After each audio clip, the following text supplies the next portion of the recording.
Hi, welcome back guys. This is your friend, Lettuce Head Fanfics. Back with amazing fanfiction. This is the series of What If Deku Had Powerful Dragon Quirk? Now before starting, please give this video a like and subscribe to the channel if you want more videos like this. Now let's get into the fanfic. We hear soft snoring and a slight bump in the light green covers. The person was sleeping peacefully. As the sun peeked inside the room, lighting the room up, it showed a single bed, a nightstand with a simple alarm clock, on the floor. A set of shorts lay crumpled on the floor, right next to a set of small socks. The person kept sleeping until a loud, dreadful sound started ringing. The alarm right next to the bed started going off. Without a hand popping out the cover, the person sleeping used their quirk to drop a small pink ball right on the snooze button. The covers were thrown off, and it showed a young, green-haired woman, eyes slightly closed as she was still tired. She looked over at the alarm, showing it was only 5 a.m. She yawned as she got up, went out of her bedroom into a slightly bigger room, a singular couch. A small box TV and table were placed. She walked right into the kitchen. Again very empty, she opened the fridge, showing it had very little food. She grabbed a plate with sandwiches. She had pre-made this the night before, eating her breakfast quickly. She started getting ready for work. It was the same thing she did 6 days a week. It was a horrible job, but thankfully she got enough money to take care of herself and save up. It also was one of the only jobs that didn't ask too much about quirks, which was her trouble. As she got dressed in her neat skirt and dress shirt with a blazer, "Come on Inko, you got this. Just say the same thing you said before like you always do, just a simple weak, telekinetic quirk. That is it," Inko told herself around the corner of her job. She walked in, a big smile on her face like always. "Hello everyone," she greeted, everyone else giving their own version of a greeting as Inko took her seat behind the front desk. "Hey MidoRyuu, how about it? Want to get on a date with me?" "Like I have said before, Mahou, I am not looking to date anyone right now. You are a nice man, but not interested," Inko was glad he asked. She knew, the second everyone knew her quirk that would stop, meaning she still had her cover intact. Inko, much like her mother before her and her grandfather before her, had a dragon quirk, which meant hatred. It was the sad reality for some. If your quirk was seen as an evil, scary quirk, you would just be met with hatred. Her grandfather was nearly killed in an attack. Inko hated it, so she hid it. Her quirk allows her two things. She could use small telekinesis when in human form, but if she lets her anger go, she turns into a small, bus-sized dragon with far more telekinetic firepower. This went on for weeks, until one day, Inko was fired. They found out her real quirk. First day she was shunned. Lunch was alone, not being asked out on a date, no friendly smiles inside. Then day 2 she was fired. She sat at the bar, a glass of rose in front of her.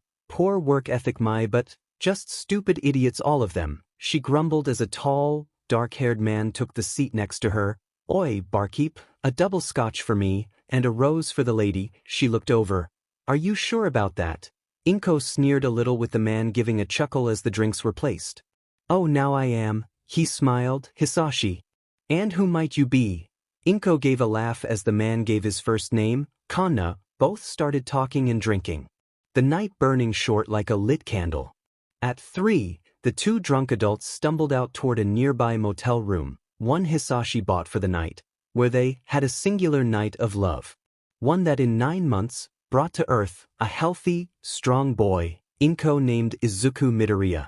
One she hoped, prayed for, to have the quirk of his father, whoever he was. With Izuku on the way, Inko had moved, going to a new town, where her cover was intact, where she was just Inko MidoRyuu, a weak quirk user.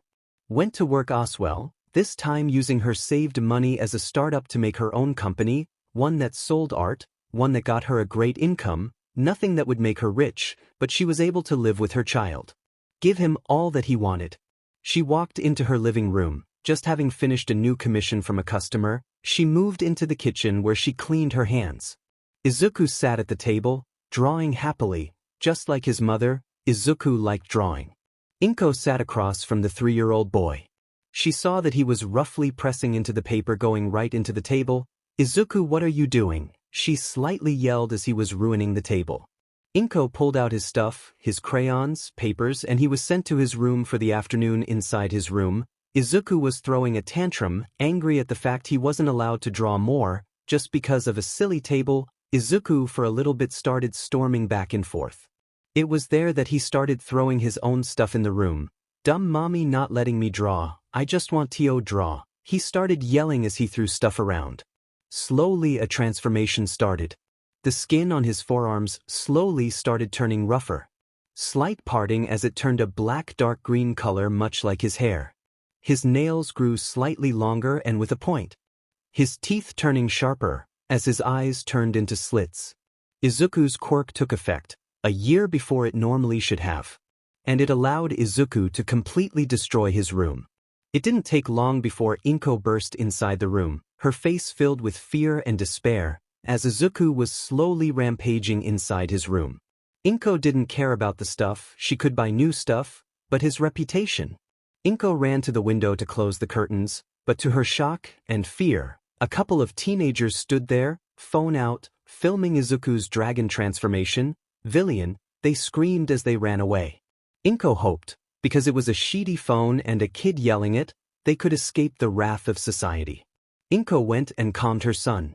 She wrapped her arms around Izuku's body and started whispering into his ears, "Calm down, Izuku, it's me, your mommy, calm down my little hero, please mommy is sorry, just calm down baby." Her hands went through his hair. Her nails scratched his scalp softly taking him out of his anger fit. His eyes turned back to normal. His skin turned back into his normal skin. "Mommy, what was that?" Izuku asked confused. As for him it was like everything turned black for him. His animalistic instinct running ramped. "Don't think about it, Izuku, forget about what just happened. Don't tell anyone what just happened." Izuku didn't understand it. He had no idea why his mother wanted to hide what just happened. Inko moved him back into the living room, where she started closing every window, curtain, door, anything that people could use to look inside. Her worst nightmare had come true. The thing she didn't want to happen, happened. She sat on her knees in front of Izuku. Izuku was on the couch still confused, but Inko was about to explain everything, about to explain why she wants this to stay hidden. She had a saddened smile on her face. And as she took a deep breath she spoke. "Izuku, what just happened was your quirk?" Izuku smiled, now totally confused why she wanted to keep it hidden. He had his quirk, the first one in his class, the first one from his friends. "Izuku, we have a quirk that is seen as evil, as a villain quirk."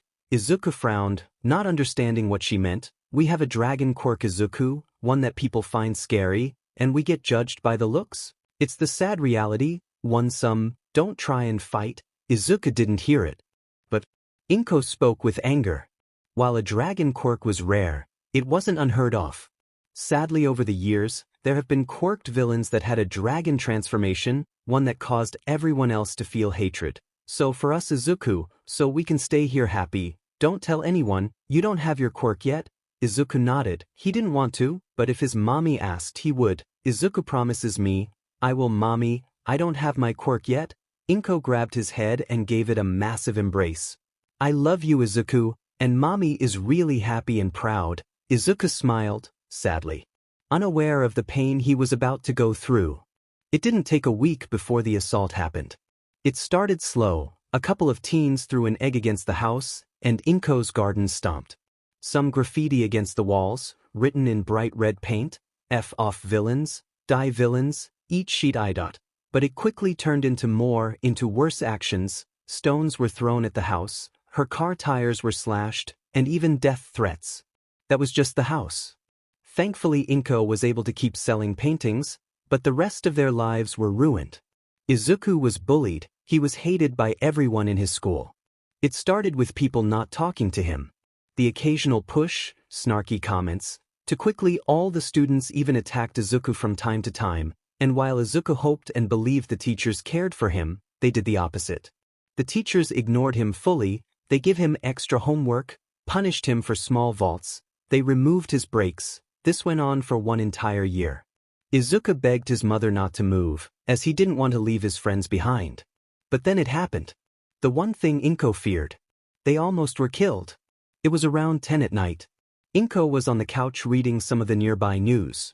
Izuku was already deeply asleep when a group of adults threw a Molotov against their house. Right through the window, Inko easily with a telekinetic blast removed the fire. That, however, wasn't what they wanted. They wanted to be done with the villains. They wanted the villains to die. The two that had ranged quirks started firing through the building. Inko screamed in fear as she sprinted to her son's room and jumped on top of him, protecting him from the garage and creating a small force field around them. Izuku woke up in fear. His mother was on top of him, tears in her eyes as she cried, "Mommy, what is going on?" Izuku, just stay quiet, I will be over soon. It thankfully was the case. Heroes showed up, not that they cared for Inko or Izuku, villain quirks were villain quirks, but they were there for the surrounding houses in case they had problems.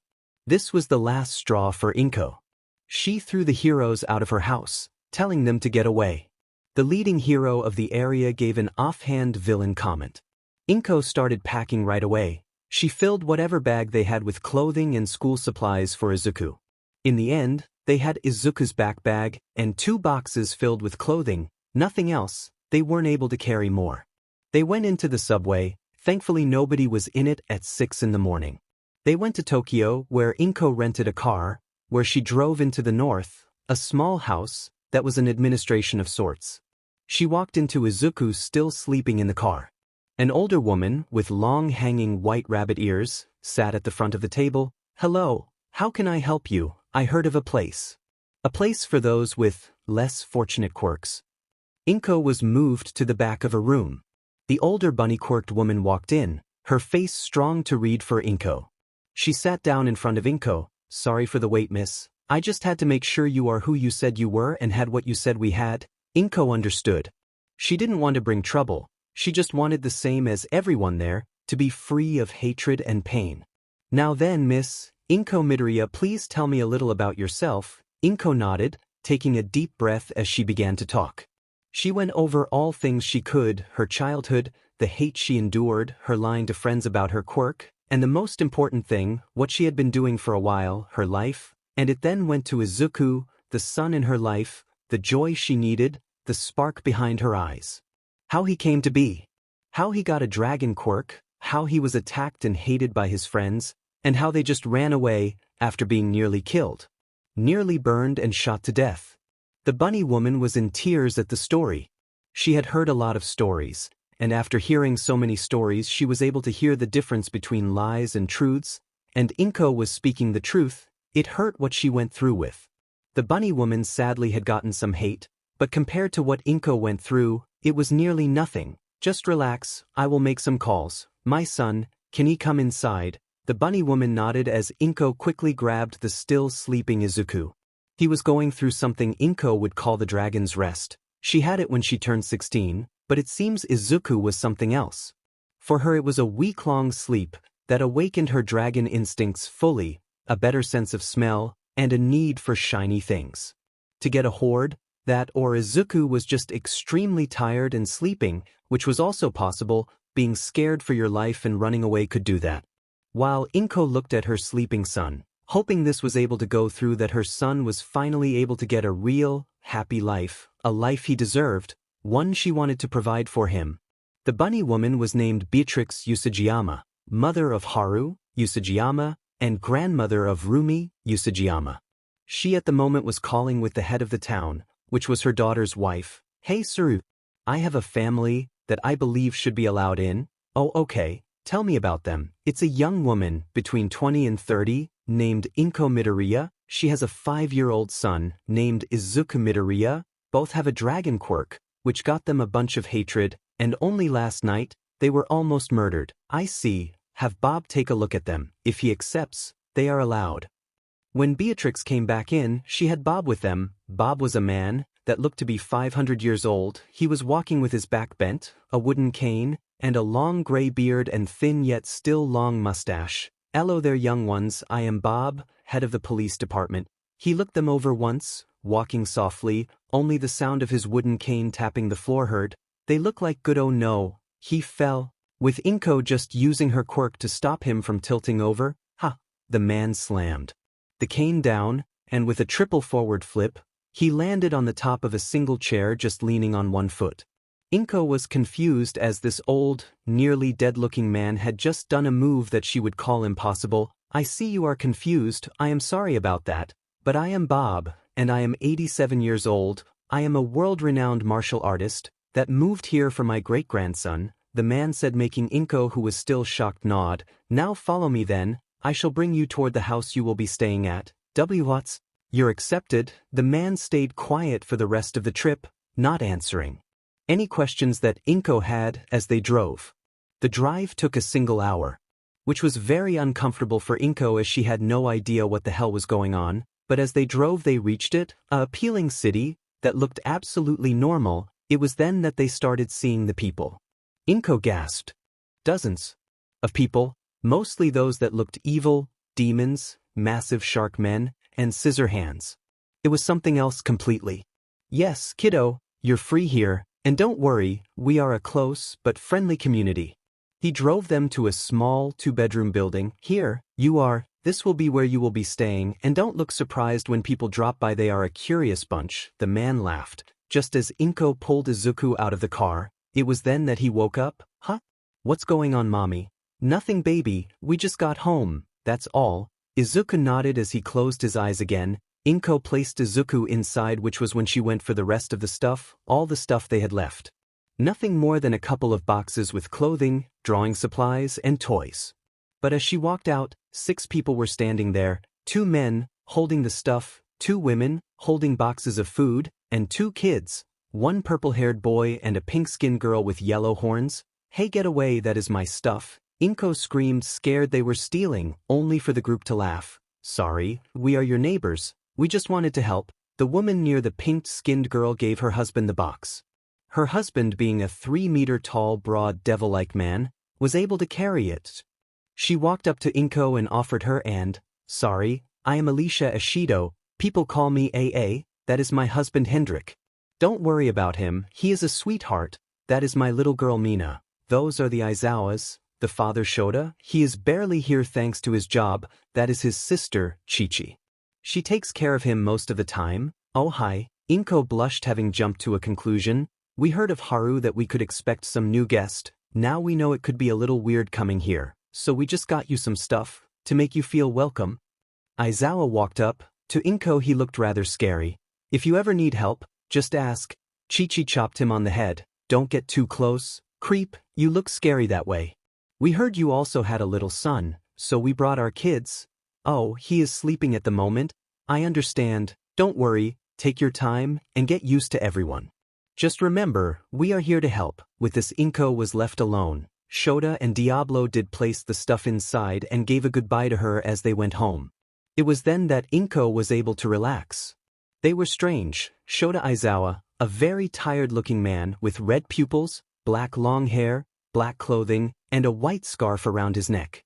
His sister, a woman, the opposite of her brother, short bright hair, looking happy and energized, her eyes white. The son, with purple hair, looks just like his father, but his hair is upward, also looks tired. Then the other, the father was 3 meters tall, broad-looking, with 2 black horns growing from the top of his head. His wife, a shorter, red-skinned woman, hair tied in a nice bun, with their daughter, a pink-skinned, pink-haired little girl, 2 small yellow horns popping out her head. Inko looked at the stuff given. Fresh bread, milk, vegetables, rice, fish, cereal, and fruit. It had a lot. Inko smiled with a tear escaping as she looked at the slowly waking Izuku, ready to tell him about the new place they might just be calling home for the rest of their lives. The others were already going crazy. They were excited about the new guest. Inko was an appealing woman, with a sweet, loving area around her, one that would get people to want to know more about her. Some other families went to talk with the 2 families to get a grip on Inko and Izuku. Come on, give me some info about them. A blonde woman with reptilian eyes and a snake-like tongue asked. Please, when they feel up to it, they will seek us out, but right now, let's just give them some room. Izuku had just woken up and was looking outside, his head barely peeking out from the top of the window, trying to stay hidden as he kept looking out. Inko was in the same room, ordering stuff they were going to need. It was weird for Izuku. Each family that walked by waved and smiled.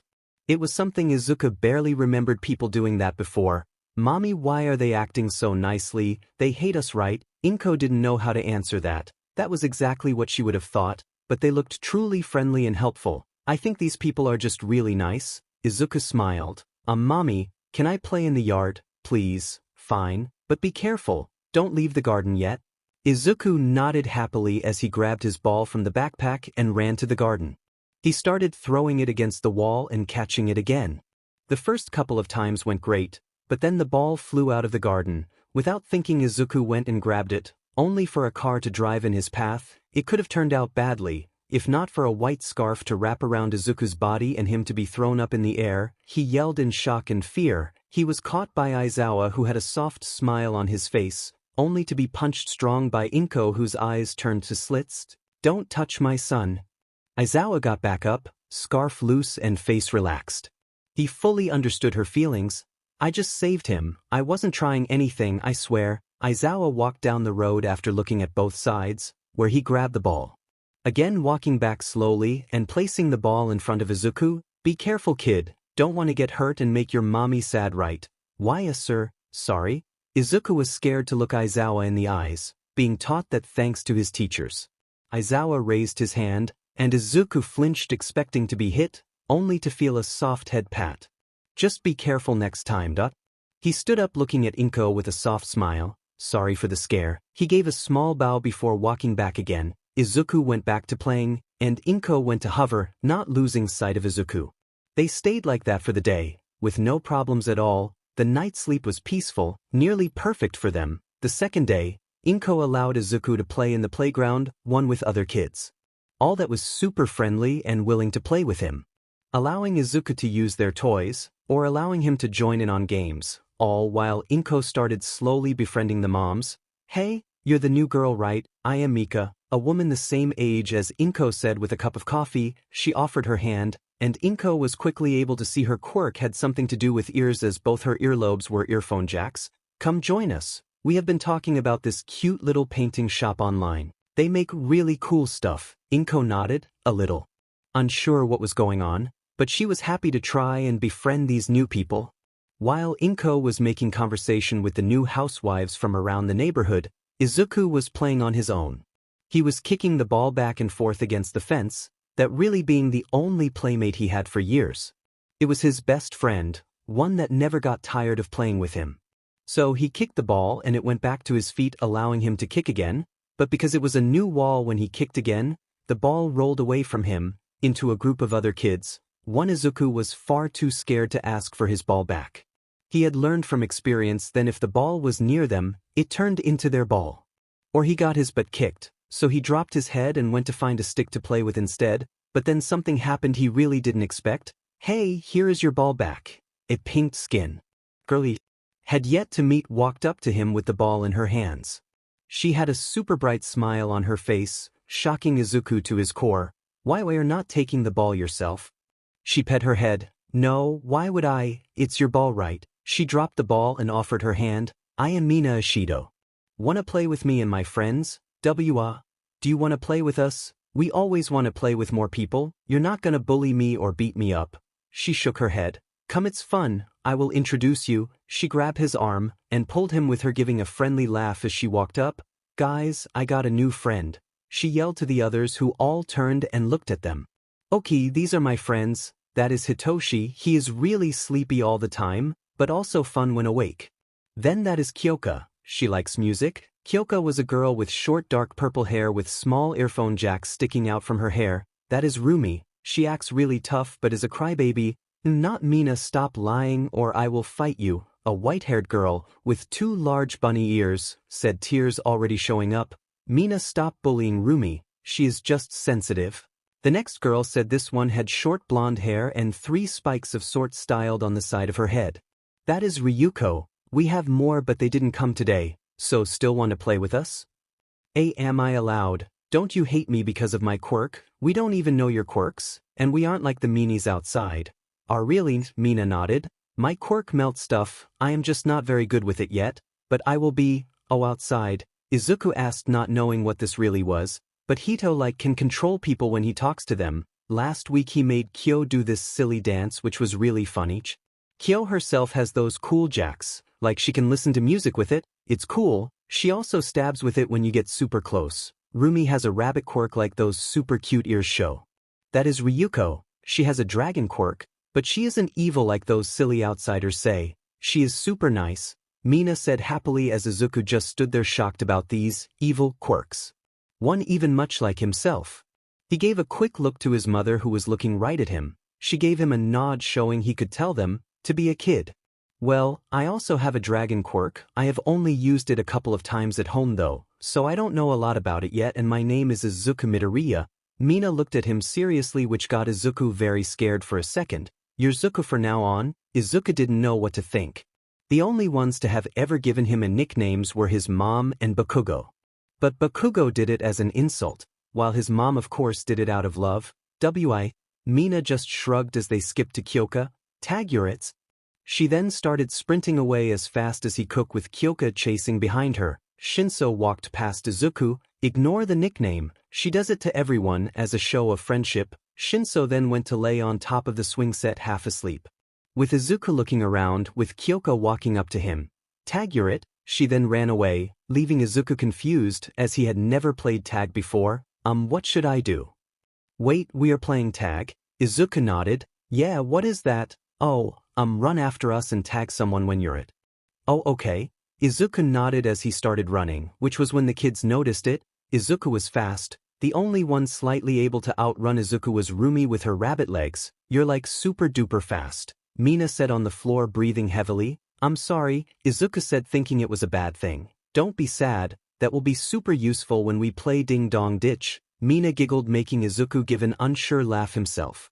But he was feeling great. He started enjoying himself more and more, all those silly, weird games.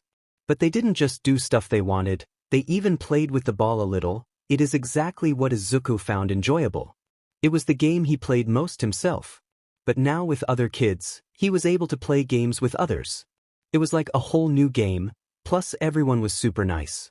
He didn't know how to react. It got Izuku happy and excited for the next day because Ryuko said that if he would come tomorrow, he could meet the rest of the kids of the area, all just as friendly and all just and cool as the ones he had already met. When it was time to go home, both Inko and Izuku had gone through a whole new experiment. Inko had gotten friends that knew she was a dragon quirk user. They were friendly with her, and when she told them she was the artist they were talking about, they were starting to talk about getting stuff for a discount. It was new for Inko, but she liked it. But the best part was Izuku's smile, his pure, untempered smile of joy that was addictive like strong drugs. And for the first time, Izuku spoke about his friends. He was still a little bad at names, as he never had to be reminded of names before. They never wanted him to say their names, it got them mad. But now he was happily talking to her. And he wanted to get to bed. The sooner he slept, the sooner he was able to meet new friends and play more games. But sadly they had to have dinner first, katsudon, Inko's specialty. Of course, Inko and Izuku had no idea in knowing that on the other side, they were just as excited. Mina was bouncing up and down. She was screaming and running, wanting to invite Zuku for a sleepover and a movie, or dinner, or a playdate, or anything else that could allow her more time with her new friend. Mina always was an excited young lady, and new friends just meant more excitement. But the mothers were also talking about Inko and Izuku. Both looked like they would be perfect fits. The mayor of the city had been hearing all about it from her daughter Rumi. She was really excited about Izuku, who was super strong, which forced Rumi to be better. 'Cause that was Rumi's goal, to be the strongest and the best there was.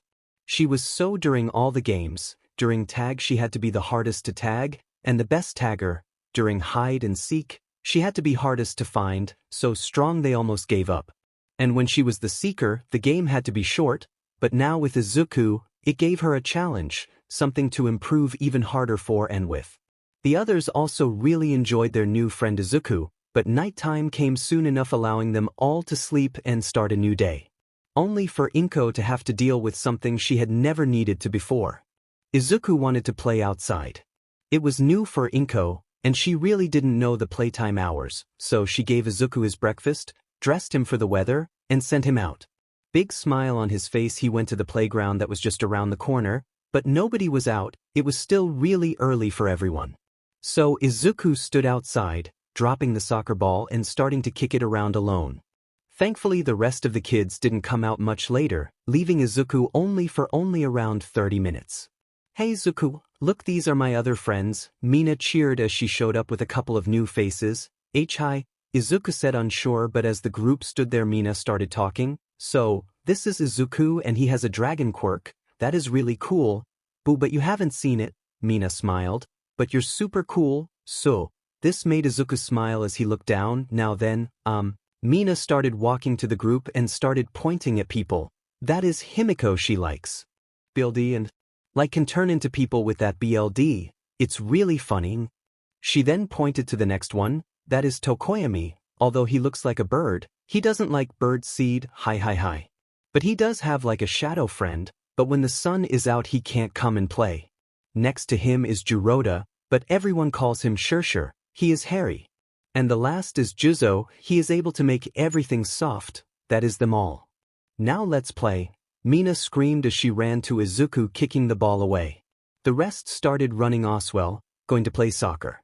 They had the time of their lives. The last 2 years of pure hell Izuku had to sit through were gone. Every single moment of pain and suffering shot away like kicking a ball. "Izuku, score the ball, you got it?" Izuku had the ball on his foot and he kicked it. Rumi in the goal, on her face pure determination to stop the ball.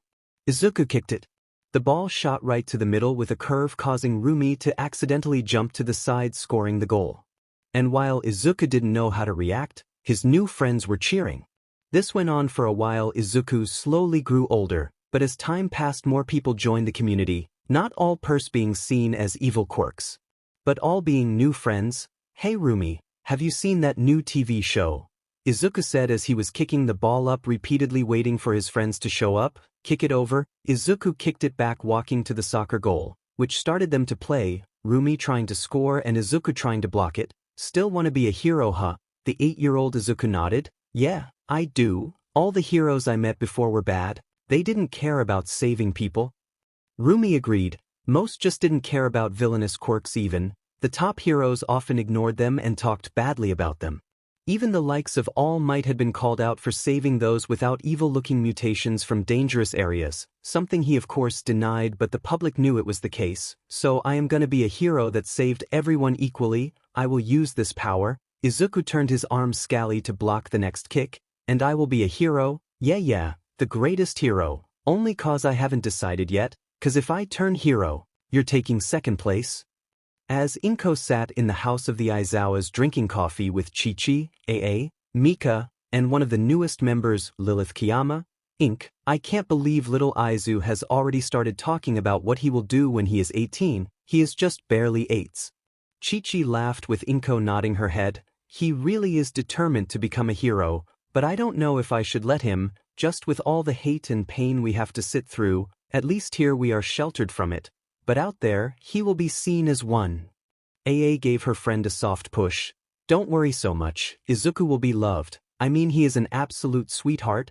Oh, and such a cute little face." AA laughed as they looked out in the garden, where Izuku was playing with his group of friends, focusing on making MidoRyuu, the most recent arrival, a full member of the group. "Hey Inko, how has business been going? I heard you got hired on a hefty commission."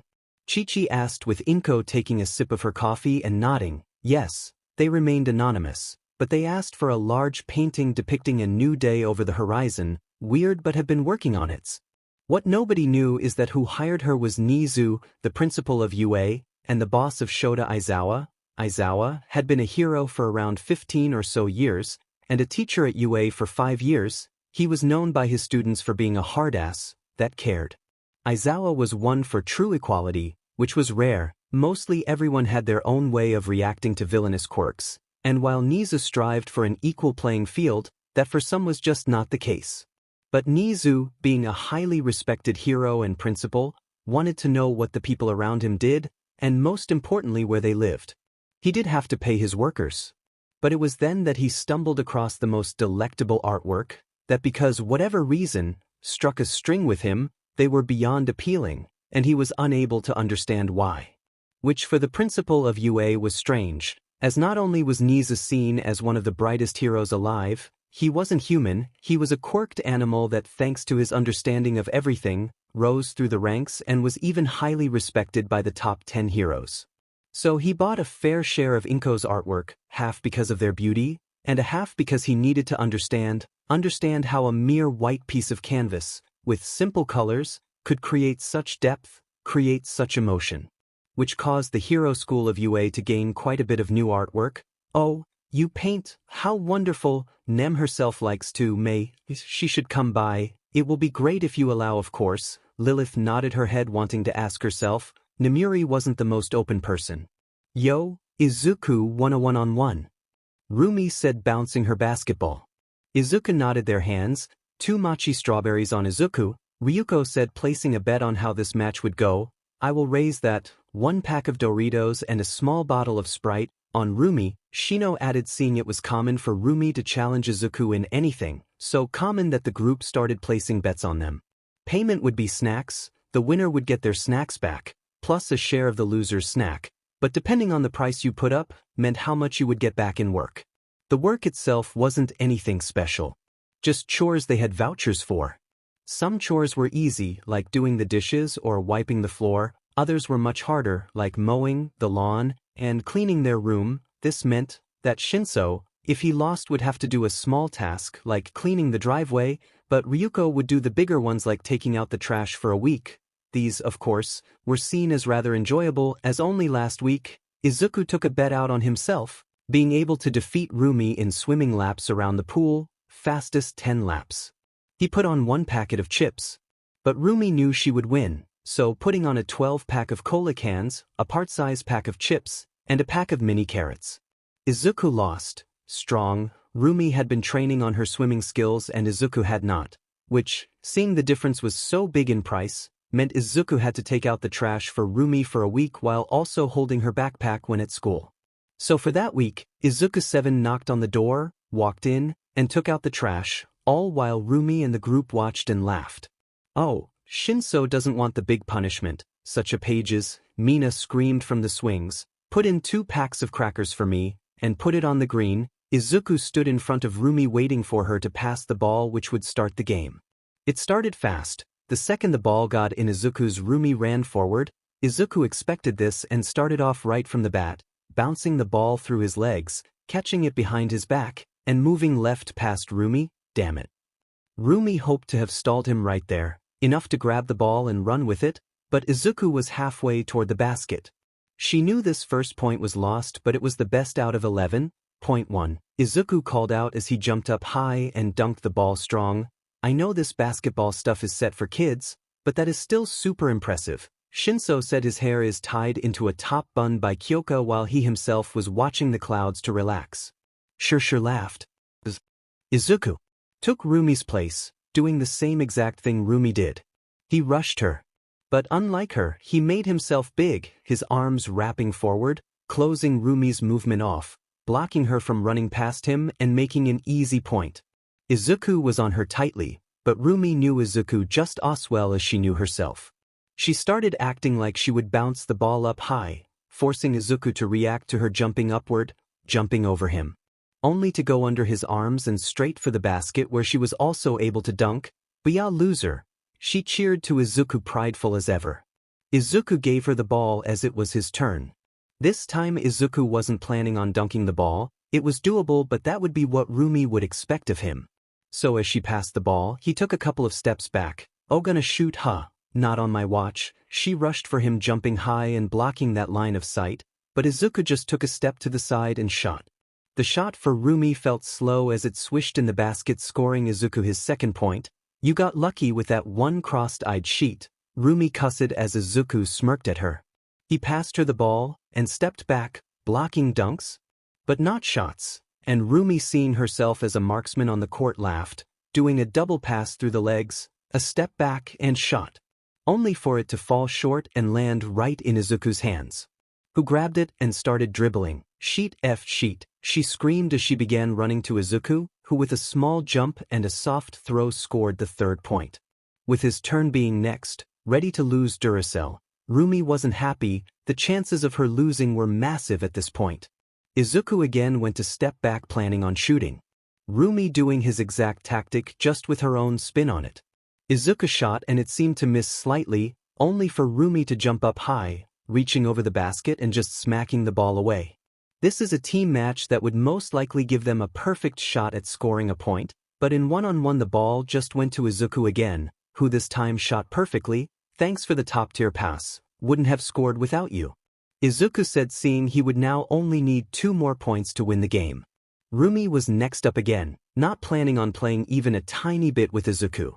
The second she got the ball, she shoulder-tackled Izuku, pushing past him and dunking the ball strong. Not cheering after doing so and just staring down Izuku, who still had a smile on his face. Oh, Bun Bun is not playing around. Will Izuku be able to overcome this, or will he crush under the bunny might? Himiko spoke in an announcer-type tone as she walked up with a blanket and a bathing suit, planning on getting a tan. Izuku had the ball this time. I am winning in style, Izuku cockily replied, bouncing the ball as he got Rumi in his face. But just like her, he was going full body. He pushed forward, trying to walk through Rumi, but her powerful legs held steady even against Izuku's dragon strength. Of course, Izuku wasn't as strong as would be. He still had to go through his dragon sleep, something Ryuko had just recently gone through, now being the strongest of the group. Followed shortly by Izuku Shishida, and then Rumi. They are going at it rather roughly, Namuri said. She had long dark purple hair, which she used to mostly hide like a veil around her shoulders.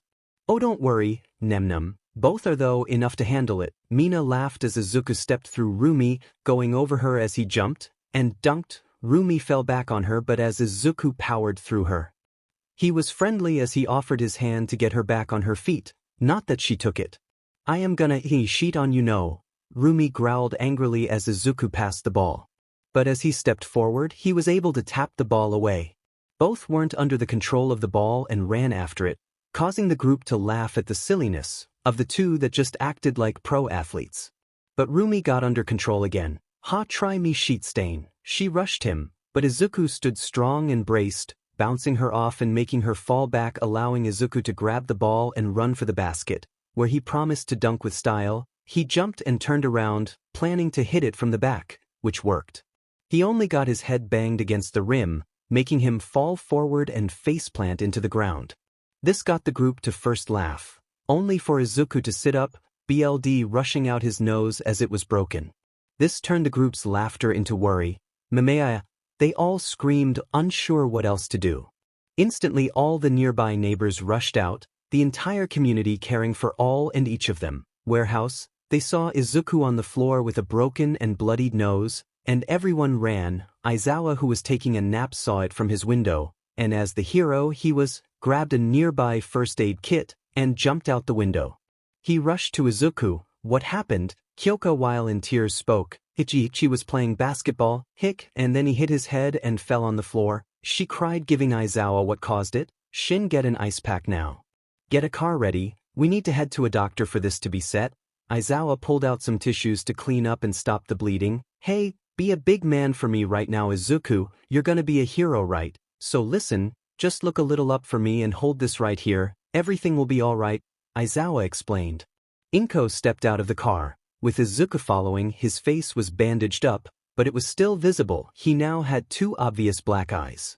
The bandages around his nose were slightly bloodied. You know what the doctor said? Izuku, no solid foods. I will make you an extra big portion when you are healed, but for now you will stick to non-solids, so yogurt, soup, and that stuff. Fine.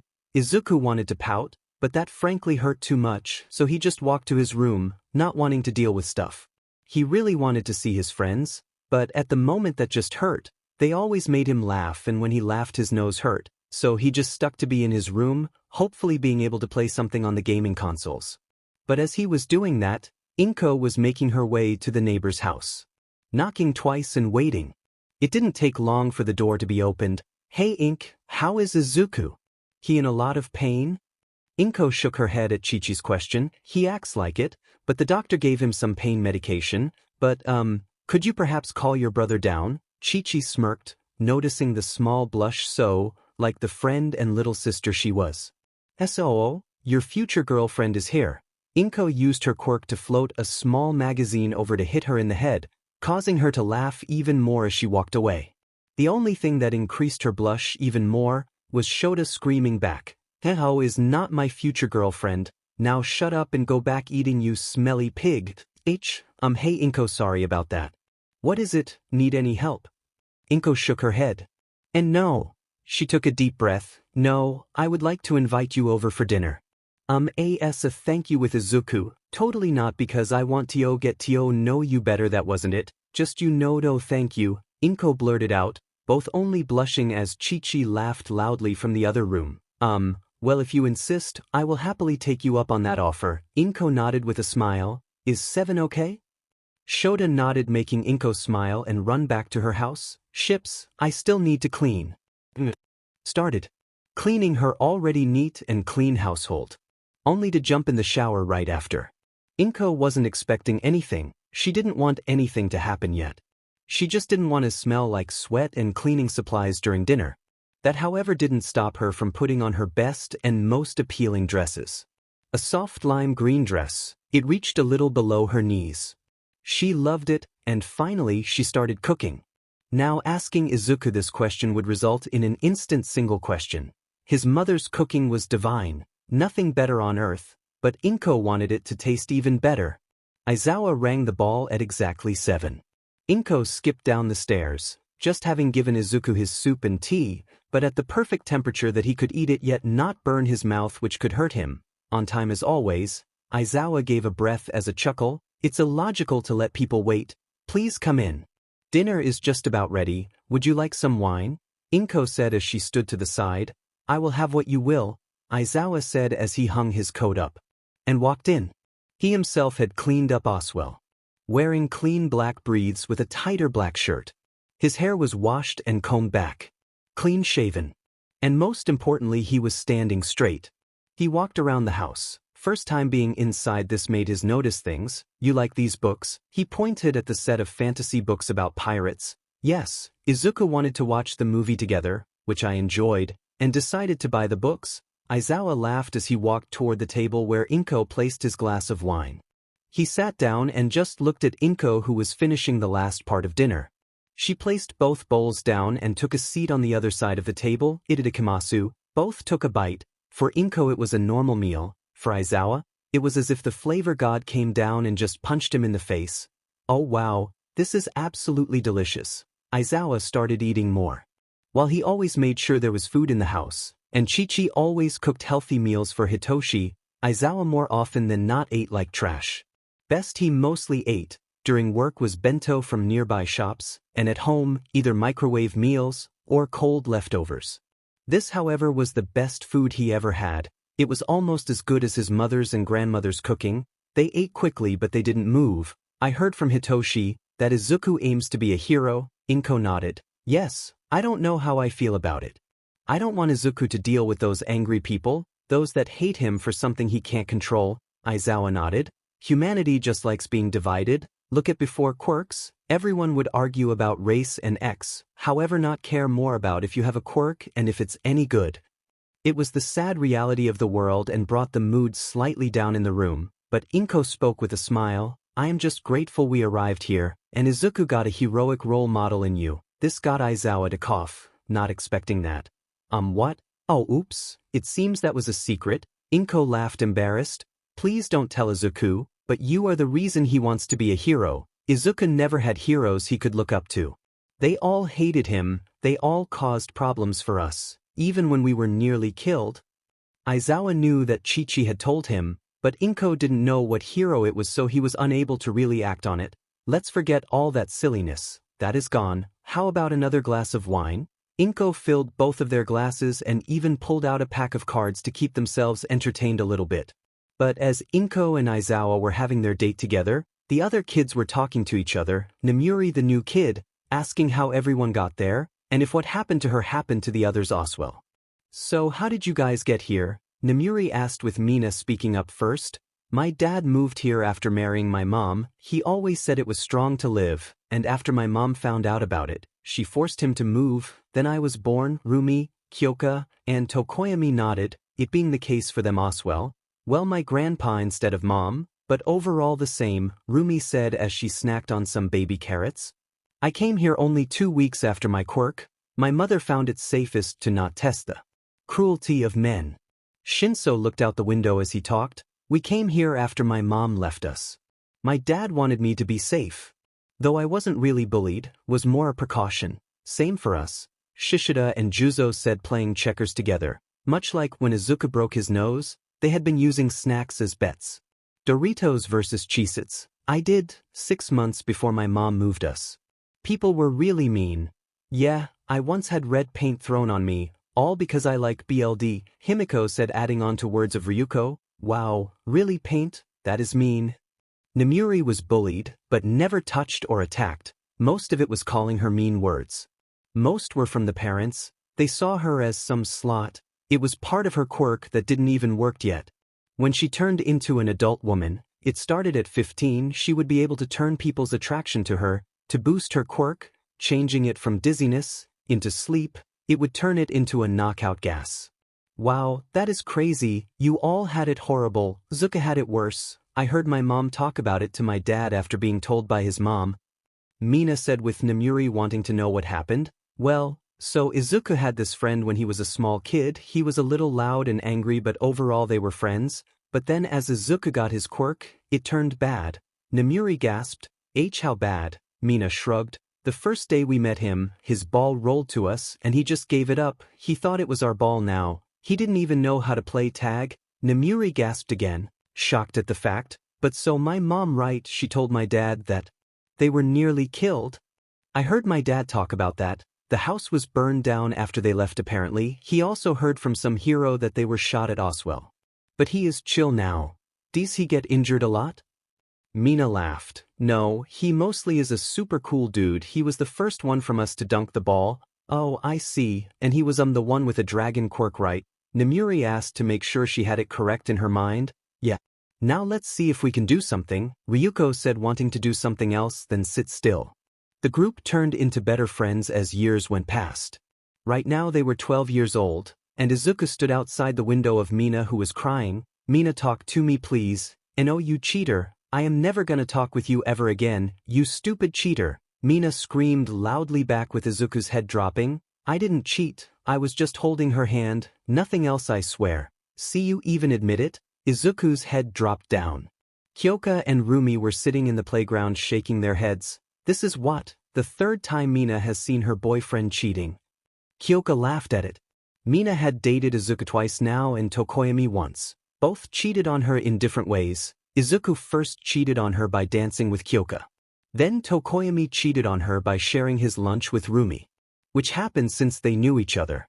Tokoyami didn't like carrots, and Rumi didn't like pickles, so during lunch, they swapped. Which was funny for everyone. Mina even laughed about it, but now it was a problem. It was really funny for everyone except Mina, who went on a crying because of it, only to be friends a week later. By the way, Ryu, I heard you and Rumi are planning on joining Zuku as a hero. Ryuko shook her head. Not yet sure, Rumi is. She is now joining Izuku every week during training. Oh, everyone was unsure if they wanted to be heroes. The main drive was Izuku. He was a hero and he wanted to really improve the world, not by beating villains out of it, but by helping everyone. They sat there for a bit until Namuri came running up to them. Guys, big news, she screamed loudly as she ran up.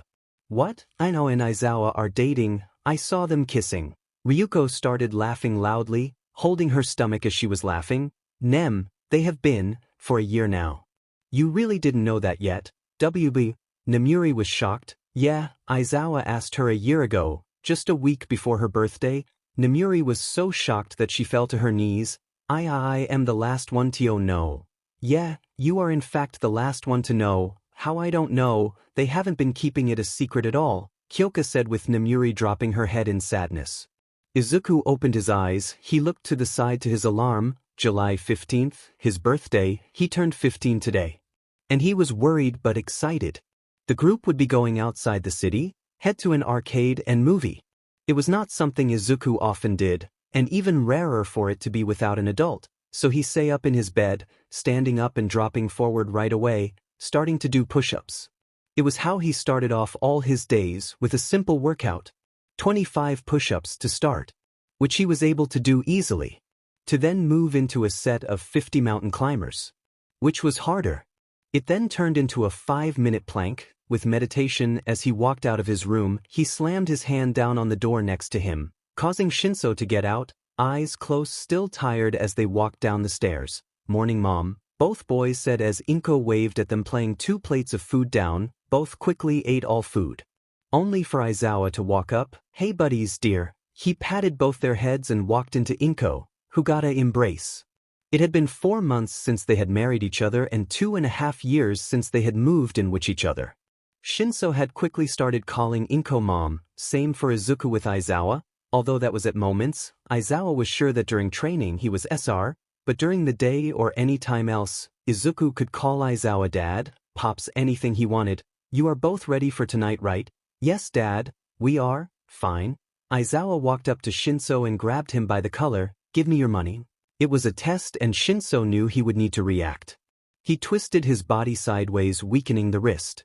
The arm closest to Aizawa moved up and brought his forearm to Aizawa's wrist, turning it down, making it loose, only for one hand to still be stuck. Which just meant Hitoshi turned fully, which with a grip on his wrist, turn it into shoulder toss, right through the table, only for both to stop. "Good, smooth moves, Hitoshi," Aizawa said, removing his grip and sitting down as Inko gave him a cup of coffee. "I also won't be home, I will be doing rounds for Black Arms." "I am gonna take a jog," Izuku said. "Yes, I will wear something else than my sleepwear." He was still wearing just breathes and nothing more. He didn't wear a lot, it was sunny. So wearing shorts, running shoes and a phone case on his arm, he put his earphones in and started running, waving to everyone.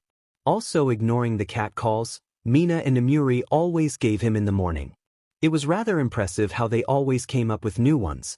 "Tonight at 5 at my house, beefcake," Mina screamed, with Izuku having a single wave of acceptance.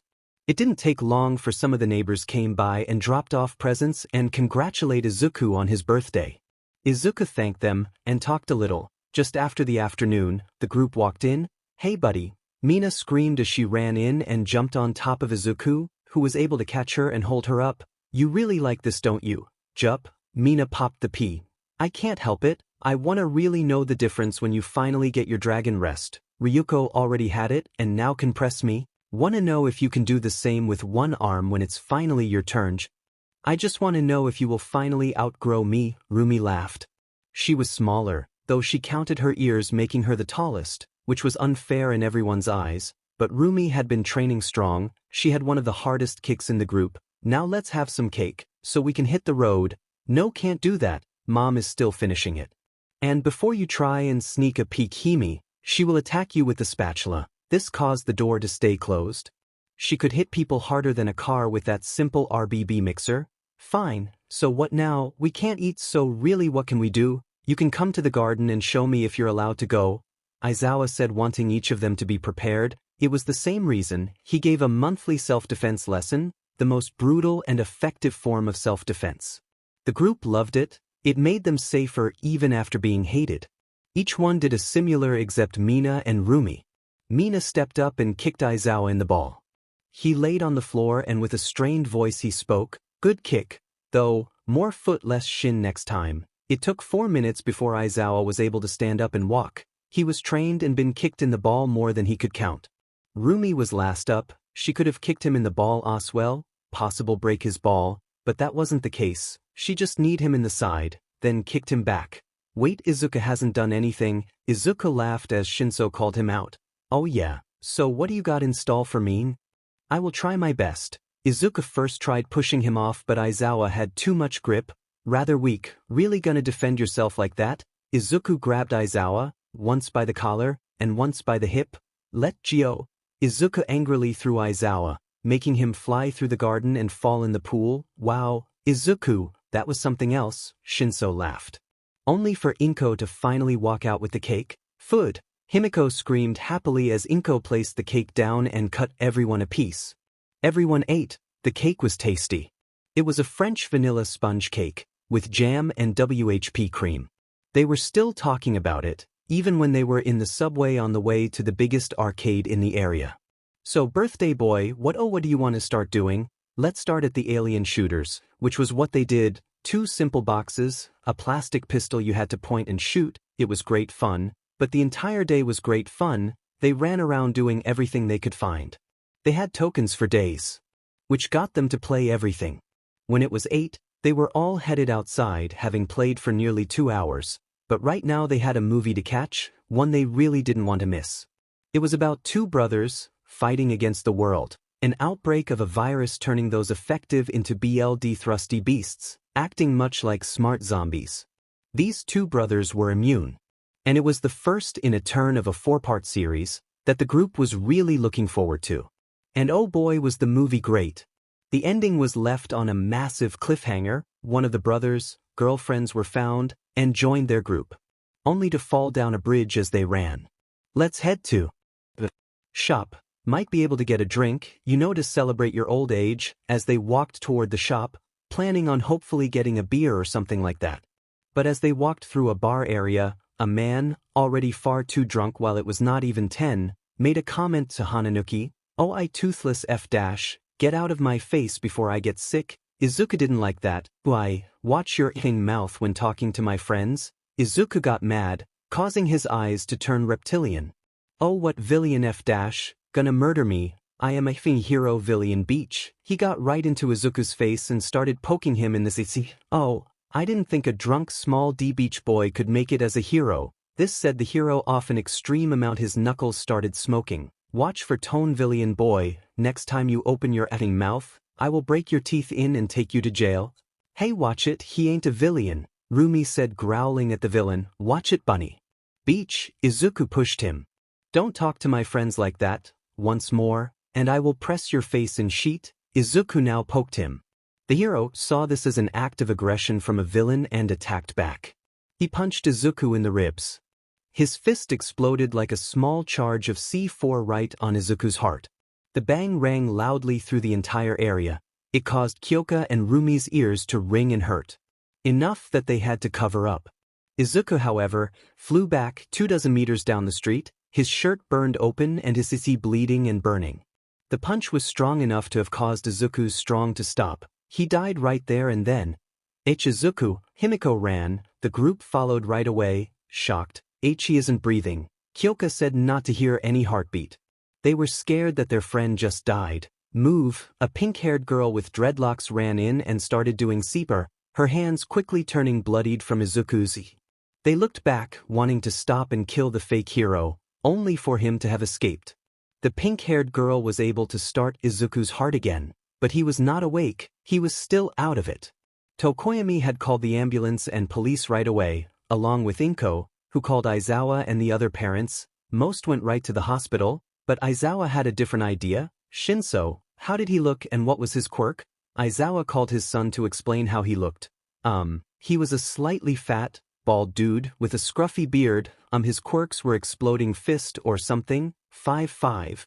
Shota asked with Shinso just giving a yes. "Stay with Izuku and Inko, I will drop by soon." It didn't take Aizawa 30 minutes to fight the hero, Boomfist. Boomfist was stumbling down an alley, drunk as F dash. That didn't stop Aizawa from jumping down and wrapping his scarf around his wrist and tying him up. "What the fuck do you think you're doing?" the drunk hero said. Aizawa didn't respond. He just punched the man in the ribs. "I am the father of the boy you almost killed." "That village," Aizawa punched him in the face. "Now, I am going to arrest you and take you to jail, where you will hopefully be shanked to death for being a hero, but before that, I am going to get some payback."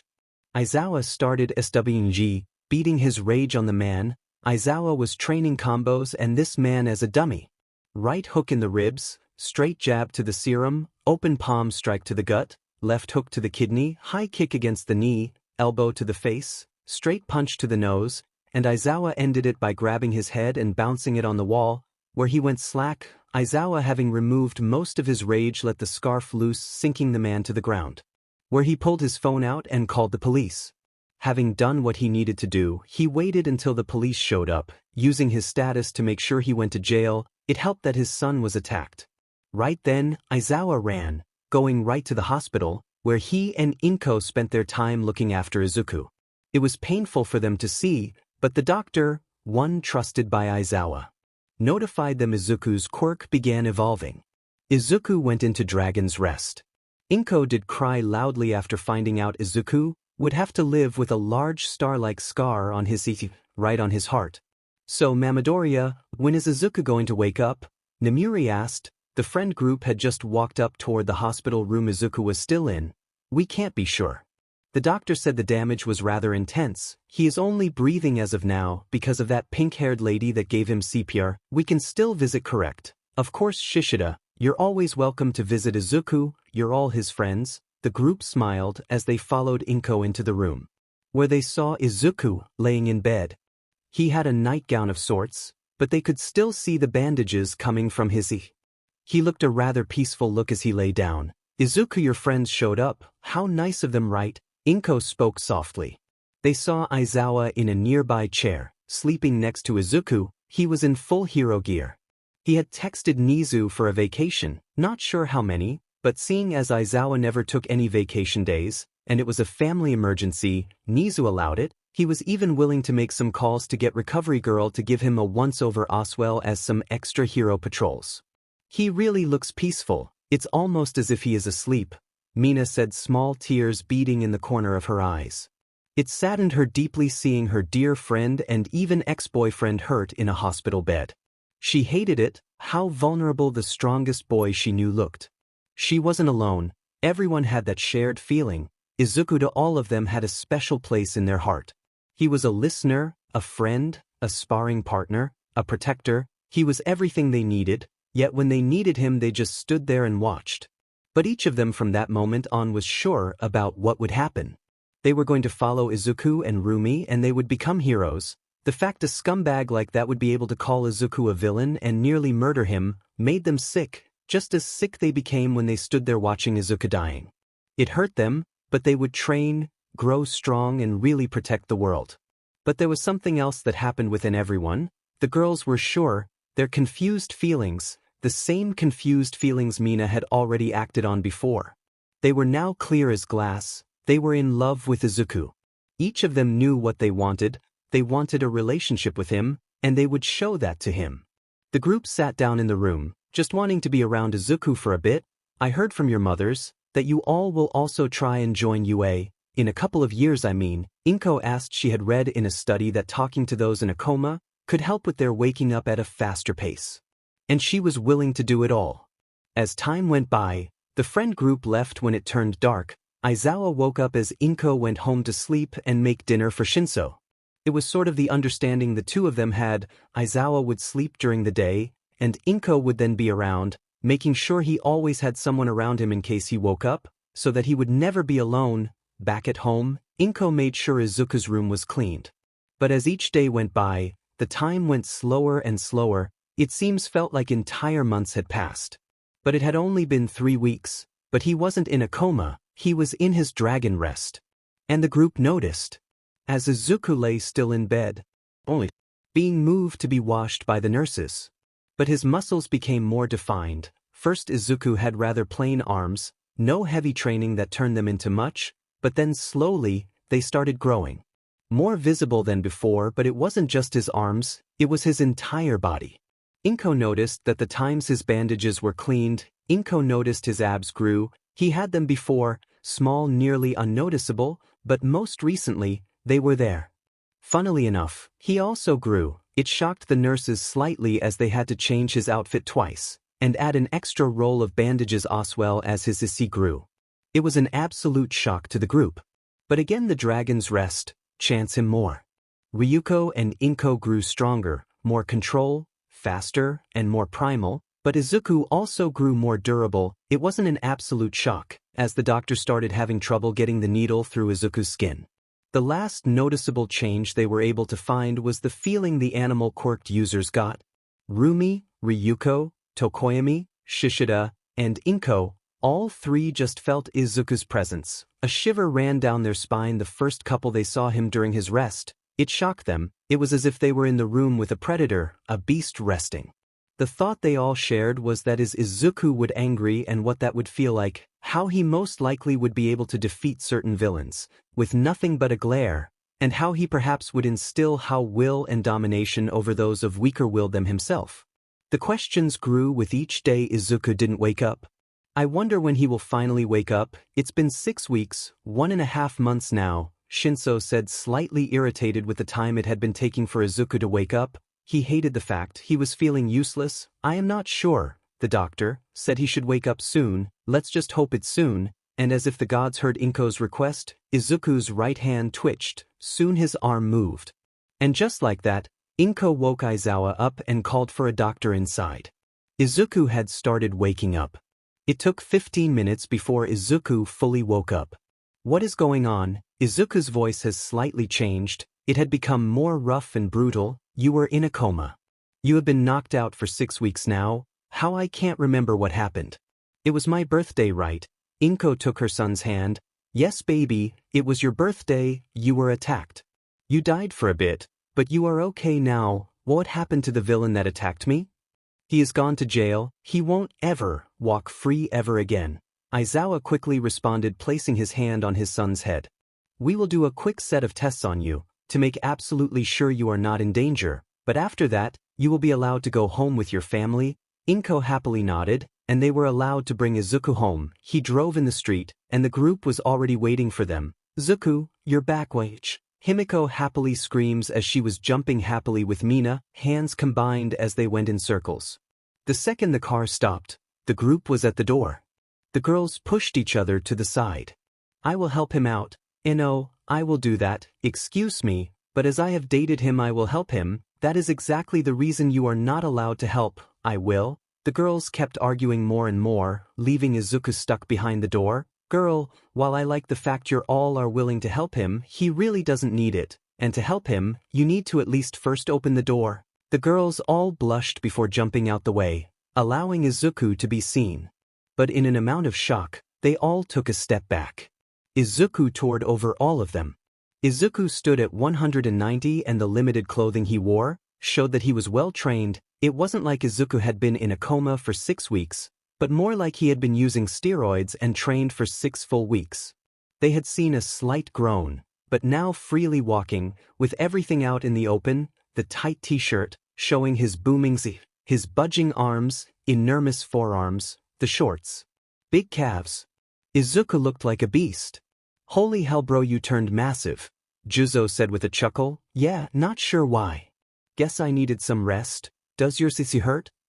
Shishida asked, slightly worried, but Izuku just shrugged. It still has a slight irritation to it, but nothing too bad. Izuku softly tapped his siki. Just don't get a big head, lizard. I can still kick your butt if I want to, Rumi said, standing face to see with Izuku, her soft fluffy ears tickling his nose. I am sure you can, Rumi. I am sure you can totally beat my butt. Izuku put 2 hands below Rumi's armpits and lifted her up. And placed her to the side. Sorry, but I am starving for Katsudon. Rumi was blushing red. You're lucky my called for me. Rumi did not hear her mother, but she was far too embarrassed to stay there. The small but sudden show of power was just a little too much for the rabbit woman to handle, but Izuku didn't notice. He just walked over to the door, but Mina and Himiko jumped on his side. I will help you. Izuku just kept quiet as Shinso and the other dudes face-bombed. He has to notice, Shinso said as he followed them inside. Inside, Izuku ate around 10 times the amount of food he would normally eat. Oh mom, that was great. I am stuffed. I feel as good as new. Then if you're good with it, come in the yard. I want to see what this rest has done to you. Izuku nodded to Aizawa's request. Be careful, I don't want any injuries. Inko was worried for all of them, but most for Izuku as he was just out of the hospital. Just like before, I will grab you and get me off you. Izuku nodded. Aizawa was on his son in a second, grabbing his neck. Izuku in reflex just punched Aizawa off. A single-handed move shot Aizawa back, through the wooden fence and in the neighbor's lawn. Hey! Mina's father yelled, his demonic form releasing the most feminine scream ever heard. Dad, are you alright? I am. Just wow, that was a lot of force. Sorry, I like always tried with all my might, though it seems I got a bit stronger than before. My apologies, Mr. Ishido. I will fix the fence tomorrow, I promise. He just waved him off, still trying to catch his breath from the spook. Haha, I heard it from inside, dear. You screamed again, ha! Alice screamed from inside. It was Alice's favorite thing, scaring her husband. She would do it all day, every day. She tried to always, She even paid the kids from time to scare him. Worth all the snacks or money they wanted. The next day Izuku indeed fixed the fence, and while it normally was a good amount of effort, now it was barely a test. Placing the plank down with a single hit on the nail, it was stuck. It didn't take 20 minutes before Izuku was done. So he walked inside. Izuku, go back and finish the fence, you broke it, so you make it? Inko was sure of one thing, she wanted her sons to be honest and responsible. I know, Mom, I am done with it though. I fixed the entire fence, I promised I would do it, Izuku proudly said, sitting down in front of the TV to watch different shows. As his mom looked outside, she smiled seeing it was done. This dragon rest will really be useful for house tasks. It had been a couple of weeks since Izuku got back from the hospital, and mostly it was normal. There were still worries for his health, and his mother checked his CST weekly, with a constant nagging to keep it clean. Something he understood, but as he got his tired body out of it, he looked at the clock. 06, like normal, doing his morning workout and walking down for his breakfast, which he had to make himself as his mother was still sleeping, so just a simple egg fried rice was it. That was all the time Izuku really had before his phone buzzed, showing someone was at the door. Izuku just smiled as he opens the door. Hello, sir. At the door was Mina's father. He worked together with a nearby construction crew. And Izuku, who wanted to earn a little bit of money, went ahead and asked for a summer job, which he got, getting in the car with him and taking the 45-minute drive. Izuku had around 15 minutes for himself before working, which he almost always spent drinking coffee with the boss's daughter. As he walked into the lunchroom, there she was. Brown hair cut at the shoulder, the tips aimed inward, framing her face, pink rosy cheeks and a smile to match. She waved happily as she saw Izuku enter and shoved his cup of coffee forward. Hey MidoRyuu, she said happily. Hey Uraraka, you're here early, she nodded. Papa wanted to start early making a layout for the cement walls. Izuku nodded with a smile as he sat down and started drinking. He really connected with Uraraka. Both wanted to be heroes for slightly different reasons. Achiko wanted to make money and people happy, which Izuku respected. Hell, even if she just wanted money, doing heroics isn't that smart for just money. Showing she wanted to help people as well. Izuku just wanted to show what a real hero is to the fakes, and beat their buttes in the process. It didn't matter if the buttes he kicked were heroes or villains, and after telling her the story of his CST wound, neither did she really. But the 15 minutes went past quickly, causing the pair to split up. Achiko moved toward mixing, and Izuku toward demolition. It was his solo job. Breaking down walls and such, which he was able to do due to his increase in strength. Putting on his strong hat and reflector jacket, he grabbed his strengthened sledgehammer and walked toward the first wall. Spinning his arm a bit, before with a mighty show of strength, he brought the hammer down on the wall from on top. Instantly a hole formed in the wall. He did the same 7 more times, all on the edge of the wall, equal parts spread, 1 in each corner, and 1 right in the middle of the sides and tops. Before then dropping the hammer and pushing the wall out with his strength. He kept doing it for a couple of hours before he was done with his job. He had already done most of the walls before. Now the last thing to really do was to see what else he was able to do. Mr. Uraraka, sir, I am done with the walls on south. This shocked the man as he coughed and almost spit his coffee all over the plans. Oh, what, already? That was a 4-week job for 3 men, and you did it in a week alone. Izuku just kept up his friendly face. Well, I'm having early lunch then. When that is over, join my wife with the loading of bricks. Izuku nodded as he walked away, going toward lunch where he realized he didn't have his lunch with him. He had it in the fridge at home. And he did not have the time to go home and grab it. While he had an hour lunch, he would need 30 extra minutes alone to get home and back, 15 if traffic was good. He did the only thing he could. He opened his phone and went over to one of the group chat he shared with his friends from home. Misfits.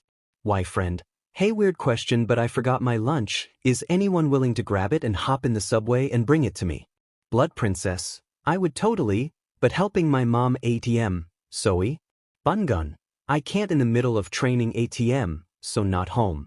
Maybe Mina, I remember her being home. Succubus, I can totally come by and watch you sweat. Where lunch at?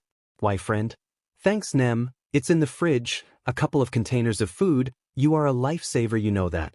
Bubblegum, and I am too late. I would have loved to come to bring it. I would even feed you. Succubus. Well, too bad, Pink, I am already on my way. Izuku turned his phone off as Mina and Nemuri started arguing about who would bring him his phone. He had no idea why. They had been acting weird since he got back. Whenever he jogged shirtless and he came face to face with the girls, they either ran away or just stared. It had to be with the scar. Maybe they were guilty that he died without doing anything about it themselves. But they also argued a lot more, mostly revolving around him, and he really didn't get it. But putting his phone back in his pocket, Izuku decided to just close his eyes for a bit until he got called on his phone.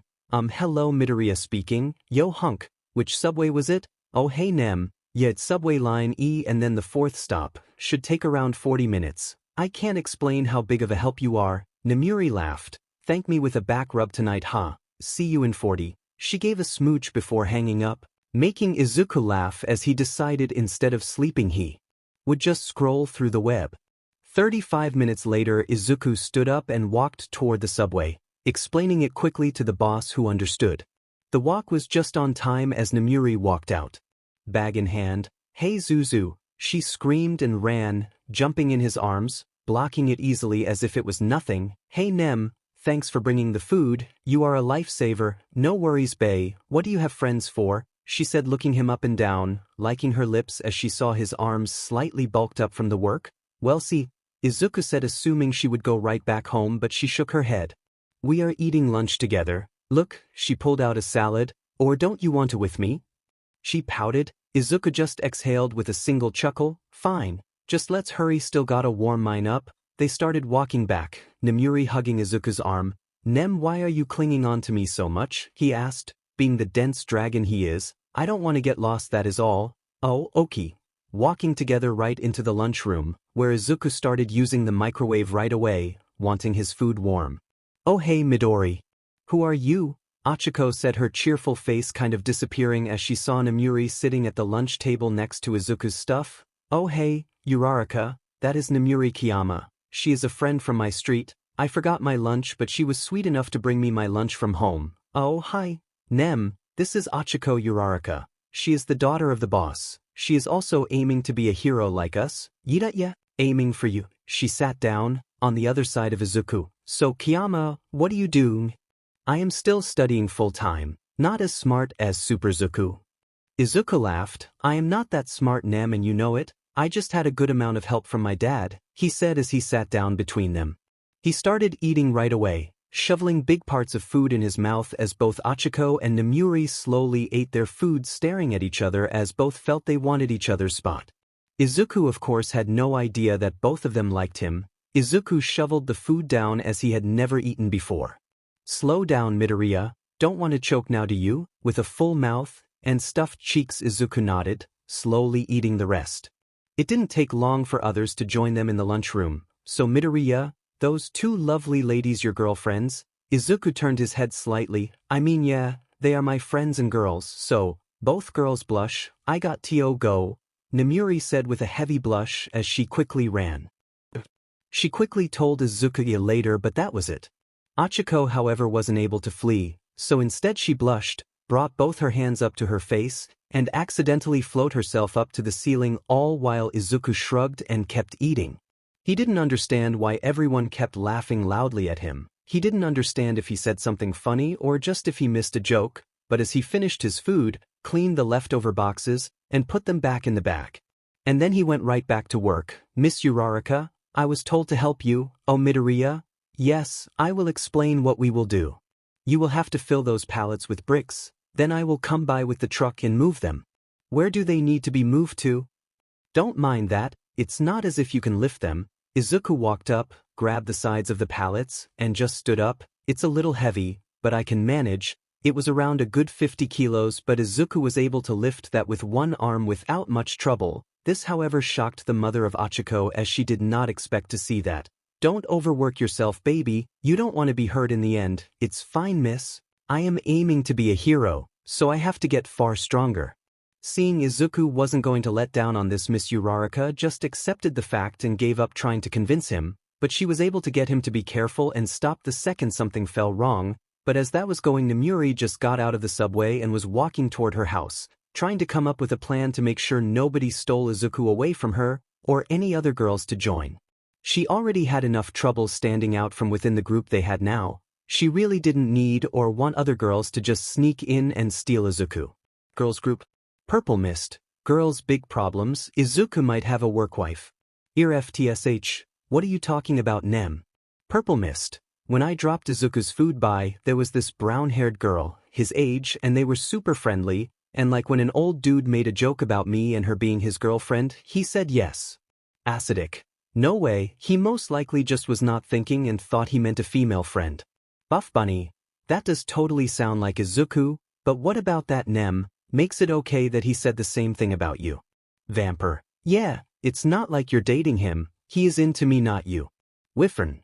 Himiko, while you're sweet, he would much rather date someone with a quirk like his. Acidic. As if Ryuko needs a cheerful and fun girl, like me, and not some boring old lady like you. The group continued to argue about who Izuku should be dating, of course without Izuku giving his opinion on who he would want to date. For all those outside of the girls' group, they could have told them Izuku is far the FING dense to ever get a hint. Shinso was living proof. He had told Izuku that the girls liked him, only for Izuku to look at him. Of course, I like them too, they are my friends. I am off to work, Aizawa said as he embraced Inko on the cheek. Grabbing his lunch and a fresh cup of coffee, Inko made him, while the machine made it for him, but Inko had set up, she was still asleep, it was 4 in the morning, but he had a 2.5-hour car ride to take to reach UA, a trip he was more than okay to take. He only worked 3 to 2 weeks a day. It was swapped with Vlad King. Nizu had come to the understanding that a divided class would lose the chance of students learning from each other. So instead of each course having 2 classes of 20 students, each course was its own class with 40 total students. More chaotic, sure, but better for the grades definitely. But it was Aizawa's turn to work. Monday, his least favorite day. Today, even more so than normal, he had gotten the week's information from Nizu, what he should expect and what Nizu expected to see. And on Monday, it said All Might, the blonde, oaf that was nothing more than pretty words. So now he was going to have to act all nice. Aizawa understood why showing heroes stood behind each other and respected each other meant the students would be able to count on each other as well, as it was the norm. But Aizawa hated it because, well, he saw All Might as a fake heroes, not like Boomfist, that acted like a villain. All Might act like a good hero. In front of the cameras he did nothing that looked bad first off, but then again he did whatever looked good in the eyes of the media, so Aizawa drove right toward you. Parking the car at 6:30, one of the first teachers there. Tiredly walking through the halls until he reached his classroom, then finishing grading the homework and placing it on everyone's desk, before pulling out his sleeping bag and hopping inside of it and taking a nap, something he was forbidden from doing at home. Well, napping was allowed, he just wasn't allowed to bring his sleeping bag with him. If he wanted to sleep, he slept on the couch or in bed. It was something Aizawa had to learn to accept, but he still had it during UA, well, as long as he didn't forget his lunch causing her to drop by. But now he was napping, waiting for his students to enter, much like clockwork, something he truly respected. Mirio Togata and Tamaki Amajiki. Good morning, sir. How has your weekend been? Togata, lower your tone, please. Sorry, sir, haha.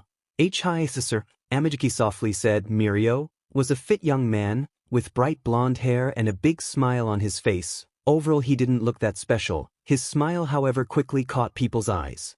His quirk allowed him to phase, to become intangible, untouchable, but it also meant he couldn't see, breathe, smell, touch, or anything. And his friend, Tamaki, a thin boy, longer black hair, combed over his face, almost trying to hide behind it, his ears slightly showing, pointy tips almost like an elf, his back slightly hunched, mostly to make him smaller, his quirk also strong, allowing him to take the property of anything he ate, echolocation from bat meat, wings from a chicken, or the thick skull of a goat, but unlike Togata, who simply lacked control, Amajiki lacked something simpler. He lacked confidence. Put him in a room with just a villain that kept silent, and Amajiki was able to fight like a pro. Any other moment he was able to be taken down by an insult. What can we expect today, sir? More quirk training? Are we gonna jog in our underwear again? PP, please no. IW would rather die, Amajiki said with a whimper at the thought. That workout was just for him, simply to get more confident. It also helped Togata, seeing he already got naked 9 out of 10 times when he used his quirk thanks to his lack of control. No, we will be training with All Might today. He should show up around 1. So before that normal lessons? The day seemed to be taking years, only for lunch to be over, and it was 1. So Aizawa got his students dressed in their hero costumes and meet him at Gym Gamma, where All Might was waiting. But as the students walked up, they saw nobody. One of the students asked, "Sir, what are we doing here?" "Wait and see, Reizo," Aizawa said with a sigh as he saw it. All Might ran and jumped from a tall building. "Hello, young students," All Might said proudly as the students exploded in smiles and happiness, which for Aizawa meant the longest 3 hours of his entire work life. "I will be seeing you all later, students. Give it your best, and I will be proud to call you my colleagues." This got everyone very excited and gave each of them a good boost in what would be their studies. But then, Might went away, jumping away, turning into nothing more than a star, only to land behind you, where his big muscular body, the thighs that was harder than a shield, arms strong enough to lift buildings, legs strong enough to reach near hypersonic speeds, all of that was engulfed into a puff of smoke. That large body, able to shield others from any and all from whatever could possibly harm them. It then turned to show a body, thin to the bone, sunken cheeks, weak and thin, a complete opposite look of the original All Might. This sadly wasn't a fake, a copy, or an imposter. This was the true All Might, one that lost the ability to use his quirk without problem. He was just able to hold it for 5 hours. He jumped into a small 4-seater car, which was the thing he used to get around. Driving back home. The number 1 hero, a man who made how much money on just royalties, arrived at his house. A simple house, with a small garden, nothing crazy, or even something that would scratch the top of his balance. "I am home." "Hey uncle," a female voice called out from the 2nd floor. All Might waited a bit, as he quickly heard the steps coming toward his location. Down the stairs ran a girl, the same age as Izuku, with black hair, reaching her shoulders tied in a ponytail, and a small mole below her bottom slightly centered on her right side. She had a sizable bust and a tall stature for a girl. She also had a showable but slight muscular build. And she was the successor of All Might's quirk, a secret quirk hidden from the public, gifted down from generation to generation, all to those that the previous wielder deemed worthy. Nana was the next one in that line. At the moment she had the same quirk as her grandfather, who was also the 7th user of One for All. She wrapped her uncle in a big hug, easily lifting him and turning. "I missed you this morning." All Might laughed. "I know, sorry, I will take a quick shower," she nodded. "I will make some lunch, don't worry." He embraced her on the forehead. As he started making the stairs, he had to hold on to the railing.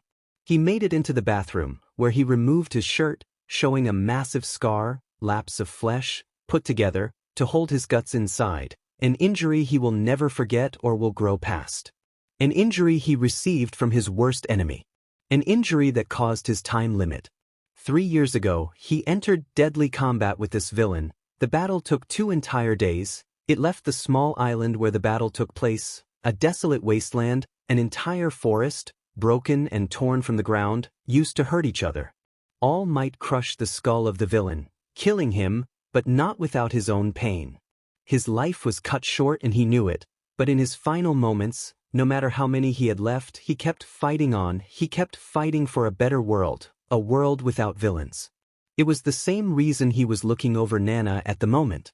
He would be her teacher. He would teach her everything he knew. He would lift her up to reach the next level, the next pillar of peace. He would bring her to UA, follow her there to look over her training. Nana was happy she had the opportunity. From a young age, she heard about her family, her father, a man that died after a villain attack, a man she didn't know, her mother dying as she was young due to sickness. Her father simply had a one-night stand. Unaware of the other family she would have had, if not for that one villain attack. It was the reason All Might took care of her. He lost her family. If he was a better hero, that attack would have never happened. "Uncle, the ramen is ready. I added a side of trout and vegetables for you." Nana screamed from the kitchen. "I will be right down, just a sec," All Might called as he was putting ointment on his scar. It was a special cream made by Recovery Girl, the nurse of UA, a sweet old lady that healed everyone with her quirk. Everyone that was able to be healed. All Might sadly was not one of them. He was too injured to be healed effectively. All he could really do was watch what he ate, watched what he drank, and put the ointment on his wound to relieve the pain as much as possible.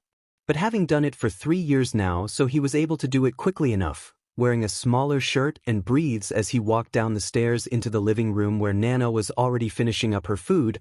"I am gonna go back up, Uncle. I just bought a new game and wanna play it some more."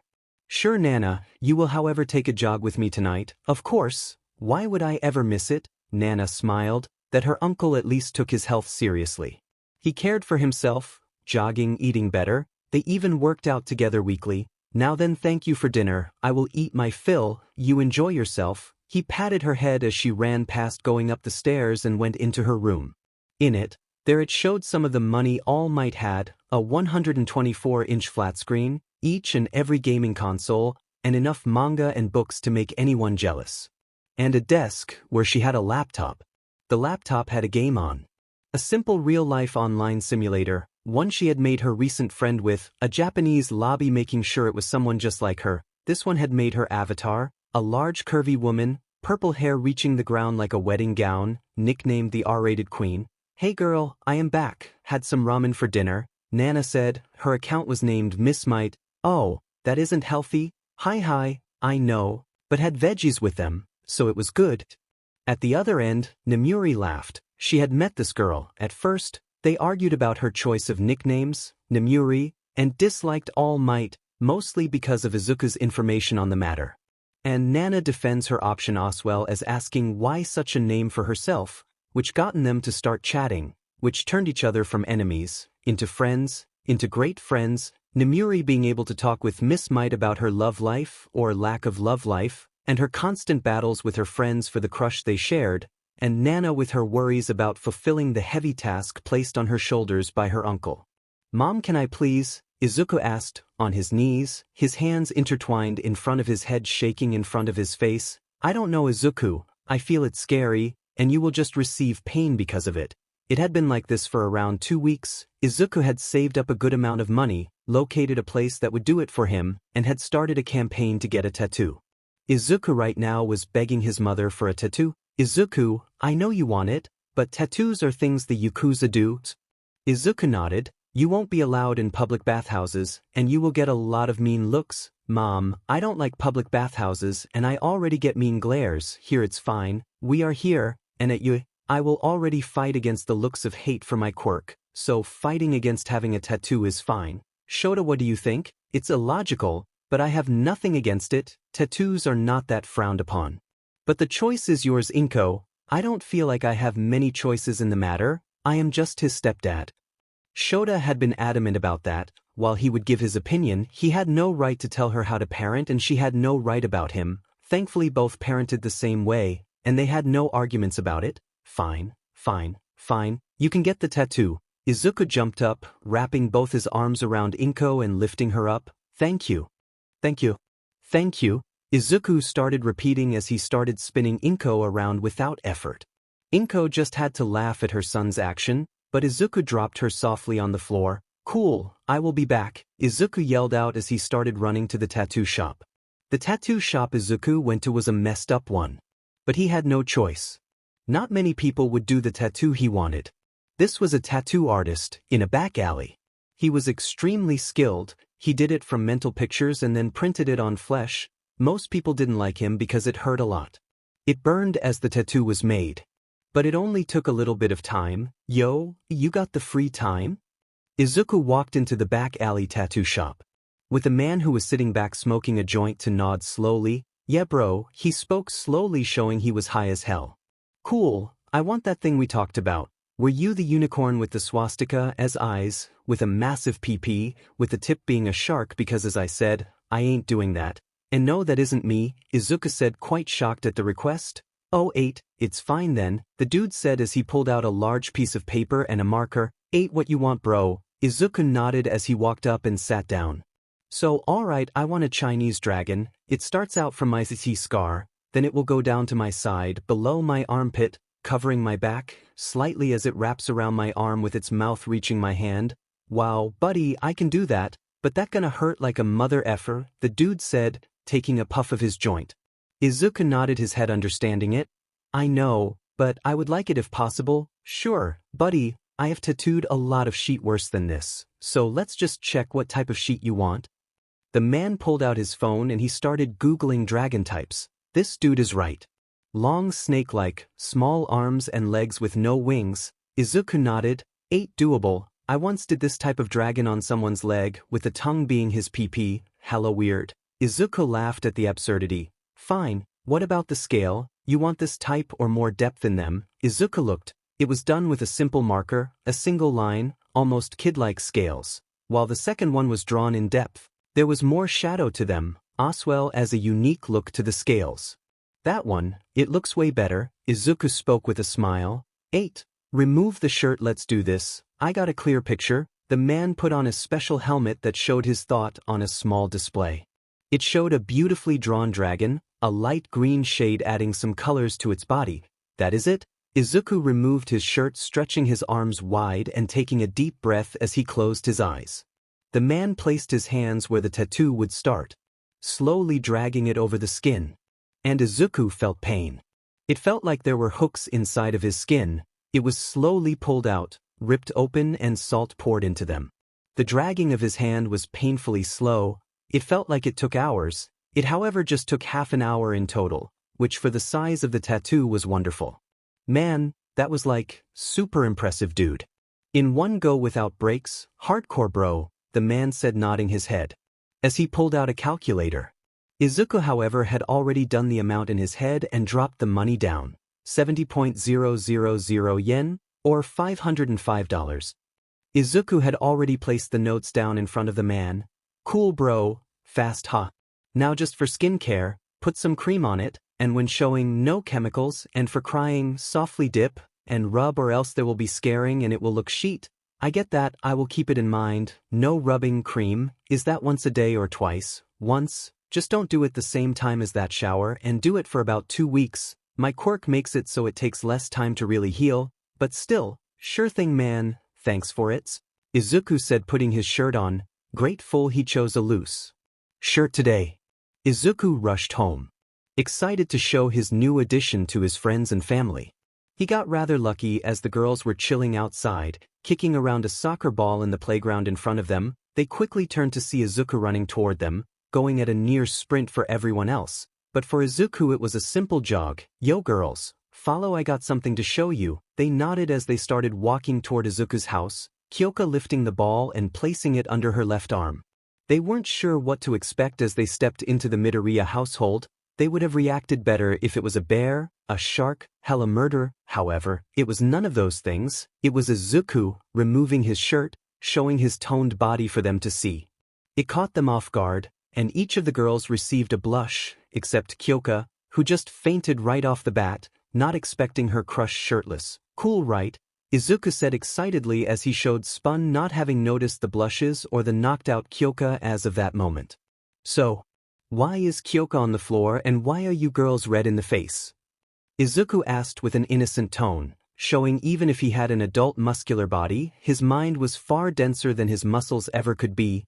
Inko just smacked her son on the head as she floated her slipper and smacked him while walking to Kyoka to lift her up and get her seated on a chair. Hey mom, what was that for? Izuku asked as he rubbed the spot he was tapped on. It didn't hurt, but he felt a sting as it happened. You will figure it out when you're old enough, Inko joked, making Shinso, Tokoyami, and Shishida laugh as they were playing cards with Aizawa, who also chuckled at the sight. Why, I'm 18 years old already, any older and I will be walking with crutches, still gonna be as dense as a brick though. Shinso laughed as he dropped a matching card on the pile. Too bad mister, grab 2. Shishida said as he dropped a 2 on the pile, making Aizawa smirk. Draw 5. He placed a joker on the pile. Oh, the darkness has foreseen these possibilities as it gave me a torch to use in the darkest of days. Tokoyami spoke cryptically as always as he placed a draw 2 on top, giving Shinso a draw 9 if he had no protection against it. Sorry beast boy, but back to the kennel. Shinso laughed as he placed a joker on the pile. Both Aizawas had been holding the jokers. But Shishida had one more chance, a draw 2, and instead of the 14 he would have to pull, Shota would be required to pull 16, but he didn't has any. Damn it, he said softly as he started counting the cards he would need. This was how the day went by. Nothing special happened after the tattoo was shown. But as the next day happened, Shota like normal woke the boys up. Today would be different, as he would start teaching them real martial arts, which would help them more in a fight than brute strength. Izuku, however, quickly shook it off, saying he didn't need his. He was strong enough to enter UA on his own and he would learn it there. While Aizawa didn't like this, he understood it and accepted it. Even more so when Izuku brought up the fact heroes should protect not fight, cause if heroes didn't fight, he wouldn't have that scar on his teeth. Aizawa agreed. I get that, but fighting will happen, so why not learn now? I just don't see the point. I will be learning all this stuff in UA anyway, so why learn it now?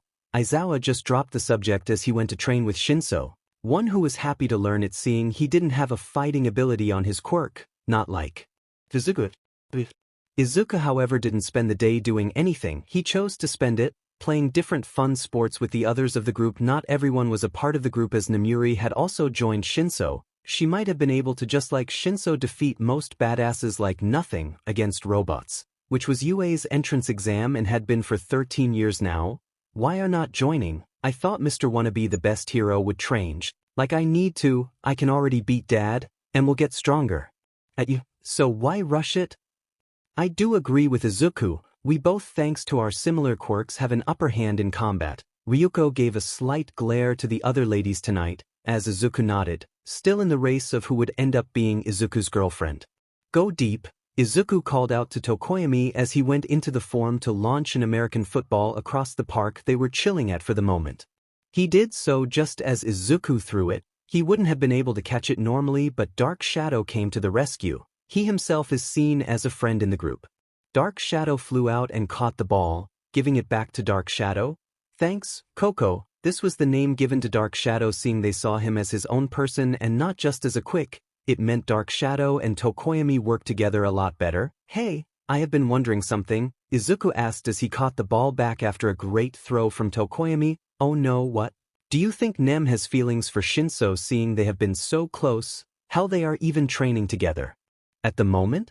This nearly caused the group to facepalm without wanting to. It caught them so off guard. And as they thought about it, how Izuku could have possibly thought of this outcome, they had to laugh. Whenever Shinso and Namuri were together it was because Izuku was there, Shinso being there with his brother and Namuri following her crush. Hell, Namuri was training now so she could follow Izuku toward the same school. You're dense, Shishida said as he took the ball from Izuku to throw it back and forth, leaving Izuku in confusion wondering why everyone was laughing at him. Hurry up, Slowpoke, the train is about to head out. Mina screamed loudly at Izuku who just scanned his card and started walking up the stairs right to the train. I know, Mina, just chill, Izuku finished as he walked toward them seeing his group waiting for him. They sat down near an area that was big enough for all of them. I just don't get why I wasn't allowed to sit on your lap. It's not that bad, Mina pouted as they walked toward you, Izuku standing taller than all of them like always. They walked right toward Yue. Each of them was well trained for this moment.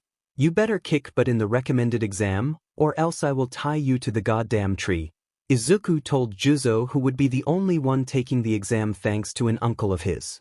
The rest didn't really get the chance as those that were full-time teachers at UA were unable to recommend students, as it gave an unfair advantage when they voted.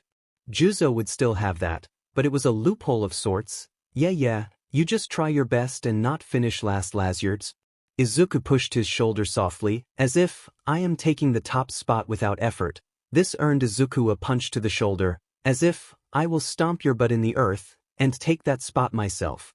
You can be just below me, Rumi growled staring up at Izuku who just chuckled as he lifted his arm and started ruffling Rumi's hair before walking further. As he walked, many others gave him a stare, and he understood, he was their biggest challenge, one they were not going to overcome. Let's head inside, hanging around here is just for scaredy cats.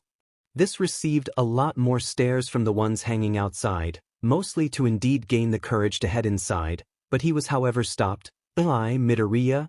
Izuku looked back with a smile, waving back at the person taking a jog toward them. Hey Uraraka, long time no see, ready for the exam? With a cheerful smile, Achiko nodded her head. I am super ready, gonna give it my all, and hope I pass. Achiko said as she started looking around the group. Oh hey, you, sorry I forgot your name. Achiko said, her smile dropping a slight bit as she saw Namuri, as well as the other ladies that were clinging onto Izuku, so to speak. I will introduce you inside, let's go. As Izuku started walking, the group followed him, with Izuku introducing the group to Achiko. As Izuku had expected, there were one of the first ones in the auditorium. Let's sit here. Izuku pointed toward a corner that was pretty empty but close enough so they could hear whoever gave the presentation. And right as they were seated, the group talked a bit, but mostly they were scoping out the competition. Izuku took note of some students. A pretty tall woman, at least taller than most of his female friends, that looked well-trained walked in and chose a seat right in the middle of what seemed like strangers, showing she was confident and wanted to learn. Same for a well-built kid with glasses, his hair combed neatly to the side, but a little messy nonetheless, showing he might have rushed to be here. He was a broad build for sure, with what looked like engines sticking out of his calves. Each step he took looked to be by the book. A large man, extremely well-trained, spiky hair with thicker lips, his build alone making him stand out. He was hanging around a group of pretty loud guys, one with bright yellow hair and a clear black lightning bolt in said hair, which Izuku found funny, and kind of wished to find out if it was done with dye, or just since BR. A dude with black hair was uncombed, but the group was loud. Countless more people walked in, yet nobody gave Izuku a feeling of worry, each seemed to be rather underwhelming. The only one that gave Izuku an unsure feeling. Light blonde hair, sort of exploding from his head. A growl-like grin on his face. His hands in his pocket and he looked bored and irritated. Izuku didn't know what it was, but there was something about that dude that fueled something in Izuku. It was like a mixture between worry and rage. Something that caused Izuku's dragon will to activate and give those around him the feeling of impending doom. Only stopped as Shinso tapped him on the shoulder. Yo Izuku, what's up? Izuku gave an apologetic smile. I can't really be sure, just something about one of those guys that psees me off like nothing before.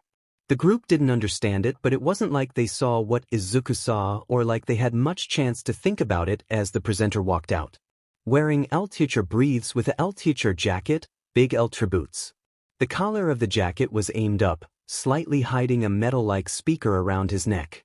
A nice pair of orange-tinted downward triangle glasses hid his eyes, with two small patches of hair on his upper lip as a mustache. The final thing, and by far the most noticeable, was his hair, bright yellow hair, styled, upward. The hair was at least the size of the man's own torso and in a spiked tuft. He had a smile on his face and a microphone in his hands. Yo Itzwa boy, present mic coming at you with the explanation of a lifetime, making yo chance at you a skyrocket like my albums. He spoke loudly and with an immense amount of confidence, mostly trying to cheer the students up and ease them for the exam. Can't be too worried about your exam when laughing at the energy of a weirdo. Title. Present mic wore with gusto. Yo, so let me spit some shit real quick. Present mic said, holding the mic from the side. So check it. Y'all were given some cards right before y'all entered the building. On that card it has some information written down, yo, just like the paper in form of you has some information written down as well. Y'all can read it, but I can also just spit that here and now. Present mic walked around, which really eased the worry of some students with a chuckle. So first look at the letter on the card. That letter will show you the classroom you will need to enter for a small quiz. This worried the possible students slightly, but that was due to the shock. While heroics is about the muscles you got, the most important one is the brain, yo. So we gotta test you at least. But that's easy for y'all. Then, you will head out on a bus with your class to a designed examination site. There the real fun will start, yo. Present mic said, with the students already had a feel for what would be the real fun, and it was showable by the commotion. Man, this exam is gonna be a piece of cake, just robots. Izuku told the group as he had just finished reading the piece of paper placed in front of him. I hope I will do good, Achiko softly said. Just float them up high and let them drop easy points, Izuku encouraged her. Sure, he is talking about the robots. Namuri shushed them as she wanted to hear what they were able to do. Alright, in the exam there are 3 robots. Excuse me SI, or I have a question, the dark blue-haired boy said as he stood up straight with his arm pointing right at the ceiling. This caught present mic off guard as he was still speaking. Sure, Listener 7777, what you got? You stated that there are 3 robots in the exam, but on this paper it is clearly show 4. Does this mean you made a mistake in the print or the explanation? And if so, that is extremely unprofessional. You at UA should strive for the best, and if we have TO do our best, we will need all the correct information. The blue-haired boy then did a turn, right for Izuku and his group, pointing his finger right at them. Stop the talking, we are here to listen to what is said and not converse with each other. If you want to talk, you should just leave and give your spot to those really aiming to be a hero. Izuku smirked. Better spot pointing before I shove that finger where the sun doesn't shine. And you are more disruptive than I could ever be. If you were as stuck up as you were, you might have recognized Present Mike was still explaining the situation, or you could just read the DMN paper instead, wait for what he says, and complain afterwards. The room was quiet, neither student nor teacher wanted to speak, even at the teacher, it was quiet, well except for some. First was the principal of UA, the smartest animal in the world, given a quirk thanks to experimentation. But then again he was a special type, an animal created from other animals, making people often guess about his true identity. A rat, cat, dog, or even bear was often guessed. Next to him were his 2 oldest friends. First, a sweet old lady, walking with a cane and a doctor's coat, recovery girl. And an equally short man, also with a cane, but instead of a cane that looked like a needle, this one simply looked like a normal cane. He was wearing a yellow spandex suit with a body-size cape and whiter boots. Overall, just like Nizu and recovery girl, he was short. Tallest of the bunch at 120 centimeters, recovery girl at 115 centimeters, and Nizu shortest of all at 85 centimeters tall. They were laughing just like Izawa was. Present Mike, however, wasn't laughing, but he wanted to. He loved burns, and that was a pretty decent one in his eyes. Yeah, I was just getting to that, he said, trying to get all eyes focused on his once more. So like I said, there are 3 robots that will earn you points when you destroy them. First, you got the one-pointer. They are these one-wheeled robots that got 2 large arms it uses as shields. Just watch out when they rush you. We named them Victory. Second, 2-pointer dubbed Imperial. These are scorpion-like robots that are able to fire off small lasers. Don't worry, they just feel like a punch. Still, they clear off them unless you want a couple of bruises. Present Mike looked over and saw everyone was still paying attention. Then the third robot is worth 3 points, with the nickname Venator. And these ones are big bulky robots, and while you might think walk around and attack freely, their ones got missiles that will pack a mean punch. And don't get too close or you might get squashed. Present Mike slammed his hands together, adding a bit of shock to the group, but it did nothing more than excite Izuku slightly. Perhaps they would be fun to tear apart. Then we got the final one left, its name, the Executor. This name brought fear to most. Now look, this thing is like massive, taller than all the buildings and incredibly strong, so just stay clear from them. It's nothing but a hurdle that will give you nothing but trouble. Seeing they're only worth 0 points, it will just take more time up than you got. So focus on the smaller fish. Now then, that is all I have got to say. I will just wish you good luck, and let's watch you go plus. Present Mike hoped everyone would pitch in and they would loudly say UA's well-known motto, but either the nerves or their lack of joy stopped them, leaving Present Mike alone. Ultra, he yelled defeated, before waving the students off to their classroom. See you guys later, don't disappoint me. Izuku spoke to his group as he walked out with Ochiko. Both of them have the same exam site. Something Izuku found a little irritating was that he couldn't take the exam with multiple friends.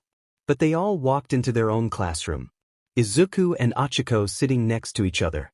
A piece of paper was already placed in front of them. It seems we can start right away, Izuku said, slightly confused that there wasn't a teacher in sight. It aimed to allow them to cheat. Not something most would do. But Izuku silently chuckled to himself as he noticed a small rat-like robot in the vent. He looked around the classroom, already seeing groups share answers. But just like Ochiko did, he ignored them all and filled the answers in himself. The questions weren't even that strong. The first couple was about moral dilemmas. A burning building trapped 2 people. An old woman and a young businessman. Who do you save and how? It just made Izuku scoff. It was too simple. Both of them or die trying. You're next to a train track. Next to you is a lever. If you don't touch the lever, The train will run over 5 middle-aged people. If you do touch it, it will swerve and only one teen will die. What do? You stop the train, free the people, or just die trying to do so? Izuku believed that was what made a hero. No matter the situation, if a person was in need, you would as a hero need to be ready to give your life. The slightly harder questions were those you had to really study. These included math, Japanese, economics, and the like. Not that those were too much of a problem. It took him around 30 minutes to 45 minutes to fully fill out the exam. Placing a paper on top to deter cheaters, he closed his eyes and leaned back. Fully relaxed and made a mental plan of how to pass the exam with as little real effort as he could. Then again, he was kinda looking forward to destroying those robots. He never had much of a chance to really let that much. But more important was to make sure both passed.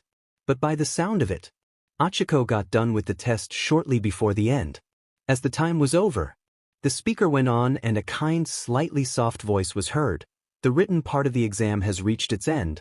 Those that cheated, please leave UA instantly. Those that took the exam fairly, please walk outside and look for a bus that matches your card. Good luck. Like Nizu expected, not everyone that cheated left, only around 10%. It seems we have a lower amount of honest cheaters than last year. Yeah, last year was like, what, 45%? Wonder why? Gran Torino wondered as he, much like Nizu, checked the drones. I wonder how this boy will do, Hound Dog said, tapping his chin as he aimed at Izuku. Yes, he showed he was rather confident during the explanation. And most of the test, he acted asleep. The teachers nodded. I am just curious about my niece, though they are on the same site. I wonder if they clashed what would happen. Aizawa groaned as he thought to himself, she would get her butt kicked. Well, let's see, shall we? Nizu laughed, already releasing the robots to the exam site. A nice amount of prep work. As the bus slowly filled up with the students taking their seats, a voice was heard again. You will now be driven to the exam site. There you must destroy as many robots as you can. Please stay in the starting area until the doors open. When the doors open, you are free to rush the site and break as many robots. However, attack a fellow student, and you instantly fail the exam, Nizu said in the same tone. But the bus ride to Izuku was mostly quiet. The girls had to deal with 1 or 2 idiots believing they could stuck them. Now we can get to the fun part, Izuku said as he was the first one out the door. Spreading his arms wide and going for a stretch, allowing most to hear his bones cracking loudly. Are you okay? Big guy, that sounded rough, Nana called out with Izuku laughing. I ain't just okay, I am the best. I like your style, man. A boy Izuku saw before with black hair. Are you sure you can move in that? Seems a little long for this weather, Izuku smirked. He was wearing a long-sleeved shirt on purpose to hide his tattoo, not wanting to deal with villain haters. It's fine, it doesn't lower my mobility, and it's not like I will get hurt by a robot, Izuku said right as the doors opened. Yururika, let's move, Izuku called out, instantly going in a sprint stance.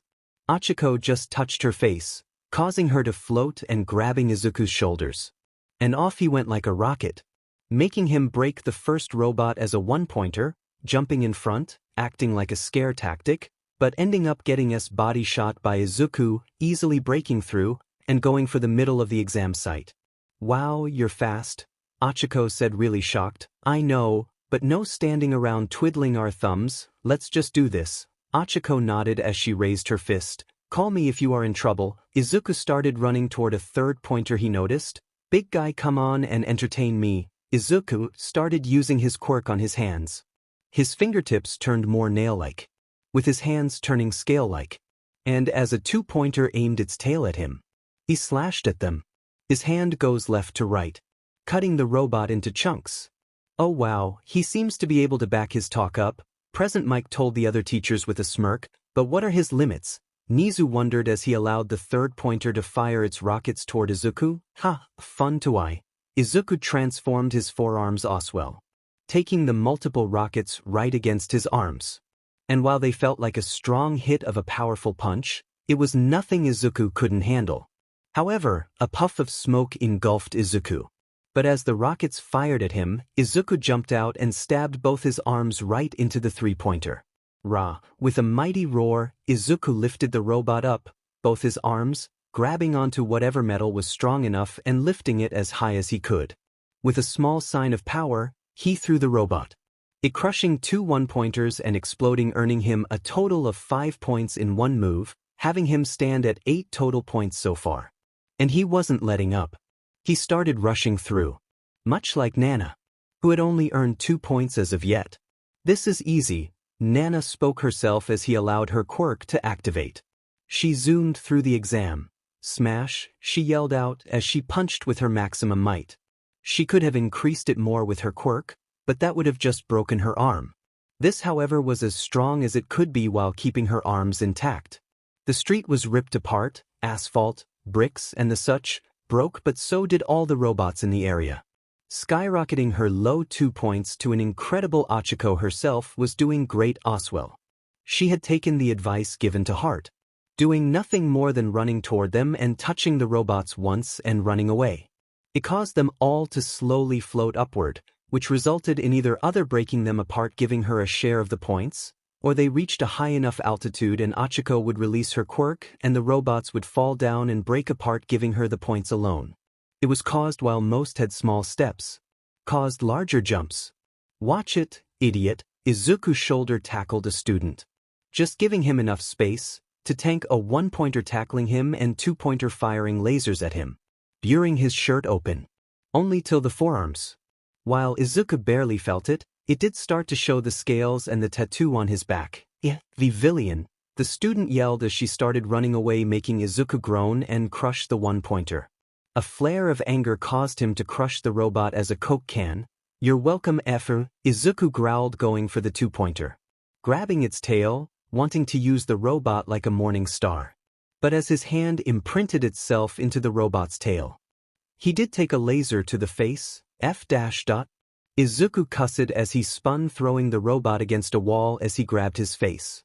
"Man, these are easy," Rumi called out as she landed a downward spinning heel kick right to the head of the robot, causing it to implode. "Talk for yourself, I am just happy trapping them is acceptable," Nemuri said with an exhale. "Nem, use the 2-pointers, they shoot lasers." Himiko laughed, sitting on the back of a 2-pointer and moving the lasers how she wanted. Nemuri quickly started doing the same thing. While it wasn't as effective against the other 2-pointers as they were easily able to dodge the attacks, the 3-pointers barely moved and made easy targets. "This exam would be easier if he wasn't here," Ryuko said to Mina, she had been working with. They both looked at the same person. A singular boy, yelling at the top of his lungs, massive explosions rocking out his hands, luring more robots towards himself. Not only did he have no care for others, but he also yelled at anyone that got slightly close to him. "We are just lucky Zuku isn't here. He would have thrown that loud sheet into a wall at the start." Mina laughed, skating around a 3-pointer and throwing multiple handfuls of acid on it. "Talking about Izuku, I wonder how well it's going for him," Mina asked, but Izuku was doing great. He was one of the top scores on the exams. In reality, nothing special happened. Well, that wasn't until the last 5 minutes. A massive robot showed up. The 0-pointer, a massive robot. Bigger than any building UA had put on the exam site. "Ha, now that looks like fun," Izuku laughed. That laugh stopped as he heard a scream for help. "Help, I got stuck." It was Ochako. And Izuku ran right for her. "Yururika, what happened?" Izuku called out as he came closer. She was stuck under some rubble the robot created. "Help me please," she begged. "Wow, I can help," Nana said, swallowing as the robot got slightly closer by the second. "But before that, we might need to move that. I got it." "Save her." Izuku took a deep breath. He closed his eyes. When he opened them again, his pupils had turned into slits. "It's over," a far deeper, dragonic voice said. Izuku's entire body turned into one of the scales as he started growing bigger. He had fully activated his quirk, something he hadn't done in so many years. In front stood something that caused many students to sheet themselves, and even the teachers to look shocked. A massive black dragon, dragon wings, protruding from his back, scales all over the body. The membrane of the wings was a dark green, showing a slight change from the black body. Large horns also grew from its head. A massive dragon stood in front of everyone. The wings flapped strongly, causing a strong wind to be felt by all nearby. It did so to move its larger body. Its leg flexed, the sharp nails slicing through the ground like warm butter, making Izuku the massive dragonfly forward, over Achiko and Nana, and tackling the large robot back, overpowering it by a lot. Izuku had expected a lot more of the robot and thus used a lot of force, so much so that as he pushed forward, with the help of his powerful legs and wings, he easily pushed through buildings and reached the wall, where he crushed it in half. "Wow, weak," Dragon Izuku said as he started to transform into his own form, only leaving the dragon wings on, allowing him to fly at high speeds back to Achiko and Nana, who were both still shocked and didn't move. "Din, do I have to do everything myself? Yururika, are you okay?" Achiko was too stunned to speak. She could only nod and shake her head. "Why, you're a villain," Nana said, making Izuku said, causing his to crush the corner of the building that was laying on top of Achiko. "I am not a villain," Izuku yelled angrily. His rage felt heavy, making it almost impossible to swallow for them or to move. "I am gonna lift you up, Uraraka. I believe your light might be broken or sprained, but the exam." Izuku smiled. "If I don't help you, I don't deserve to be a hero anyway." Izuku smiled as he started walking her to the front gate. Everyone backed down in fear. The teachers had similar reactions. "He is a dragon quirk, we can't have those," Vlad King said, but before Aizawa could speak, the three eldest spokes. "He did amazing in the exam," Recovery Girl said. Gran Torino nodded. "He didn't have to transform as he did, he had enough points to pass and the exam was nearly over. He did that just for the sake of saving someone. I will quit if we don't allow someone like that in a hero school. Because of a quirk? Yes, he is quite something for sure, haha. Your son is really fun, Aizawa." Nizu laughed. "What?" Most of the teachers screamed in shock as Nizu just told them a bombshell. "Wait, that's your kid?" Present Mike asked. Being Aizawa's oldest friend, he was well aware that he had remarried and gotten a new son.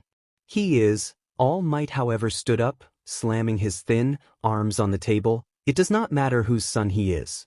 That boy is a villain." Aizawa stood up and glared right at All Might. "How the F did you get dumb if an idea in your head?" All Might did not back down. "His quirk is evil, you know it is. Dragon users are villains from Birchen, you know it." This Aizawa hated. "You're a idiot. How the hell do you think a quirk makes someone evil?" It was a heated discussion. "They are born like that, they want distribution and this. They live for nothing but gold and death and you know it." "Calm down both of you." All Might, "You have no right to decide who will be allowed to enter or not. That is my job." And Aizawa, "Please calm down. While not all Dragon Quirk users are evil, a whopping 85% of users do take that path. Now, I understand the worry of Dragon Quirk users. It's worrisome, as some are unable to come to grips with their own power and the massive amount of hate they already have. It might be impossible to overturn that hate, however." Looking at these test results, Nizu said, showing the paper of Izuku, "He will most definitely be a great addition." It got everyone to look at the results of the robot exam as well. "Oh wow, your kid is special for sure." Izuku had taken the top spot with an impressive 150 robots defeated and an insane 135 hero points he got for saving others. "Seems like he is a better hero than you were at first, and much better than your niece," Aizawa said as he walked out of the room. She was ranked 2, with 175 robot defeats but only 5 hero points. And they were all aware of All Might's results, 120 villain points, and 45 hero points. He had already looked at those that interest them, and by his calculations, Izuku's group should pass. Though he just had to make sure none of the teachers voted against his son entering UA. But unbeknownst to Aizawa, Nizu already accepted Izuku into UA. "You know Toshi won't accept it, and he will go against it," Gran Torino said softly to Nizu. Recovery Girl had already left in order to heal the students that were injured. "I know, but I frankly don't care. I have been far too lenient in accepting his behavior. He was always an emotional child. He just can't get over the fact that one of them did that thing." Nizu nodded as he started speed reading through all the test results. "He always did this." Nizu spread it in 2 different piles. Useless and potential. The other teachers then discussed the fact who was allowed in and who would be turned down. They even make a pile for those to be suggested toward other schools. UA took the best of the best, and sometimes that pile was a little too large for them to handle, so they turned them over to other schools to make sure hero societies still reached higher peaks. But the teachers were not discussing the fact that Izuku should be allowed. All Might was leading one side. Those villain dragon quirk users should never be allowed anywhere near a hero school. In the end, they would only betray hero society for their own pleasure. And then there was the side, being led by Present Mike, who believe in just letting anyone enter and train them the best they could. All Might, your bars are hella mixed, you want hero society to be best, but if you don't allow those of power to try, you're just weakening it in the end. And oh Mike, I am not, they are killers. I have fought with dozens, maybe even hundreds of them, and they are all the same, insane, and believed to be fighting for a better world. While the heroes were heated, Izuku was bringing Achiko to safety, using her wings to protect her from the rocks and rubble they were throwing at them. I know you might not like being touched by a villain, but you can't walk, Izuku said softly to Achiko, who had yet to say a single word, mostly shocked at the fact of Izuku's powerful quirk. She couldn't speak and wasn't even aware of the attacks. While the rocks did not cause lasting DMG, they were for sure felt by Izuku. No, it's not that, I like it when you touch me, Achiko said without thinking about it. Her entire brain was already fried thanks to her near-death experience. The pure Demps Izuku's quirk gave off. And being princess carried by her crush, all those things were just crashing her brain. Weird wording but touching, Izuku said with a smile, not thinking anything behind the words, just believing it to be an unlucky case of wording. So you are not scared, I am gonna rip your head off. Or that I am gonna kill anyone. Achiko just shook her head.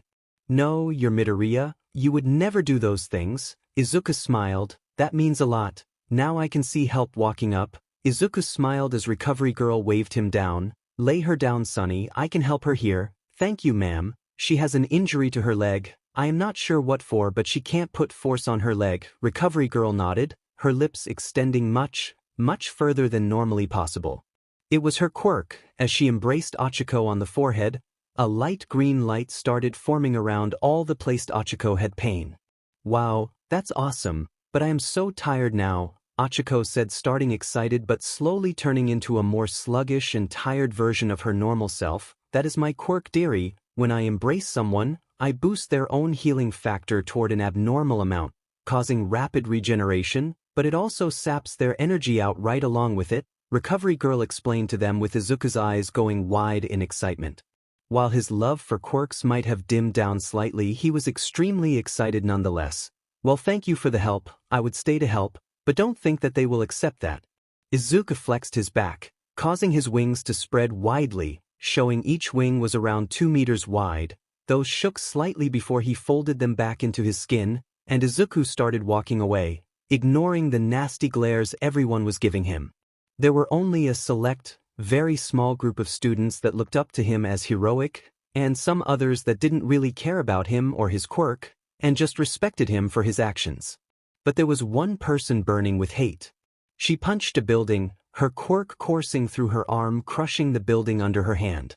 In her mind, she screamed at herself, Dragon Quirk showed me up, that villainous beast must have caused the destruction himself in order to boost his chances. I was so shocked I wasn't even able to move, that villain, she screamed, sadly having taken All Might's teaching to the heart fully. Never for a reason, she just hated them because she was told to hate them. She dusted her hands off, at least I won't ever have to deal with his villainous but ever again, she whispered to herself as she started making her way out once more.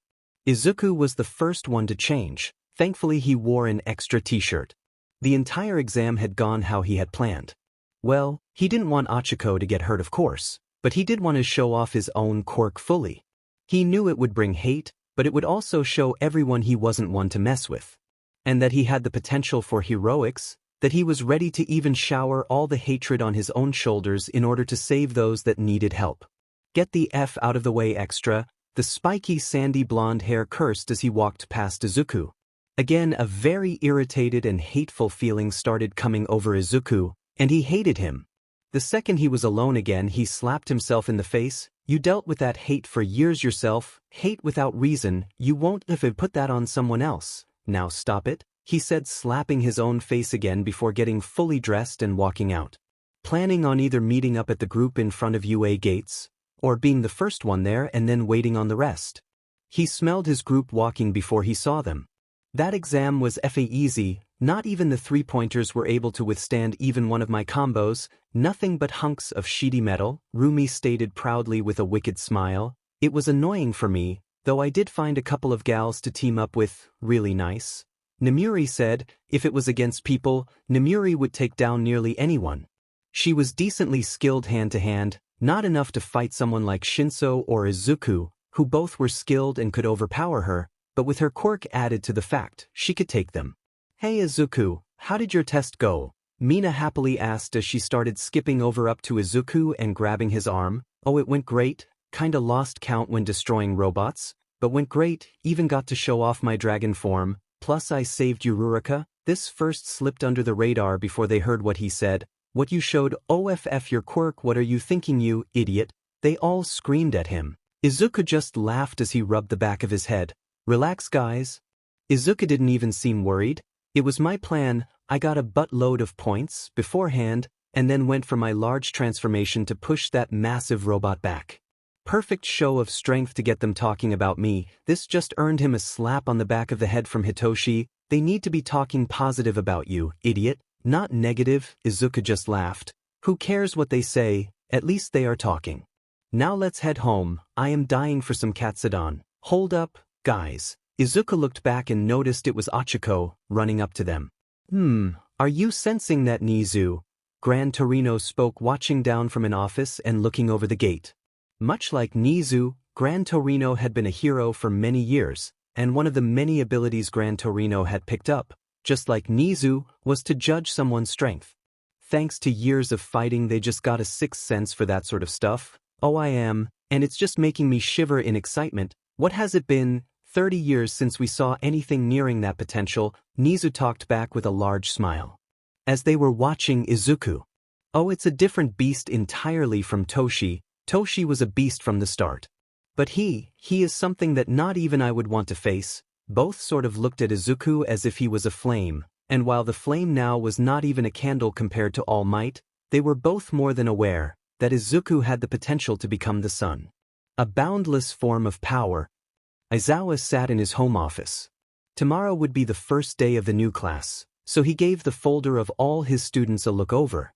Thanks to the mixed classes, they had a more free limit of students, causing heroics, year 1, be made off 48 different students. Most would agree that was a pretty large number of students, but Nizu was well aware that most students wanted to be a hero thanks to fame, childhood dreams, and the likes. And they would always drop out. Which mostly resulted that the third year only having 20 students or so. There of course were classes that had all 48 of them at the end, but that was rare. Don't has to look over them, Aizawa said as he threw the folders off. Mina Ashido, Kyoka Jiro, Fumikage Tokoyami, Izuku Midoriya, Jiroda Shishida, Juzo Hananuki, Himiko Toga, Namuri Kiyama, Rumi Usajiyama, Ryuko Tatsuma, and Hitoshi Shinso. Aizawa knew them all too well, having seen them grow up. This one is that girl Izuku works with, Aizawa said looking over the file of Achiko Uraraka. Oh, this is Toshi's kid, Aizawa said looking at the folder for Nana Shimura. Yuga Aoyama, Quirk Naval Laser. Lacks mobility and stamina. He looked at the picture. Yuga was a skinny guy. Barely had muscles or fat. By the looks of the picture, he took great care in his looks. Tsuyu Azui Quirk Frog. Strength in legs, great mobility. Seems even more mobility inside the water. How wonderful, Aizawa said looking at the young girl. Her tongue was slightly out of her mouth. Her eyes were larger than most, the same for her feet and hands. She was slightly hunched over with dark green hair. Tenya Ida, oh, younger brother of Tensei I guess. Same quirk, engine, but instead of the arms he has them in his legs, allowing him to reach high speeds. Izuku looked at the picture, standing straight up, his dark blue hair combed neatly. I would have never guessed that to be Tensei's family, Aizawa said picking up the next folder, Mishiro Ojiro. Tail, how plain, however, it seems to be a martial artist. He looked at the picture and Ojiro looked like an average guy. He wasn't overly muscly. I like him, Aizawa said to respect those that put effort into their work. Denki Kaminari, Quirk Electricity. Seems while he has the confidence to be a hero, he lacks the brains and skill. A plain-looking dude, with only really his hair standing out, bright yellow most of it, with a black lightning bolt in it, Ejiro Kirishima. Now that could be an effective hero quirk. Hardening, Aizawa said, taking a sip of coffee. Kirishima was a decently well-trained dude, his hair black and unstyled. Koji Koda. A rather unique look, however nothing to do with his quirk. Aizawa looked at him, in almost rock-like body, quirk ani voice. He is able to talk with animals, getting them to do his dirty work. Rikido Sato. A bigger guy. Sugar rush, eating sugar gives his strength a boost. Aizawa nodded as he read his file. Sato stood taller than most people, just shorter than Aizawa. His most distinct feature was his rather thick lips, Mizo Shoji. Again tall. Quirk dupli arms. Allowing him to duplicate each limb, turning the 6 arms into hands, mouths, feet, eyes, ears, and more. I wonder what's under the mask, Aizawa said as he looked at the large man. He had silver hair slightly aimed down, but most of his face was covered by a mask. Hanta Siro Quirk tape. A slightly lanky kid, with very wide elbows, shoots tape out of his elbows, allowing him to move with it. Shoto Todoroki, that's Endeavor's kid. Wonder what came out of that fiery BSTRD. Seems he got his father's and mother's quirk, ice from the right side, and fire from the left side. Powerful, a combination of both of them might block both weaknesses. Shoto's body was normal, his hair was split, right side was white, and on his left side was red hair. He also had a rather nasty look scar on his left side. Toru Hagakure, quirk invisible. Aizawa chuckled at the picture of nothing but clothing. It was really enjoyable for Aizawa, Minor Mineta, quirk, and sticky ball. Ah, so the ball on his head are sticky, Aizawa said as he looked at the picture. Mineta by far the shortest student. Smaller than even most girls, he had large purple ball covering his head, much like an afro of sorts. One that Aizawa remembered to get points by just capturing the robots to earn points. Katsuki Bakugo. Quirk explosion. He sweats from his palms and can ignite the sweat causing explosions, Aizawa said looking at the picture, a decently fit ashen-haired kick with a wicked grin on his face. Momo Yayorozu. Quirk creation, allowing her to create whatever non-living thing she wants. How useful. He looked at her picture. She stood a bit taller than most other ladies, with large curves. Wonder how effective she is with her quirk? Aizawa questioned before picking up the next folder. Yosetsu Aways. Quirk weld, allowing him to weld multiple things together as long as he touches the stuff. Aizawa said looking at the fit-looking dude, with long back hair spiked upward and toward the back left. Held up mostly by his bandana. Sin Kaibara, his quirk, gyrate. Allowing him to rotate all his limbs at great speeds, allowing for more damage with his punches. He himself was of medium built. He looked lazy and uninterested of sorts. He looks interesting, Izuku will like him. Tagaru Kamakiri. Quirk razor sharp, allowing him to produce blades all over his body. He was a tall, slender young man with pale yellow-green skin and a fluffy green mohawk. He has 2 hooked blades coming out of his mouth with no real nose. Aizawa could almost compare him with a praying mantis. Shirhai Kruar. Quirk black, useful. He can merge himself with anything that is dark-colored, either naturally or due to external circumstances such as shadows. He can even move through those freely. Shirhai was a tall man with fluffy white hair and black eyes. His skin pitch black, a mutation because of his quirk. He looks irritated like me, Aizawa said, placing his folder down and going for the next. Another martial artist is good. Itsuka Kendo, oh that might be Rando's kid, Aizawa said having trained before with the same man in his dojo. Her quirk big fist allowed her to grow the size of her hands, simple but effective. Wonder if her strength also increases with that. The girl was of medium height with a slim build. She has long orange hair that she wears in a high ponytail on the left side of her head. She looked cheerful but calm. Yui Kodai, quirk size, allowing her to increase and decrease its size. Yui had shoulder-length bob-shaped hair, a bang swapped to the right. She was fair-skinned with an athletic build. She didn't really have an expression on her face.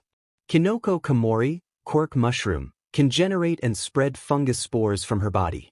If it makes contact with something, these mushrooms grow quickly. She was a short girl with a tiny build. Her hair was honey brown, curved inward, looking almost like a mushroom-shaped bob cut, almost reaching her shoulders.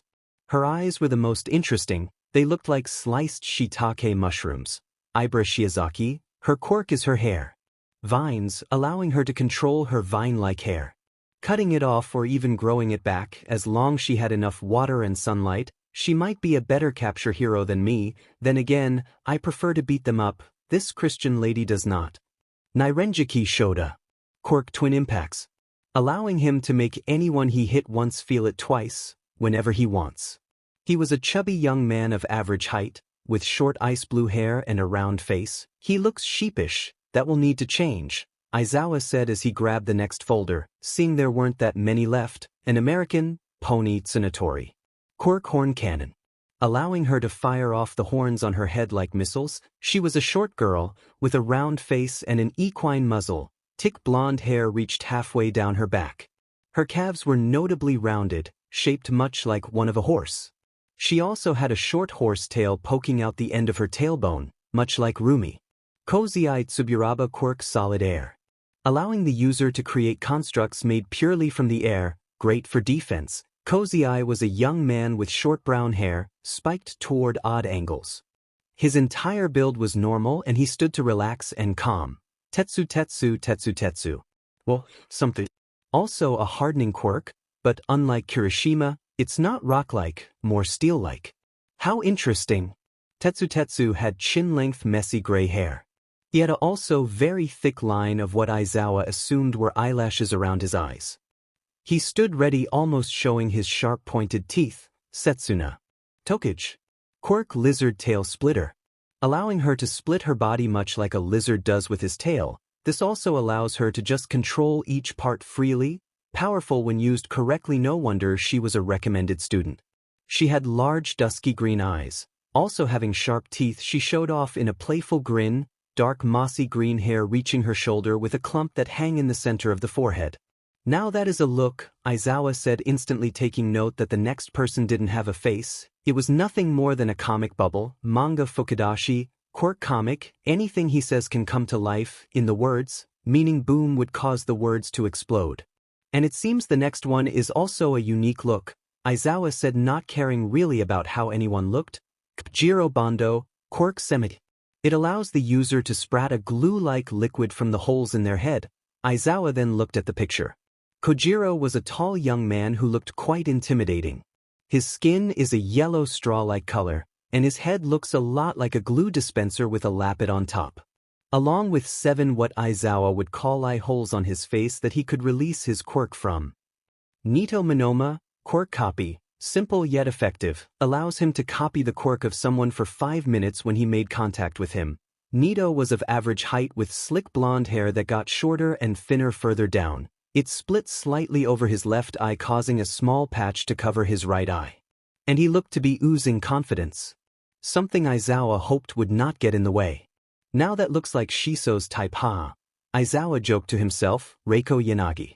Quirk Poltergeist allows her to telekinetically manipulate objects and people close to them. She had pale skin and was of average height, chin-length pale gray hair parted to the right hiding most of the left side. She had clear bags under her blue eyes, a small mouth and full lips. Her hands were lifted almost like a zombie of sorts. 3 more to go before I can sleep, Izawa said with a yawn. Going over all these names was tiresome, but it had to be done. Hiryu Rin, from China. Quirk scales. Allows Rin to form strong scales over their entire body, like protective armor, and even fire them off like projectiles. They however require collagen and calcium to grow. Almost like Izuku's scales, but it seems he can grow them back and fire them off. Rin had lightly tanned skin with black hair he wore in a low braid and reptile-shaped eyes, most not have gone over well with the kids back at home. Nijire Hado. Quirk wave motion. Transforming Nijire's vitality into energy that they can discharge into blast waves. I get why she doesn't look that excited. Nijire had long periwinkle hair, royal blue of color reaching all the way down to her knees, twisting around her back. She had a bored and shy expression on her face, but Izawa understood that because overusing her quirk could cause death. Lastly, Mei Hatsum. Quirk zoom, allowing her to zoom in with her eyes. How did she pass? Izawa wondered as he looked through her file. She was a short woman with a mature build, salmon pink hair with reached her shoulders styled into thick dreadlocks. She used self-created gadgets to pass the exam. Ha, a smart girl. But she seems familiar, I just can't picture where. Aizawa told himself. He questioned himself for a little bit before dropping the files in his bag and shuffling to bed, hoping to snuggle with his wife before he had to wake up again and get to work. Aizu, carry me please, I am tired, Himiko whined as she sluggishly walked out of the metro like the others. No Himi, just walk, it will wake you up. Come on, I expected you to have some energy for school, she whimpered slightly. I know. Nemuri threw her arm over Himiko. Did you stay awake too late or something? She nodded with a big yawn. Oh, it will be fine, just cheer up and let's go, Ryuko said, pulling the group back toward their walk and out of their tiredness. UA wasn't that far from the metro, but for the tired group, it felt like ages.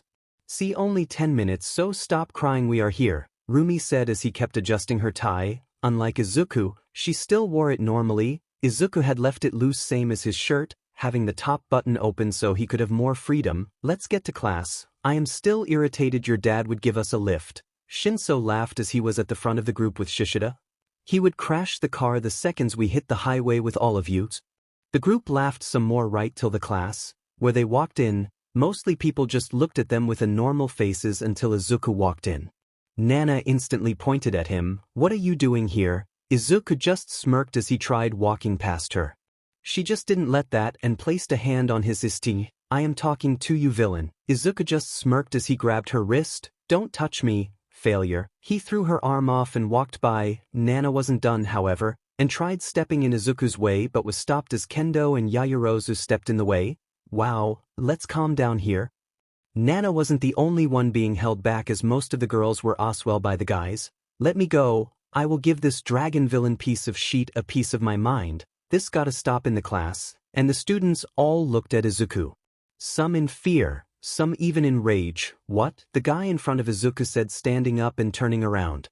But Izuku didn't care. He was smirking and waiting for the teacher. This is a school for heroes and not for villains. I suggest you surrender now and return the uniform that you clearly stole, Ida yelled as he walked up to Izuku. It seemed to nearly break down into a fight until a group of students stepped in. Achiko, Ojiro, Tsuyu, and Kirishima. Although Kirishima had changed his black hair into one that was spiky red, he isn't bad, Achiko screamed. He is here at UA, and villains can't get in, so he earned his spot. So let's just wait and see until the teacher shows up and explains it. Aizawa walked in right at that point, having waited outside the room for a bit to get an understanding of the class. Sir, there is a villain here, arrest him, Ida angrily stated as he pointed his fingers at Izuku. He isn't a villain, now everyone sits down before I expel you. This warning was more than enough for the class to rush toward their seats and sit down. This includes you, Aizawa told Nana, who was still standing near Izuku. But after being singled out, she scuffed before begrudgingly going toward her seat. Now, unlike what any of you believe, we don't have a villain in our class. The students didn't seem to be too happy with that statement, but as Aizawa activated his quirk, they stopped talking and sat back down. Good, now let's start this like normal. I am Shota Aizawa. My hero name is Eraserhead. I will be your homeroom teacher. I am the father of Hitoshi Aizawa. Now many of you may wonder how someone with a dragon quirk entered UA. I have one answer for you: strong work. He passed the same exam as any of you and passed well over all your test scores. Like hell he did, Nana said angrily. Nana Yagi, a score of 180, very impressive. You beat All Might with 15 points. She smirked as others went wide-eyed. Some scuffed angrily. Still, didn't beat MidoRyuu's score of 285 points. This wiped the smirk right off her face. MidoRyuu, stop smirking. Now I don't care if you all become friends. I don't even care if you keep hating MidoRyuu for all 3 years. That's not my problem, but you will behave yourselves. Anyone that can't accept that can leave my classroom and never come back. He waited a bit for any of the students to move before nodding his head. Good. He opens the folder on his desk. You can all get to know each other after class, but now, I want you all to grab these. He pulled a drawer open and threw out a couple of UAPE packs. Once you have those on, we will head out toward the open area behind UA and perform a couple of tests, which show me your physical abilities. However, for those that can enhance their abilities with their quirk, we will rerun these tests with your quirks active. Yes, sir, the class said together, quickly. Moving forward only for Izuku to be stopped by Aizawa. Kid, you're gonna have to give in. Can't stay your cocky version forever, you will just get in trouble? Izuku smiled. I know, I will, just gotta edge them on a bit. They gotta hate me before I can get them to truly like me. Izuku smirked, making Aizawa chuckle before hitting Izuku on the head and pushing him forward out of the class. Izuku met up with the class and got dressed without problem, ignoring most of the stares he got from all the others. See you ladies out there, Izuku said as he was one of the first ones dressed, thanks to giving nobody the stink eye. The students had to wait a couple more minutes before the class was completed again. Finally, if you take that long being dressed in your hero suit, people will die. Work on that. The group nodded. Good, now then, we got some tests to do. First up is the 50-meter run. No quirk use first, Aizawa called out with everyone nodding their head. Most everyone had around 7 to 8 seconds, which was expected. However, some did well. Izuku had gotten 4 to 0.2 seconds. Rumi had gotten 5.63 seconds. Ryuko had gotten 5. It said Rumi off, nearly popping a vein as she didn't get the win in the fight. But she would overpower the overall exam. Now use your quirks. This got a lot of different results. Ida, who before had gotten a score of 6.87 seconds, turned out to have a score of 3.04 seconds. Tsuyu went from 8.63 seconds to 5.58 seconds. Don't go turning scared now, Izuku said as he turned into his hybrid form, his skin turning far more scaly and black. His eyes turned into slits, he even popped out his wings. He crouched down in the line waiting for the signal. Once that beep went off, Izuku shot forward, blowing his and Ida's score out of the park. He passed with 1.69 seconds. Only to turn back into his normal form. Bakugo, who he raced against, got a time of 4.25. You lizard brains, you made me mess up. Izuku just laughed. Not a good hero if people running messes you up. Bakugo just glared at Izuku before walking away with a scoff. Nana went off herself racing against Achiko, who got 7.15 seconds, a full second faster than her time before. Nana went from 7.03 to 3, and she was scolding herself that she lost to Izuku. I am smoking you, of course, you will. Ryuko sadly didn't have the ability to unlock to reach her hybrid form. She could for a small part of her body, her hands or legs. Which was what she would do, transforming her legs. These again turning scaly. 2 dragons, Nana thought, shocked. She wasn't alone on this, many were scared of it. But Ryuko ignored it and dashed forward. Rumi dominated with Ryuko got a time of 4, as everyone had done their best. They went to the next test. Grip strength, these are strong enough to handle all might, so go nuts, Aizawa told them with everyone going nuts. Mostly everyone at first had a similar score. Most guys ranged around 50 kilograms of force. The girls ranged to 40. Now Nana reached 56 kilograms of force. This again was broken by Izuku, who reached 200 kilograms of force, and Ryuko reached a well-trained 98 kilograms. Showing just how much more dangerous they were. That only broke once more when quirks came into play. Shoji went from 52 to Izuku, however, reached 997 kilograms of force in his hybrid form. Shishida and Tokoyami went further, Oswell, one turning into a beast and getting a score of 300, while Tokoyami worked together with Koko and passed that barely by 305 kilograms. Standing long jump wasn't that impressive for nearly everyone jump into the sandbox, apart from Rumi that hopped over it, Tsuyu that did the same, but as they were allowed to use their quirks they easily cleared the box. Only having those with non-physical quirks like Himiko and Hitoshi. They were the most irritated with this test, although grateful Aizawa didn't have them do the test twice, was great. Repeated sidesteps did nothing special, Minoru Mineta did best. He moved so fast it looked like it was 3 of him. Yeah, ladies, this hunk of a man is still free for the taking. And I am more than happy for more ladies. He winked. It did nothing more than cause the girls to shiver in disgust. The ball throw was where everyone had fun at. Bakugo believed he would do his best here. Grabbing it, die extra. He threw the ball with a large explosion. Reached a score of 705.2 meters. It was an incredible score that was blown out of the water by Achiko, which reached infinity. That score was copied by one other person. Monoma smiled as he placed a hand on her shoulder. Great score, really, before walking to throw the ball himself, getting the same score. Others like Yaoyorozu created a cannon and fired the ball a whooping 1,000 meters. Shoto Todoroki shot out a line of ice, traveling to his max limit which was 200 meters. Izuku on his first throw reached nearly 200 meters but as he transformed into a hybrid he was able to reach 500 meters. Something that earned Bakugo a smirk. Get destroyed lizard haha. Rumi laughed as she kicked the ball 506 meters away, barely passing Izuku. Well done Rumi, impressive. Izuku knew he could pass his score. The problem however was just that he did not have a heavy enough ball. That was the real problem he had, the same problem Sato and Ryuko also had. After the ball throw, the students had 3 remaining tests. A long-distance run. Something they were all allowed to use their quirks, simply because none really had a quirk that affected their stamina. The group started jogging, most taking distance from Izuku. He was going slowly enough to keep up with them. And after the 30-minute mark, only a couple remained. You're able to run a lot. Ryuko spoke short of breath.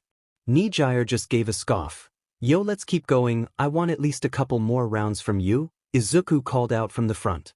But just then, Kendo started to falter and grow tired so Izuku slowed down and ran nearby. Come on, you really want to lose to a Dragon Quirk villain? I know you got more in you than just this, wasn't fun talking down on himself, but in order to help them, he would. As the final couple dropped out, only Izuku and MidoRyuu remained. Hey blue-haired girl, how about we do a final sprint? At this tempo, I am able to keep running. What I get from that? She joked. Just to join, hell ask me what you want if you can outlast me, Izuku said beginning to sprint. MidoRyuu had no chance to keep up, but his sprint, however, zoomed out his stamina. He dropped out tired, leaving MidoRyuu alone for 2 more rounds before she stopped out of breath. Huh? Didn't you are able to run? Izuku said, his heaving up and down. The 2 final tests were not Izuku's specialty, seated toe touch and sit-ups. Had Izuku not emptied his tank during the run, he might have scored higher, but that was his fault. Good job, now get back to class. Some others will show up and explain their school plan. The students nodded and moved out back to get dressed and move to class. Izuku moved to class quickly. He seemingly had a plan for today. So getting back to class, being one of the first ones, and sat down in his chair where he waited. Now to wait and read behavior, which was what he did. He needed to see how they reacted to him. But he was glad his a-hole self could leave. He didn't enjoy being one. His group of course reacted like normal. They smiled and waved at him. It was normal. But he was interested in the behavior of others. Most either ignored his presence or glared at him. Again to be expected, then to his surprise, there was also a group that didn't glare or anything. They all just walked in and sat down, which made it easier for Izuku. Finally, MidoRyuu walked in and gave him a smile. But now Izuku had to deal with the most difficult problem. While the students disliked him for mostly learned hate, but they could have dealt with dragon quirks and held a hatred for a reason, which made it harder, but not impossible. First, it was their second homeroom teacher Vlad King. As Vlad walked in, Izuku could see the irritation on his face. At first, Izuku wasn't sure if it was anger toward him or the fact he was a teacher and this was his style. I am not here to be your friend, I am just here to get you in hero shape. As he said this he looked right at Izuku. That would be needing to change. Vlad disliked him. Vlad explained a little bit about how his class would run. And he was not one for nonsense. But with that he walked out, allowing the next teacher to show up in their own time. Which was Present Mike, who had a big smile on his face. Yo kiddos, it's the realest teacher in the building, Present Mike said with a tune. Izuku liked Present Mike. Present Mike didn't hate him. He smiled the entire way in the class. Yo, I am gonna be teaching your grammar and cause you know I got them bars. Call me a dictionary because I know it all. His energy did lift the room up after the slightly grumpy Vlad King. Now I am more than happy to chill like we took a pill, but we still gotta rep you a. Present Mike walked out, allowing the next teachers to show up. It was around 50-50 for hate and love. Until the last one. Izuku could hear him showing up. With a rush of speed and power the door was opened and in ran All Might, the wind rushing in the room and pushing back the hair of the students. Ha, I am here as your heroics teacher, All Might said as most of the students smiled back with excitement. His untouchable smile nearly faltered for a millisecond as his eyes ran over Izuku. Wait, my god, All Might is our teacher, Kaminari cheered. One of the excited students. For most, this was one of the biggest things in the world. All Might is one of the most loved and powerful heroes in Japan. He had been a hero since they were younger and still at the top of his game. Hello, young students, All Might said with a smile, his loud tone silencing down mostly everyone, even irritating the hearing of those close to him and those with improved hearing. But he lowered his tone as he continued to talk. I will be teaching you all what it takes to be a hero. Izuku had to scoff at that. Something All Might picked up and planned to squeeze right away. Something enjoyable, Mr. MidoRyuu? Not really, just weird. You teach heroics. You don't really follow the law, you follow the media. All Might leaned forward. And what does someone like you know about heroics? I know a hero should save everyone equally. I know fighting should be the last means instead of the first try. All Might grumbled a bit before shaking his head, which is what I am about, but no matter for now. You will fight through your first year. Most heroes are in fact needed to fight, no matter what our dragon pacifist said. Villains fight, they kill, and if you don't fight back, they will kill you if given a chance. All Might said, mostly directed purely at Izuku, but more of that tomorrow as we will have our first lesson together, but that is for later. For now, you can have the rest of the day off. All Might dashed out of the room, leaving the students alone, with most picking their stuff up.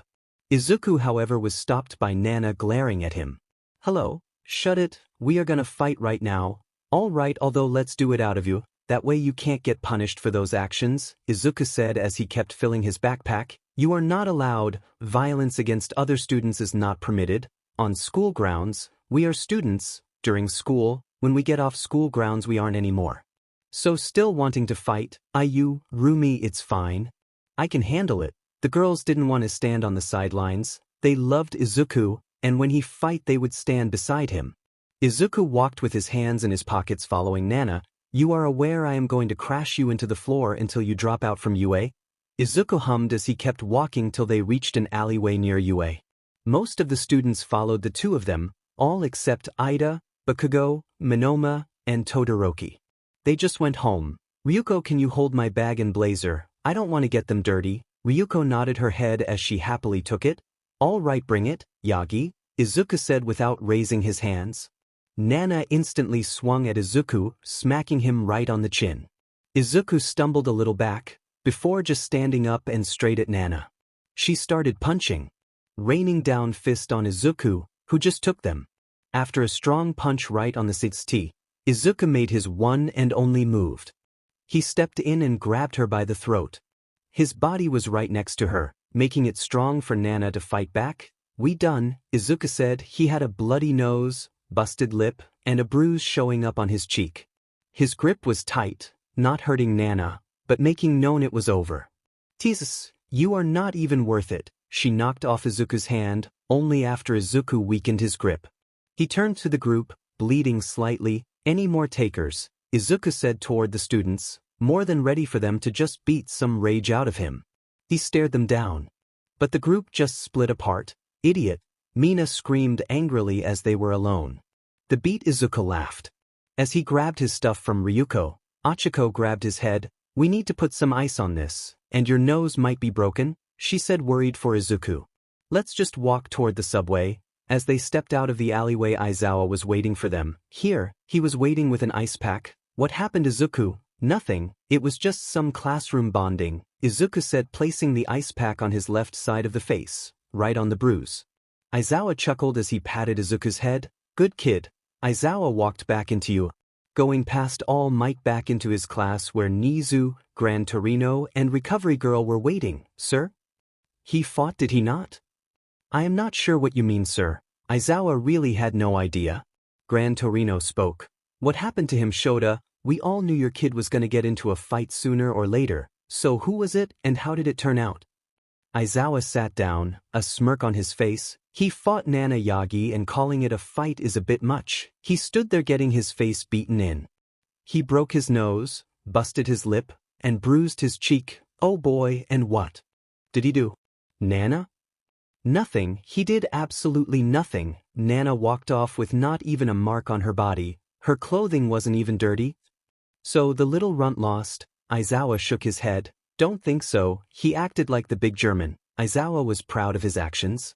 He was well aware of how Izuku could have just brute-forced Nana into the floor and broken her entire body if he wanted. Smart. If he beat her, but that anger would just grow. Aizawa laughed as he got back up. I am gonna head out, sir. Aizawa wanted to head home, get ready for his heroing job. Heading home. All Might had just ran away from the door. He had acted less than heroic by listening in. He sprinted back home, planning to go home and scolding Nana for her actions. He wasn't mad she beat Izuku, that didn't matter. It mattered she attacked as a UA student that could have ruined her image, ruined her chance of being a hero. He waited 20 minutes before Nana walked in. She instantly went for the freezer, grabbing a bag of peas and covering it with her fist. Nana, have you completely lost your mind? All Might yelled as he walked into the kitchen. What you mean, you attacked that dragon boy, didn't you? You could have lost your place at you never attack another student. It doesn't matter if you hate that dragon scum, you don't let one of them ruin your life. All Might screamed angrily. He was said she could have ruined her chances, it's fine. It doesn't matter anymore, Nana said irritated as she moved to her room. She threw herself on her bed. Tears running down her face. Why? She angrily screamed into her bed. It didn't matter how strong she was, how many reps of barbell curls she did.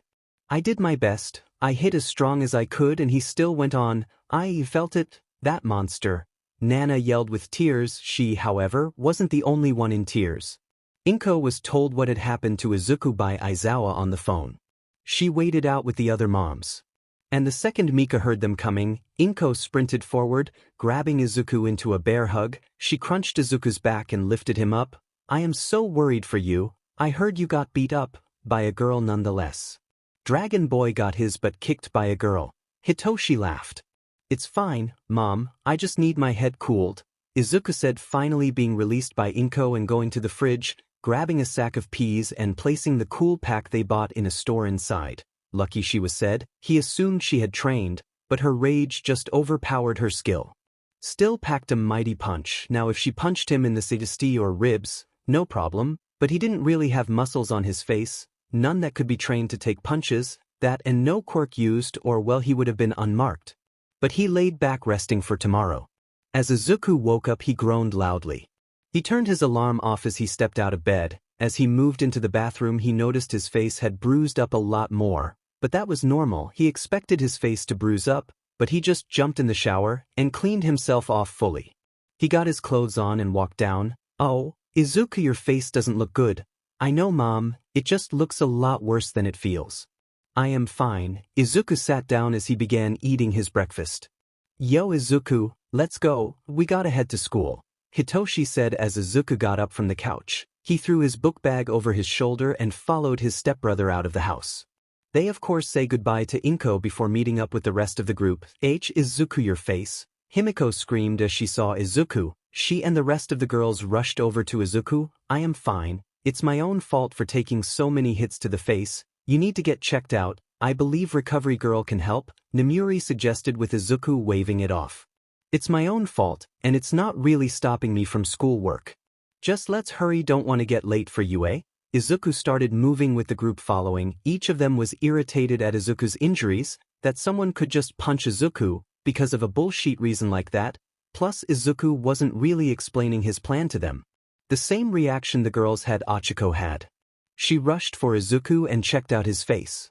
In her panic, Izuku started floating as all her fingers touched his face. Yururika, please stop using your quirk, Izuku said as he grabbed into Achiko's bag. Sorry, I really didn't mean to, Achiko said in a worried tone as she pressed his fingers together, bringing Izuku's gravity back. He nearly fell on his face but was able to catch himself. Let's get going, Izuku said, just wanted to get to school. The sooner he gets done with school, the sooner he can sleep. The sooner he can sleep and his face can heal. As he walked into UA, he expected everything, everyone smirking at him. He even heard some laughs, something Kyoka heard Oswell and was not happy about. But as they entered the hero class, he had not expected the reaction he got.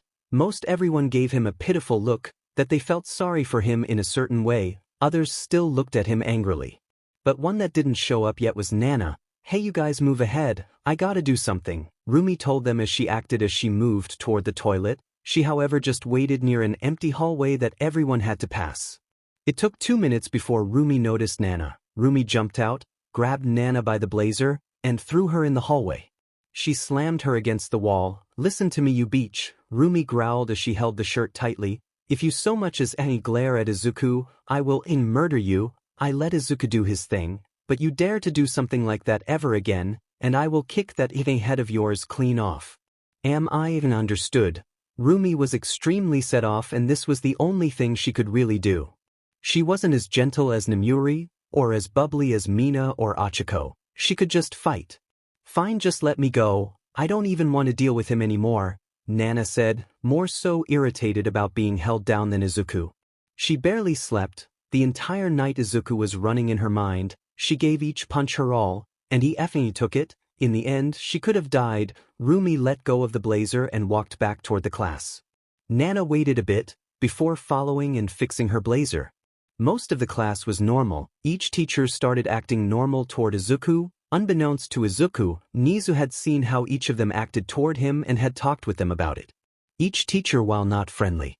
Also, they weren't hateful. They acted more as if he wasn't really there. As the room waited for All Might, they decided to talk with each other. "Is your face really fine? We are going to fight in this class. I ain't that easily taken down. Just make sure if you are against me, do not hold your punches cause of pity," Izuku told Ojiro, who nodded with a smirk. "Just hope yo, haha, I have arrived." All Might laughed as he opened the door. "My students, I am glad to see you all once more. Today will be the first day that you will be dressed in your hero outfits. Now rise up and grab your outfit." All Might laughed as he pressed a button, causing the wall beside him to open up and all types of briefcases to slide out. "You all will need to meet me at Grounds Beta. There I shall explain in detail. Now do not be late." All Might yelled before sprinting and jumping out the window, to disappear in a flash, leaving most of the students starstruck. They moved out of the class with their hero outfits. First of the group. She had on a simple school uniform that seemed very generic but also a little bigger for her, allowing her to slip in and out of her outfit if the need raised, which helped a lot with her quirk. Aoyama had chosen a simple knight armor set minus the helmet, which he had replaced with fancy-looking sunglasses and a sparkling cape. Around the armor were multiple round circles, with the main one being around his stomach, allowing him to attack with his quirk. Next was Mina, who had chosen a purple and turquoise skin-tight bodysuit. The colors were in a slash pattern which screamed Mina. The arms were sleeveless with it ending just above her BRST. She also had a plain white eye mask with a cropped sleeveless tan-colored waistcoat with white fur along the collar. Just like the rest of the outfit, her boots were acid-proof with holes so she could skate on her acid for mobility. Next to her, Ajui's outfit consisted of a bright green turtleneck bodysuit.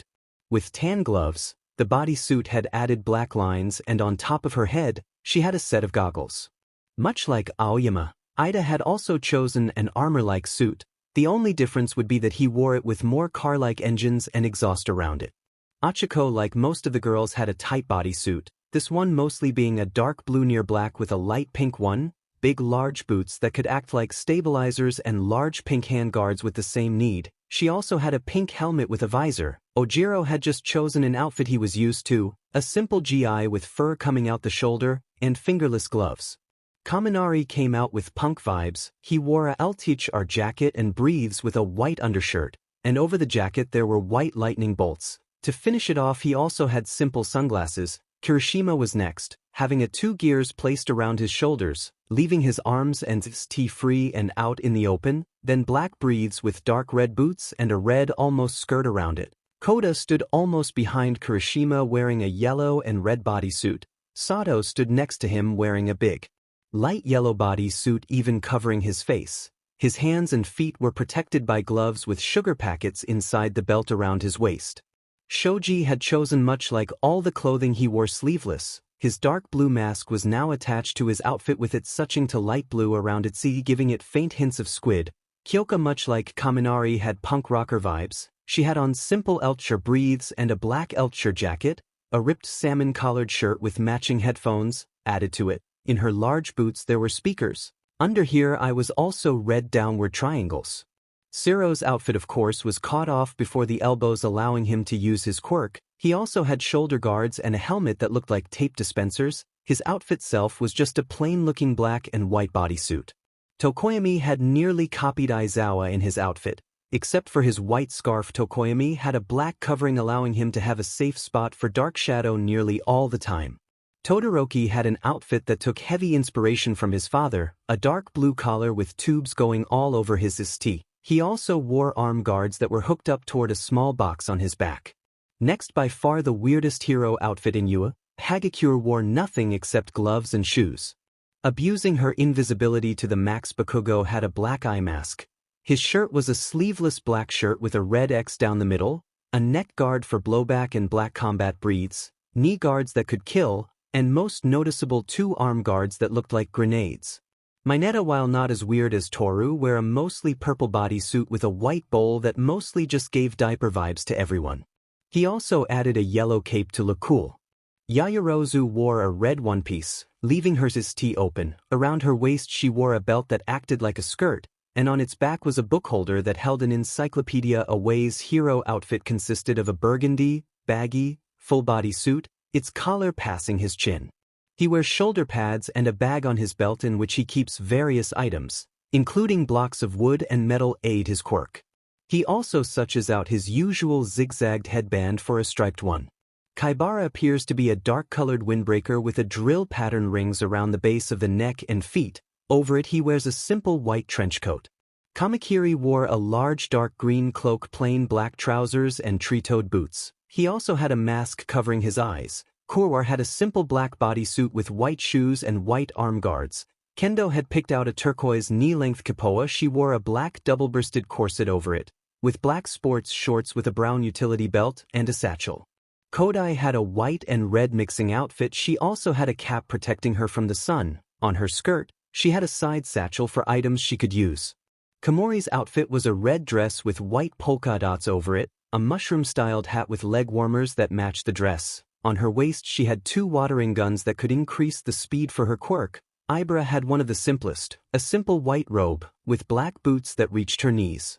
Shishida had just worn black breathes, his quirk covering his ST in brown fur. Shota had picked out an armor-like ST plate, white outlines for a lot of muscles, and a deep blue visor around one eye. Pony's outfit was much horse, just her quirk and appearance. She wore a horse halter around her head with a lead rope dangling around her back. Her outfit itself was made to resemble a jockey uniform consisting of an orange skin-tight shirt with paler markings around the chest and stomach. Suburaba's outfit was a simple light blue jacket, pale breathes a black undershirt with large brown boots, and cylindrical-shaped soles. Tetsu wore a dark green jumpsuit that cut off just before his ST, some holes in his baggy breathes with metal shoes. There was also some metal around the ST, leaving most of it open. Setsuno wore a purple scaled-like bodysuit with an eye mask, black knee-high boots, and fingerless gloves. She had orange-like 3-piece arm guards on. Manga's hero outfit consists of a blue shirt with red sleeves and breathes covered by a series of ink bottle-like pieces of armor around his torso and legs, black on his torso and white on his legs. He wears a belt with manga panels and elbow underlength gloves, and his mask resembles a manga page template. Hananuki's outfit was a black bodysuit under most of it, then pieces of armor over his ST, forearms, shoulders, and legs. His helmet looked a lot like Zero's helmet. Bondo wore a yellow, slightly baggy suit. Around his ankles, wrist, waist, and neck there was a red accessory that looked like the bottom of a glue bottle.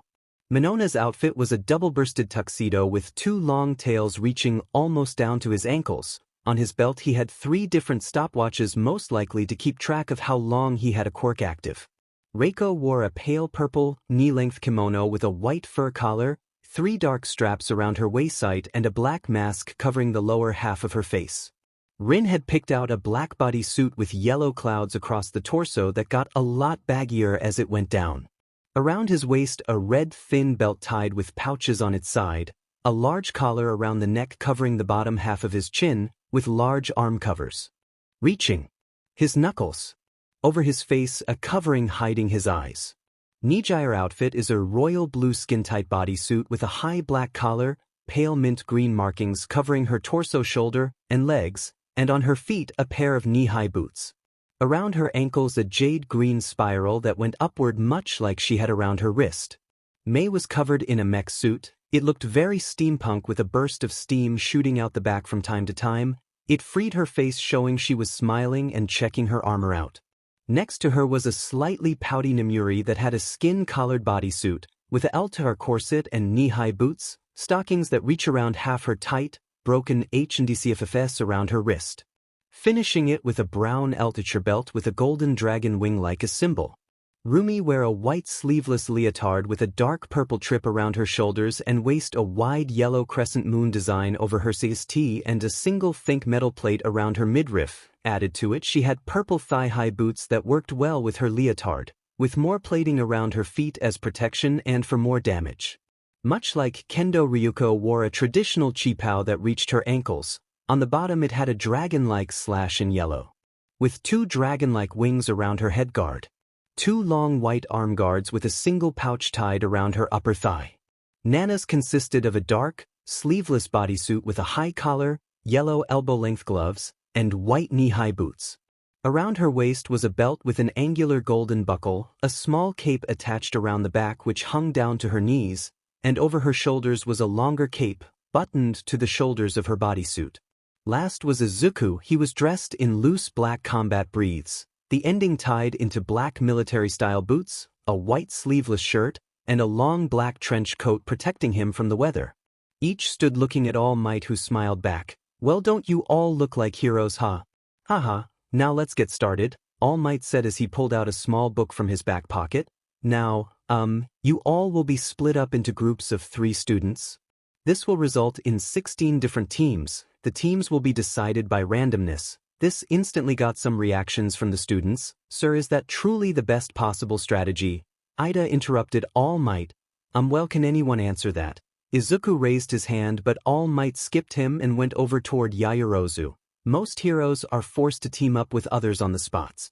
"Ding ding ding, you are correct, Miss Yaoyorozu. You are correct. Heroes often team up to protect others. You all will team up, half heroes and the other half villains. Each group of villains will grab and place a large bomb into one of the rooms and protect it. You have 5 minutes to hide the bomb, then you have to hold out for 10 minutes.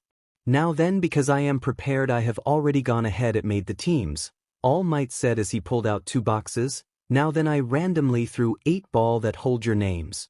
All Might pulled out the first ball, which was the villains, Kayama, Koda, and Oyama. These newly crowned villains will fight the heroic team of Siro, Hatsum, and Jiro. All Might called out, making Kyoka sigh. "Now move inside and prepare yourself, villains," All Might said as he brought out a large bomb. MidoRyuu and Koda worked together to lift the bomb inside. "I got a plan, you two just work on protecting the bomb." Koda just nodded, too scared to really speak. Aoyama agreed Oswell. It meant MidoRyuu quickly moved into the front area.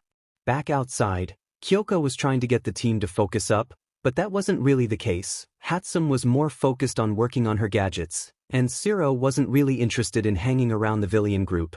It didn't really help that Kyoka was sure she had seen Mei from somewhere before. So as the signal was given, the 3 moved in. Siro ran ahead of them, ignoring the warning. Kyoka screamed toward him, but as he turned a corner, MidoRyuu jumped out and kneed Siro in the stomach, dropping him back. Both Jiro and Mei ran up to them. "Oh Kyo, you should have known you in my range," MidoRyuu said with Kyoka looking around. She was far too close to dodge or run away. MidoRyuu ripped her outfit around the wrist with an explosion of pink gas to fly out and surround the 4 of them. MidoRyuu smiled unaffected by her gas. Siro was gasping on the floor, the gas filling his lungs and knocking him out. Mei's suit created a mask around her, but as she swayed a little she then fell backward, knocked out. Only Kyoka slammed her hands on her mouth and nose, trying to block the gas. But MidoRyuu rushed in and started punching Kyoka, who blocked with her hands, causing the gas to enter her body. "Oh, how impeccable, the villain team wins," All Might called out as he grabbed the next 2 balls to fight. Team villains are Miss Shiosaki. Komori will team up with Shoji. They will face the hero team of Hagakure, Kaibara, and Tetsu. All Might announced as robots came in and grabbed all 3 downed hero students. "Well done, Miss Kayama, effective work," All Might said with a thumbs up. Nemuri gave a friendly smile as she joined her friends that congratulated her. I despise that we have to act like villains, but in for the journey of becoming the best heroes I shall try my best, Shiosaki said with her hands pressed together in prayer. I will stay out and fight them. You two close this entire area. That shall not be required. They cannot fight back again the might I have been gifted with strength by the Lord, Shiosaki said as she started walking toward the door, planning to end this quickly. Waiting right at the door. It gave the other team not a second. Surrender yourself, and allow no violence to become upon you. That ain't manly, Tetsu screamed as he ran upward, going to take down Shiosaki. Foolish man, repent for thy sin, Shiosaki said, turning her back to the group and shooting her hair out, capturing the three. Seemingly capturing all of them until Kaibara used his quirk, spinning his fist at high speeds and breaking through the vines. Struggling is foolish, Shiosaki said as she moved her vines forward one to capture Kaibara this time for good, which happened, finally after a minute-long struggle. The second team that has leaned on the power of a single person, will our third team have the same, or will we finally see some teamwork? All Might called out as he pulled out two new ball. The villain team is MidoRyuu, Tokage, and Mineta. They will face the hero team, Tsunatori, Sato, and Kirishima. Who will win, who will lose? Izuku walked with his two teammates. So what do you guys have as a plan? Setsuna shrugged as she stood between Izuku and Mineta. You tell us, villain, you in your element here. I will just protect the appealing lady. Izuku groaned. I am not a villain, shorty, and you just protect your own dignity. You will need it if you soil yourself and your diaper. Haha, that does look like a diaper. Setsuna laughed as they walked into the building. It's not a diaper, it's a bowl, like a bowl of grapes, you idiotic villain. Izuku just sighed. You block the top area with your hairballs? They are sticky, right? You block the area off. Tokage can fly around to scout them out, and I will keep them busy. This plan was accepted by the group. Izuku walked toward the front as he sat down. Mineta had run up and filled the upper floor with ball. It was nearly impossible to walk through. Students remember it as a team exercise, not a 1 versus 3. All Might called out, making Hitoshi growl in frustration. It's fine when the other two do it, but Izuku, and it's a problem. Izuku himself groaned. His plan basically got called out over the radio, making the three heroes hear it as well, so Izuku couldn't play passively. He hardened his fist with scales and punched a wall. While it dented, he didn't break through. It was what he wanted. He walked toward the gate, but on the way he pulled out multiple doors that he stacked against in between walls. He waited behind it, going in his hybrid form. Setsuna hides behind that wall, they are coming, Izuku said to nobody at all, just as the three heroes walked in. Each thought they just heard into his plan. Hey buddies, you ready to face a villain alone? Kirishima hardened himself, strengthening himself, as if Kirishima ran for the wall, believing he would break through. Taking Setsuna out would be a quick upset, which could mean they had more chances against Izuku. But as Kirishima ran face first into the wall kept standing, his face busting again concrete. He stumbled back, right as Izuku sprinted through the doors, each door splintering as Izuku forced himself into the fight. He moved quickly and looked evil. Izuku slammed his open palm on Sato's. He flew backward, forcing Pony to dodge toward the floor, causing Sato to miss her. Izuku kept moving. He grabbed Kirishima's head and pressed it into the wall once more, this time breaking through the already dented part. Kirishima's head was stuck in the wall, and last was Pony, who was still on the floor, scared. So Izuku stopped. He turned back to normal. Hey, you good? She flinched at Izuku's touch and crawled away screaming. It's alright, I am not going to hurt you, just calm down, Izuku said as he was tackled to the floor by Sato. Focus, Pony. Sato punched down on Izuku's face, his strength easily breaking Izuku's nose. BLD spatter all around, but Izuku was not gonna give up. He grabbed Sato by the head, both fists around Sato's head, and he pulled him down. As his head moved down, Izuku's moved up, Izuku using his forehead to just headbutt Sato in the nose, breaking it. But Izuku kept doing it until he felt Sato's grip lessen, which made Izuku throw Sato off.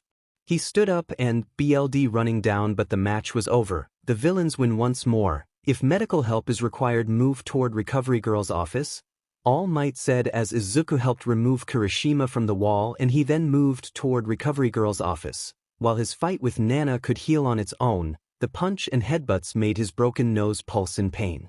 Next up is Shishida, Ida, and Hananuki, which will be facing the hero team of Hado, Kodai, and Ishido. Do your best. The three villains made their way inside. So how are we going to do this? Hananuki asked, looking around the floor they had picked. I shall take the leadership role. I do not trust someone that would trust the likes of a dragon villain. What is your problem with dragons? Both MidoRyuu and Tatsuma are incredible people with a true sense of justice. Of course, he knows a true sense of justice. Many criminals do so they can be sure what laws to break. Ida said, sure of himself, with Shishida scowling. Do not speak of them like this. You are the one that causes problems, the ones that attack innocent people and the ones that try and kill them. They were so involved in the argument that they were not even aware that the match started. Let's move quickly, Mina cheerfully said as she ran ahead. Kodai and Nijire followed behind quickly. I can already hear them, Kodai said as she heard the arguments. Let's wait outside a little bit, for our perfect chance. Mina nodded with Nijire's idea. Villains should be arrested. Dragons are villains. It's for public safety. Ida screamed, with Shishida screaming back. 63% of flame users also are villains. Does that mean we gotta arrest all of them too? That isn't the same. No, it's worse. There are more quirks that use flames than there are dragon-like quirks. Just because we have someone like Endeavor doesn't mean all flame users are good. There are more good flame users. Saying something like that is absurd. The argument turned quite heated. Many students could see their understanding in both, and Izuku and Ryuko will be the first of the wave of good dragon users. I am not saying befriend them, but at least give them the benefit of the doubt. Heroes need to protect, not destroy. Shishida screamed, pushing Ida, who grabbed Shishida in the sea. Nijire saw this as a perfect time to strike. She ran in, raising both hands up, with yellow energy to store up around the wrist. It shot out, circling around itself as it shot forward. It connected with all three of them. The force shot them back. It shot them into the wall, the force crushing them inside. The power itself caused Nijire to stumble back and fall on her butt. But the two teammates were ready to act. Mina shot right for the three boys. As Kodai moved into the room for the bomb. As Kodai hit the bomb, Mina drop-kicked Ida in the sitsing. The winners are the heroes. How impressive. Please walk back here so the next team can show up. All Might called out right as Izuku walked in, his face looking a lot better and not bruised. Both Kirishima and Sato followed behind. Thank us, All Might, for blowing my strategy. Totally didn't seem like you were trying to mess me up, Izuku said as he went to sit down at the back. All Might stayed smiling. I was merely informing my students of the objective. Heroes should work together, Izuku scoffed. Seeing that it came from Mr. Solo, he didn't have a teammate in well over 5 years, and even all his so-called sidekicks were non-fighters that stayed behind. But arguing with a teacher just meant trouble, so he stayed quiet, waiting for the match to start. I wonder how the team is going to deal with that, Izuku thought as Achiko, Awaze, and Todoroki were teaming up as villains against Tsuyu, Yaoyorozu, and Monoma. As the camera showed, they weren't that friendly to both teams. Just stay back, I don't need help, you will just get in my way, Todoroki told Yururika and Awaze with a burning glare. We should work together though. Achiko tried, but Todoroki wasn't having any of it. Just sit back and like me do what I was created for, Todoroki said, walking out. Halfway down, Todoroki started showing his power. What the hell? Mineta said, scared of another powerhouse. Is he serious? All Might said, shocked mostly for Nana. Todoroki had completely frozen the bottom 3 stories of the building. Not enough ice to make them unable to answer, but more than enough to make it very strong. Does that pompous beast really believe something like this will stop me? I shall easily win this. Monoma screamed at the building as he already had a copied quirk. I can't help Karo, the frog girl, Tsuyu asked, with both looking at her in confusion. I am a frog, even standing here, I am already getting sleepy. Oh my god, my apologies Azui, I should have known. Please take a couple of steps back and warm up. We shall find a way to succeed without your help, Yaoyorozu said worriedly about her classmate. Monoma was just grumbling to himself about how he would not need any help. He was the great Nido Monoma, the one that shall surpass all heroes with their own quirk.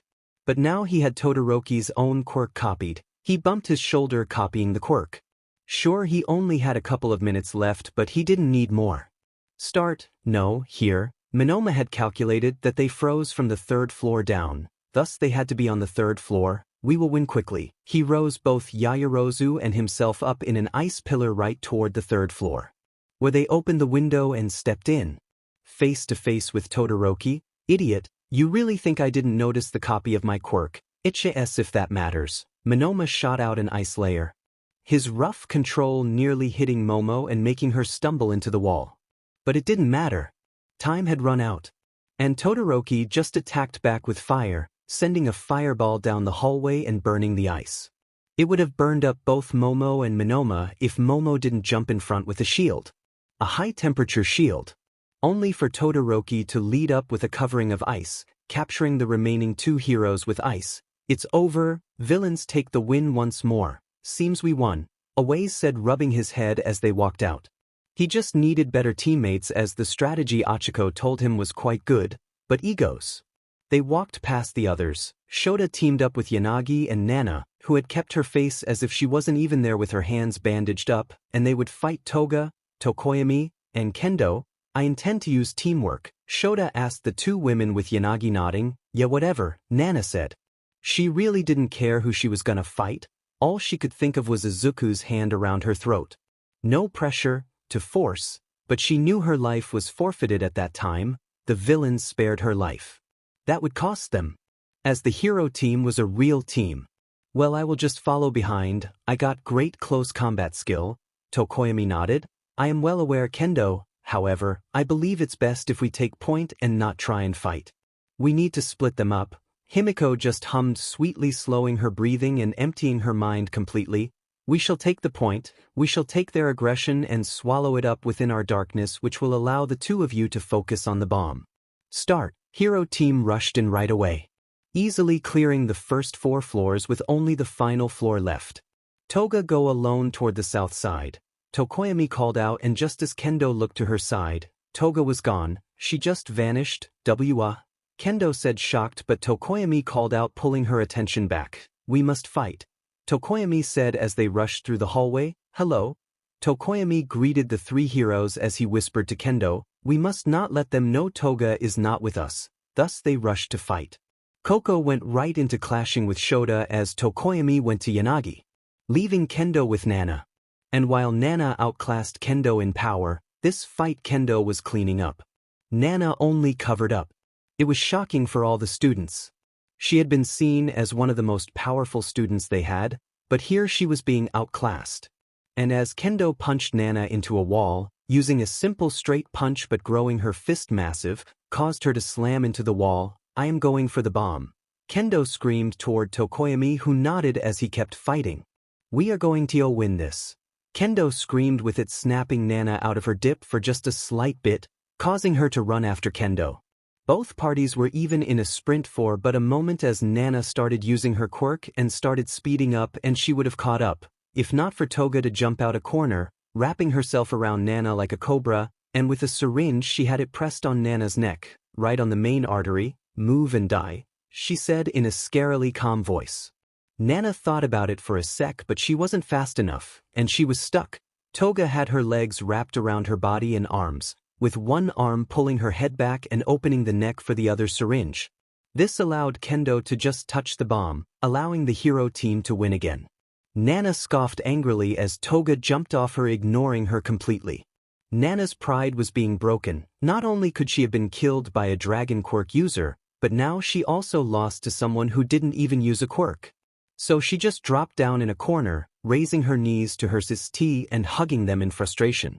Izuku noticed and wondered why she was taking it so badly. Compared to the powerful lioness she was before, now she acted like a kitty. But the next team had reached the bomb side. Teamwork, or you're gonna go on your own? Hitoshi asked Kamakiri and Kuwar, who both aimed for teamwork. Good, I can easily take out the loud-mouthed Bakugo. Just Bondo and Fukidashi are the problems. They don't seem the guys to respond easily. I can just cut them up. There is nothing I won't be able to cut. And you then work on backup? Yeah, though I got a plan. Kamakiri, how about before you attack you just break the lights? I will be hiding in Aizawa's shadow and boom, sneak attack from darkness. Fu2, Teaming up is for weak beaches that can't handle it alone. 3 versus 1 HAF, that more like the victims? Bakugo scoffed as he walked away from his two teammates. A-hole, all we asked was if he wanted to team up, Bondo asked, shrugging as he would try and win with Fukudashi. Don't think they have much in terms of protection? Fukudaski said as he got ready. I'll heal them. Bakugo kept saying to himself as he got his BLD pumping. He needed it to sweat, and with the start signal being given, Bakugo flew inside, and instantly they were met with 2 students, already ready to fight. Not going to greet us? Hitoshi asked the group. To his surprise, all of them answered. Oh, why? For Fukudashi, good Lu, for Bondo, and a nice Daibus, for Bakugo, raise your hands in surrender. All of them did, making Izuku back at the viewing area laugh out loud at the foolish behavior. Hero team gave up, villains win? All Might asked, unsure what just happened with Hitoshi just walking past them and removing his hold on them. F you brainwashing, see I was going to murder you all. But with that, the last team was going to fight now. Team Ryuko Rumi and Rin versus Team Kaminari, Ojiro and Hananuki. Rumi, we are going to team up? Come on, I can squash them myself. I want to show them how powerful I am. Ryuko shook her head. I am sure them would prefer a woman that can work in a team. Rin just stood there awkwardly scratching his hands. Are you afraid? Ryuko asked with Rin giving a chuckle. No, my grandpa from my mom's side was half dragon. Ryuko nodded as Rin spoke. But you guys are stronger, so I don't really know what to do, but more than willing to help. Ryuko nodded. We need to be aware of all of them. Thankfully we are villains, so we can set up. Rin nodded as they started taking points from Izuku. They broke off doors and stored them in hallways, giving them a barricade. That Rin hid behind, so I am acting like a machine gunner. Cool, yeah, just don't get in my way, Rumi said as the smiled at the plan. Bro, it's gonna be easy, just let me walk in, zap them, and boom, we win, Kaminari said with a smirk as he ran his fingers through his hair. Sure, if you think that, buddy. They have that dragon lady, she might be able to take that hit of yours. She can try, but after I am done with her she won't be able to. Send on her those legs of her. Start. Unlike nearly all teams, they just walked in as they walked into a supermarket. Wah, back OFF now, Kaminari called out as he saw the 2 power ladies. He ran right for them. I am taking you 2 with me. Rumi kicked a door right in the face of Kaminari, making him fly out of the building still under a door knocked out. Bring it, weaklings. Ojiro and Hananuki ran in, coming halfway until the 2 ladies dropped through the floor with a yell. Before they started getting pelted by scales that felt like paintballs in force, they just covered up in shock when their guards were up. Ryuko and Rumi tackled them down, this time again winning the match quickly. Helping Kaminari up, they walked back to All Might. You all were wonderful, I am proud of each of you, and remember, a loss this time means you found out your weakness quickly, learned from it, then turn that loss into a win. Before All Might quickly went over the fights with them, leaving the students alone and ready for lunch, as they had homeroom after this. So each of the students left the room after All Might, all except 2, Izuku and Nana. Hey, you okay? You gotta eat? Izuku asked as Nana still had her head on her knees. Echi, hey, I might speak English and Japanese, but I don't speak grumble. Nana jumped up. Leave me alone, dragon, she said before rushing out, leaving Izuku with a smile. At least she didn't call me a villain again. I see this as a whinge, before slowly following her. Izuku smiled as he walked into the lunchroom. He just ignored the stares and whispers as he walked toward the table. His friends were already waiting for him. They had left a seat over for him. Hey, sorry for the wait, but had to grab my lunch, Izuku said as he placed his lunchbox on the table. Much like any member of his family, they all had a nicely packed lunch from Inko, filled with everything they needed and a lot of love. Oh hell yeah, fried chicken. Izuku smiled with Hitoshi laughing. Oh, you got chicken, nice. I got pigs in a blanket. Izuku smirked. He quickly started eating. Only halfway through their lunch, an alarm started to ring. Blaring lights and alarm.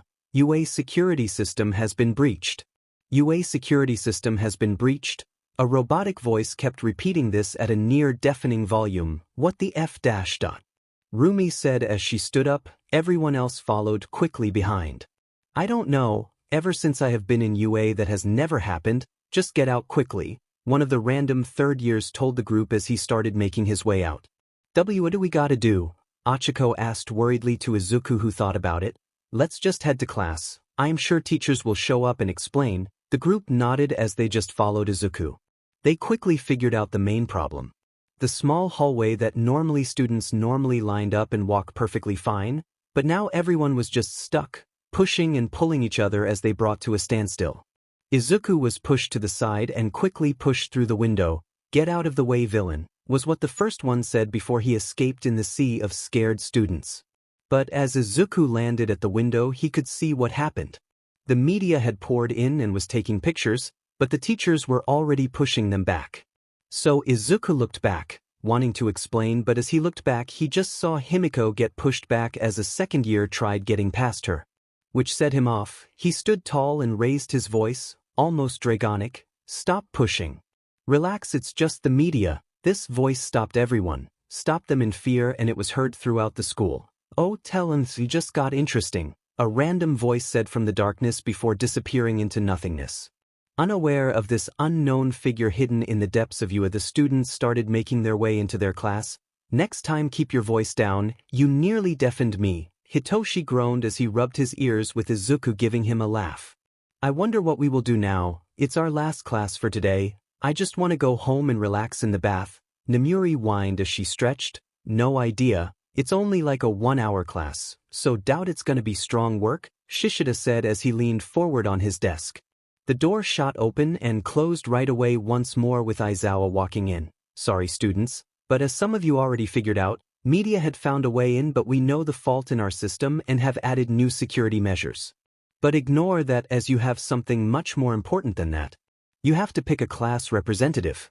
This person will be the leader of your class for this year and will be the one in talks with other classes and the teachers surrounding students. That person can then pick 3 helpers.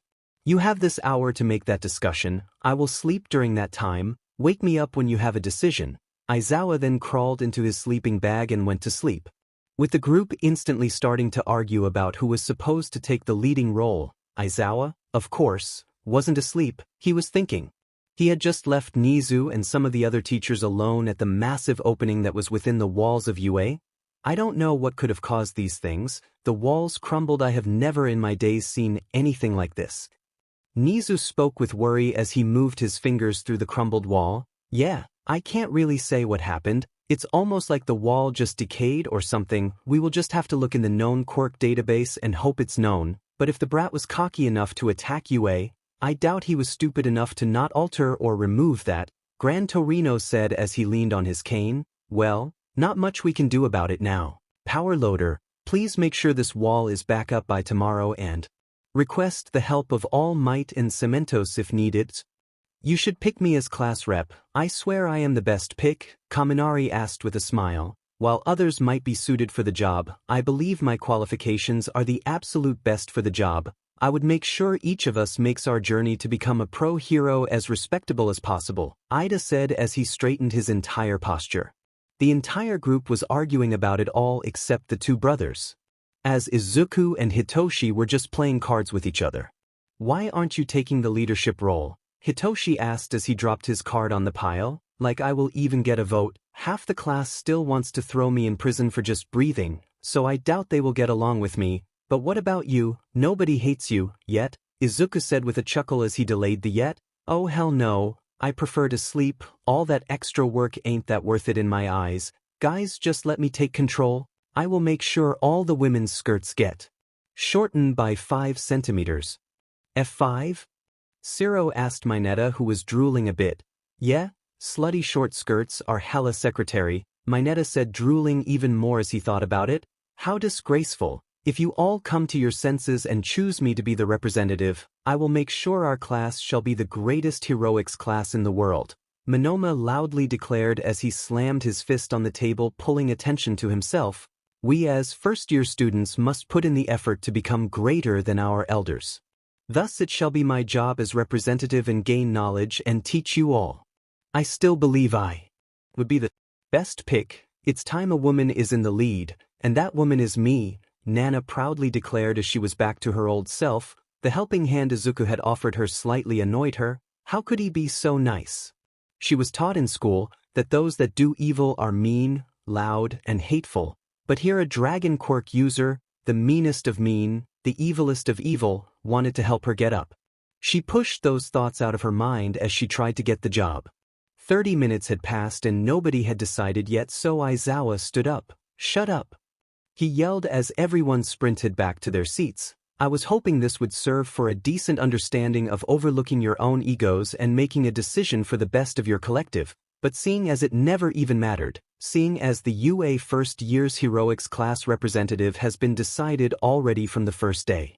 It's MidoRyuu." The group of course had problems with this and they quickly voiced those objections. "Why does the lizard sheet get to be the class representative? What the F does he have that we don't?"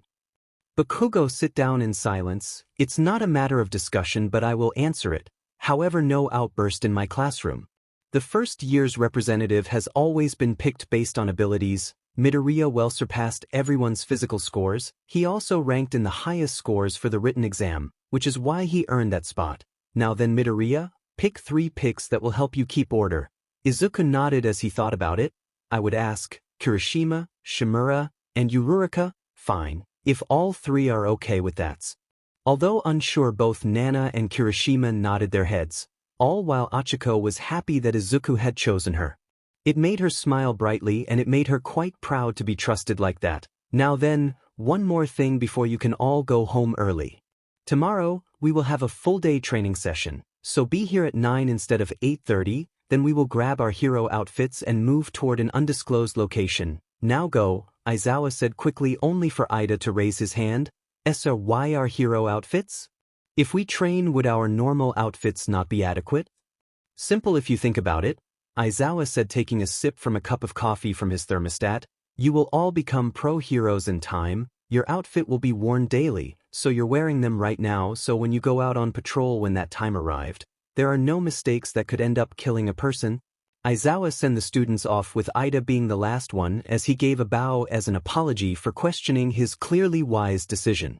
Then finally Izawa had some alone time, which he wanted to spend enjoying the wonderful lunch Inko had made him that the media stop him from enjoying. "Izawa, oh F me," Izawa groaned as All Might angrily stomp inside of his classroom, both hands being pressed firmly on his desk. "How dare you pull favorites and get your son to be class president? We all know he is heavily disliked by his class and not one that should take order and decide their fate. It's unacceptable." Izawa stood up, his quirk active as All Might turned into his small form. Izawa's strong floating upward as his glare was cold and staring daggers. "You are one to faint talk. You have been against Izuku since the very start. He has done nothing, and you are against him.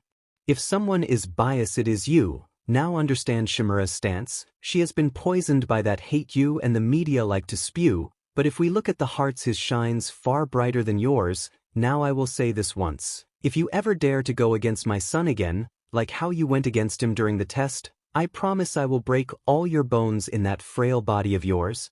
"You are threatening me now, Izawa. I am not one to be taken lightly. I will stay silent now. I will not speak against him. But if he so much as makes one mistake, I will stomp him and crush him like the villain he was born to become." All Might was sure in his words. "I will offer you the same. Shimura ever steps out, I will make sure she gets forced out of UA and won't even be accepted into a shitty D-tier hero school. I will make sure her chance of being a hero will be 0. They glared at each other for a bit before All Might turned around and walked off, leaving Izawa back to his lunch, and just as he broke his chopsticks and wanted to take a bite out of that perfect rice his wife had made, his phone went off. He was gonna have to wait with his lunch once more, it seemed, dropping the chopsticks and moving slowly to his phone as he saw it was Nizu. "After your lunch please drop by. We have to talk about the new security measures." "Thank God, I can at least eat." Izuku had joined Izawa in getting to UA, arriving much earlier than any of the others, but he had still stuff to prepare for the class. Instead of following Izawa into UA, Izuku went into the city and made his way toward a 24/7 convenience store where he bought 4 loaves of bread and 8 packets of ham and cheese with some butter. With this, Izuku made his way back to UA, walking as he wondered what would happen today during the USJ, as his father was rather secretive about it. Annoying but acceptable. As he arrived at UA, Izuku made his way to the class where he started making sandwiches. Nothing special, just simply bread, spread some butter on it, place a slice of cheese and ham and finish it off with a second piece of bread. He did this for every single piece of bread, before making the small walk to UA lunchroom where he located LunchRouche. Hello sir. Oh it's you, the dragon boy, Aizawa's kid right? Izuku just gave a nod. What you need kid, not trying to be rude but I need to make. Sure I got everything for lunch. Izuku nodded. I understand sir, I was just wondering if it was fine if I grabbed some plastic cups and fill them with water. Yeah, that's fine. If you check at the bottom of the left side there is a tray you can use to move the cups. But why do you need so much water? Izuku walked in and started looking. I am making sure all my classmates have at least eaten something before the USJ. If they want to act their best they need a full stomach. This thought got Lunch Rush to respect Izuku. Most people forgot how important food was.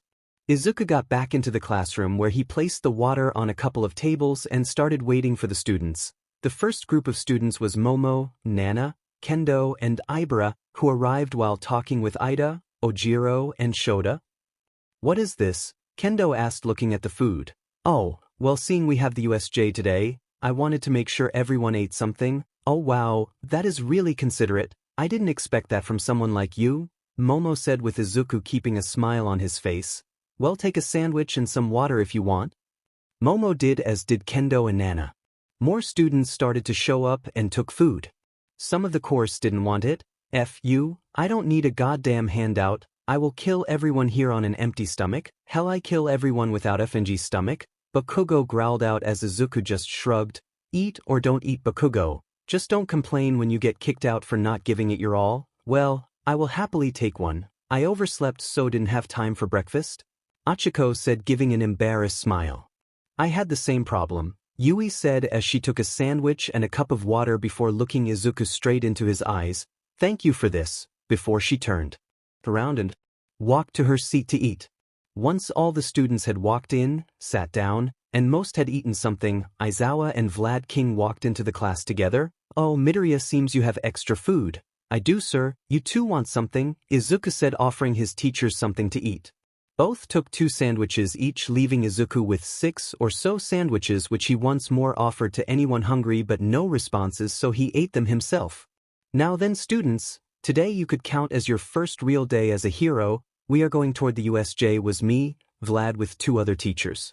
We will act like civilians in need of rescue, you all will be the ones to save us.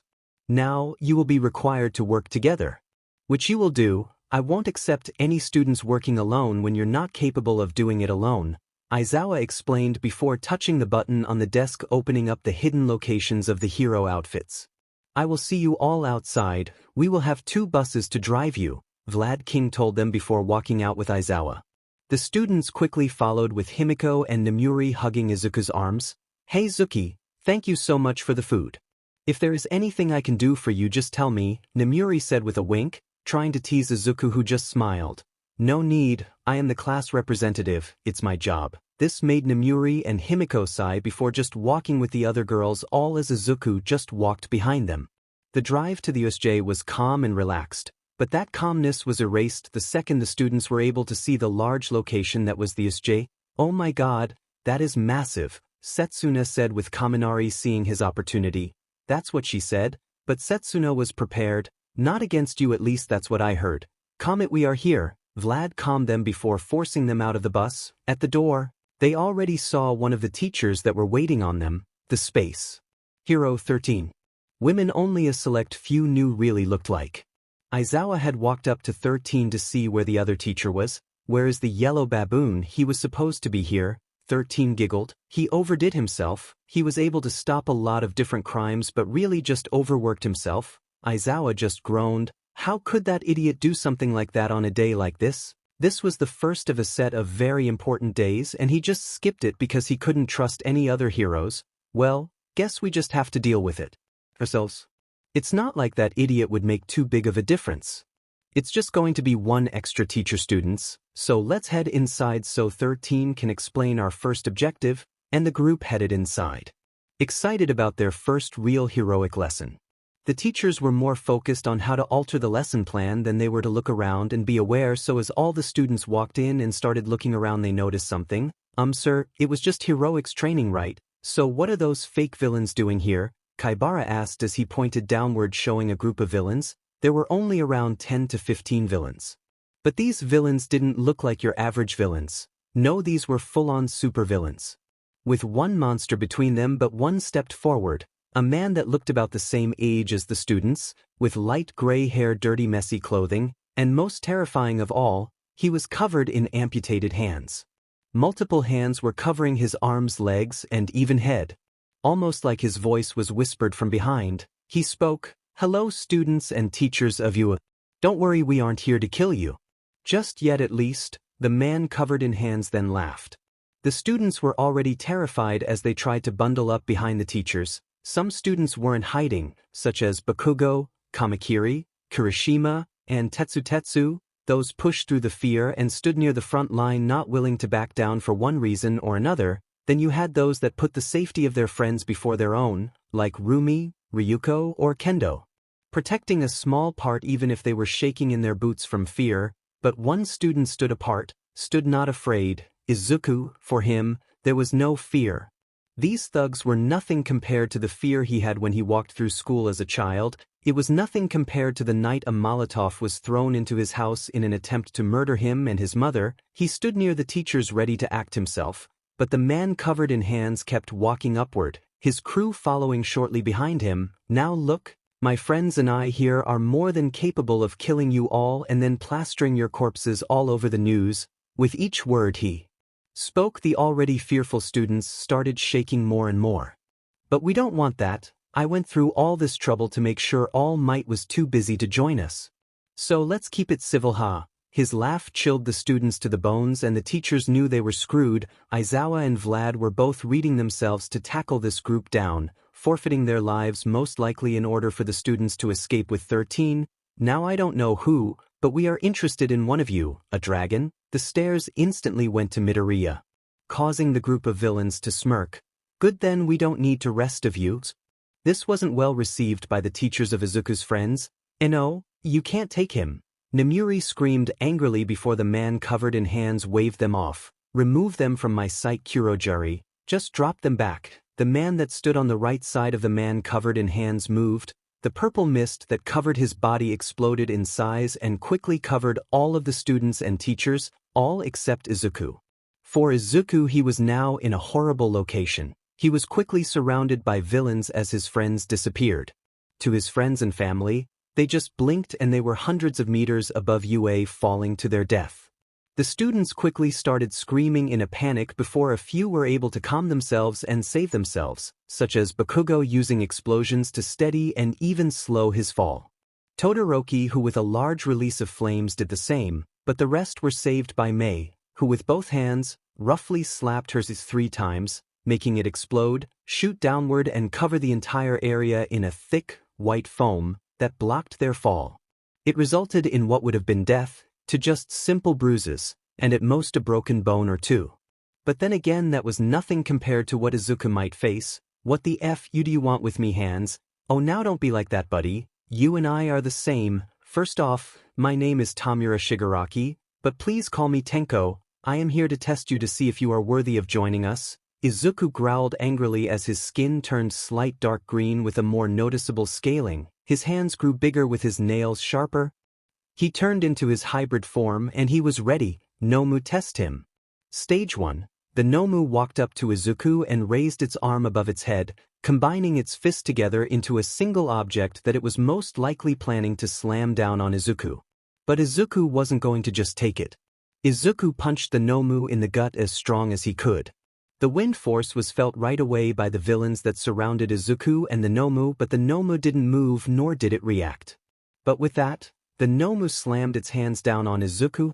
Izuku quickly lifted both his arms up in an X shape as he took the attack. His feet were pushed into the ground, breaking it slightly, but Izuku could take it, so as he felt the force decrease slightly, he pushed his arms to the left side, making the Nomu's fist slide off to that side as well, allowing Izuku free range to the face. Raging Dragon Fist. Izuku screamed one of his only named moves, a punch that had his full force behind it.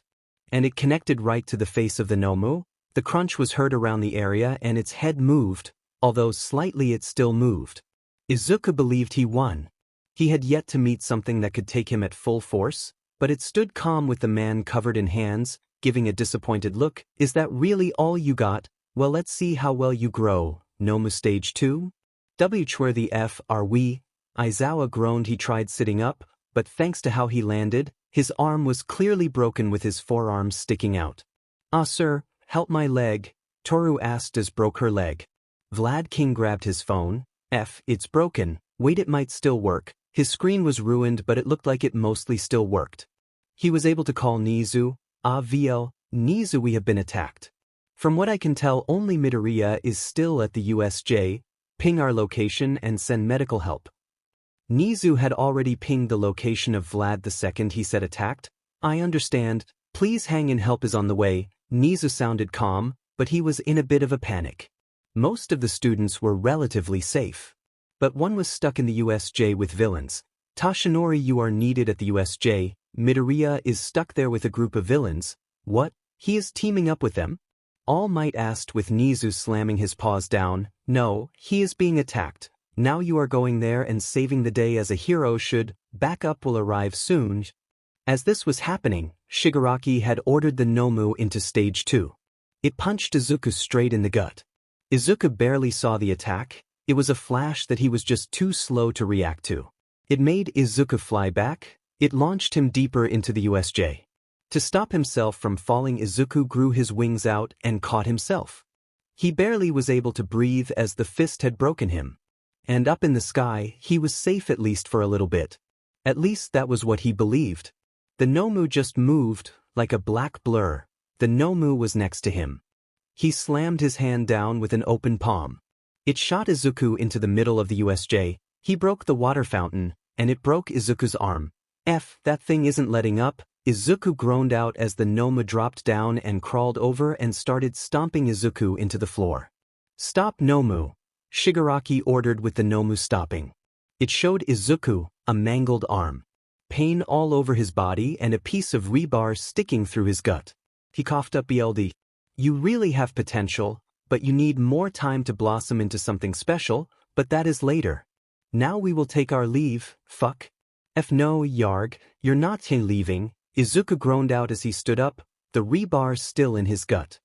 His arm hung broken to his sides with his face bleeding and covered in bruises. I am going to take at least one of you heirs with me, either to the grave or jail. Izuku spat out. Ha, that is very funny, but you are in no form to speak of threats. As if Izuku was healthy, he ran forward. He aimed for one of the nearby thugs and he slugged him. Waha, the thug said as Izuku punched him. However, his scream of pain turned into a laugh as Izuku felt the punch himself, the same exact location he punched the thug. It made Izuku fly back, rolling over the floor until he came to a stop. It was at the same time All Might showed up. He opened the door normally and walked in where he saw the Choas. The broken floor at first with a bit of spit, sweat, and BLD. But as he looked down he saw the large crater. A lot more BLD and a large set of thugs and a student on the floor, bleeding, bust still struggling. I am not done yet, Izuku screamed from the floor as he struggled back up with Shigaraki sighing. Stomp him a bit, Nomu. The beast moved and stomped down only to miss as All Might have moved Izuku out of the way. Surrender now, villains. What is he doing here? Boss, you said he wasn't gonna show up? Shigaraki started scratching his neck. He started repeating to himself as All Might stood tall. You just kill him. End him now. We don't accept unwanted players, god damn it. Shigaraki screamed angrily as the Nomu roared in action once more. It dashed forward to All Might at his maximum force. It punched, but All Might captured it with his fist. Nice try, but surrender peacefully, this boy needs medical attention. All Might said about the assumed knocked out Izuku. But the Nomu punched with its other fist. One All Might caught once more. All Might spun around, still holding the Nomu's hands as he threw it away. He should still survive that. All Might assumed the Nomu would have been gone for a bit if not the entire time, but before he took even a single step, All Might was punched in the face by the Nomu. Ruag, it screamed as All Might nearly fell. The Nomu started raining down fists on All Might, who was caught off guard. The Nomu attacked with a force nearing All Might's own force. For the first time in like 5 years, All Might was unable to fight back. He could only cover up. Where is that fighting spirit, All Might? Izuku screamed as he rushed to tackle the Nomu. It allowed All Might a brief moment to recover, but as the Nomu slammed its fist down on Izuku, slamming him to the floor and cracking his spine.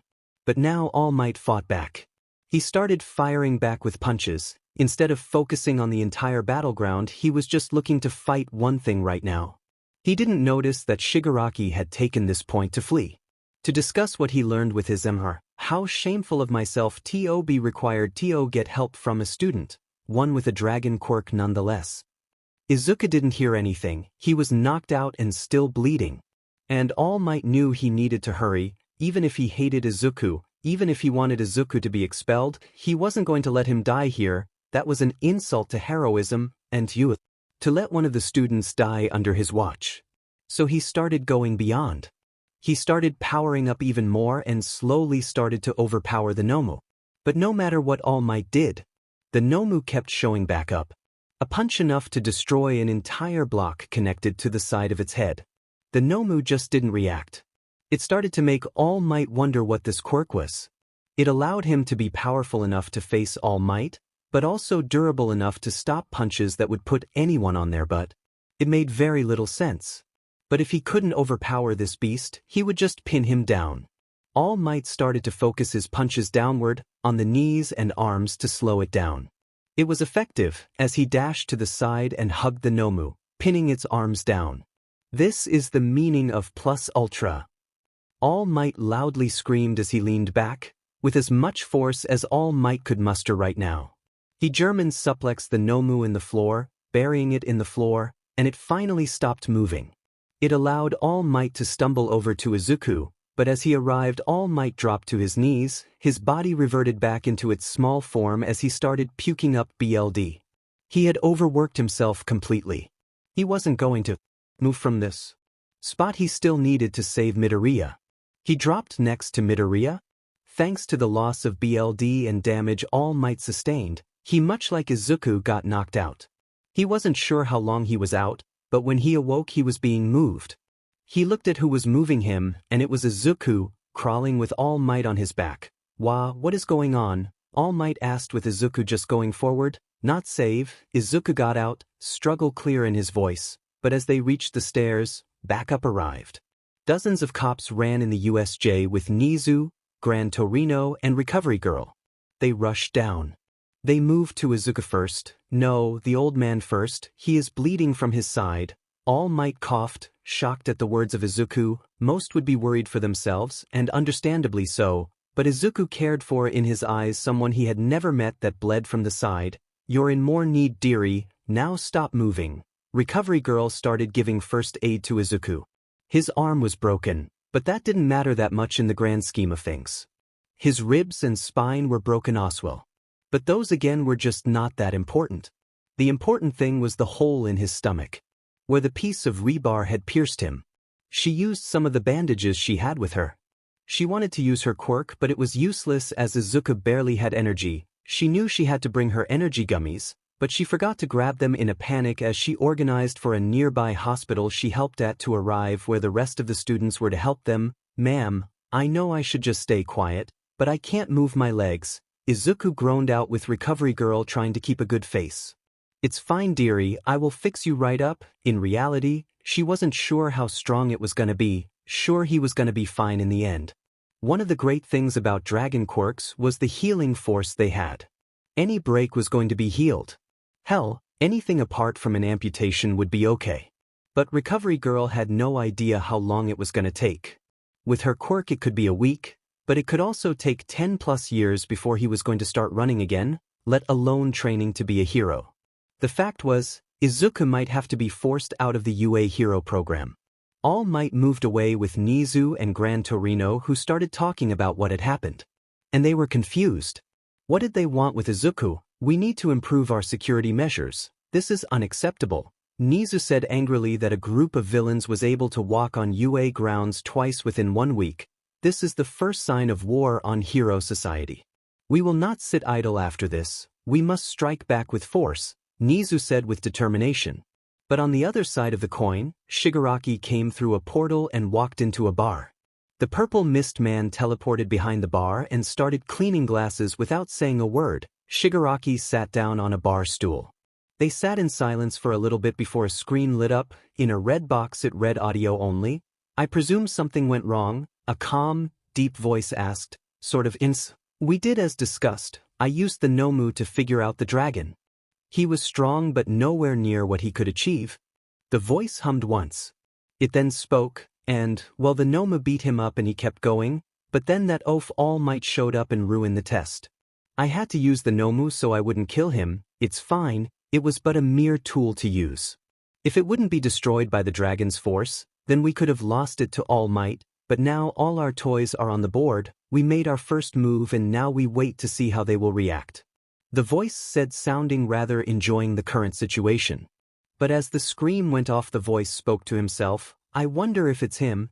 Right as Vlad King hung up the phone call with Nizu went ahead and started to free the students and move to those that were hurt and in need of quick medical attention. He squeezed his right hand rightly, activating his suit. A set of 4 injectors pierced his wrist and pulled out his BLD. This allowed him to use his quirk. He did so by forcing his BLD forward in a thin, straight object, his BLD sword. He gripped it tightly before then slashing around him, freeing him from the weird substance May's suit created to save them. His sword cut through it. Within a couple of seconds, Vlad was standing back on the normal floor. "Use water, it should dissolve right away using water," May called out from the middle of the area. Vlad just didn't have it, so he was forced to still cut the area into smaller chunks. "Who is bleeding?" Vlad called out to the group to mostly get a voice location so he knew where to go. "Not here, sir, though we do have a couple of injuries." Hitoshi called back out. He thankfully wasn't injured, but next to his Shishida had dislocated his shoulder on the drop, as well as Himiko had broken her hand. "Get this sheet off me," Bakugo screamed, with May screaming back quickly, "Don't use fire, this stuff is extremely flammable. Just get this sheet off me. I want to go back and kill those bastards." Most of the students were worried about themselves or those around them, and all of them were still in fear of the villains they had faced. So they were glad they were free. The villains didn't want them, but then Bakugo made that comment about going back. Izuku was still back there. Each of them, even his closest friends, forgot about them. The pure fear of true evil caused them to forget. But unlike them, he was focused. Was he okay? Was he dead? "Is Izuku here?" Rumi screamed, ignoring the hurt foot that she used to land on. "No, I don't see him here," Achiko said, looking around her group. Thanks to her quirk and quick reflexes, was able to not only float herself but also Tsuyu and Sato, the two that were the closest to her, down to the floor. So she could look around without a problem. But he wasn't there, he wasn't with them. That meant one thing: he was still with the villains, but even if they thought about it, they either had too much faith in him, or they underestimated the villains too much. "He is gonna be fine, right?" Namuri asked Ryuko, who only took a couple of bruises thanks to her dragon strength and durability. "Of course, it's Izuku, he is the strongest out of us all." "Yeah, that idiot of a bro isn't one to be taken lightly. He is gonna be fine. I wouldn't be surprised if he just arrested them all." Some of course had a possibility that was different from that. He might have just joined them, joined the villain side, and become what most already believed him to be. But even that belief started to waver. He had yet to show any sign of that, at least. But as the ambulances started showing up, medical and police personnel started showing up. The students started being healed. Thankfully, the trauma squad was the squad that showed up. It was a team of support heroes just like Recovery Girl that just worked under her. Most had already completed part of their medical course and the base hero course. They were now in the advanced class, which was purely for heroes that worked with medical abilities. And this team was great at healing wounds and breaks. Overall, they could almost compete with Recovery Girl. Together at least. "Sunsun, I have set the bones of those two. You just start the healing process." "Got it, Rule. By the way, Mercy needs your help setting some of the bones." They were a well-oiled machine and truly acted like they had been medical personnel for years, even if they looked to just be in their mid-20s. Unlike them, Recovery Girl was already done. She was done in 10 minutes, already bandaged both Izuku and All Might up and send them away. All Might was sent to her own room in Ua. It was more secure for the symbol of peace and his secret, but Izuku was sent to the closest one because he really needs surgery. While some saw Recovery Girl as a saint, one of the greatest healers known to Earth. In reality, she was a well-trained field medic. And unless someone had stamina, she could only patch them up to the best of her abilities and let the doctors and surgeons do what they trained almost 15 years for. But Izuku needed surgery for the rib that pierced his lung, but as she sat down on one of the steps, taking a breather, both Nizu and Gran Torino walked up to her and sat down next to her. "What the hell was this, Nizu? Are we secure?" Recovery Girl asked. It was a question many teachers and even students now wondered. And truly Nizu didn't know. "I don't know, I have been lax." He spoke, his tone calm. "I foolishly believed that because of our reputation, the one we had for years, that we created quality heroes, year after year, that we would be safe. All Might joining our ranks only boosted that belief and caused me to sit back and relax. This might have been solved if I had focused, if I had been aware of the threat, but no more. This is a clear declaration of war, and we shall not sit back idle waiting for their next move." Gran Torino smirked. "So what now, Ratman? What will our first move be? Retaliation or?" he asked, with Nizu just giving him a dark smirk. But with everything now calmer, Nizu started contacting the parents of the students, telling them about the attack and what happened to their kids. Most were of course worried, but after being told they only became injured because of their escape and were already being healed as they spoke, that worry became less. But then Nizu had a conversation with one of the hardest phone calls he would make in a while, because, well, he wasn't sure what happened. So he picked up the phone and called. It was quickly picked up. "Hello, Inko MidoRyuu Aizawa speaking. Miss MidoRyuu, this is Principal Nizu, the principal of UA." Nizu already heard the cheerful tone she had before slightly dropping. He could guess why. "A midday call from the school your two kids go to rarely mean anything good. I am sorry to tell you this, but today during a villain attack, one of your sons, Izuku MidoRyuu, got heavily injured and has been taken to a hospital." He could hear the sound of Inko collapsing and someone rushing to her. He quickly identified that person as Chichi, Shinso's aunt, and Aizawa's sister. "Who is this and what the hell did you say?" "Chichi, it's Nizu. MidoRyuu has been attacked. Villains infiltrated and attacked him. He is at Horoikoshi Hospital. Please go there. Shinso overall is fine. I will make sure Aizawa and Shinso get there as well." Fine. Chichi spoke in clear shock. She had not expected this. She woke up today feeling greater than ever. She was well ahead of her deadline for her book, so she just decided to take the day off and hang around with her sister-in-law. They had just started laughing about how dense Izuku was when this call came in. "Inko, come, I will drive us," Chichi said in a soft voice as she supported Inko toward the car. She placed her in the passenger seat and basically raced off to the hospital, going as fast as the speed limit would allow her. She worried about the health of Izuku. Nizu didn't say anything to her about his health, and Inko was just in tears, which was a good thing.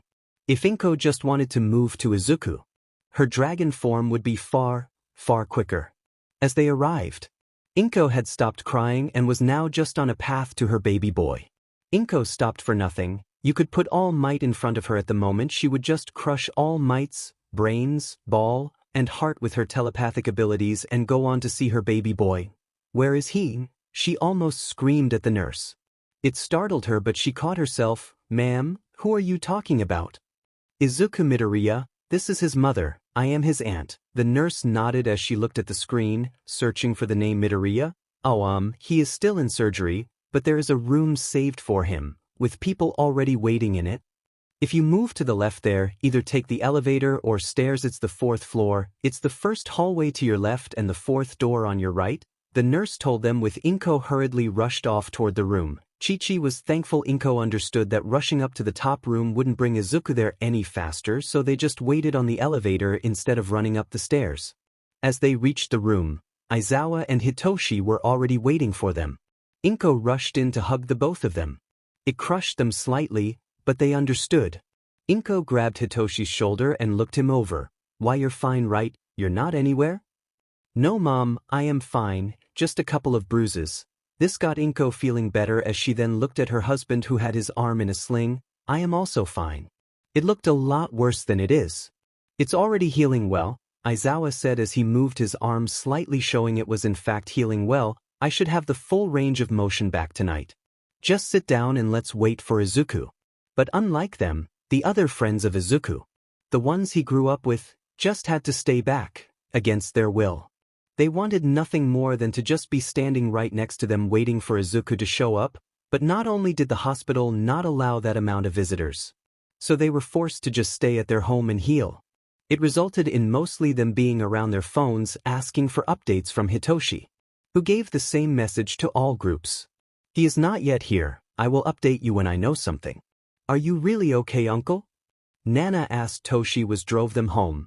Nana, like the last 400 times you asked, I am. Recovery girl gave me the all clear. He made one of the many puns he loved to make. Nana just groaned as she walked to her room. All Might then just moved to his work study where he let his tired body slump in his office chair. It was here All Might let loose a large sigh. His hand covered his face. What the hell is with that boy? All Might spoke to just himself. All Might wondered. He had fought with plenty of well-respected heroes, ones that All Might would gladly work with again and again. But all of them would have asked Recovery Girl to look at them if the state was just like how Izuku's was. But he didn't. The first thing he requested of Recovery Girl was that she had to check All Might first. It didn't matter that he had BLD filling his lungs. It didn't matter he could use his legs. It didn't matter he just faced a group of villains, got nearly beaten to death. It was more important that in his eyes civilians got checked out. I might have been mistaken about him. The surgery was a success for Izuku. His spine was reconstructed, his ribs were set and his lung was healed. The doctors did give it their all, but now they just had to wait to see how his body would heal. They had to see if his body would just be fixed. Izuku was rolled into the hospital room. His mother, father and brother waiting on him as he slept. Doctor, how is he? He is fine. You have a very powerful son. With the injuries he had, it was a wonder he was awake, let alone still moving and talking. What do you mean, doctor? Hitoshi asked, unsure what Izuku really went through. His spine was shattered. I am not one to gossip, but a couple of weeks ago we had this hero who was brought in after his arm broke after a car drove over it. The break wasn't even that bad, but he was crying and kept fainting and begging for pain medication. From what I heard, your boy was more worried about those around him, but if you could excuse me, I need to check on my other patients. If there is anything, please call a nurse. Excuse me, the doctor left, leaving the MidoRyuu Izawa family alone. Izu, are you okay? Inko said as she touched her son's arm. She knew he was still unconscious, but she just felt like she had to try. Hitoshi just leaned back in his chair as he pulled out his phone and shot a group message to everyone he had. Izuku is out of surgery but still under the effects of meds. Doc says he is out of clear danger. This was instantly met with a barrage of extra questions about what will happen to him. Hitoshi just couldn't answer those questions because he wasn't sure himself. Sure, he wanted to say he was gonna be fine, because it was Izuku. After his dragon's rest, Izuku basically was untouchable. He was able to lift entire cars like they were bags of rice. He could punch strong enough to dent rock. Hell, even some kitchen blades didn't even cut him, they just scratched him. But this was serious, his spine was broken. So he just put his phone on silent and waited for his brother to wake up. He just took his seat on the right side of Izuku's bed. Izawa sat at his feet. He had just messaged the teachers of UA that Izuku was stable and out of surgery. He didn't know more, and if he did he would share it. He then just closed his phone as he needed to spend time with his family. Inko didn't text anyone, she just held her son, closing her eyes and praying for him to wake up soon. She needed him to wake up soon. In between Shota and Inko sat Chichi. She was texting with the other families about Izuku, alerting all of them of what had happened. They of course were worried and offered whatever they could to help. But they had no way of saying what to do. So they sat there in silence for about 70 minutes, before Izuku slowly started to awaken.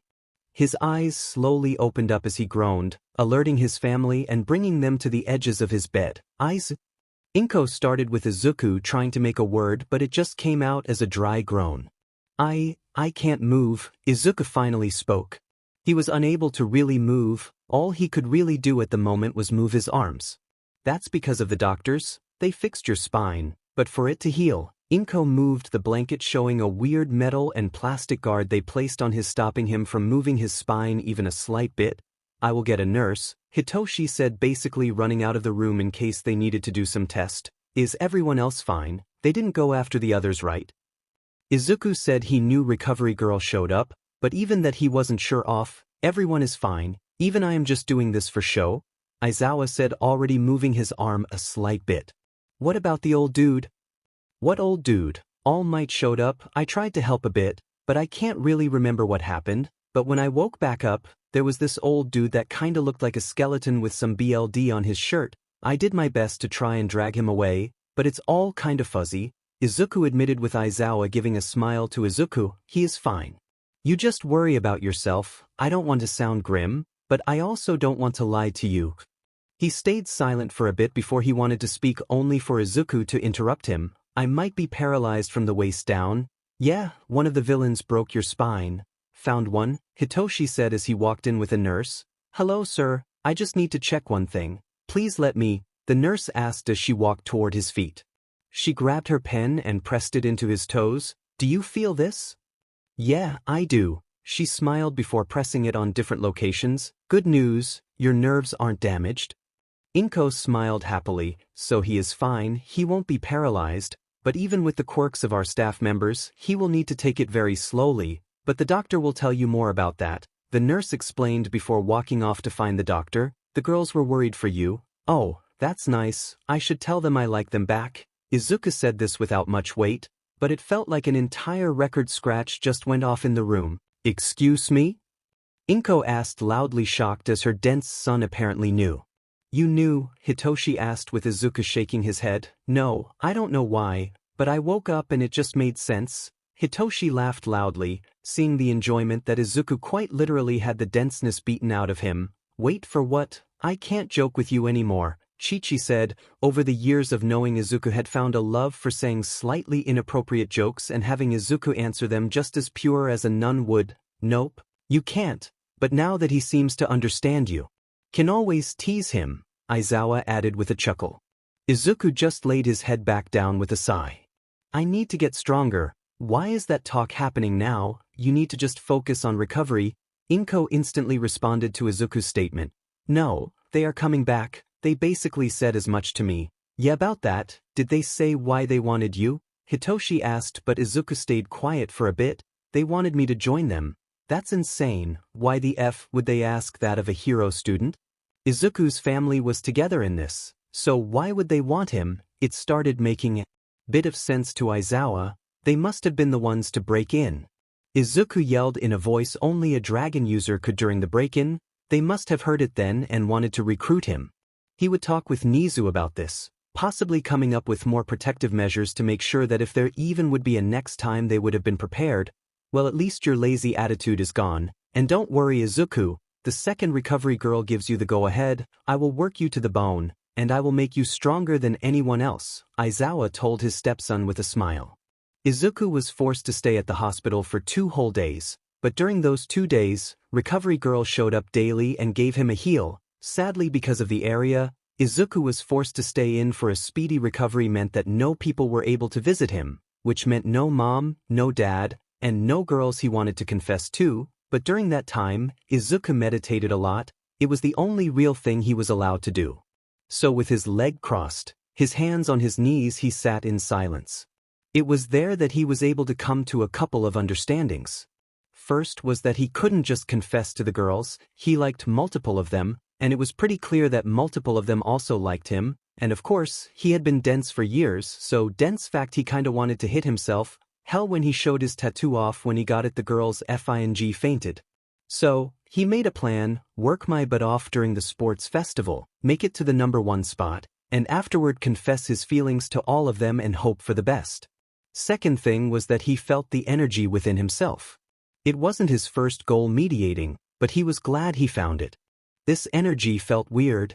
Something he had never sensed or felt before. It would be something he would need help for to understand. He already knew he wasn't going to grasp it alone, let alone enter it. So maybe one of the teachers knew what to make of it. That was if they even talked to him. Excuse me, Mr. MidoRyuu, it's time for a shot, the nurse said before walking in with a hazmat suit, as the room was filled with a gas that acted almost regenerative for certain quirks users.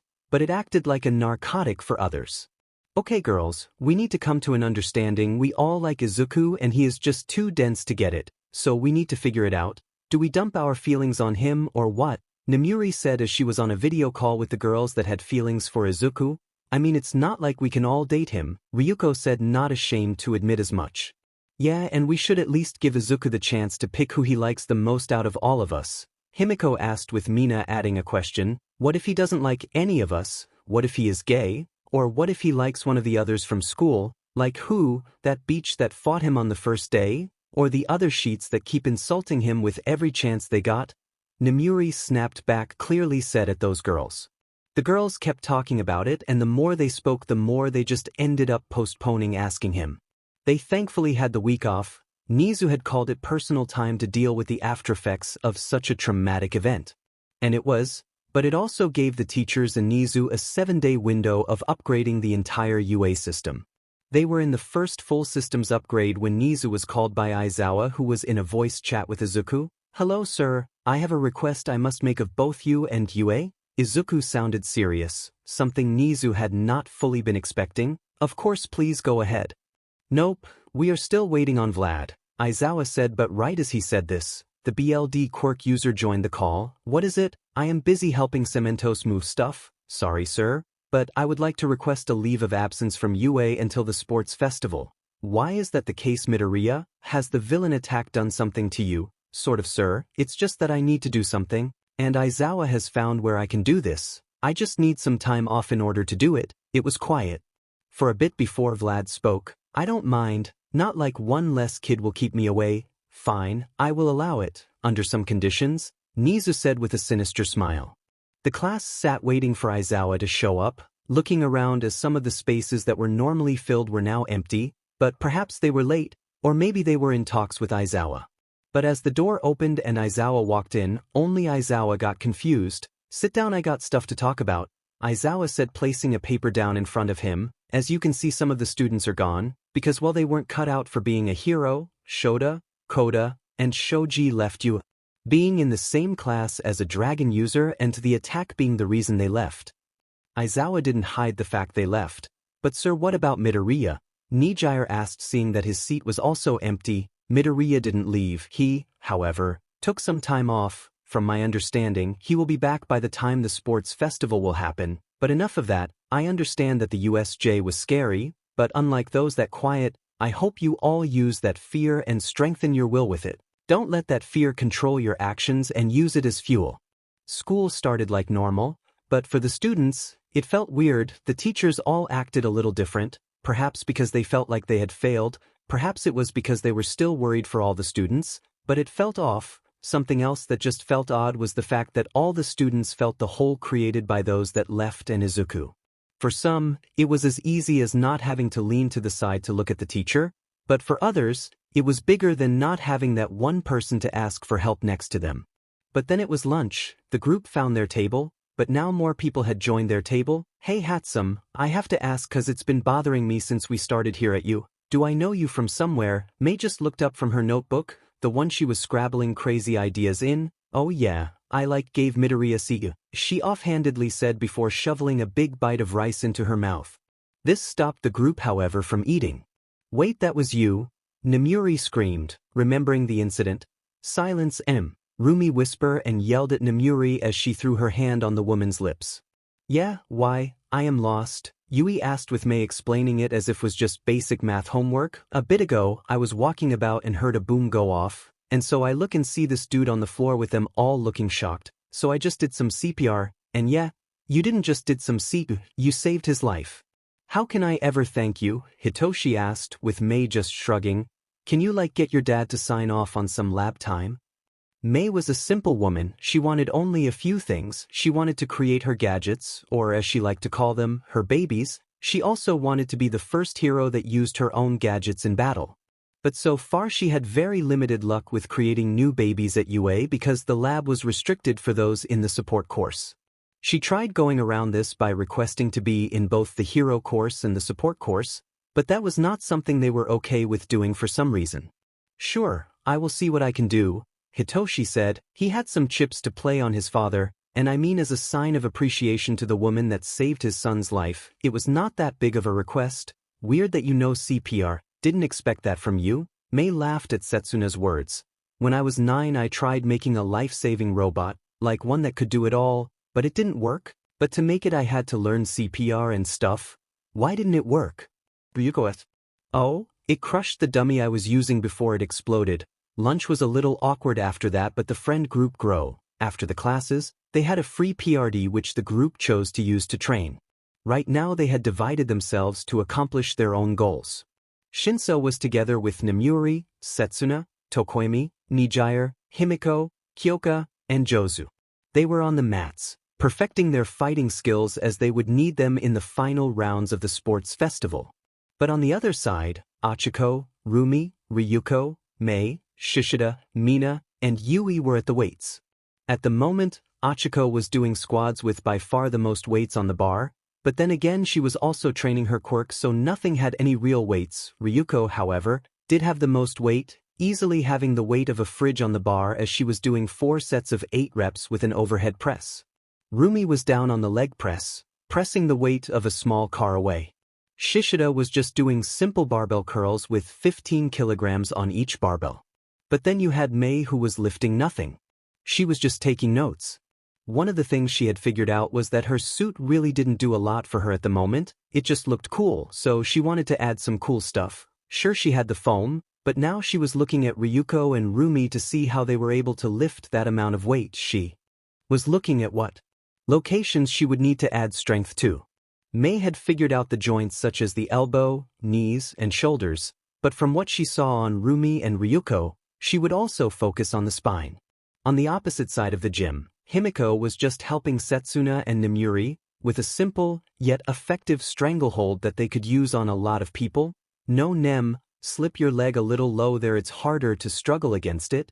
They had been practicing on different dummies. This is fun. Setsuna had it the easiest out of everyone. She could detach part of her body to make it even harder to fight against the stranglehold. That is why Himiko had been learning how to strangle people with her legs, as those were simply stronger than arms. She had her left leg wrapped around the neck, her main weight was on the shoulder, and her right leg was wrapped around the left's ankle, leaving it nearly impossible to escape from it, and those that tried had to deal with the upper body of Setsuna that was detached of the lower part and floating around the arms, pinning those around the back.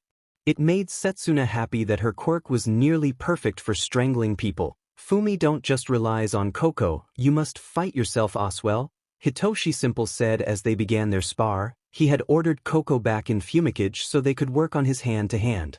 But all alone, somewhere in the middle of the entire gym, sat Nana, who was annoyed. She wanted more than anything to know how it went during the USJ. She had been scared, she had been shaking when the villains showed up, she was glad when she figured out she was saved, but it made her think as she got home.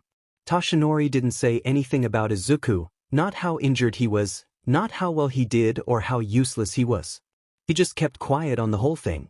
She hoped that Aizawa would share some more information about the USJ, maybe on how Izuku was scared to death, on how Izuku just got lucky with the villains, but no. She was told nothing, and it got her to wonder, was he scared? What she remembered, right before being teleported away, he didn't look scared, but he looked calm. He looked as if he was called by a teacher in the hallway, surprised but not scared or worried. Kept Nana busy. She was just doing mindless exercises in the gym right now just to do something. But she wasn't alone in those feelings. Back in a different gym, one used for quirk training, Bakugo was blowing stuff up. He was all alone so he could let loose and scream, 2 things he loved doing. Why the FS that's called beach not me here, I was gonna murder him. Bakugo screamed, and while his words sounded like a threat, he had no real plan against Izuku. Sure, something about that green hair and those heavy freckles set him off for some reason, but just like Nana, Bakugo was said that he was scared. Said wasn't even an angry enough term in Bakugo's eyes. How did he, the person that was going to be stronger and greater than All Might himself, get scared because of some FING weird thugs? But that was the old him. This new version of himself was going to be even greater, even stronger. And nothing was going to stop him. Just FNG, wait, you Dragon Beach. During the FNG Sports Festival I will kill you. Bakugo screamed at the top of his lungs as he slammed his palm with an explosion on a dummy. This dummy had special sensors built into record force per square inch. The same was being used by Kirishima with a group of other students like Tetsu, Awaze, Kaibara, Ida, Ojiro, Kaminari, and Minoma. Damn it, why do we keep getting the same goddamn score? Tetsu screamed as he once again, for the third time, got the same exact score. Their scores were the same. It has to be the machine, right? Kirishima asked, as he stepped out of the way with Ojiro jumped up with a spin, his tail slamming into the mat. But unlike before, this time the score was a lot different. Guess he fixed it? Kaminari suggested before punching himself. Unlike the other three, he wasn't that strong. Which resulted in the score being lower, but it once more was different. Wait, let's also do this, Minoma said as he read the back of the instructions. He enabled the advanced settings which read it a little more detail. He then punched the mat, getting a score of 441,736 pounds of force. But then as Kirishima and Tetsu punched the mat, they once more got the same exact score. Both boys dropped to their knees in frustration. Kaminari, however, decided to be a funny man and patted Tetsu's shoulder. Don't worry, Kirishima, it will be fine. This just resulted in both of them chasing the lightning boy around the gym as the others lay on the floor laughing their butts off at the joke. The only thing that they found funnier than the joke was the fact that Tetsu and Kirishima ran right next to each other at the same speed. There, however, was a small group of students that didn't use the free PRD for training, they instead used the time to study. So there they sat in the library, each with an open book preparing themselves for upcoming lessons. Hey Shiosaki, you did well during math today. Can you help me here? I can't figure out how to use the percentage here. Shiosaki looked. Oh, you're having trouble figuring out how to figure out that? Well, how I do it is I take the 100% and divide it by 100, so the number I get will be 1%. I then times that by the amount of percentage I need to figure out, and there you have your answer. Shiosaki happily explained to Komori, who gave a thankful nod before going back to work on her homework. Channel the energy within yourself. Feel the energy within yourself, Izuku told himself as he meditated in the middle of a random forest. Takes deep breaths in through his nose and breathes them out through his mouth. His legs folded in a cross as he sat on the floor. He sadly had no godly idea of what he was really doing. He kept thinking back to what Tamura told him. He had potential but needed time to blossom. What did that villain know that Izuku didn't? Was there a secret to dragon quirks kept from the public? Cleanse all thoughts from your mind and focus within yourself, Izuku whispered to himself, just like the weird book he was given by Nizu told him to do. But he couldn't do anything with the energy. It felt strange, but he was able to constantly notice the energy. It was just always there, even working on math homework. So Izuku came to a basic and possibly wrong understanding. The more near-death fights he got in, the stronger he could become. That was all he could take away from this. He only had 2 moments to go off. The one who died was killed but survived thanks to someone, was also the time he unlocked most of his dragon abilities. And now once again, where he is feeling this energy within himself. But that information he was going to keep to himself. For now, the last person that needed to hear it was his mother. He already knew how that would go. Oh hey mom, yeah, for my training I will constantly need to be put into death battles, ones where my life could end if I lose too badly. He would never be allowed to take a single step outside ever again. But after meditation was the fun training. He walked a little deeper into the woods until he found a good tree, and he just started swing at it. His fist, elbows, and shins were covered in deep, strong dragon scales. Each punch gives a nice crack into the wood. Arch, with a loud yell and a strong low kick, Izuku broke the tree, grabbing the tree and placing it on his shoulder, he dragged it toward the camp he was staying at. That only took 6 strikes. I swear that energy is helping me get stronger. I should try focusing that stuff on my arms. Which was what he did when he came to camp. He needed to break the wood into smaller parts anyway, so with a deep breath and a little bit of focus he tried moving that energy to his fist. When that didn't work, he just tried to focus on his hand and hoped that the energy would move there. This is going nowhere. Izuku sighed before slamming his elbow strong on the log, giving it a deep crack, but nothing he hadn't seen before. Wonder how everyone else is doing, he wondered. Sorry, I thought I was at a hero school and not an old person gym. Now get your effing legs up and start running, Vlad King angrily screamed at the students. It was the beginning of PE and they were doing a warm-up run, but warm-up for Vlad meant going 100% right from the start. I see you're done, so get that vest on and start running again. Vlad did not let up. When he noticed that a part of the group was slowing down, he ran up to them and started yelling again. Unless you excuses for hero students want to give up and run away like those other losers, I expect you to run when I goddamn and tell you to run. You wanna be the late heroes that only show up when everyone is already dead. He waited for a bit as the group looked at him shocked. That's what I thought. Now run to the outside world. This was rude and maybe a little uncalled for, but Vlad knew what he was doing, and getting people angry helped with pushing past their limits.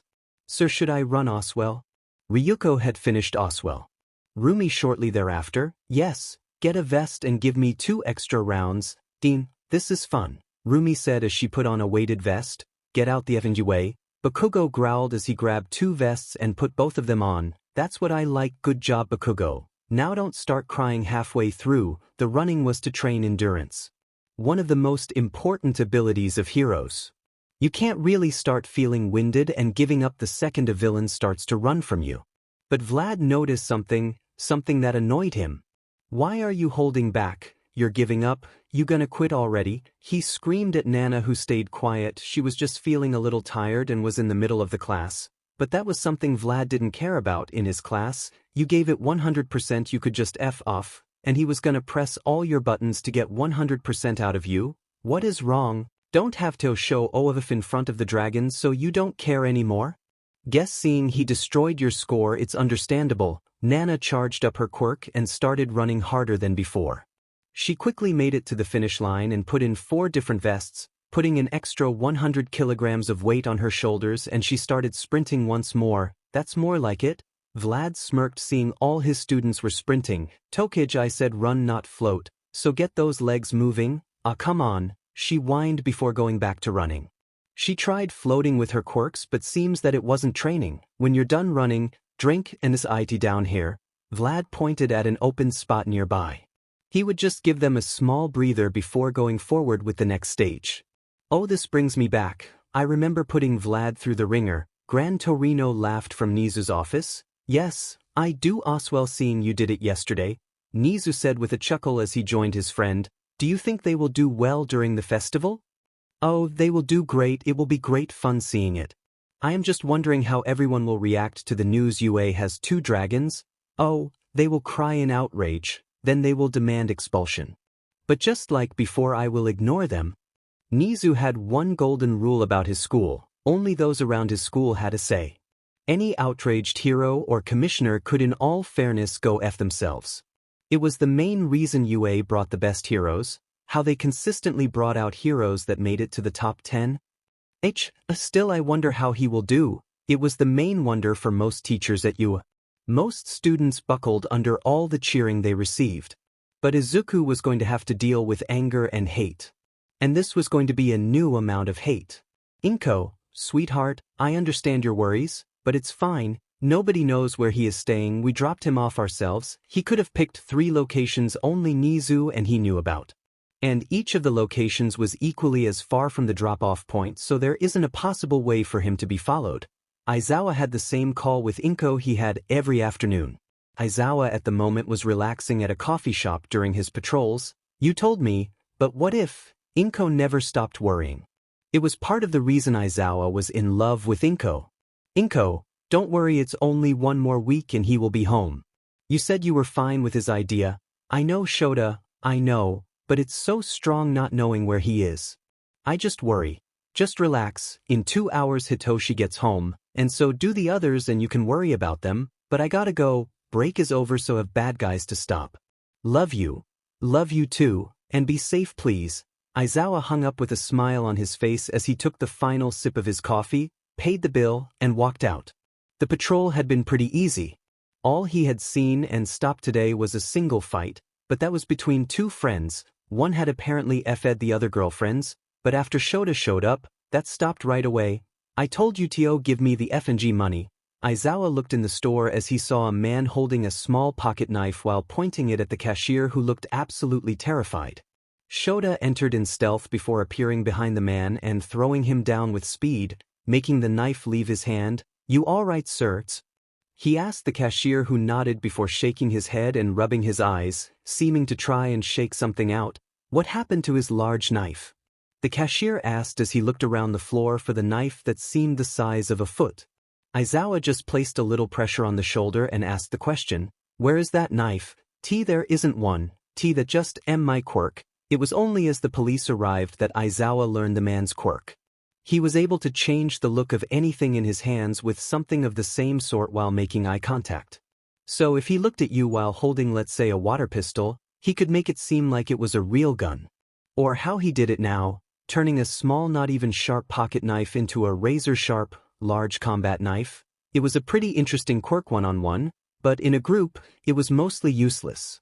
But Aizawa went to walk again. And unlike the really calm midday/morning, the later it got the more thugs came out.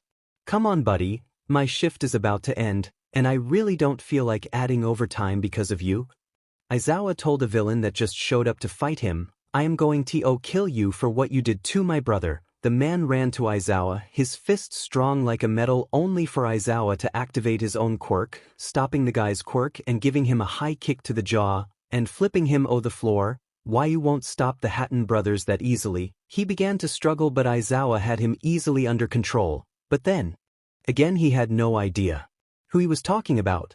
"Listen, kid, I don't know anyone by that name. Now stop struggling and just give up. No, you came in our territory. This is our street." Aizawa gave a loud sigh. "This isn't my patrol. I am doing a favor for a college. You attacked the wrong hero, you idiot." "Oh, so let me go?" Aizawa nearly laughed at the foolish request. "You still attacked a hero, you idiot. You're going to join your brother in jail," he told him as he just waited for police to show up so he could clock out and get home just in time for his wife's cooking. Inko had only just started cooking. But just from her prep, she was making too much, but that was just how she dealt with nerves. She was worried for Izuku, and to keep her busy she cooked more than normal. It was why both Hitoshi and Aizawa had a cake with them to work in school. It was why for book club the group had done more chewing than talking. But then again, her cooking was amazing, so it wasn't like anyone complained about the extra couple of pounds they would gain from this. "Hito, where is Izuku? It starts in 5 minutes. Namuri asked Hitoshi, who was checking it on his phone. "I don't know, that idiot isn't responding to any of my texts." All of UA's hero corps stood in a waiting room at the moment, each wearing the same UAPE outfit.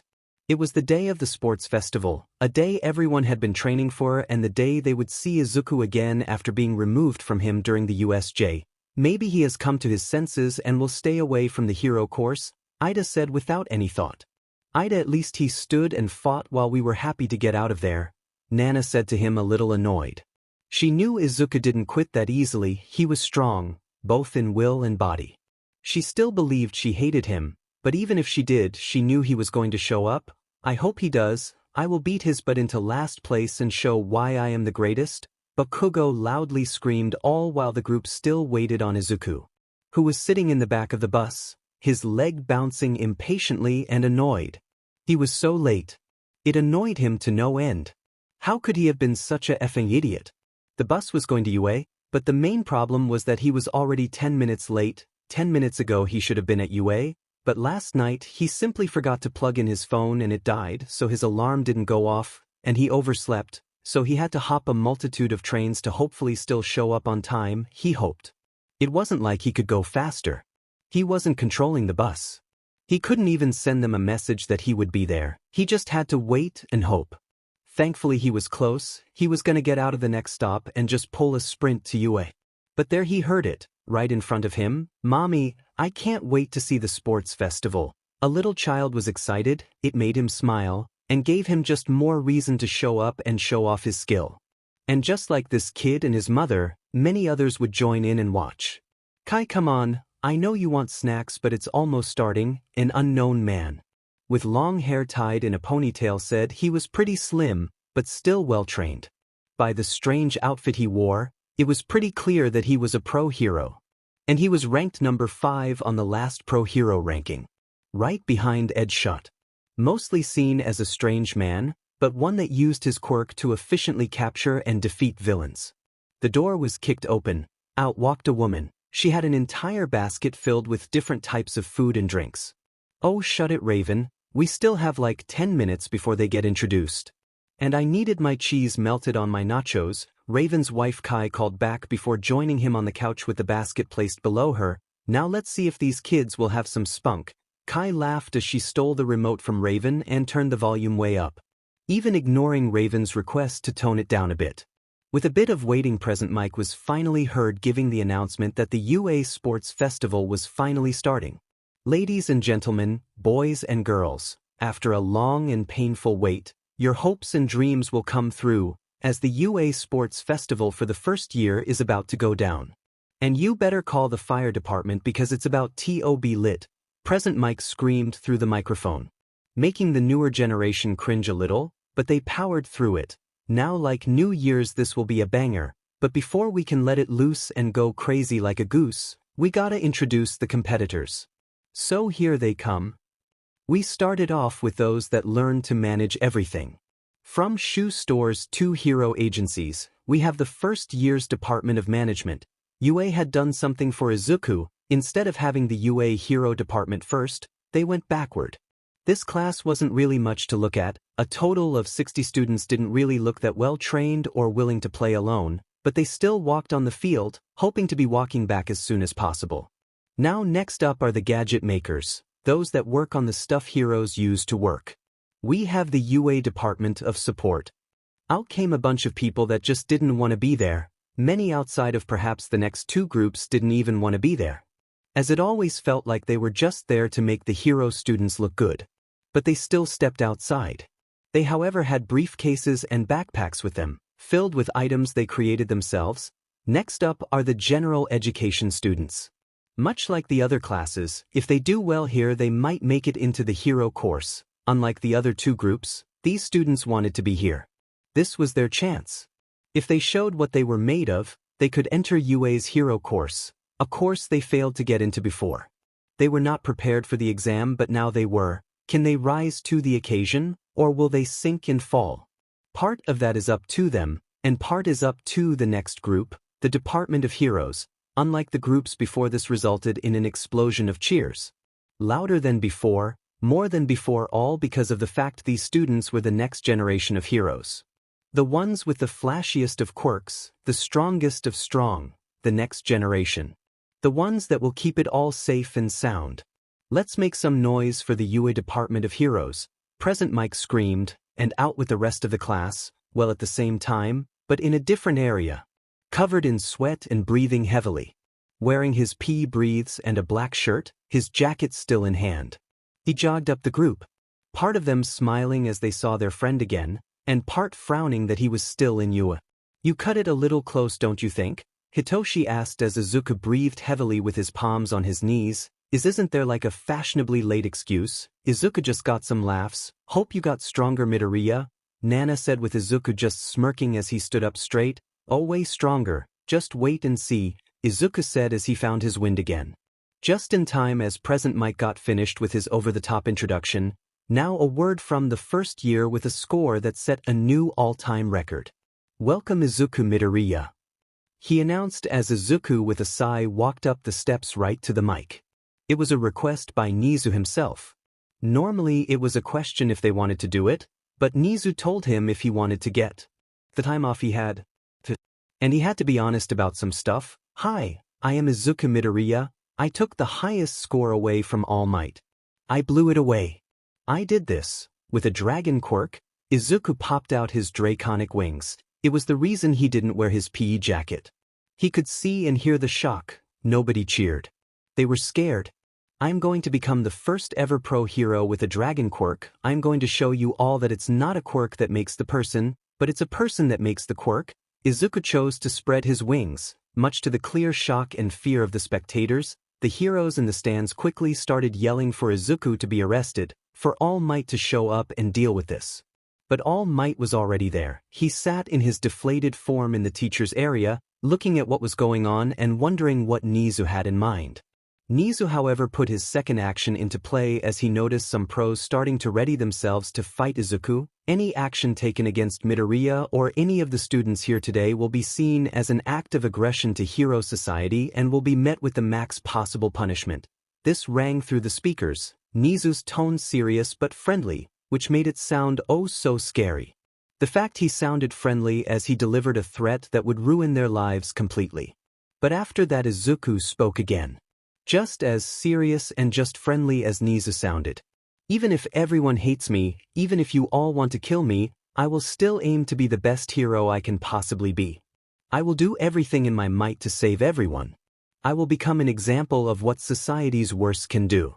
And sadly for my classmates and competitors, that means I will have to crush you, but please, come at me with everything you got. He was done and the cheers were gone, same for the death threats, they all just turned into boos. It was all aimed at Izuku who was calmly walking down the steps. You really just had to, didn't you? You really had to anger everyone. Rumi cussed at Izuku who just laughed. He wasn't really able to do much more. It was the first time he truly noticed the women as women. He noticed their curves, and oh boy did they have them. I didn't mean to, Izuku said before walking off quickly to move toward the middle. It was there that Present Mike began explaining how today would play out. Alright ladies and gentlemen, stop with the boos, are you starting to sound like cows? The students laughed because of it. To make today the best it can be, we have two people for you. You got me who is giving the play-by-play, telling you what you are seeing. Then right next to me, it's my homeboy Eraserhead, one of the homeroom teachers of the hero course, and you guessed it, the second mentor will be on the field, making sure no funny business happens. He will also show us was the next event will be. Present Mike was more hyping of the students than the people in the arena. They were having none of it. Alright students, shut up and listen, Vlad pulled a board with him. There are multiple options for the 3 challenges given. After each challenge, some of you will drop off and fail. The others will go on and succeed in the next challenge. Then at the final round when there are 16 left, it will turn into 1 versus 1 battles. That will be chopped to 8, then to 4, then the final round will be 2 with 1 coming out on top. Now for those in the other classes, you don't have to win to get put in the hero course. Vlad was fair and quick with it. He however didn't give room or time for anyone to argue or ask questions. Because that was the point, as heroes you might be pulled into weird stuff, and you can't ask the villains what is going on or go over the rules one more time. But as he grabbed the wheel, he gave them a look over before turning it with a lot of force. It spun around and around. For the students it seemed to go on for ages, until it stopped on their first challenge, obstacle race. Izuku smirked, obstacle race is nothing, he had wings, and he was going to blow through it, but Nizu had already calculated for it as Present Mike started talking. The obstacle race is one of my all-time favorites. You will all start at the starting line, shoulder to shoulder. When the signal is given you can run all you want, but it's not that easy. After a short 1-mile run, you will be met with an obstacle only to run a new mile for a new obstacle. This happens one more time before you have to run the final mile. He yelled excitedly through the microphone, basically telling them they had to run 4 miles to pass, and keep it fun for everyone, flight isn't allowed, your feet gotta keep on the floor at least once every 30 seconds. This got Izuku to sek his teeth, but the group chuckled at him. Now they had more of a chance, at least they believed they did. What the obstacles will be is gonna be a surprise for you all. You all just make sure you're in the group that passes. He tried to be a hype man but just caused more nerves. But that didn't stop them from moving toward the starting line. The hero class and general studies were at the forefront. They wanted to pass the most. That didn't stop some of the other classes from also pushing in. But Izuku took the understanding of the rules. He had to touch the floor every 30 seconds. So with his wings out, he stood in the back, planning to take an early lead. Now, little heroes, I am gonna give you all a countdown. I am gonna count down from 50. Present Mike joked, much to the horror of the students, but as a loud bonk was heard he changed his tone. Aizawa had smacked him with a rolled-up newspaper. Fine, I was only joking, remove that 0 and it is the real number 5. The students got in their own stance. Rumi pushed those around her away, trying to get as much room as possible so she could get a good takeoff. Many of the girls were trying to get their spots in the front, such as Nana, Ryuko, kendo, and such. Bakugo himself was trying it as well. He however was shoulder to shoulder with Shoto Todoroki and Kirishima, Tetsu, and the like. But Izuku on purpose stayed behind. And thanks to him being a dragon, he had more than enough space. None of the classes wanted to get close. 4. 3. 2 foot each of the students stood ready, slightly leaning forward so that if they pushed off the floor they would shoot forward. 1 and go! He yelled louder than he did before, giving a real start to everyone. Ryuko broke her arms open, pushing those around her off balance as she ran forward, taking first place right off the bat. But apart from her, a problem was seen. There were too many students that wanted to take first place. So those in front were being held back by those behind them, causing them to not be able to go ahead and causing a massive clog that moved very slowly with dozens and dozens of students on top of each other. But then you had Rumi. Just like Ryuko, she had a plan. She sprang up and forward, her rabbit legs giving her a good boost, allowing her to get ahead and reach the wall, which she used as a springboard to jump forward again, and on her way to keep up with Ryuko. But then Izuku made his move. With a jump and a flap of the wings, he shot through a long walkway like a rocket. He passed Ryuko and Rumi like it was nothing before his wings went back on his shoulders and he started sprinting. Rumi and Ryuko got close as he landed. "Ha, giving you a chance, big." She wasn't able to finish her cocky words before Izuku. "Friend." And he was. He went full out. For those that knew what running really was, they could understand why Izuku was fast. To run fast, you had to kick off the floor. It was why you often saw runners still do workouts in the gym. They had to have muscles to kick off the floor. And Izuku did just that, but he did it with so much force now that he was causing an imprint on his feet. Each of his steps was imprinted into the ground. And while normally Izuku was fast, he seemed to be at least double that now, and he wasn't even transformed slightly. This was just his base speed. "Let me go, we can't get that RTO win," Bakugo screamed as he tried to get lost. And for once, the group agreed. They let go and they were able to move. He could run, they could run, but that wasn't the plan, not according to Shoto. As he slammed one of his feet down on the floor, a cascade of ice shot out and froze the entire floor, capturing those around him, feet to knee covered in ice, freezing everyone but leaving Shoto free. "I must win," he whispered under his breath before he used the creation of his ice to fly and propel himself forward. "I am going to absolutely ruin that effer and I won't stop until he is a pile of warm and cold ash," Bakugo said as calmly as can be, while the veins in his forehead nearly exploded. He was beyond angry. He grabbed the ice before causing a large explosion, breaking apart the ice prison not just for him, but the explosion caused dozens around him to also be freed. But they didn't matter, they didn't exist. Bakugo placed his arms behind him before he caused a new set of explosions. Ones that were only blocked by Tetsu and Kirishima standing in the way of hurting others. But they shot him forward, faster than he had ever gone before. He was a rocket in all senses of the word, and he was aimed right at Todoroki. But Todoroki was going forward. But before they even got close to each other, Izuku had already made it to the first obstacle. The robot inferno. There were an incredible amount of robots, at least a dozen 0-pointers, and more than that amount of 1, 2, and 3-pointers. Izuku was introduced by them when a 1-pointer tried to slam its large arms into him, but he caught it with one hand. That's your best try. Izuku's fingers were barely flexed. He wasn't even struggling against the machine. But he didn't care, grabbing the main body and using it to press it into the floor, crushing the metal like it was paper. Izuku threw away the remains as a second pointer shot a laser at him, hitting him in the ST and burning through the shirt. Weak, Izuku ran forward. There was nothing to gain here, but with his speed he ran through the second pointer. He made it past the robots. But as one passed them, two came face to face. Rumi and Ryuko reached the robots. They could face the smaller robots, but against the large 0-pointers they couldn't do much. Rumi didn't have anything to sprint board off to get momentum, and Ryuko lacked real firepower at the moment. And while before the 0-pointers didn't stand in place yet, they did right now. And there was no opening until, smash! Nana had used her own quirk of float to jump up, using its ability over and over again to sort of fly. But then as she was near one of the robots, she covered her arm in the quirk she was given of All Might. She covered her arm in if it was all she could really do, cover her forearm in One for All, enough of it to do monstrous damage, yet not enough to break her arm completely. But now because of excitement she did create some stress fractures in her arm, hurting her a lot, but giving a showing to everyone in the arena.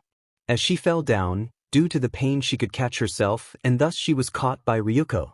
As they stood there twiddling their thumbs so to speak, Todoroki and Bakugo arrived as well. "You frozen Scarface and how dare you effing freeze me?" Bakugo went past the group just causing Todoroki to scoff. He was done looking like these average people, he was beyond that, he was a Todoroki, and he was the son of Endeavor. He slammed his leg down and raised his arm, sweeping it from the floor to the sky, and with the movement, ice was called forth. More ice than some even thought possible, as he covered the 0-pointers in a layer of ice. It was an absolute show of power for Endeavor's son. Irony aside, it's truly heating up in the first part of the obstacle course. But as they are fighting, it seems the dragon has awakened the second obstacle. Present Mike spoke, killing the entire excitement of the arena. But it did alert those that didn't even reach the first obstacle that Izuku was miles ahead of him, and those at the first obstacle he was a mile ahead of them. "Damn it, that idiot really is giving it his all," Hitoshi said as he and a small group of friends stuck close to each other in order to make sure they all passed together. Because unlike Izuku, they didn't have enough power to dent a wall and move buildings. But it was a strategy many used. "Hey Aizawa, how about our groups work together?" "Power in number, remember," Monoma asked as they arrived at the first obstacle together. "Fine, but betray us, and I will make sure you pay." And like that, their group doubled in size and they moved faster than before, seeing they had clear numbers over the robots that came face to face with them. But Izuku didn't need that. Ropes to cross each pillar, how irritating. Izuku, instead of going around and playing tightrope, Izuku just extended his wings once more, but instead of flying with them, he caused them to boost him by jumping height, going up high, and landing right in the middle of one of the nearby pillars. And he continued this many times over until he reached the other side without any problems. It was nothing for him, all he so far really did was run and jump a bit. And it wasn't really able to show what he was capable of doing. It annoyed him, he had trained his butt off and so far it was just to show he was fast. "Sorry, but we gotta keep going." Ryuko dropped Nana to the floor, before she ran, following Todoroki who had started freezing up slightly, but under the skillful and harsh training his father gave him, he had learned what it took. Now using the other side of his body, Shoto used the flames he created. To shoot them out of his feet and move forward, he also fired them from his hand. Much so to create stability and to warm himself up, enough so he may face any other challenge before him. As they tried running through the frozen robots, they quickly noticed that they were starting to crumble and collapse. "Watch it," Monoma quickly called out before he tapped Suburaba on the shoulder. Both took a deep breath, before blowing as much air out as possible, creating a large layer of barely visible air. It blocked out most of them. But then the two, newly nicknamed Strong Twins, were found out of the barrier, hardened completely and ready to break through as the multiple large frost-covered robots fell down upon the group. The robot landed on the group and quickly pinned them under the air barrier, but even that wasn't going to hold for long. They needed to find a way to move and they had to right now. But then their savior came. The rest of the women showed up. Uraraka arrived first and touched the robot, making as much as possible as light as a feather. But she wasn't alone. Kendo and Shiosaki. Kendo moved down as low as she could before growing both her hands as large as they could lift up as much weight as she could. And the same did Shiosaki, only she used her vines to create an area for them to run. It seems that the hero class is working together. Present Mike gave commentary as everything happened. While they are struggling against the chaos that happened, it seems that both Bakugo and Todoroki are hot on the tail of MidoRyuu. Will they catch up or even pass the man in the lead? The three girls were also chasing after Izuku, who had not slowed down a bit. So he showed up at the third event. They were just seeing the second even up ahead. MidoRyuu has already made it at the minefield. You better watch your step because they are loud and will knock you on your butt. Izuku could have just flown above it. It wasn't that long and he was pretty sure he could make it in 30 seconds or less. But that still wouldn't show much. He had to make a statement and something came to mind. He smirked as he ripped the shirt off his back, showing everyone the absolutely massive dragon tattoo they had only seen parts from. "Oh, look at my baby," Inko screamed at the TV. She had joined all the free families and started watching the sports festival together so they could cheer for their kids and friends. Demon never saw it like that. "It's a pretty big statement," Chi-Chi said as Izuku threw off his shirt and he cracked his back. "Oh, where is Mina? She better not be slacking off," Mina's mother asked, but they noticed her with the other girls at the back helping Hitoshi and their group. But they were moving quickly, but they had a group of around 15 people working together now. "See you later, losers," Rumi said as he used her strong rabbit legs to easily jump from pillar to pillar. As she reached the other side for a show of good sportsmanship, she flipped them all the middle finger and began running. Bakugo was growling as he followed her shortly after, his explosions helping him jump. But Ryuko and Todoroki were falling back. Nana just used float to jump over pillars. It was slower than both Bakugo and Rumi, but it got the job done. Ryuko, however, had to crawl over the ropes. She still had no wings and the gaps were too large to jump safely. Todoroki, however, had stopped to think. He came up with an idea that might make up for lost time. Instead of overheating himself by propelling himself over it with fire, he created a small ice bridge. Before turning around and using fire to melt the bridge down, this allowed him to bypass the set routes the ropes made for everyone and could pick the fastest path from pillar to pillar. "Okay, let's set an example," Izuku said to himself as he took the first step. He slammed his foot down with enough force to crack the earth. His legs were covered in dragon scales. He stepped right on a landmine, the force causing others around him to explode in a large pink mist explosion. Wow, it seems that his excitement caused him to mess up as MidoRyuu gets a face full of boom boom. This for the first time caused cheers for Izuku. Sure, they were cheers that he hopefully got hurt, but Izuku was smirking as the mist went away. He could take them all day. So he did. Covering himself with more scales, he started running around the entire field, taking each and every mine for himself. The symphony of explosions was heard without speakers by everyone in the area. The entire area was covered in a pink mist. Unable to see anything, it caused some shock around the arena at what just had happened. With a laugh and a gust of wind, Izuku used dragonic wings to blow away the mist, showing he was standing in the middle of a crater, and while he was covered in scratches and some dirt, it was nothing, he was fine and loving it. While to your average enjoyed this was an idiotic move. To some of the well-respected pro heroes, this made them smile. "Haha, he really doesn't cease to amaze me, haha." Nizu cackled loudly from his office as he watched it. He expected Izuku to do something to show he was a team player and here to stay, but Nizu would have never expected this. Nizu had expected Izuku to destroy all the zero-pointers, but that might have backfired as even he wasn't sure what reaction the world would give if Izuku transformed into a large dragon. This, however, was more than acceptable and more than enjoyable. Raven, you gotta send him and invite." Kai screamed as she repeatedly smacked her husband on the shoulder. He just gave a chuckle as he agreed. He was 100% going to send an invitation to have this MidoRyuu in turn with him. He was planning it the second he heard Izuku was a dragon. That was something he just couldn't let go of. "Let's just keep watching and you keep eating," Raven told his wife, who had already stopped looking at him and stuffed her mouth with some chicken. 'Cause Izuku had started cracking his back and showed he was fine. Before he started jogging toward the finish line.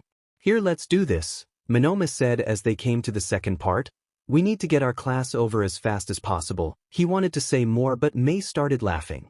She had stuck with the group of Hitoshi and used all the defeated robots to quickly craft something together. Ha, perfect.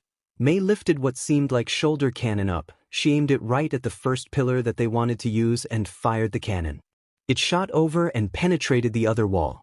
Before it then spread open and created a quick path. Quick build-o bridge, perfect for any office that is held hostage or on fire, can create bridges in under 5 seconds for buildings 100 meters apart. Mei screamed as she ran to the middle and began jumping, giving a sort of show to everyone but most importantly the drones in the air. But it still allowed the group to pass the second part without any issues. "Sorry, but hero classes have to win," Monoma said as he bumped into Mina. They were the last of the class, thus he used her acid to melt the edges of the bridge, causing it to fall loose. They then started to run as a group forward once more, aiming to pass together as a class and show that they were worthy of being heroes. Izuku had already passed by the time the other reached the third event. What the F happened here? Rumi said in shock. It looked like a bombardment went off. There were just holes and turnout pieces of dirt, but it allowed everyone else to pass it without effort. It was just an extra piece of the area they had to run over. All the while Izuku stood waiting alone, surrounded by people booing him. It took a couple of minutes, but in the end, nearly all 45 of them passed. 3 of them just missed the mark, those being Aoyama. He came in 45th, Mineta who came 44th, which was just at the cutoff point, and Toru who came 43rd. Sadly, only 42 people were able to pass to the next part, so they were forced to sit the next part out. It annoyed both Toru and Mineta greatly for different reasons. While Toru just wanted to show her stuff and show why she made it into UA, Mineta was mad he couldn't show his stuff to more ladies. Aoyama on the other hand didn't care. He believed he had a better shot next time, and he shined brightly enough to make those worthy of his attention notice him. Well done, students, each of you gave it your all and you made it to the next part. Vlad started speaking to them, giving each of them a small rundown of what the next event was so that they could plan accordingly. Oich man, that was something, wasn't it? Now will the Dragonborn stay in the lead or will a mighty prince slay the beast? His head wondering. Even present Mike was understanding the sheet he said. It sounded cool but it had no real meaning whatsoever. Ignore him. Oak, the next event is cavalry battles. Each of you will be able to team up in groups ranging from 2 to 4 people. One of you must be a rider, meaning you sit on top of the rest of your teammates. This person must not touch the floor. If they do, you are out of the game. Now how to play. Each of you based on how you scored in the race has received points. So 42th, which was Komori, has 5 points. 41st, which was Shiosaki, had 10. 40th, which was Kaibara, had 15. This goes on till the top, which was MidoRyuu, who instead of giving the points 210 has gotten 10 million points. Each of your points gets counted up together. So Shiosaki teams up with Komori and Kaibara, that would be 30 points. The 16 people with the highest scores will get on to the next and final stage. This made it clear to everyone that even if they liked Izuku, he was now their prey. They needed his points, but unlike most who would be scared or at least a little shocked at the pure instinct to kill that was shot in his direction, Izuku was unfazed. He was not even slightly worried, and he was just coming up with a game strategy. He went to think about who he could count on and how he could use them to his benefit. You all have 15 minutes to come up with a team. Anyone left over will be forced into a team together, Vlad King explained before letting them go. People quickly started teaming up with the people they knew. Hey, broth. No, F you, Hitoshi quickly said as he walked away from Izuku. He loved his brother, but he sure as hell wasn't gonna join him in being a target. Even the girls Izuku were sure were madly in love with him walked away. It was just not worth the risk, and they dipped. But then his pink-haired savior came. Us together? Mei asked roughly. It wasn't a question as she had already joined him now, but Izuku still nodded. Sure, handsome, now we just need to get a bit more. Mei just whistled at Nijire and beckoned her to come over, which she did. Team with us, we totally gonna win. Nijire just shrugged before joining them. Izuku smirked. He already had a good team. He just needed to find someone to perfect the combination. Got room for one more? Uraraka shyly asked, with Izuku smiling brightly. Oh, hell yeah, you will do perfectly. It got Ochiko to blush brightly, not having been expecting those words, but she had a smile on her face. The smile was quickly shared in the group as Izuku began explaining his idea to his team. The teams had been made. Everyone had teamed up. Mostly it was teams of 4 because with a team of 4 you just had the best chance of winning. So in the end, only 2 teams of 3 remained. You had the team with the most point. Izuku, Mei, Nijire, and Ochiko. It was a good all-around team that Izuku believed was more than capable to keep his own amount of points no matter who tried and take the points from him. They were the ones that most of everyone, however, wanted to see fail. Then you have the team that wanted to make him fail by all possible means. A team filled with Bakugo, Todoroki, Ida, and lastly Momo, each for a certain reason feeling like they were better than him. They were above him.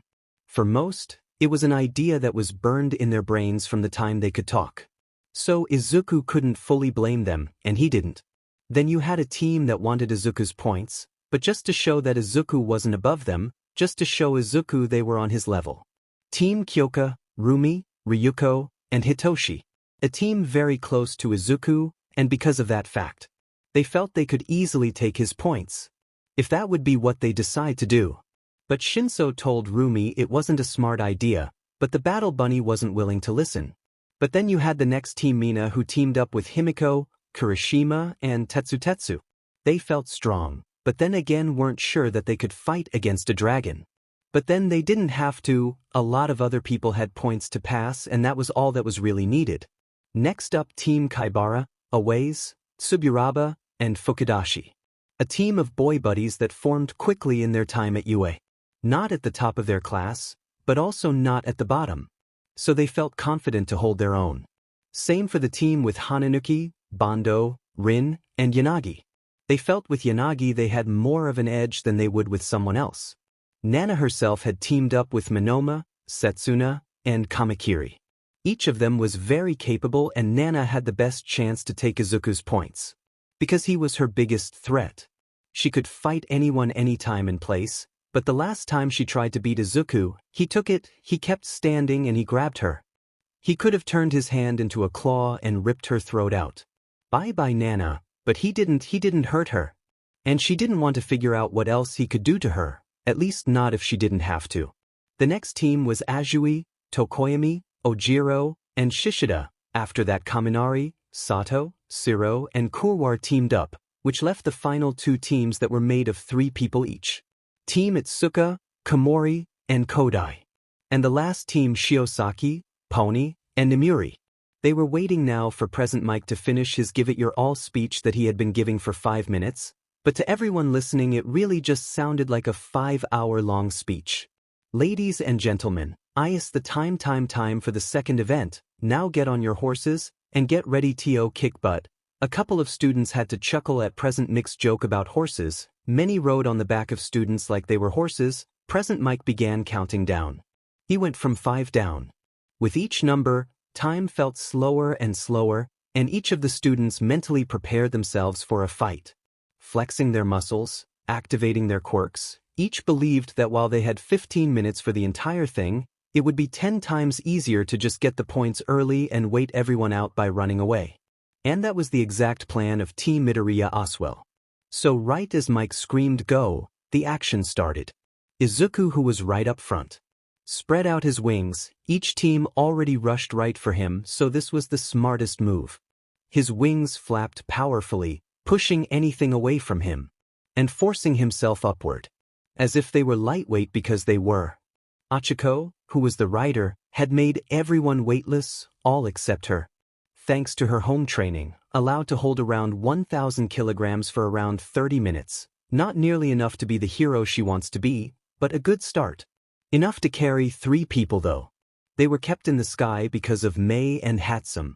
Because of some sweet talking with Aizawa and using the fact she saved his son, she could use her self-created hover boots.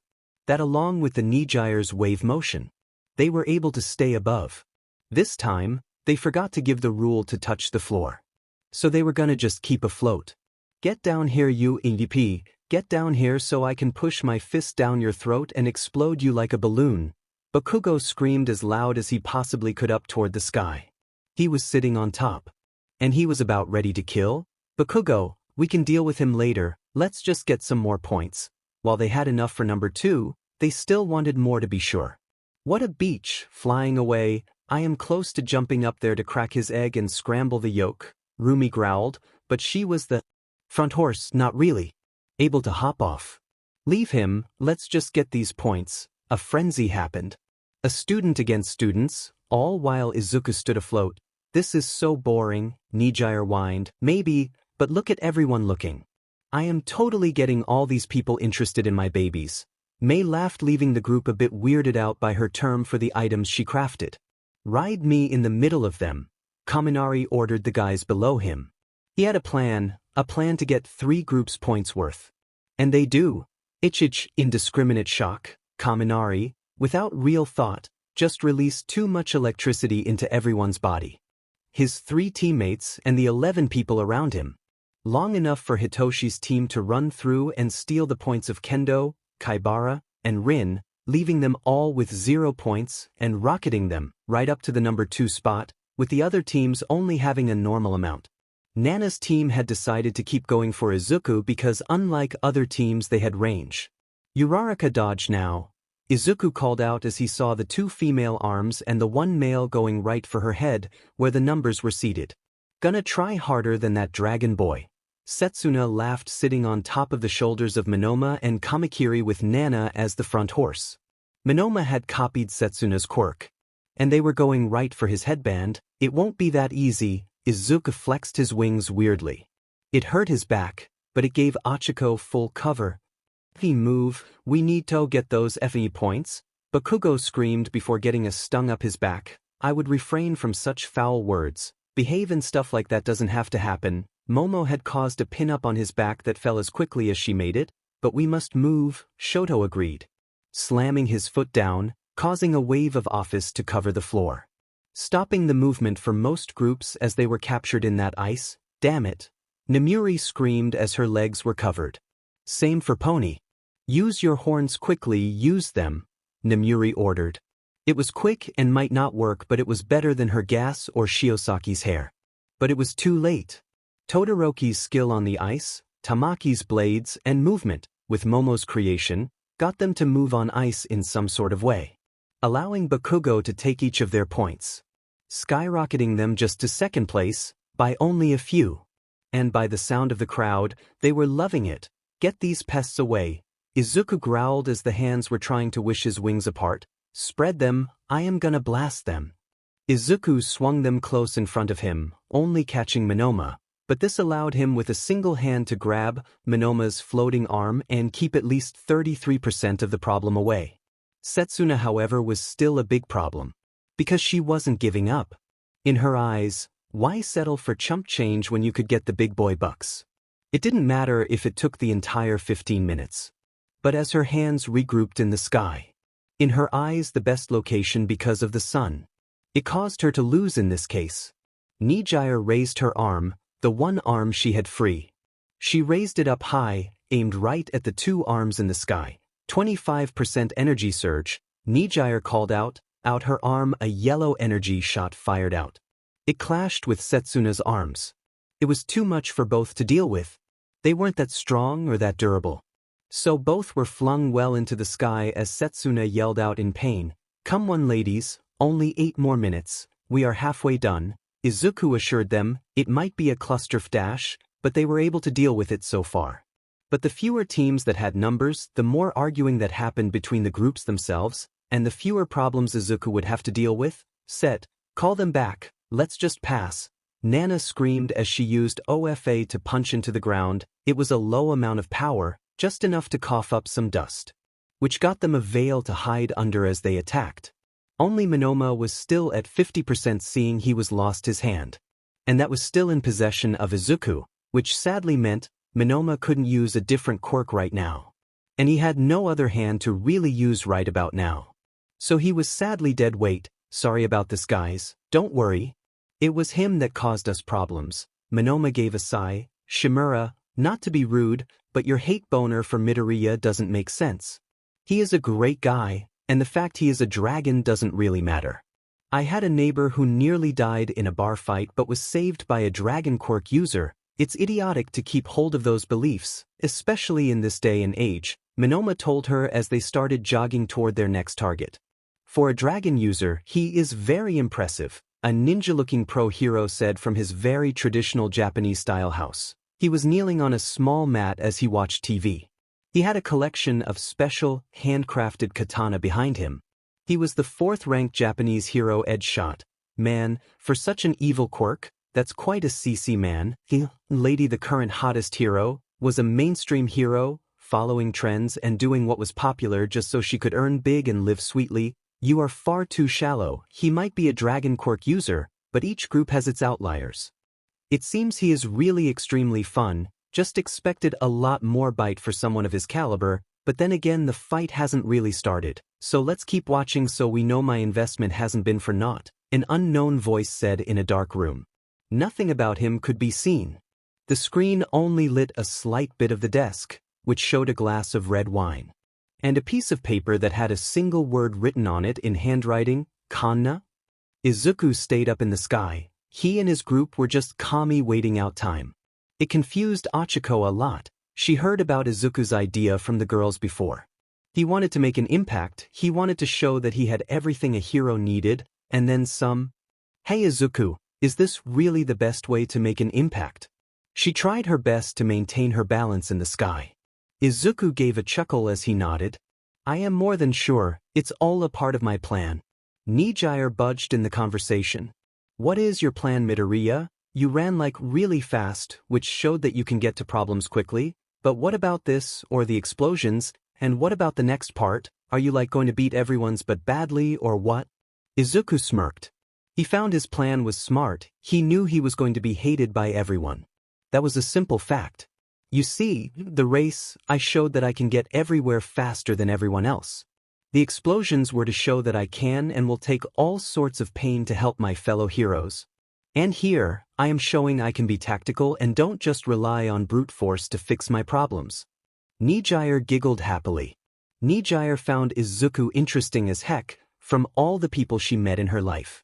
Izuku took the top spot. A dragon user that was friendlier than 90% of the people. He was respectful and kind to everyone. Plus Izuku was a total hottie. Abs for days. A cute face, he was wonderful and idiotically dense. From what she heard you could flash him and he still wouldn't get your into him. Well, only a couple more minutes and we win with first place, Izuku assured them as he looked down at the massive war that was happening below them. It was strong to see who was fighting who and which group had the points. He was sure Team Nana was passing. Same for Team Bakugo. Both weren't really able to back down or give up, they just didn't work like that. Watch it, left side. Achiko called out loudly as a fist was thrown right at them. If Izuku didn't use his wing to block it, they would have lost the points. Nana smirked at them. She threw Setsuna's arm, she threw it with the powers of OFA. It fired at them with the speed of a bullet. The only reason Achiko was able to call it out was that she noticed the build-up. You're not gonna get off that easily, you asshat, Nana screamed at him. She was said, her points only gave her third place at the moment and she needed first. She wanted a first place more than anything. So if she wanted first, she would need to fight him. But their first sneak attack failed. Now teasing them until they came down was the best bet. Come join us up here, sweetheart, or what are you afraid of? MidoRyuu laughed as she teased Nana back. From up high could already see Nana nearly explode in anger. She twitched but was brought back by Setsuna giving her a small tap on the head. Hey, now we need to move, girlie, we are really wanted right here. She looked around and noticed the students that lost their points because of them and they wanted some payback. Forward, Nana screamed as she began moving forward, just going to stall them out. This is the wrong FANG way, Kamakiri called out as they were moving right into the path of Team Bakugo. Ranked second place and they were going right for them. Only a couple more seconds everyone before the second event is over. Will Team Uraraka remain untouched up in the sky? Will Team Bakugo clash with Team Tokaige or will they be saved by the bell? Present Mike screamed through the microphone, happy as could be. Nana, come on girl, you are the leader here. Nana had been the one to come up with the plan. She had given everyone their placement. Fkit, Nana screamed as she ran forward. She covered her arm in OFA, she needed to stall it right now. As they got closer and closer, Nana punched the floor. Right in front of Todoroki that pushed him and his entire group back because of the pure power Nana portrayed. She bit her lip and grunted in pain as she used a bit more power than she could handle. Todoroki shook in rage and fear. He didn't expect that amount of power from anyone at UA, but before he could move again, Present Mike screamed that the second part was over. It's a wrap, everyone. We have everyone that passed to the third and final part of the exam. First place is given to Team Uraraka. Achiko Uraraka, Mei Hatsum, MidoRyuu Hado and Izuku MidoRyuu. Then the second team that passed is Team Bakugo. Katsuki Bakugo, Momo Yaoyorozu, Tenya Ida and Shoto Todoroki. It's already set up to be an incredible tournament. With Team 3 that will just keep increasing because they caused a upset. Ryuko Tatsuma, Rumi Usajiyama, Kyoka Jiro, and Hitoshi Aizawa, and last place Team Nana Shimura, Nito Minoma Setsuna Tokage and Taguru Kamakiri. Present Mike kept loud and hyped so that everyone followed his behavior. These fights will be one-on-one. We will fight until there is a single winner, and how we will fight. Just pure brute strength. You can either win by kicking there but out of the ring, throwing them right out of the ring, or you beat them until they cannot fight anymore. It caused a lot of cheers. Even for Izuku because well they were hoping to get his butt kicked fully. Woo Izuku beat their butts. Not Hitoshi, don't fight your brother. Inko cheered loudly, giving the moms a good laugh. Shimura, I need to talk with you, Shoto asked. They had around 15 minutes to eat and mentally prepare themselves for the fight. They were still not getting told.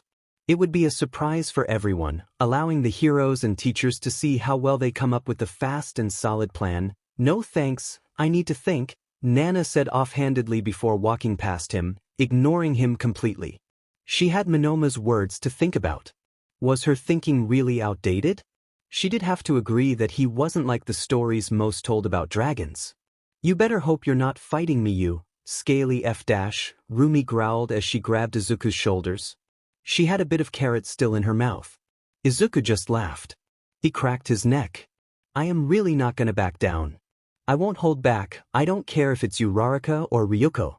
It wouldn't be fair to you all if I did anything less than give it my all. It made the girls smile. At least pull your punches a bit. I really don't want to die. Achiko giggled, remembering the times Izuku punched through a wall with just his fist. Don't worry, you Raraka. I am not aiming to give everyone a reason to brand me with a legit villain mark, Izuku said as he sipped from his bottle. Huh? Let's just hope I don't fight you. While you're an idiot, I can't really make you yell out. Hitoshi laughed. He had enough faith in himself and his brother that they wouldn't get caught out. For the girls, however, Hitoshi knew how to get them to respond even if most would believe it to be a sneaky method. But according to his father, a win would be a win. So, Toshi, what do you think of our little dragon? Nizu asked, holding a piece of cheese the size of his head and a cup of imported Chinese green tea. While I do think my quick judgment about him possibly being a villain was wrong, these liberties you have given him I believe are rather foolish. You should hold him under a close eye. Nizu pet his head to the side a bit. Why? All Might took a sip from his cup. He might have potential. Potential when nurtured correctly. Nizu smiled. Well, have fun watching, Nizu told him as he went back to his office. He was busy looking over social media. He wanted to see how people reacted to the new dragons in their school. It seems they are taking it well. Nizu saw that overall, it was hateful, but there were also a good amount of people that were happy. He read stuff like, it took a while but the evil forces are now getting to the good sides, or, villains start pissing your breathes, we got 2 dragons that gonna be dragging these ball over your face. It gladdened Nizu to know that Izuku got some fans at least. Ladies and gentlemen, it's tea time for our final battle. Present Mike screamed happily. You could hear the smile on his face. The first battle will be the Rapid Rabbit Usajiyama and she will face the Killer Mantis Kamakiri. Rumi smirked nicely. She looked forward to that fight. He was at least a decent combative. Will the rabbit stay prey? Or will the tables be turned on the killer insect? This fight got a large amount of hype. You have 5 minutes to enter the ring. Present Mike loudly cheered with Rumi instantly jumping down over the railing, ignoring the shocked yells. Kamakiri took the long wadi around. It gave him some more time to mentally prepare himself to face the bunny berserker. He had seen her in training and he couldn't be happier. He finally had a chance to show what he was made of in a real battle. Even if some didn't think he could really fight. He just took a backseat so far. Just so he could surprise them when he finally gave his all. A loud barrage of cheers was heard as he walked out. He smirked as he walked into the ring, ready to show everyone back at his high school that he was a hero. Shigaraki sighed as he leaned back. Yes sir, this is so boring. He hasn't shown anything special. A dark voice was heard, so deep the room nearly vibrated. Calm yourself, Shigaraki. It will come clear in time. Just wait, he is worth the investment. Villains always. Watched the UA Sports Festival. It was the best way to figure out how to deal with those pesky new heroes. Their quirks, strengths, and hopefully weaknesses. Or perhaps the way to bribe them, but now this was a problem. The heroes had not 1 but 2 FNG dragons. That would be a big problem for them. The unparalleled strength. The insane durability. the possible extra abilities they could get. And instead of just giving into the rage and letting loose. Now, these two were under the training of the likes of All Might. Nizu, or one of the many pro heroes that often gave guest lessons to the students. They had the reputation to make weak quirks strong and strong quirks overpowered. The best and easiest example was Best Jeanist. He ranked third in Japan with a quirk that allowed him to control clothing fibers. And while he was at the top, he was one of many. Hope you won't blame me for kicking your butt out round one. You won't be able to fight that boyfriend of yours, Kamakiri said with a feral smile showing. Rumi blushed deeply, but just like a predator she showed her teeth. I am going to skin you alive and make you into a thing rug. That is if I don't stomp you into a puddle like the insignificant bug you effing are. As the two students talked smack. Present Mike gave the final talk before giving them the oak to fight with a loud, "The battle starts now." The battle started. Rumi like always shot forward. She stayed low, nearly crawling over the floor as she shot toward Kamakiri, who quickly used his quirk to create two large dense blades at the pinky side of his forearms. He slammed these strong in the group. Right as Rumi spun and showed, she went for a very low ankle kick. This would have been strong enough to kick Kamakiri off balance or break his ankles, which meant a win either way for Rumi. But Kamakiri caught on. Easy now, get sliced. Kamakiri removed the two large blades that put a stop to Rumi and grew two smaller but wider blades at the top of his forearms. Straight with his fist. Before he could make his first move, Rumi slammed her feet down on the floor, bringing up a bit of sand and dust but also creating a good amount of distance between the two. I hoped I could have ended it quickly so I don't give the others a chance to counter me, but seems that I got no choice. Kamakiri, however, ignored her cocky bolstering and ran forward. Circle Saw of Death. Kamakiri screamed before jumping up and twisting his body so it was aimed sideways. His arms aimed at the floor and at the sky. And he started spinning, rotating up and down quickly with his blade at the forefront. And more importantly, aimed right at Rumi. Kick his green but Ruru, you got this. Mina cheered from the heroic viewing box. She was halfway over the railing screaming her lungs out for one of her besties. She wasn't alone, the entire crowd was filled with cheers for the battle. Those cheers were fueled by the overly excited Present Mike. Oh man, would you look at that. Kamakiri is pulling out the big guns. If I was his opponent I would run it the way. Aizawa sat next to him and shook his head. While both fighters are incredible in their own right, each has their own specialty. While Kamakiri here is a definite strong fighter.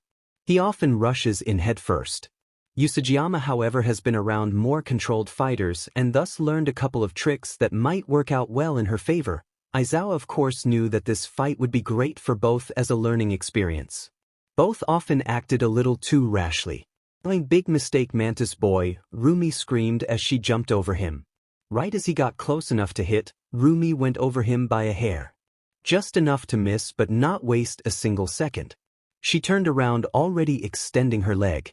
With a full 180, she gave a powerful kick on Kamakiri's back to fling him out of the ring. Oh, what a appealing display of athleticism. Usajiyama has taken the win and will advance to the next round.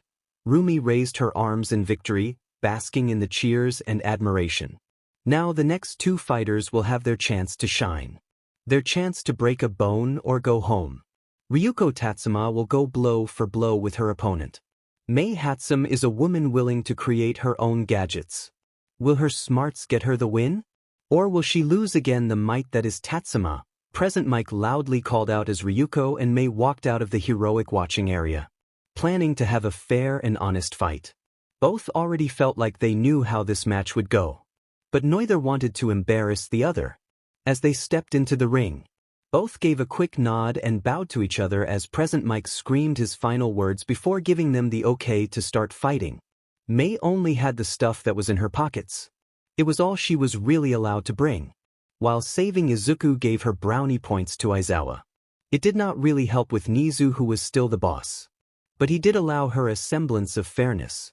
To use what she could carry in her pockets. Which, while it wasn't much, would help her a lot more than being able to use nothing. My apologize, Hatsum, while I enjoy your company, and wish not to hurt you, I must get on to the next event. Mei just showed her teeth happily. As she walked forward to the stationary Ryuko, I know.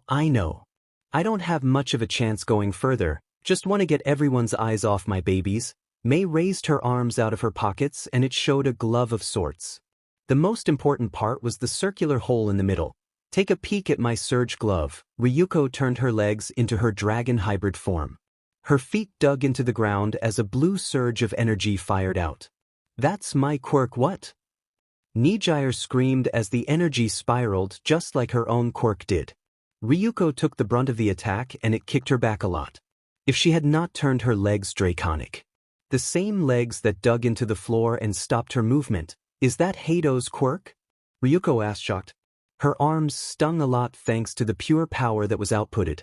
But seeing Mei throw the smoking glove away was a one-off thing. Jup, well, good fight, Mei said before stepping out of the ring. That lady is weird, but I love the energy, Izuku said with a chuckle as Mei laughed the entire time. Ryuko rubbed her arms as she walked back. Slightly behind the crazy laughter of Mei. Well, let's see who is next then, Achiko said with a smile only for Bakugo to escape his teeth. I just want to fight the beach lizard. I could go for some dragon skin boots. Izuku just laughed good-heartedly. Oh, I would love it. An easier fight would exist, Izuku said back with some of the class covering their mouths in laughter. It's the speed star that follows the rules. A straight arrow from a quiver of heroes. It's the youngest son of the Ida hero family. Give it up for Tenya Ida. Present Mike cheered. And shocking the hero students. Wow, Ida, your family is a hero family I never knew, Kirishima said with a friendly smile as Ida stood up to walk away. Yes, sorry I never felt it necessary to disclose this fact. My apologies. Who will face this man? None other than one of the recommended students. Setsuna Tokichi. Will Ida speed right into the next round, or will the split decision go to Tokichi? Everyone in UA groaned painfully at the horrible joke that Present Mike made, but the two students still made their way to the ring. While she couldn't fly, she could easily float around. And people often overlooked her feet. So as they went in the ring they looked at each other, now to make it fair for Setsuna and her opponents. Setsuna will lose when more than half her body has passed the barrier, Present Mike explained before giving the start signal. May the best fighter win. He screamed. Ida moved quickly. His leg engines fired up as he dashed forward. He was extremely fast. But right as he got closer, Setsuna exploded in body parts. They all floated in the air. Ida almost moved too quickly and rushed right out of the ring, but he was able to stop himself. Demon, couldn't you just run a bit further? The floating head of Setsuna asked, floating right in the middle. Please relieve yourself of the ring. I do not wish to needlessly harm any of my classmates, Setsuna laughed. Sorry about this, buddy. But I ain't just some quieter. Setsuna's two arms rushed from the other corners right at Ida. They went as fast as Setsuna could make them, but then again Ida saw these coming and ran back into the middle of the ring. Last I checked you were unable to lift a lot, correct? I might not lift but I can still win this, Setsuna said as her feet and arms rose up to her head. Surrender quickly and I won't have to beat you in front of all these nice people. While I thank you for your worry, I do believe I still hold the most cards. I will beat you. Part by part. Ida started running around again. Much thanks to Setsuna's arms going after him, you will never catch up.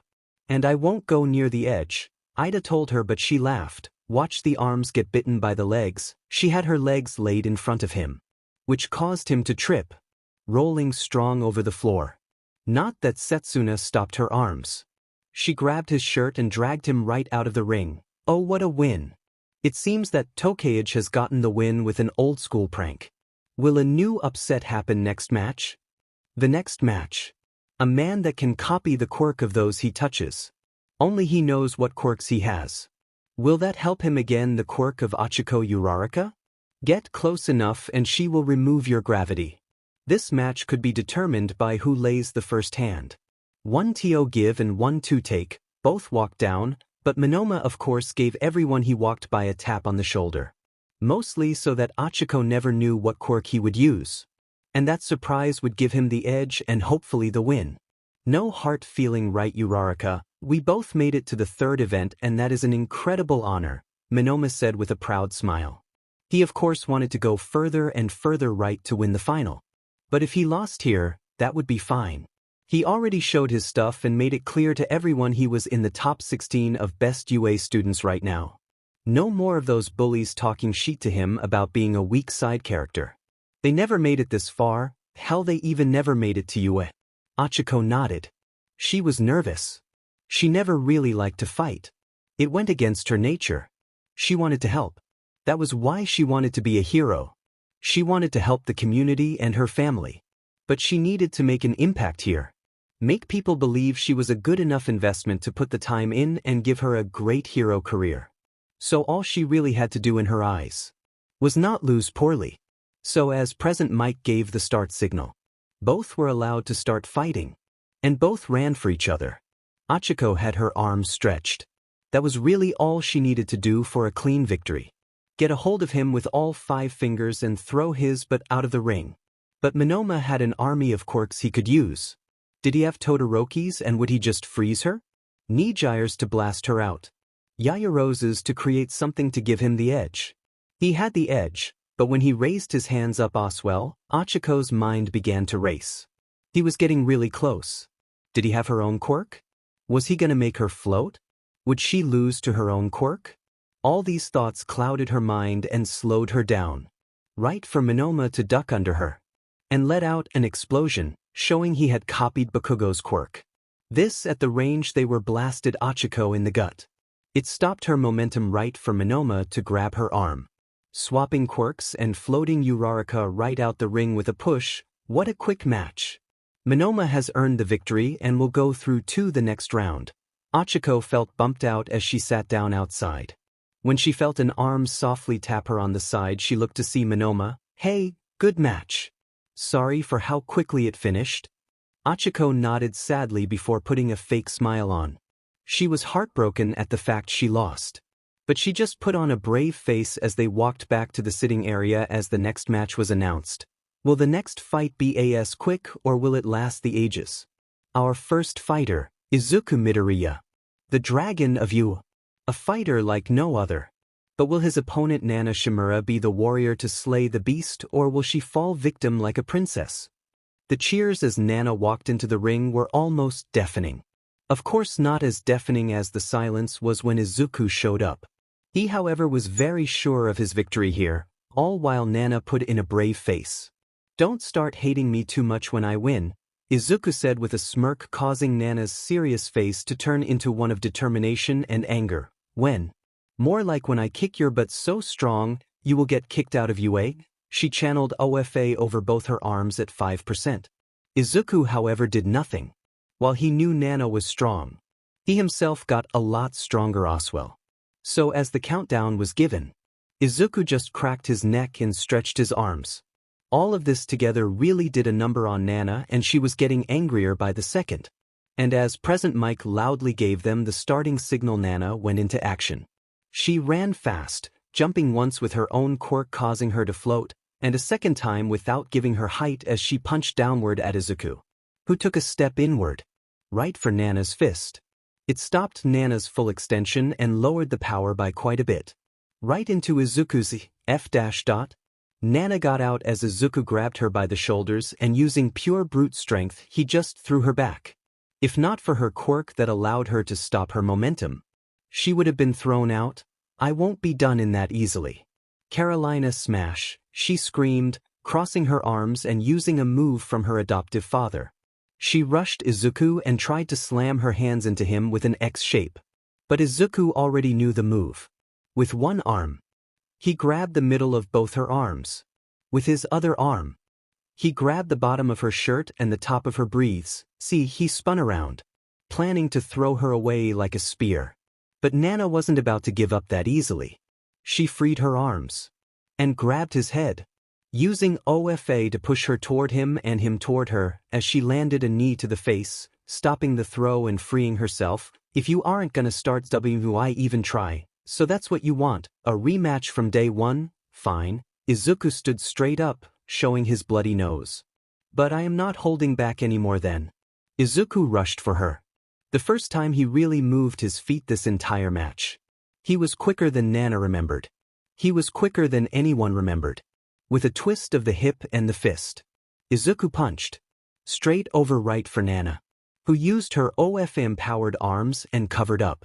The pure power even pushed her back and her arms felt like they had been run over before she could recover from that. Izuku was next to her again.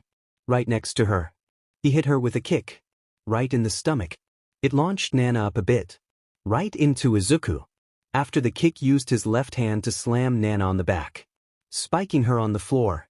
It was a brutal showing that got the crowd to start booing and calling him names.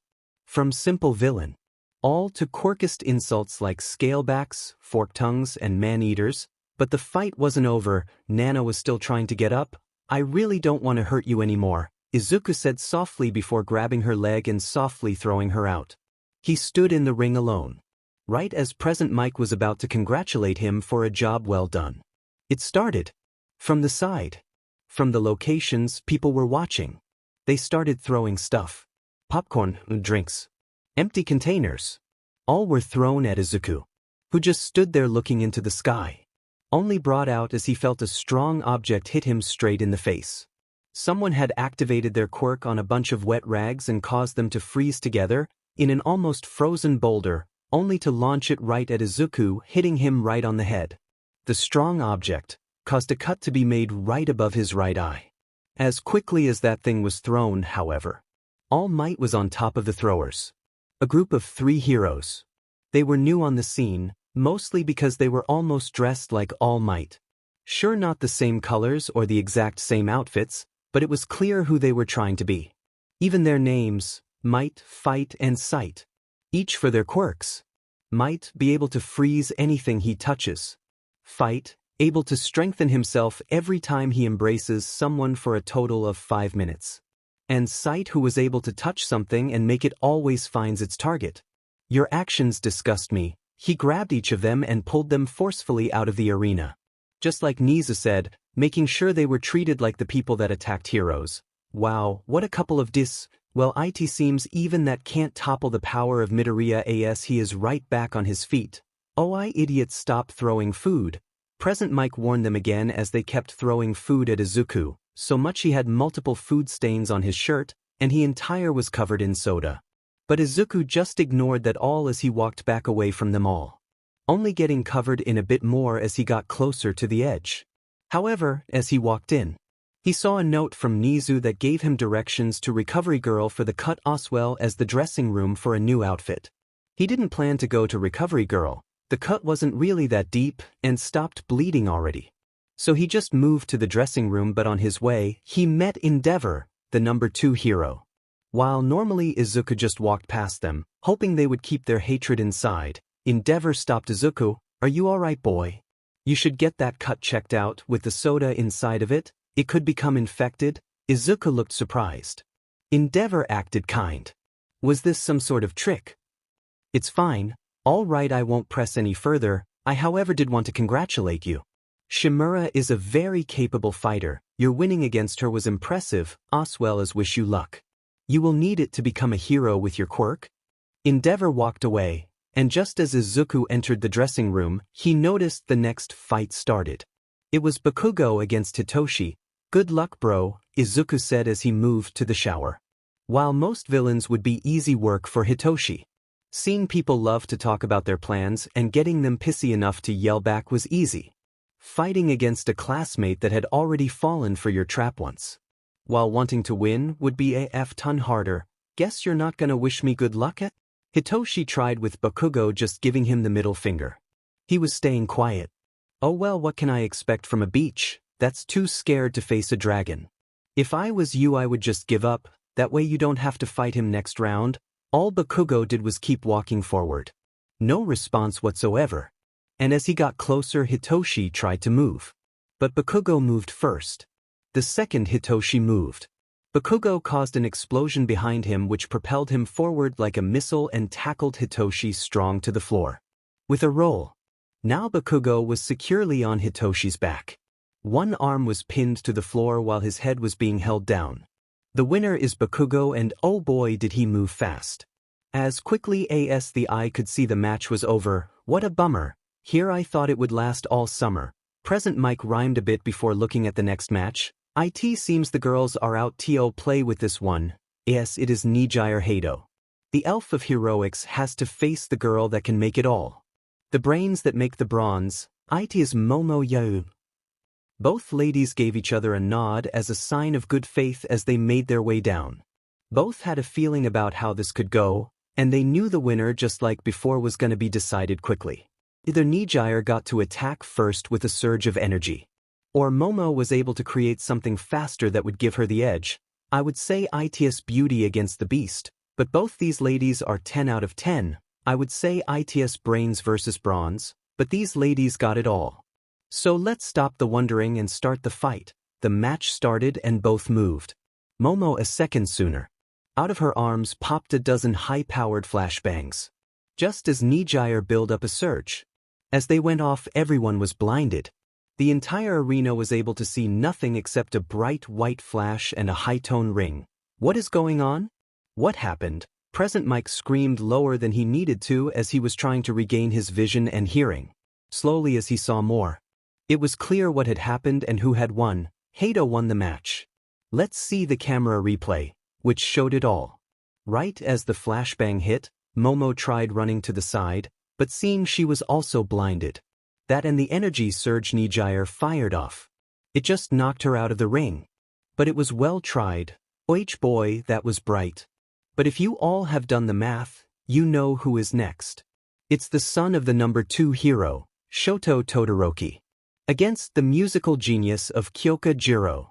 Will she jam her way to victory, rock and roll style, or will she be jammed on the way to the top? The two were already aware that they were next as they were the last ones picked. So they were in the ring faster, with the match starting just as Izuku made it back to the watching area. He sadly didn't believe Kyoka could win. But then again, Kyoka wasn't one for fights. She was small, it was part of the reason he liked her. She was adorable. Her punk rock vibe. The small form, the way her face goes all cute when you made a comment about her size. But all these things would mean nothing when going face to face with the machine that was Todoroki. His quirk was nearly all-powerful. His skill with that quirk is almost perfect. And most importantly, his ruthlessness. He would go full out to win, didn't matter if you were as weak as Toru. Or as strong as Izuku. He would go out of his way to never lose. So he just hoped Kyoka would put on a strong showing. Perhaps show a bit of her skill off. But as the match started, Shoto had a different kind of rage in his eyes. Slammed his foot down strong. And as such, he nearly covered half of the arena in pure ice. This was not because he hated Kyoka, but because of his father. Ever since Endeavor found out about Shoto's quirk, he knew that it would make the perfect quirk for a hero. A hero to surpass all might. And so he trained him. He trained him next to his older brother Toya, who also wanted to be a hero. But they did the same training. It was only after his wife Rei had a mental breakdown and harmed her son. He realized what he did.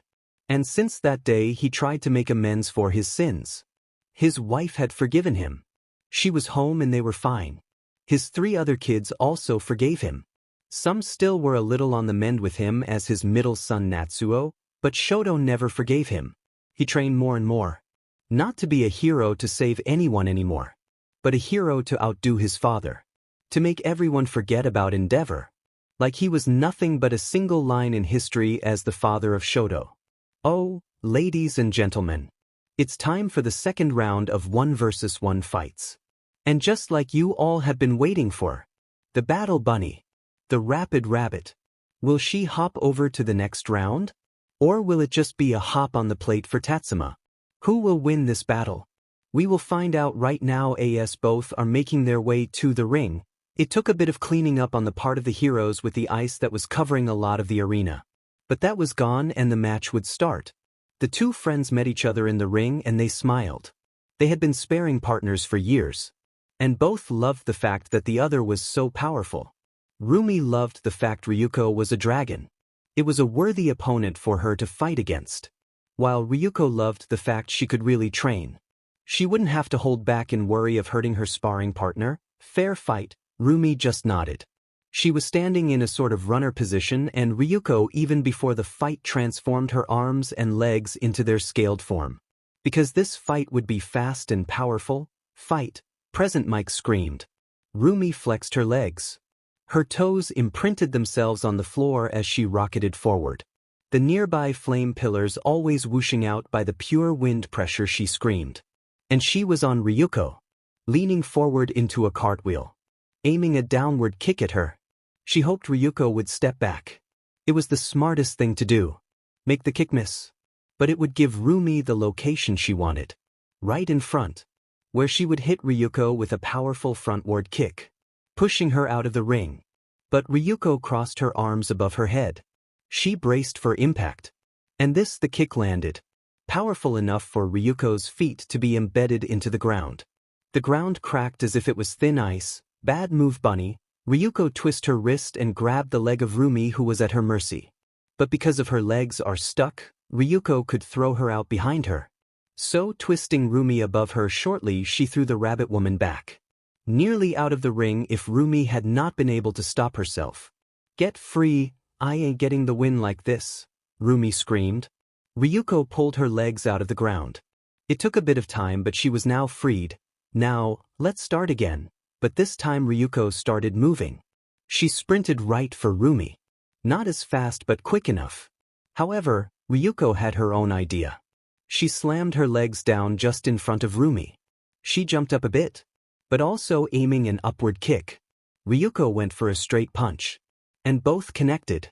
Ryuko flew up and back, landing roughly on the floor. Rumi flew back, thrown right out the ring.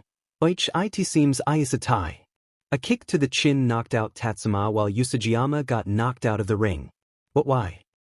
What? Ryuko lifted her arm, showing she was still awake, which Tatsuma has won the fight. What an insane moment. Present Mike screamed as Ryuko slowly got back up.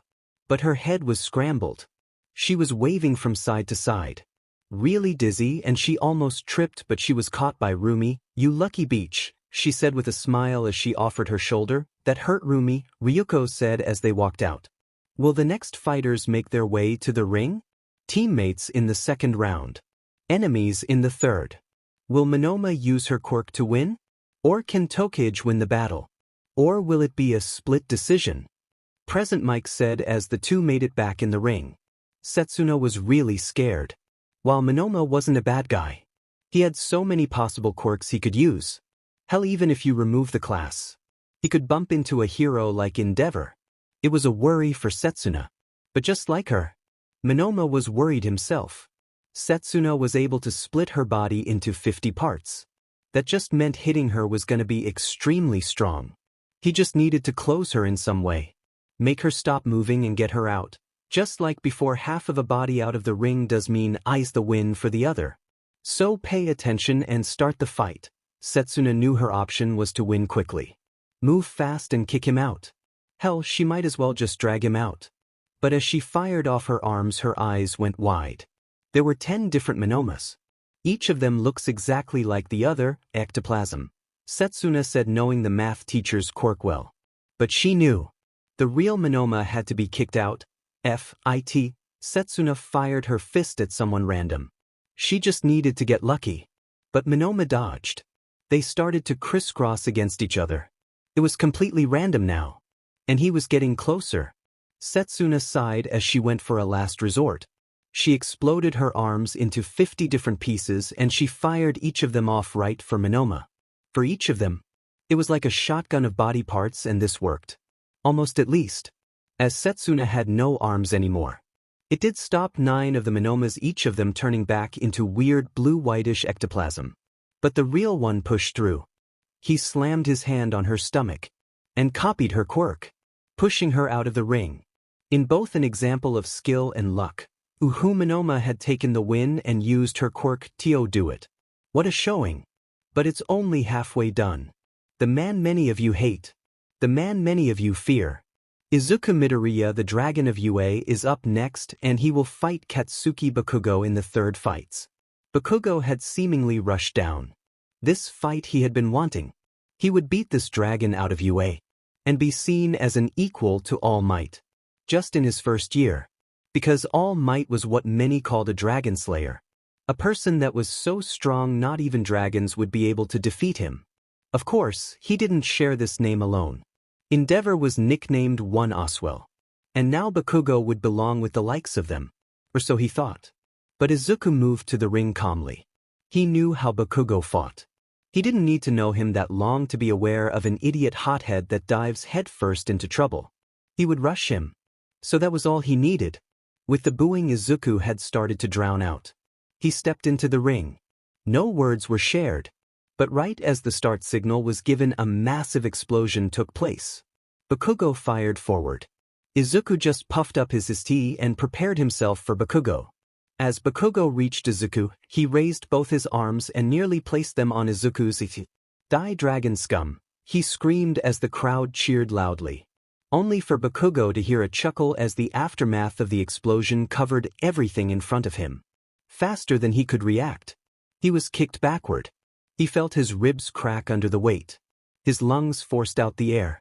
Together with spit and some BLD, it came up from Bakugo, who ragdolled to the middle of the arena.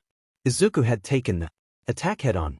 His shirt was now completely burned and only a few loose scraps of fabric were around him.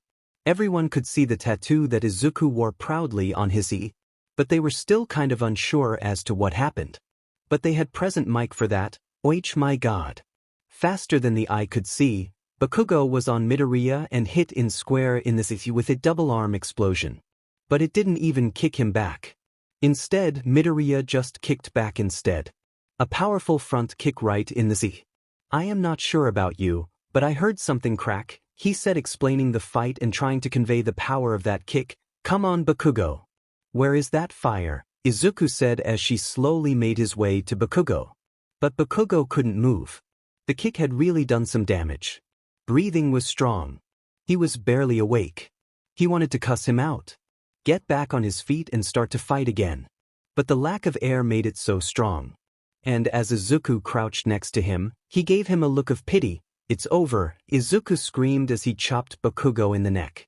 The final straw for Bakugo to lose consciousness. Butch boy, another fast one. If it keeps going at this rate, I will be home well before my shows start. Present Mike joked as he read the next fight.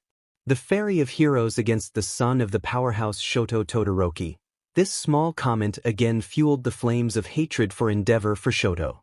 And while it really was just meant as an explanation as to who would fight, it was most likely the end for Nijire's chances. As Shoto walked up to the ring, only a select few noticed the small particles of ice left behind with each step of his right leg. But as Nijire walked, she put on a brave face and smiled and waved. She was worried for herself. She had seen the last match. Shoto Fang obliterated Kyoka. She wasn't a fighter and he went overkill. He went completely overkill. But here Nijire was. An airhead. In class, more focused on daydreaming than learning, but she was still seen as a fighter. She had the power. So how would he get done with her? The same amount of force. Or more. It told Nijire she needed to move fast. And that wasn't her preferred method. She would prefer to wait him out. Let his ice take over. But the longer she waited, the more attacks he could send. So as they stepped into the ring, one burning with rage for being again called the son of Endeavor while the other worried with 1,000 plans in her head, unsure which one would be the best to go with. The match started and both moved. Nijire quickly flew upward, using her quirk on her legs. While she didn't have as much control as she wanted, she could move around. With Izuku with them, it was more about keeping away from stuff, and there were two people flying. But she had to do it alone, so she flew up, just above Shoto, who had also moved. Instead of covering one part of the arena, he decided to just close her in.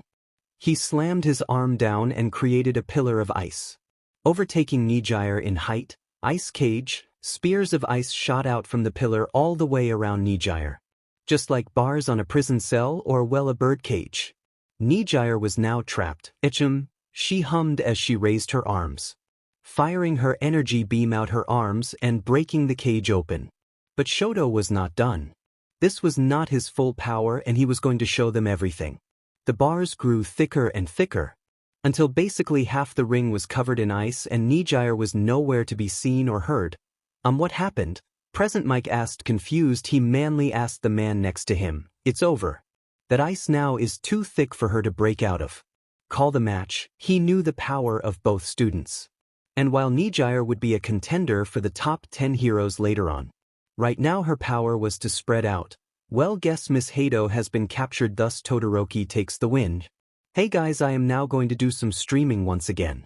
Not fully sure what game to play, but join me and help me decide. https://www.twitch.tv/theaniminivis. It's the place to be. What a match, and what a cleanup, But with the cleanup out of the way, we can finally start the first match of our semifinal. The female predator, the lady dragon. She has been able to match the might of the battle bunny.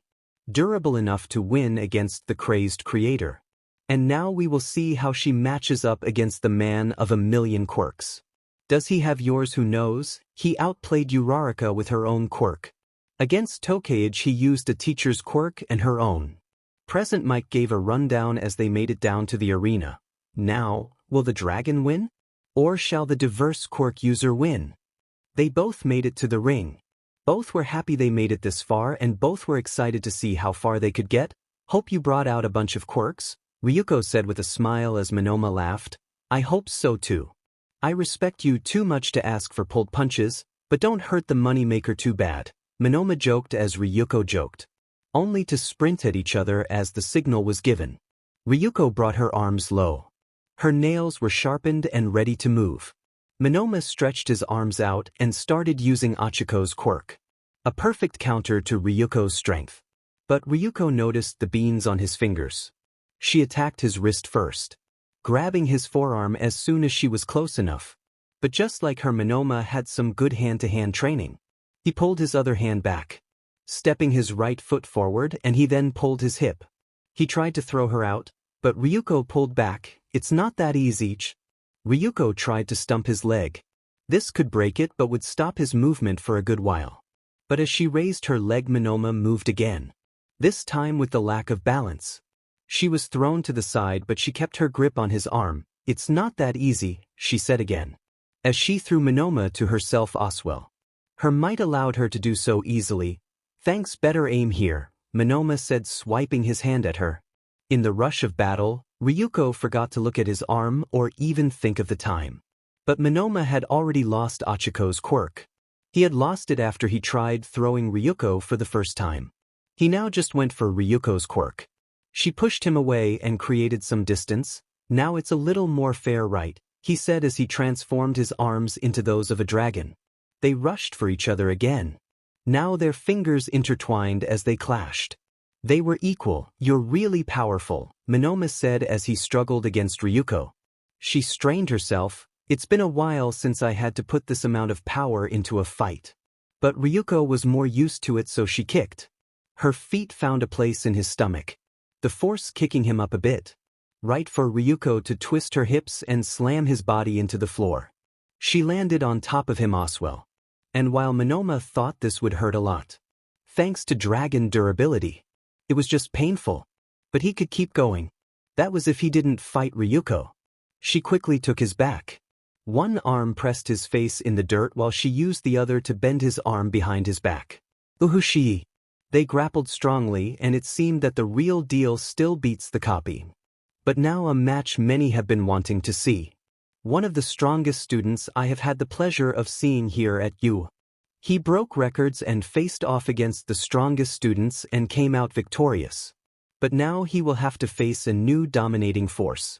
A man that has been seen to use overkill. The son of Endeavor. A new Endeavor. You could say his hero name could be Aspire. Shoto burned with rage.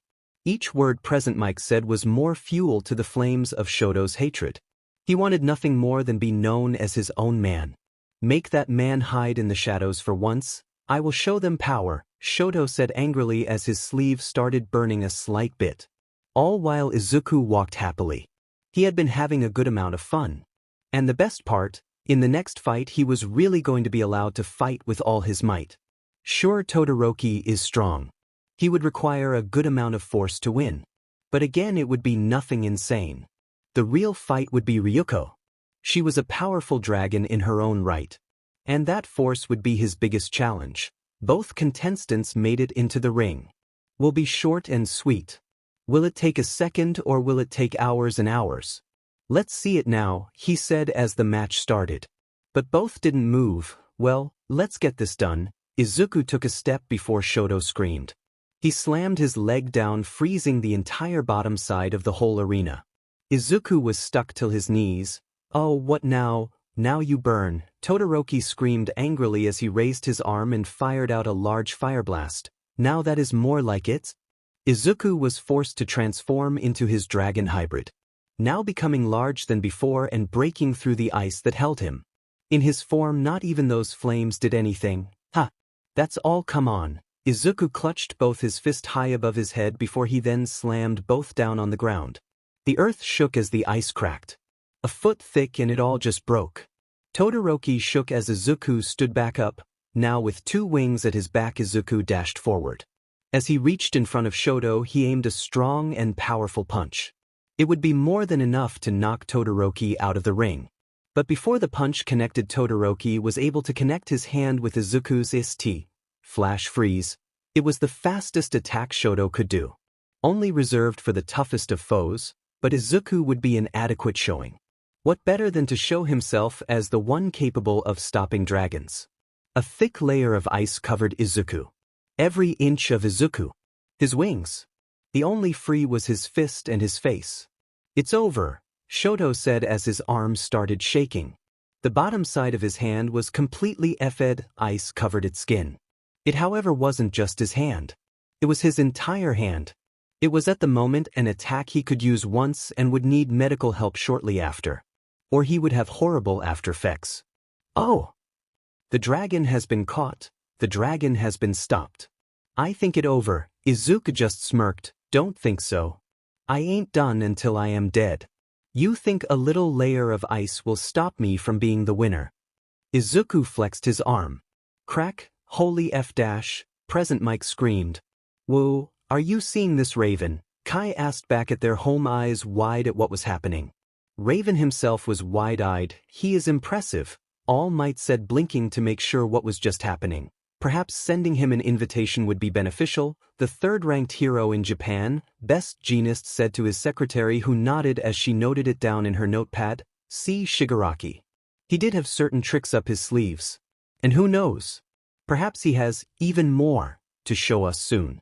But for that, we must set up a reunion. What everyone was so impressed by.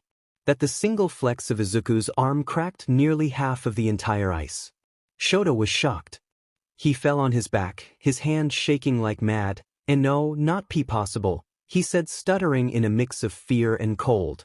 His arm cramped on his ST as the cold started taking effect. I am never giving up. Izuku turned his body as he put as much power into it as he could. Not only cracking the ice, but obliterating it. The ice covered Izuku, covering nearly half of the entire arena. Turned into snow. Now it's over, Izuku said as he grasped Todoroki's neck. Izuku blinked as Shoto couldn't fight against it. His arm is barely able to be moved. Recovery girl, get here now, Izuku screamed with worry. This could be permanent damage. His arm. Quickly, Izuku grabbed Shoto with both arms, placing him in a princess carry of some sort before he started sprinting. Right for recovery girl. Present Mike screamed as both ran away. Most were already shocked at the fact Izuku was able to stop an attack of that power. They were even more confused that he ran out. He basically had the win. The door was already opened when he got to recovery girl. What is it, dearie? Izuku grabbed the shirt and tore it off. Recovery took a breath in as Shoto's arm was entirely purple. The pure ice had thickened his BLD and nearly caused his arm to die off. Water. Not warm, just room temp. Quickly, they had to bring his arm back to temperature. At least before his hand would die off. Endeavor bursted into the room. Oswell. Worried for his son, what is going on? He asked loudly as he noticed Izuku using a wet towel to warm up his arm. My boy, he screamed in worry as he saw his arm. It looked to be dying. I am working on it. Use your heat to warm that water slightly, and I do mean slightly. Endeavor nodded and dunked his hand into the water. He warmed it up ever so slightly. just so Izuku could start tapping his arm with the towel. It took a bit. And in that time Nizu, Present Mike, Aizawa, and Vlad King were informed. They were thankful that Izuku cared more about the safety of his classmates than the victory in the semi-finals. Now, ladies and gentlemen, we have some news. Don't you worry, I am here to spit the facts. During the last sick fight, it seemed that our hot and cold quirk user had overused his own quirk. The capture technique froze his own arm Oswell. The students were shocked to hear this. That Todoroki would go that far in a match against a classmate. Even those that hated Izuku thought it was going a tad bit too far. If not for the quick action of Izuku MidoRyuu, Todoroki would have lost his arm. Back at the Todoroki house, plates and cups broke into pieces in shock as they fell to the floor with the news. The youngest of them could have lost his arm, but don't fret, we have Recovery Girl in the action and he should be fine. But for the next match, Izuku MidoRyuu shall move on to the final. And it seems that the final match, for the first time ever, shall have a Dragon Quirk winner as both contestants are Dragon Quirked. Present Mike screamed, expecting silence. But some of the students were screaming their lungs out in excitement. Mina and Toga were the loudest by far, screaming random jippies and wows. They were excited, but also worried. One of their own classmates was nearly permanently out of commission. But as Izuku got back to the class, he got swarmed by dozens of people wondering what was going on. He is fine. I think Endeavor is with him. Recovery Girl has him sedated. But his arm isn't dark purple anymore. Hope you are fine to fight me. I will take advantage of that, Ryuko said as she held Mina and Toga back. Both wanted to rush Izuku and hug him. Seeing it's been so long since they had seen him. They had promised to not rush him during the sports festival, but they were already out so they could hug him in their minds. Now this will be extremely interesting. Tamura, keep your eyes open. You might learn something useful in your quest to bring him to our side, the dark voice said through the television. Tamura Shigaraki nodded his head as he looked. Yes, he will join me as one of my officers. He will be great in the destruction of the Hero Society, Shigaraki said with a sinister smile. He was aware that Ryuko was also a dragon, but her capabilities were just nowhere near as impressive as Izuku's. But perhaps he could use her to get him to join. Tamura right now had a couple of scraps of paper in front of him. Each of them is written in hand by the same writer. It was a rundown of possible new members. Sort of a reference letter so that Shigaraki knew if they were worth meeting. But none really interest him as his focus was on Izuku, who was making it to the ring. A confident smile on his face as the arena was silent. No booing nor cheering. But unlike the arena, there were multiple excited people watching from home. One group of them being Inko and the other parents. They were fully cheering at the fact two of their neighborhood kids made it into the final match. Both the parents of Ryuko and Izuku were beyond excited and worried for both. Neither wanted their child or the other's child to get hurt or lose. Kick her butt out, Suzu, Chi-Chi screamed as loud as she could, laughing while she did it. But they weren't the only family of UA Hero students to be watching. Wonder if the brat has already been kicked out? The mother of Katsuki Bakugo said. She was an appealing woman that looked far younger than her skin made her look. Because of her quirk. It turned her sweat into another compound that not only gave a sweet caramel scent but also made it look young and vibrant. She sat on the couch with her husband Masaru, who had a quick combustible hand sweat, which in combination with his wife's quirk, turned into Bakugo's explosion. She didn't like watching the fights. She always got overly worried, but she was wondering, so her husband switched the channel to look. It took but a second for her mind to connect the dots. That bright green hair. Messy beyond belief. A large smile. And those emerald eyes. That can't be, Mitsuki said, shocked as she dropped the book in her hands. What are you talking about? Do you know him? Masaru asked, unsure who this boy was. Sure, he had a tad of familiarity to him, but nothing that had alerted Murasu. It wasn't until Present Mike gave a rundown of the two that the memory came flooding back to them both. And it resulted in Mitsuki exploding into tears. The memories flooded forward for both of them. Mitsuki remembered all of it. Meeting a woman while keeping to herself gave this feeling of power. They sort of became friends as both had a son around the same age. As they turned it all started going downhill. That boy came by less and less. Katsuki spoke about him less and less.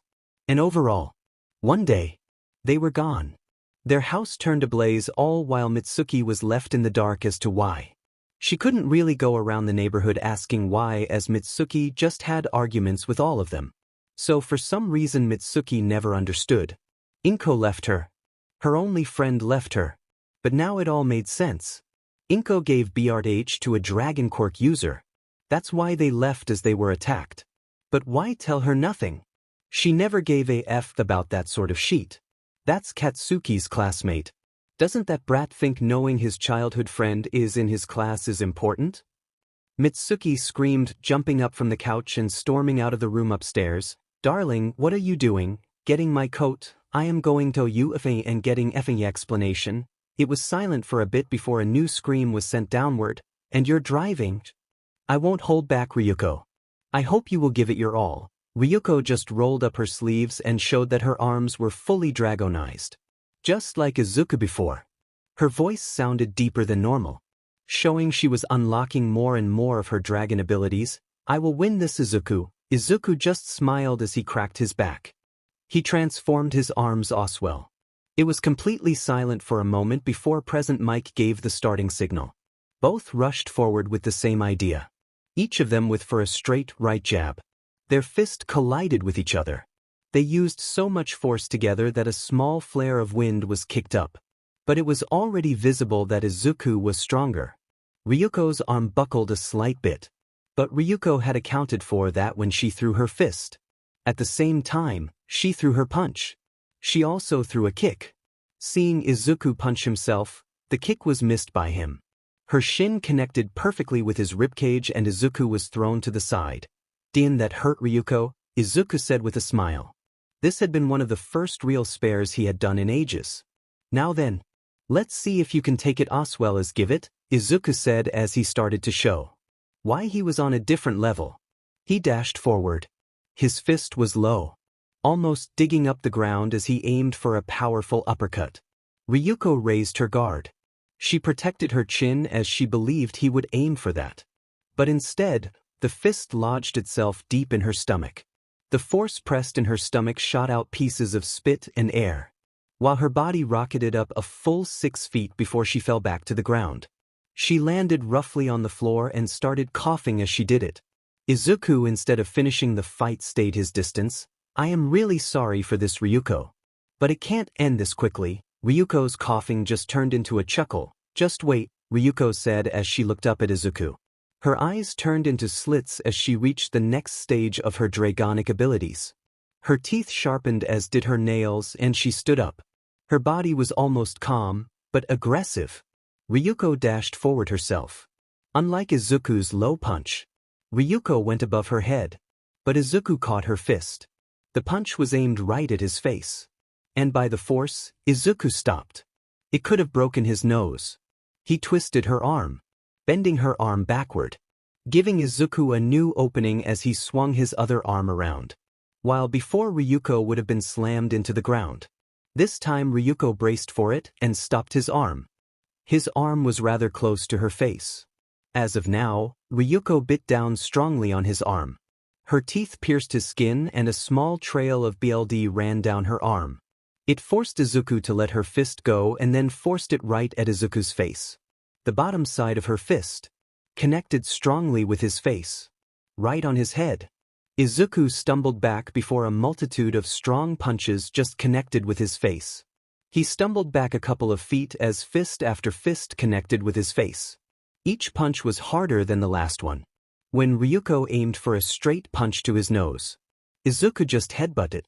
Without the full extension of her arm, the punch lost a lot of force. And of course, it hurt her knuckles. Done, Izuku said as he swung his fist from the side. It landed right in her ribs. Ryuko's dragonic side took over as this new emotion took over. She swung wildly. Izuku easily sidestepped it. Now on the outside of her arms. It was where he took his next swing, right onto her chin. It rocked her head. Izuku went for a kick. Right into her ribs again. Only now Izuku quickly moved with the kick. He was behind her as she reached her top height. "Sorry for this, Ryu," Izuku whispered as he was about to end this fight fully. He wrapped his hands around her waist before throwing her back, German suplexing her right into the ground.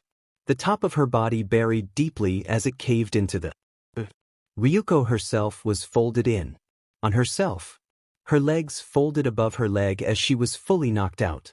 Izuku stood up, cracking his back and blowing the BLD out of his nose. And for the first time ever for Izuku, he heard cheers. Cheers for one of the most brutal fights they had seen. It was only a handful of cheers, but it was enough. Izuku raised his hand as President Mike spoke, with a appealing yet devastating German suplex. The Dragon King. The Dragon of Heroics. The winner of the UA First Year's Sports Festival. It's Izuku MidoRyuu. Good job, kid. Impressive work, Vlad King said as he pulled out Ryuko and started walking toward the Recovery Girl robots. Let's give the winner a couple of minutes to collect himself. While Miss Second Place gets healed up, President Mike screamed as Izuku walked off to the tunnel. He almost instantly dropped against the wall as he held his face. Ryuko had done a good number on it. It was only moments before out of the tunnel a bunch of people stormed out. Izuku was quickly surrounded by the members of his class. His friends were excited that he won. "Woo, Izuku, you were so cool," Mina said, jumping on Izuku. And while normally that would be no problem, seeing he had not been in such a fight for a while, he was a lot less prepared than normal. That is the fact that Himiko and Namuri also jumped on him. Just caused him to collapse to the floor with the three ladies on top of him. "You really gave it your all, huh? Guess you didn't become that strong now, did you?" Rumi said, smirking. She nearly tied with Ryuko. Ryuko almost won against Izuku. So Rumi was close to Izuku. "You're even uglier than before." "Guess Ryuko, your face didn't help," Hitoshi said with a smirk as Izuku just gave him a look. "Mido bro. You are really something else, man. I knew you were manly, but this was something else," Kirishima said, excitedly smirking with his arm up. "Yeah, was impressive. We should spar sometimes," Minoma asked with Izuku nodding. "I am a class rep, so it's only fair that I work with all my classmates. But it seems it's about time for me to get back and get an award or something," Izuku said as the three women still pinning him to the wall with hugs each gave their own sad whine that they had to move. "By the way, how is everyone else? I hope I didn't hurt them that bad," Izuku asked as he won against Nana and Bakugo before Shoto. "Oha." Bakugo is beyond said. He was foaming at the mouth when he got back. Rumi enjoyed it extremely. Shimura hasn't really shown something. She is kinda down in the dumps. But that could also be my fault. I did call her out for being a bit of a beach with you being a dragon and stuff, Minoma said as he went to walk back up to the viewing area. Hitoshi, Achiko and Kyoka pulled off Namuri, Mina, and Himiko, allowing Izuku to go back to the podium that Cementos had made for them. "Let's greet the top of today's event." President Mike cheered wildly as a laugh was heard from above the sports festival arena.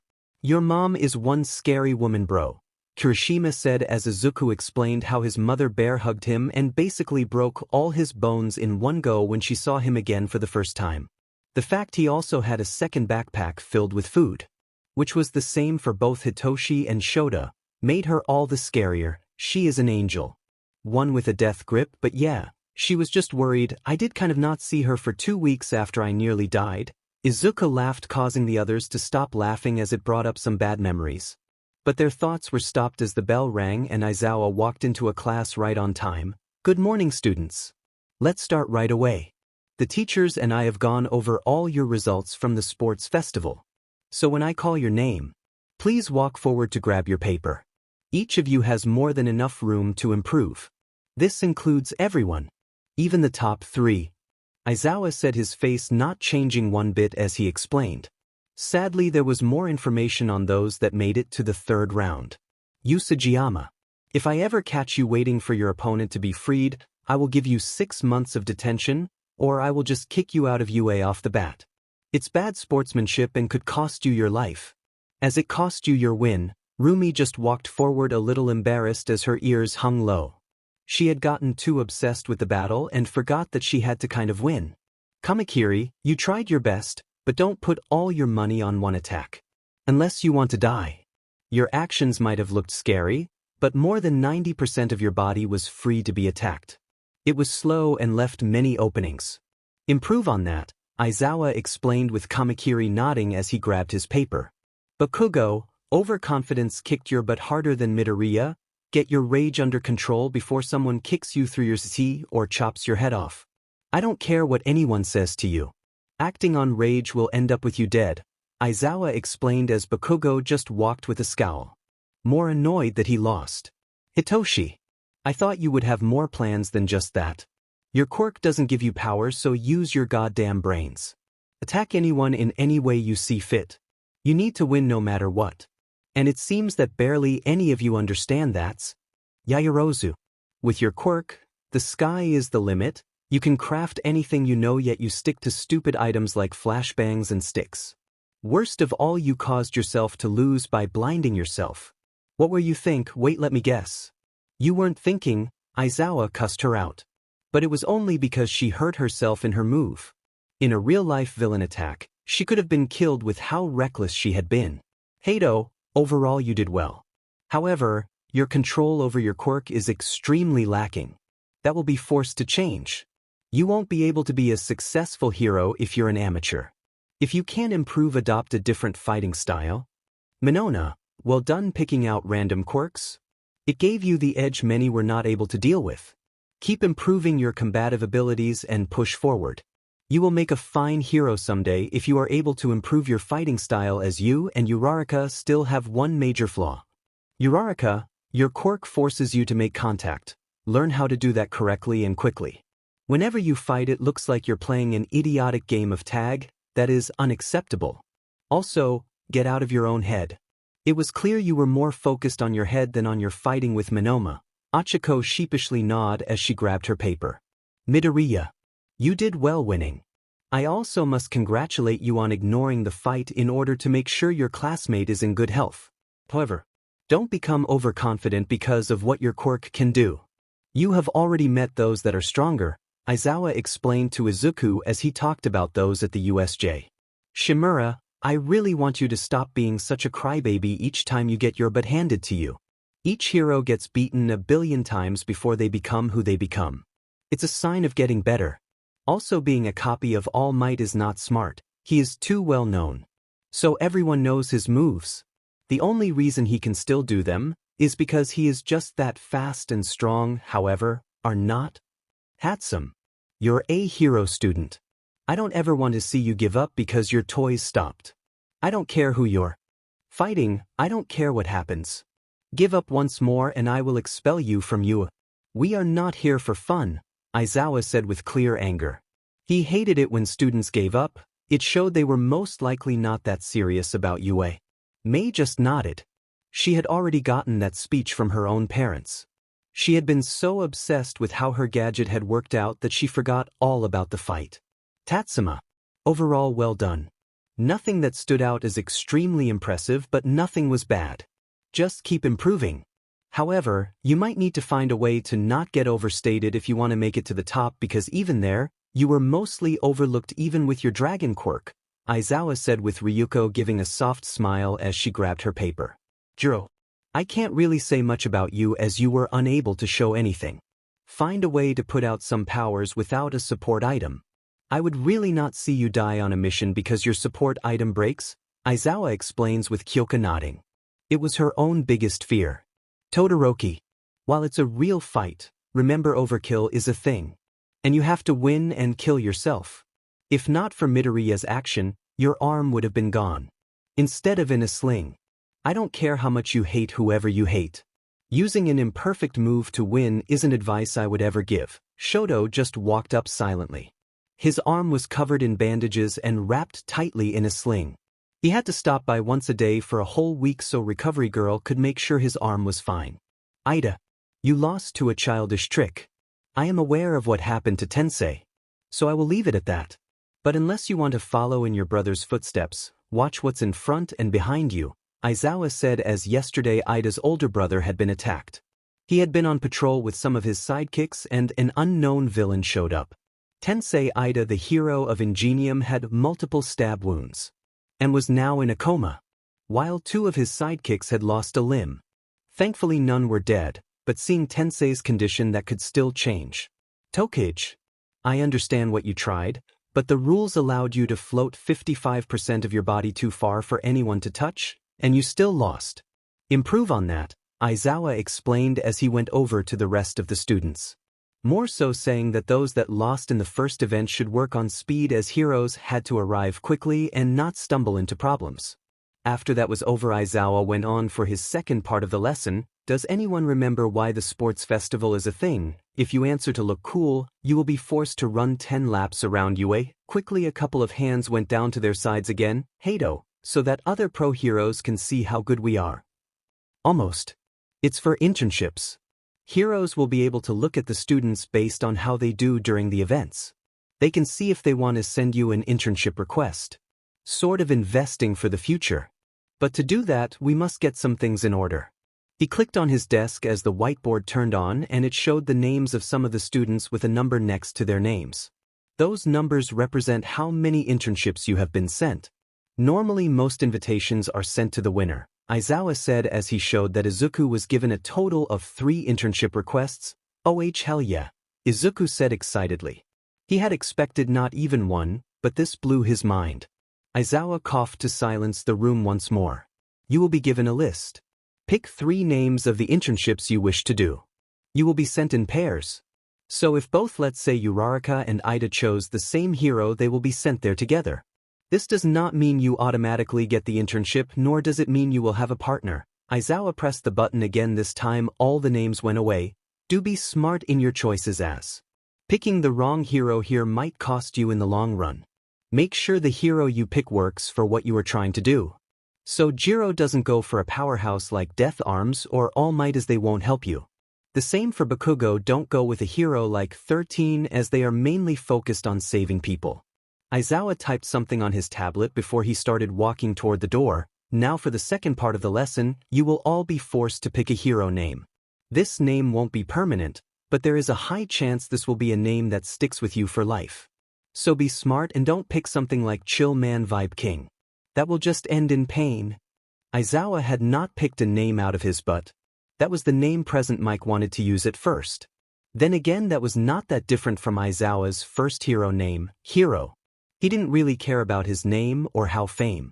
He just wanted to be a compelling hero. But thankfully his teacher was active with the names and suggested a different name, which ended up becoming Eraserhead. But as Aizawa walked out of the room, so that whatever teacher was forced to help pick a name could help them correctly. Aizawa was banned from helping name them because he just didn't care. He approved all names, which caused a problem as one hero student had picked the name Godkiller Death Punch. He had chosen the name because he believed a scary name would result in villains becoming scared of him. That had not the effect they wanted, as most hero names were not allowed to have a curse word, so Nizu made the smart decision to stop that right then. And now a different teacher was tasked with helping come up with names. A teacher that had gotten better at it. Yo little listeners, it's YBOI, the DJ of UA. Here to spit some bars and make y'all get the dopest of dope names. Present Mike almost screamed as he entered the room, spinning his hand on an air disc almost as if he was DJing. Present Mike dropped a stack of papers on the desk that he held in his other arm, each filled with ideas for the young heroes. Now, let's get this party started, am I right? Live once more, hit the link on my page to join the fun. Present Mike looked at the paper with all the names he had thought of for the students. He loved it because, well, it gave enough students great ideas for their names. A lot of them even stuck around until their pro time. Sure, times they just had a name that was perfect themselves. But sometimes the names they picked blatantly SC. Alright my listeners. It's gonna be like this, we got like 45 of y'all here, and if we spent 20 minutes on each of your names we ain't ever going home. So we gonna spitball this sheet real quick? I'm gonna point at you. You either say your name, or I will give you one. 8. The class nodded. Accustomed to Vlad or Aizawa that didn't allow any sudden outburst. I can't hear you, Mike called out again with the students given a collective yes sir. Check it. Bakugo, what you got? Murder Death God Explosion Fist. That's a big no from me, dog. No cusses because it's got to be PG. So stay clear from death, God, murder, all that shills. How about instead we name you, Rupture? Bakugo looked offended. Hell no, that's a weak but name. I need something that will put the fear of me into villains. Bakugo screamed as he stood up on his desk. Chill little man, ain't gotta outshine me. What about something like Ground Zero? That will get everyone to know the bomb is dropping there. This was acceptable to Bakugo, who dropped back on his chair with a whatever. Bondo, you got one, Plamo sir? Don't get it but I like it, short easy. To say nice. What about Muscles over there? Sato hit me with something sweet, Mike joked. I was thinking of Sugarman. Or like something, Sato said, showing he didn't give his name that much thought, but Mike loved it. That's gonna be great with the kids, I myself had in mind. Glucose, but that is. Let's go for Sugarman. What about the ladies, Azui? What you got? I thought of this one since I was little, sir. Froppy. Oich hell to the mother flipping yes. I am loving this so far. Let's us keep the hype going, Mike yelled. He was jumping around like an excited schoolboy, pointing and trying to hype everyone. Nana, you are always so loud, so what do you have in mind? I don't know, Nana. Nana responded. All her older names were too embarrassing to say in front of a class. Minnie Might, Lady Justice. Gall Might. All the cringe work of a 7-year-old girl. Sure, she loved them, but that was for herself. Nah, here I was hoping to hear the Bright Star Hero, Nova or something. Well, let's keep that one, it sounds cool, Nana said with present Mike shrugging before going to point at Ochako. Speak. Uravity sir, nice wordplay. Now Ida? Ida barely looked up from his chair as he had written down Ingenium. The same name as his brother and of his father, the name they all shared. Cool, keeping it in the FM. Let's go, let's Gyo Kendo. Battle Fist sir, love it, let's keep this up. Shiosaki hit me. Vine sir, I believe Vine will be fitting, like your quirk, not my favorite, but short and known, good. He pointed for Kaminari right in front of him. Shockwave, that's taken Sparky. Oh, what about Charge? Charge Bolt, yeah. Kaminari came up with it on the spot, but Present Mike again liked it, so he agreed as he took his focus on Tsuburaba. My name isn't good, right? Tsuburaba asked, showing he didn't think of one before. Present Mike just shook his head as he kept the weird stance that pointed at him. Barrier maybe, 'cause as I make them? I like it. Yaozu, nose out the book and inform us about your hero name. He called out to Momo, who had gone back to reading. Kriati sir, I had it ready before class. Momo said with a kind smile before she went right back to reading, making Present Mike look like a fool. Fine, Kirishima, blow me away. Yes, Essa, I want to be called Red Riotsa, in honor of my all-time favorite Crimson Riots. All right, just don't look at me when you get sued for copyright reasons, hee. Present. Mike joked as he aimed at Monoma. Phantom Thief sir, I like it, 'cause you take quirks. Nicely thought off. Now Hananuki, give me something equally good. Hananuki looked like a deer caught in the headlights. He blinked before dryly saying, Mudman? Oh great, for the kids we are zooming through this. Kaibara, come on. I thought of Drill Man. Come on kiddo, that's a bit bland. What about Spiral? That's nice, right? Goes nicely off the tongue. Kaibara liked it more than Drill Man, so he agreed. Ooh, Rabbit, what you got? The Murder Rabbit? Death kicked? Calm down, no scary words. What about Luna? Like Moon from Moon Rabbit. That's kinda cool, right? Hell no.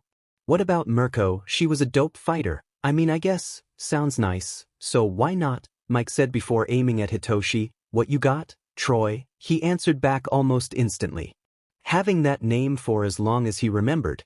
Both are from the Trojan virus. And the horse that invaded Troy. He found it perfect. And so did Present Mike. Awesome. Now then, Komori, what you got, little lady? Well, I was used to being called a witch because I always played in the woods, so I like Shemage.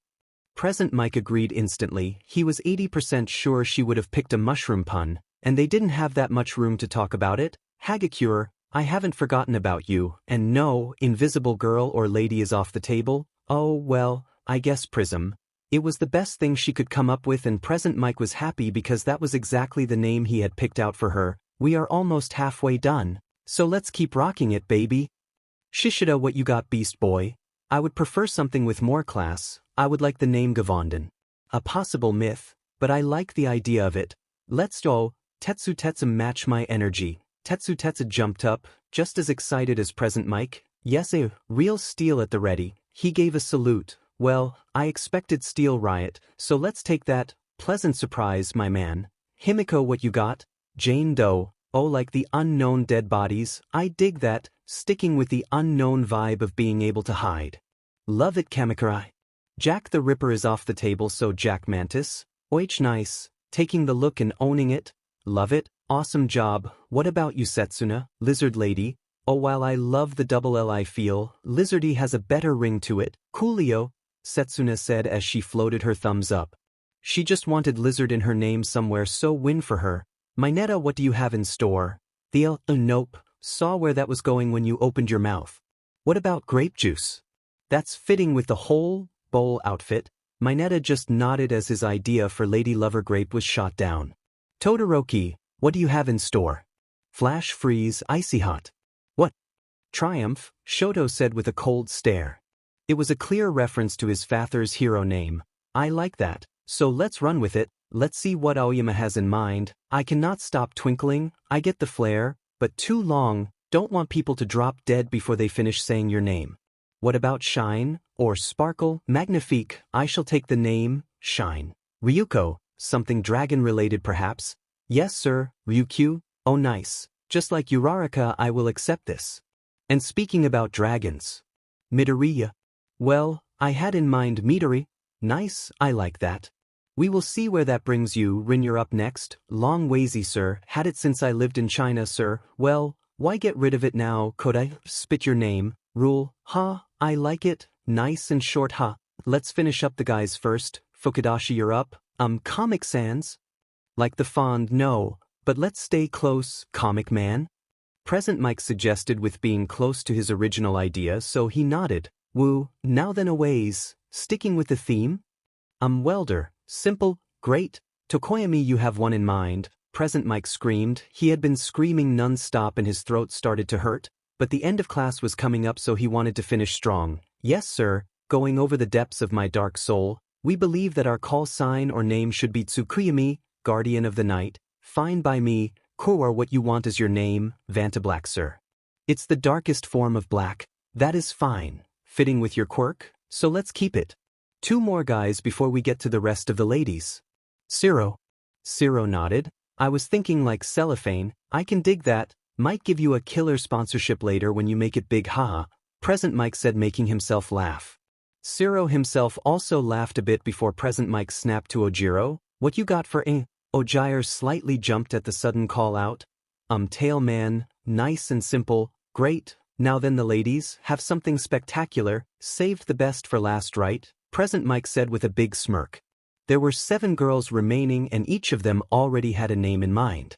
Tsunotori, what is yours? Present Mike asked with Pony jumping up excitedly. I am horny. The American hero. This caused the class to explode in laughter. Even Present Mike was unable to contain his laughter as he exploded himself. Did I say something wrong? Pony said in broken Japanese. She was pretty sure she translated her name correctly. But as Izuku with a smile explained, her cheeks turned bright red and she quickly hid behind her bag. Let's allow Miss Horny Ha here to just think of something else, Hato? I like Nijire-chan sir, it's cute. Well, I can't throw away a cute name now, can I? We got that, so now Kiyama, what you have? Well, I like midnight. It's when people sleep. Well, it's fitting, I guess so, sure. Hatsum, you have a good one, right? I can sense your smirk. Yes it is. The mad creator. I love it. Let's keep that. Jiro, you're next. My quirk, earphone jack. Nope, that's bland and long. It's not the vibe I am looking for, and almost like finding the correct puzzle piece. Jiro found her name. What about vibe? Could be short for vibration, and when you have a good vibe going, it's normally with music. Oh hell yeah, the genius Present Mike figured it out again. Me, Mina said. She had been waiting for ages to get picked. Well, what you have, Alan Queen? Sorry, but that is copyrighted. Let's see if you have something else, Acid Queen. Come on, Mina, it has to be something that fits you. You're not evil and those give me an evil vibe. Mina said with a pout. Pinky then. Now that's perfect, WW. Present Mike said with a smirk. He spun around with his hands in the air. 2 remain. 1 remains. I have chosen Emily. It's my favorite horror story, Yanagi said with a blank face. So all eyes were on Pony that was still really embarrassed by her big fail. I not know, Pony said in broken Japanese with present Mike giving his own option. What about Rocket? It's short, fits with the horn rockets, and sounds cute. Pony just nodded. She liked the sound of it, so present Mike slammed his hand down. We are done, Woo. Give yourself a big round of applause and good luck with your hero internship. Hope you don't pick the wrong one, present Mike said as he walked out. Having done his job. For the first time in around 8 years, Mitsuki was waiting outside of school again. But thanks to traffic she was unable to reach UA before Izuku left. Even Katsuki had left, so they were left out like idiots. But now she had made sure she would be at UA before anyone else. She would meet up with Izuku. Masaru stood beside his wife, enjoying a cup of warm coffee as they waited. Much to his enjoyment, Mitsuki had agreed to head out for food afterward like a family. They still did so around every month, but they always ordered to go, mostly because his wife and son would get into a screaming match, which would disturb the entire restaurant, and they would leave either out of embarrassment or because they were asked to leave. But Mitsuki had acted strangely nice, the idea of her old friend coming back possibly having a great effect on her. But they heard the bell rung. Mitsuki waited happily, wanting to know how her friend was doing. It took a couple of minutes, but Mitsuki quickly recognized her son walking out as one of the first ones out. Bakugo also quickly recognized his mother. He blinked to make sure he was not seeing things. What the F are you two doing here? Masaru smiled as he spoke. Your mother wanted to see an old friend, so what the F does that matter with me? Izuku, Mitsuki said in an almost silent voice as she saw him. His green hair was the exact same color as his mother's. His eyes were a copy of hers. It was ridiculous. As of looking at a male copy of her friend. A younger male copy, excuse me? Izuku said, not really recognizing the woman right now. Izuku? Overcome with emotion, Mitsuki rushed to Izuku and hugged him tightly.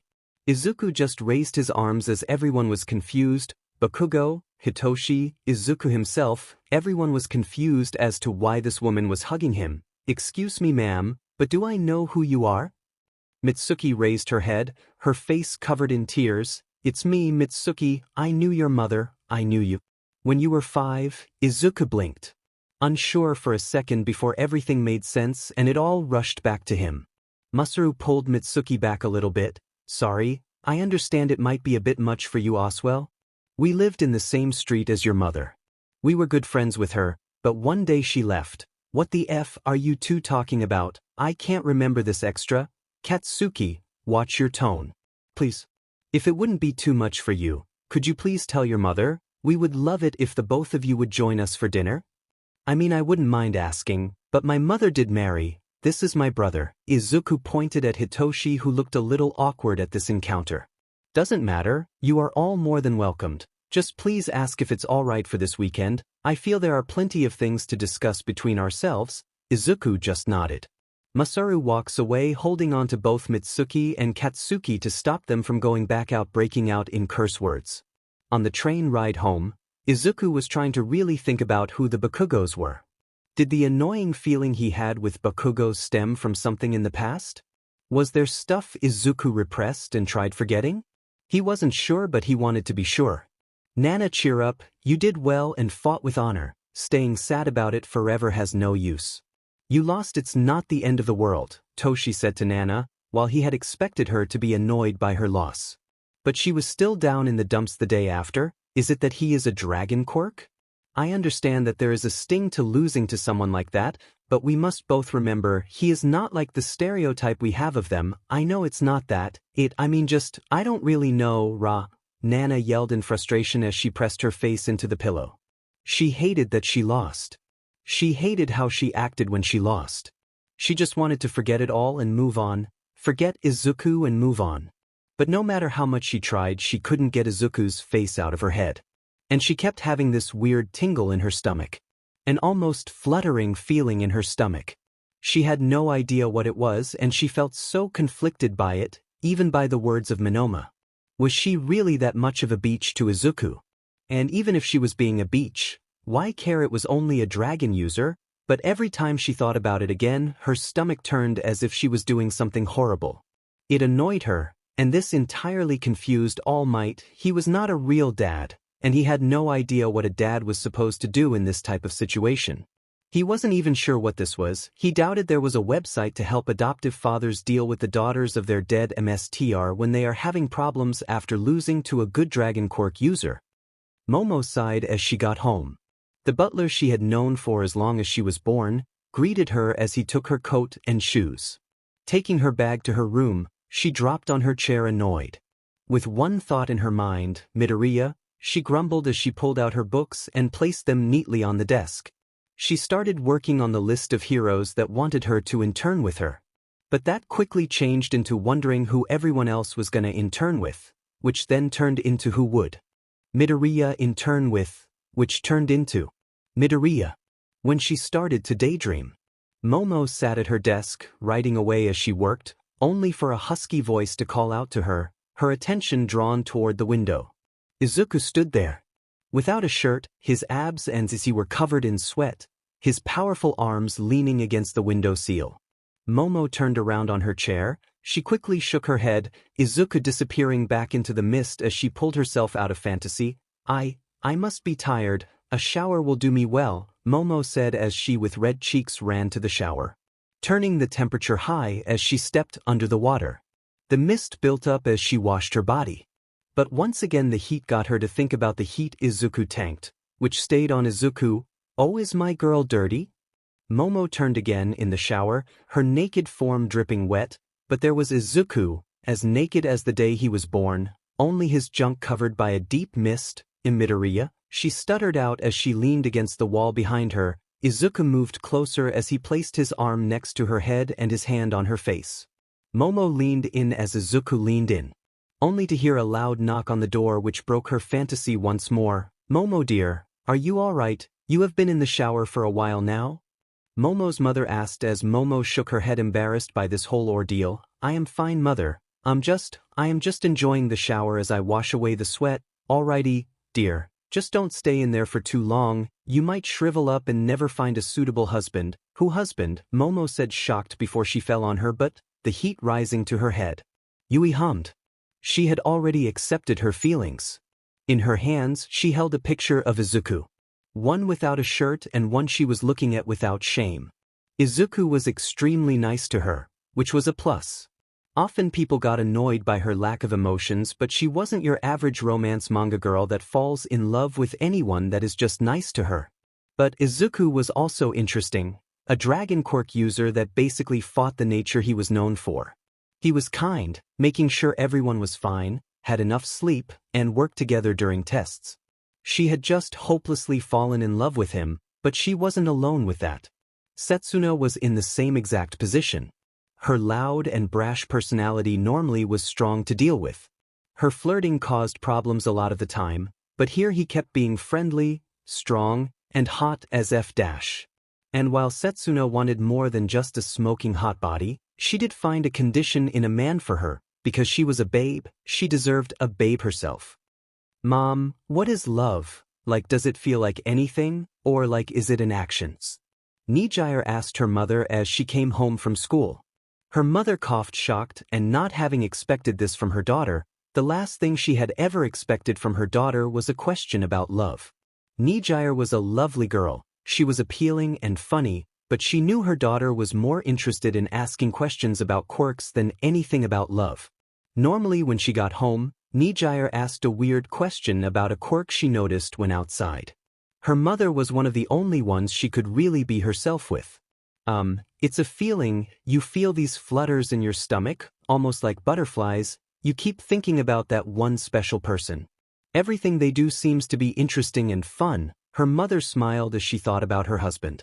Only brought out by Nijire screaming thanks down as she ran to her room. Before she could ask why Nijire asked it, she closed the door. Silly girl. Nijire however jumped on the bed, laughing. Guess I am in love with MidoRyuu, wonder if I am alone. Oh, does a relationship have to be just two people? Oh, wonder if I love more people? Nijire asked, curious to just herself as she rolled around in bed. No, that won't help him. Maybe if I reinforce it there, no, he would still be too strong. May said to herself. She was drawing blueprints for herself and her class. just theorizing mostly, but her favorite subject. Izuku. Oh, Izuku was interesting. She wanted to examine him and make new babies with him and for him. She often burst into a giggle fit whenever she remembered on their first meeting she embraced him. Sure, it was CPR, but in a way, Izuku had taken her first embrace. She also hoped that she was also his first embrace. But even now, Mei sat in her room, thinking back to the first meeting and how perhaps that could have changed. Would he embrace with passion? If she asked, would he embrace her again? To give a correct first embrace? Your new drill is here. Oswell as some silicon, what are you making, you crazy sheet? Mei's mother screamed down as Mei brought out her thought with a new idea. Oh, I could make a embracing baby practice. Mei laughed as she ran down to get her new supplies. Hey mom, we had a guest as we walked out of school, a Mitsuki Bakugo. Do you know her? Mitsuki? Yes, I remember her, we used to live near her. You went to school with her son, why? She came by and hugged me while crying. We were invited by her husband to come for dinner?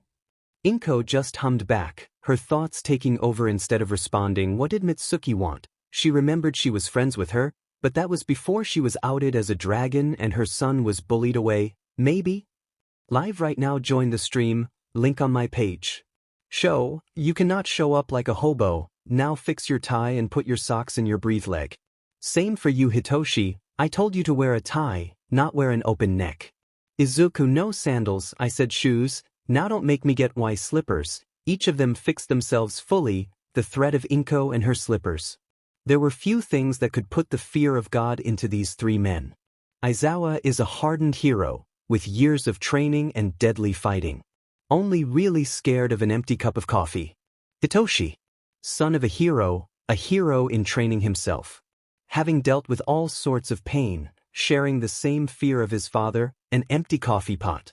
Oswell as fear of angelfish. And Izuku, a dragon quirk user, an absolute monster in a fight, having dealt with bullying and death threats as a child, now not even shaken up by the scariest of villains. He could face down the evilest villains and smile. But all of them were scared to F off Inko and her slippers, a small woman 160 centimeters tall. Sweeter than the purest sugar in the world. A smile that could get anyone to smile. But still that dragon quirk, and the force and powers of the slippers. And when she had a complete reason, they hurt a billion times more. And right now Inko wanted to make a good impression once again. But just like this, it was the exact same in the Bakugo household. Mitsuki wanted to also make a great impression. Brat, get down here now, and if I so much see your weird shaped but in sweats, I will skin you alive. F you oldie, I will come down naked and my butt is shaped in a weird way, that was before you smelly sweat stain. Bakugo screamed down angrily. Masaru was already on the chair dressed nicely reading the paper. Wait, yeah, give people more reason to bully you, get down here in a nice set of clothing, or I will walk up these stairs, Mitsuki screamed.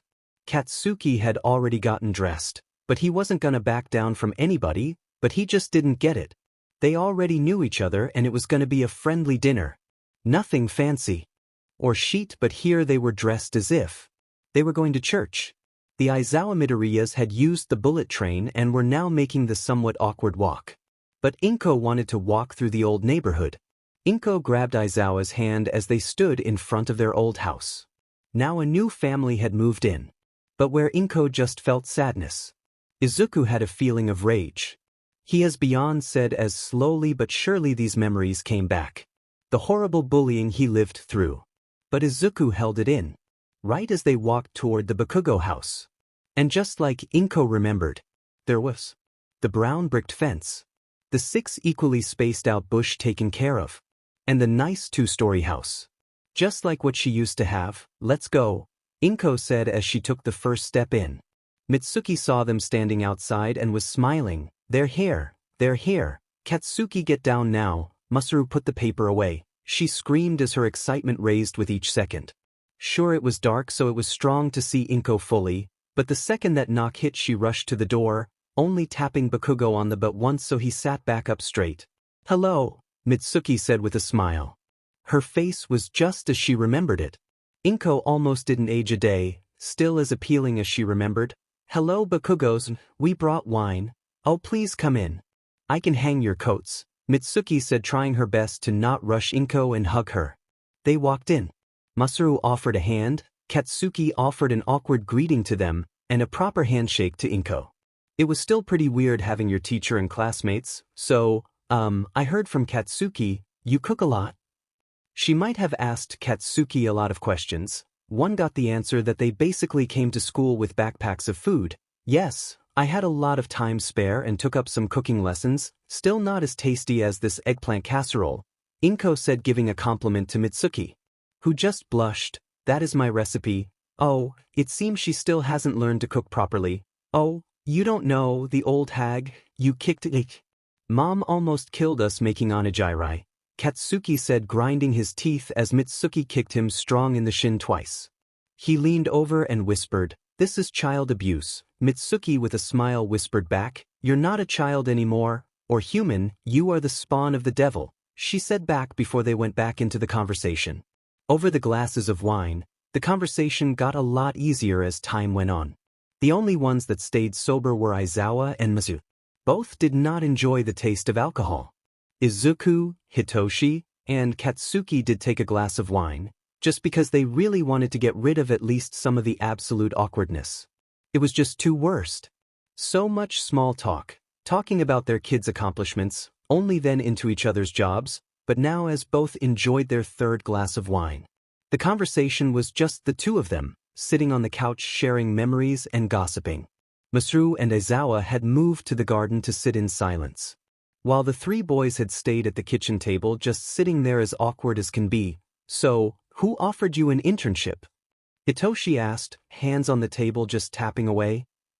Prob just gonna go with the strongest on that list, see how I match up, you? Prob Sir Knight I. He gave me an invite and that is kinda cool, never really heard of him being that active. He could help me fight people. Without a quirk, you know, Hitoshi said with Izuku shrugging, might pick Rush.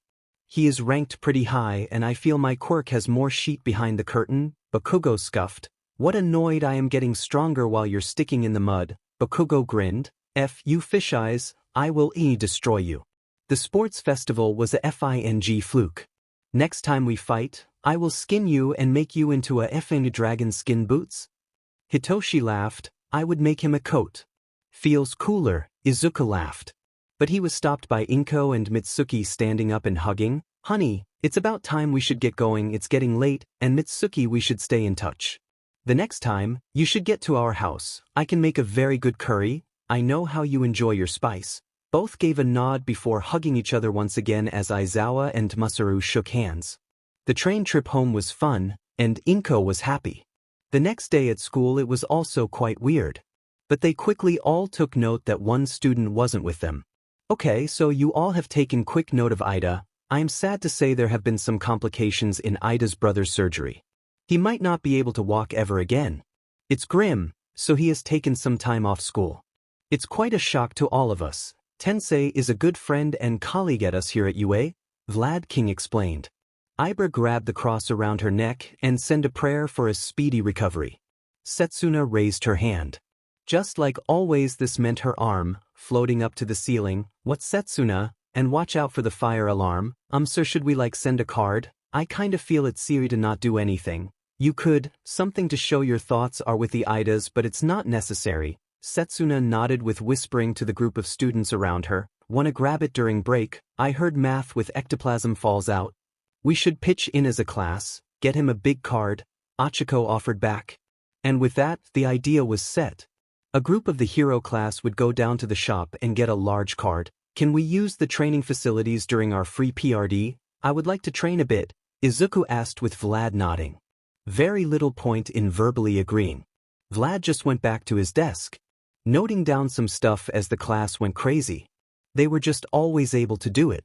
Vlad was way more acceptable during the class, he was a monster during training.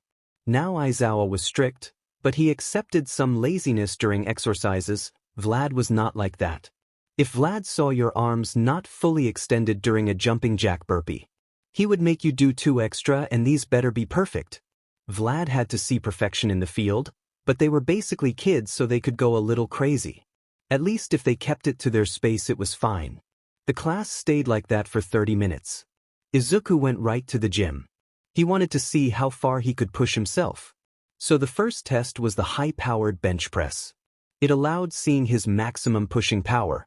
It is one of the power loader's own inventions. It would press down strong. When it did so, a camera in the side arms would record the arm stance for the maximum weight. So Izuku went straight into hybrid mode. He held back his wings. Most of the time he kept his wings out to add to the cool factor. But they did nothing for power. So he lied down. Clutching the bar he unhooked it, which started the increase in weight. The weight kept adding and adding until he reached his max. At the maximum weight, Izuku was able to push himself in a clean bench press motion. 5,000 kilograms, it was a ton of weight. But that was just the bench press. Izuku was going to test himself in everything. Next was the deadlift. How much Izuku could lift of dead weight. This just worked like the bench press, only the machine did a pulling downward force, and it recorded the legs, hands, oswell, and back. To perfectly record the maximum force he could pull up. Mostly this was already high. And just like Izuku believed, he was able to lift 10.000 kilograms before his grip buckled. He took a quick note that he had to work on his grip strength. But next was the squat. The force that came from his legs. The human's strongest part was their legs when trained properly. People walked every day. They ran and rode bikes. Each of these steps would improve the strength of the leg. And with Izuku's power. So right now it again improves in power. He was able to squat the impressive 7,500 kilograms. He still had to improve. He wanted all his PRs to at least be above 10K and his deadlift at least above 20K. Now for grip strength, Izuku said as he went to his base form. He grabbed a weird thing. It was a thin 1 centimeter bar. A very thin rig at the top was for beginners, but Izuku was not that. He grabbed it right in the middle. He had it loaded with weight. Around 50 kilograms to start. Before then do some arm raises. He then uploaded it to 75 kilograms before doing it again and again with 100 kilograms. Trying to increase his grip strength as much as possible. But by the end of the PRD, Izuku knew he went too far. He was unable to grip the pen to write. "Alright, listen up brats," Aizawa called, attracting the attention of all the students. They were standing in front of the subway, each holding a backpack of some clothing, as well as the briefcase with their hero outfit. They were going to their internship. But they had to listen up. You all will stay about a week at the hero of your choosing. You all know who your hero is and where you have to go. Listen to them and show respect. If I hear about any misbehavior I will punish you all myself, am I understood? He called out with the class giving a clear yes or back. Good, now get going. Izuku was trying to talk with Ida. He had stood outside of the class the entire time and had been walking away the second anyone came close to talk to him. Even now, Izuku had asked Hitoshi and Achiko to push him toward him, but Ida just sped walk right by him with the excuse of catching his train. He had picked the hero manual right in the middle of Hosu City. Keep an eye on him for me, Izuku asked Rin, who gave the thumbs up as he got in himself, having also picked manual. Izuku was lucky his train was one of the last ones to depart. It gave him the chance to wish everyone luck at their own internships. Nem, try learning something apart from what your best camera angle is. Har har har, I already know that, Namuri said as she walked off. She had picked one of the sexiest heroes, a lady. Sadly, so did Mineta. Just before the door closed, Namuri screamed again. All my angles are my best. She then blew them an embrace before the door closed. Hagakure, we must depart ourselves. Borsa awaits, Aoyama said as both had picked the light hero Borsa, a very tall man, that was quite tired and slow at times. Only he fire off light beams and controlled light around him to give an insane speed boost or just make him invisible. Wait, you're also going south? Cool, we can ride together, Komori said cheerfully. She had picked the hero Bamblade. He was a bit of a weird hero for her to pick, but he grew bamboo and used it to fight. He however used them as blades. Just hurry up, don't want to be late, Kamakiri said as he had picked Bamblade for that reason. So with that, Aoyama, Toru, Komori, and Kamakiri hopped on the train to ride away.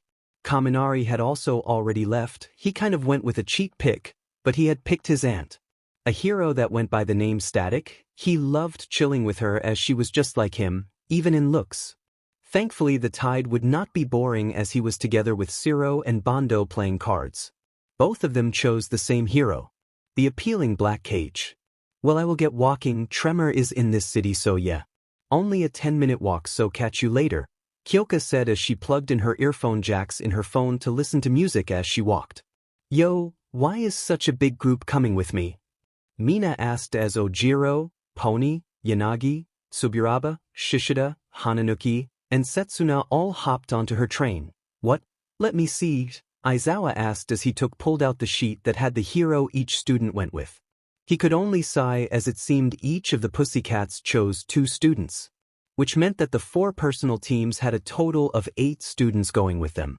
Anyone going with Shackle?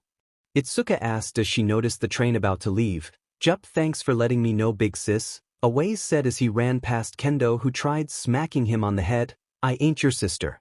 And don't run it, not save to do that here, she screamed, much like a big sister would do. It just had the class laugh. See you later, bro. We for sure have different heroes, Kirishima called out to Tetsu. Both then stepped on the same train, both turned left and sat down.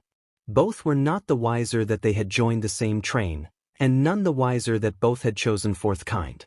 Sato had joined the ride. He however had picked Fatgum, a hero that ate a lot. He hoped that it would give him some sort of help. Bakugo had disappeared, but he had not gone alone. And he was not happy about it. Bakugo wanted to go with a powerhouse, a killer that could help him become the strongest ever. First, he wanted to go with someone like Gang Orca or Shishido, 2 animal quirk powerhouses. But when he heard that Izuku was going with Rush, the hero ranked 5th in the popularity poll, he could not go with anyone lower than that, so the only one remaining was Best Jeanist, rank 4th. It wasn't the worst case scenario, but he was annoyed that there was a person with him. Worst of all, it was Ibra, a captured hero, having his feet up on the chair in front of him, grumbling angrily as the trip was on its way. But even if he wanted, Shishido was full. Both Rumi and Ryuko had picked the lion-quirked hero. Both wanted to learn more about how to fight with their animal-typed quirk much as he did. They sat right next to Yui and Achiko, who had picked Gunhead martial arts. Both wanted to become better hand-to-hand fighters, and Gunhead was one of the best around. Hiruzen, here I come, Himiko said with a big smile as Monoma joined her. The nicknamed Professor was a well-known hero. Perfect for 2 heroes that had to use their brains a lot more than their fist. Momo had rushed away from the group. She hid her face and rushed onto the train, Hitoshi slowly following behind. Momo had started mentally calming herself down and cursing herself at the same time. She was unable to get close to Izuku. Half her mind screamed at her to do so. The other screamed at her to get away before he eats her. Only for the first part of her mind to not mind that one bit. She wanted to get away, but now she had a 2-hour train trip with the brother of the man she might have been falling in love with. And she had no idea how to feel. One part of her wanted to kick him away, send him over to a different part of the train as she was above him. But the other part screamed, get close, befriend him so you can get closer to Izuku, so close that you can make banana bread, yes, banana bread with him. Totally not something else, totally not that word, she said to herself. May had been working on her newest baby. Drawing on her notepad to remember all the calculations that would help create the baby, she wanted to give the designs to the hero that she went to intern with. Both May and Nijire had chosen the hero kid. A hero that used his magnetic powers to not only create steampunk-like robots and stuff but also to fly. Nijire hoped she could learn how to fly, while May would just want to learn more about some cool inventions she could make and their uses for them. Tokoyami and one of his new best friends Kurwaro had picked the same hero Kage. A weird hero for sure, but with his quirk, he was a perfect mix of their quirks. Kage had a shadow that was sentient. This shadow could pop out of the ground and fight with him. Or he could switch places with this shadow to avoid danger. Tsuyu had a small train ride and then a boat ride to get to her hero, Selkie. A seal-quirked user that patrolled the waters. Something Tsuyu herself wanted to do as well. She loved swimming and the water, so what place would be better? I will be going now, he is waiting, Shoto said as he walked over to the man in a suit, holding a sign that had the words Todoroki written on them. Shoto had picked Endeavor. Shoto hated his father. But he had to agree his father was powerful. But Shoto would take this chance to see his power up close, see what he could and how far he had to go till he surpassed his old man. Till he was able to destroy the dream of the man he hated with his entire heart. Same for me, catch you on the flip, Fukudashi said as he pulled out his drawing tablet, planning on drawing some stuff as he rode the train. Having picked Shin, a hero that used ink-based creations to survey and capture villains, would be awesome to learn from. Same, Kaibara said as he jumped on the train. Having picked MSTR Driller as his hero internship. I mean, both had nearly similar quirks. If anything, Kaibara had a stronger version. So he was looking forward to getting some handy tips to improve in strength. But with that, 2 people were left. Izuku chose the hero Rush and Nana, who had been silent about what hero she had picked. Let's see, MidoRyuu, your train will be here in 18 minutes, and Shimura. Oh, your 2 picked the same one. Well, I will head back with Aizawa. Good luck, Vlad King said as he walked away with Aizawa, leaving the 2 students alone. Oh, you also picked Rush, cool, Izuku said, trying to be friendly. Nana kept her mouth shut. She, just like Momo, was having a strong time dealing with Izuku. Only while Momo had to deal with Izuku's brother. Nana was thrown into the lion's den. Or better said, the dragon's den. And she kept silent, only giving Humsa's answers to Izuku's question or a short yes or no if it was absolutely necessary. She was really just wanting this over and done with. She so hoped that Rush would split them apart and train them separately. That way Nana could focus on just that. Just training. And now Izuku. The waiting was dead silent. After 5 minutes of dead conversation, Izuku had stopped trying to talk with Nana. He could only accept so many yes or no's before he himself got annoyed. So he just sat there in silence. Both boarded the train. Izuku sat down first, taking the window seat. Nana stood in the middle of the path, just looking at the seat next to him for what to her felt like years. Want the window seat? Izuku asked, confused as to why she was staring. No, Nana said before rushing to the other side to pick a seat there. Pressing her face in her backpack, she gave a scream that was muffled. Why do I feel so weird when I see his face? Those green eyes. That messy hair. Those cute freckles. Wait, no, not cute. Ugly, yes, ugly freckles. Totally not cute and kissable. She mentally smacked herself in the face, beating up that part of her mind that even dared say something as vile as that. She has been acting weird. Sure, she is cute, but really weird, Izuku said. Thanks to the near-death experience, he had started seeing the girls as more than girls. He had started seeing them as women, very CC and strong women. His class was filled with them. Sure, all of them were cute, but Mina, Kyoka, Rumi, Nimuri, Ryuko, Himiko, Achiko, Yui, Setsuna, Mei, Nijire, Momo, and Nana, they were just hot, and Izuku liked them. Sure, Momo and Nana were kinds of beach. Both he had also seen the nice and kind part of them. And he saw that a lot more, which was nice. Live right now on Twitch, playing Ark Survival Evolved. The train ride for Izuku and Nana was awkward. Izuku felt the looks of Nana on him the entire trip. From a couple of seats over, Nana kept staring at him, but whenever he looked she would be staring out the window, at the ceiling, at the floor. It was super weird, but Nana had it worst. Without thought, Nana's eyes just went over to Izuku. One moment she is looking out the window and boom, she is staring at Izuku, wondering if she could mend the relationship between the two. She had no idea how to mend the relationship. Perhaps she needed to let Izuku hit her a couple of times. Make them even. Maybe she had to buy him a gift and apologize. She had no idea what the best way to handle this was. But thankfully, she would be able to focus on training. Rush was a powerful hero and he would for sure keep them busy. So as they reached their stop, both got up holding their bags and walking out. Where do you think we will sleep? Nana asked, trying to just talk normally with him. Izuku shrugged. I heard it usually is a hotel or something, but each hero is different. Think last year one of the interns slept at the agency itself, so who really knows? Izuku answered back. It didn't take them long to locate their hero. They expected him to send a sidekick. But no. The number 5 hero showed up himself for them. He was fully surrounded by different fans asking for pictures and autographs, something he was more than happy to do. Hey, I will be right with you too, really just a couple more autographs, Raven said with a wave as he noticed Nana and Izuku. The group of fans looked back. And within a couple of seconds, more than half the group had run away. All because of Izuku, who didn't even look affected by it. Well, that's kinda mean, Raven said with Izuku shrugging. Have been used to it. Bonus though, I really don't have lines in supermarkets anymore, Izuku said, making a joke out of the situation. Unaware, Nana had a scowl on her fist and was tightening her fist, annoyed that they ran away from Izuku. Before she shook herself, confused as to why she would be annoyed by it. Well, seems that is that Hope, Indiana. We will have a quick run by the agency, but seeing the time, I will have you two just get used to the paperwork, and then we head home tomorrow. We start with some training and a patrol. But first, hero names, what are they? Raven asked friendly as he stepped into his car, which was a 1966 Ford Mustang GT. One of you got to get in the back BTW, or you want to sit on the other's lap? Izuku instantly said shotgun, earning him the right to sit in the front.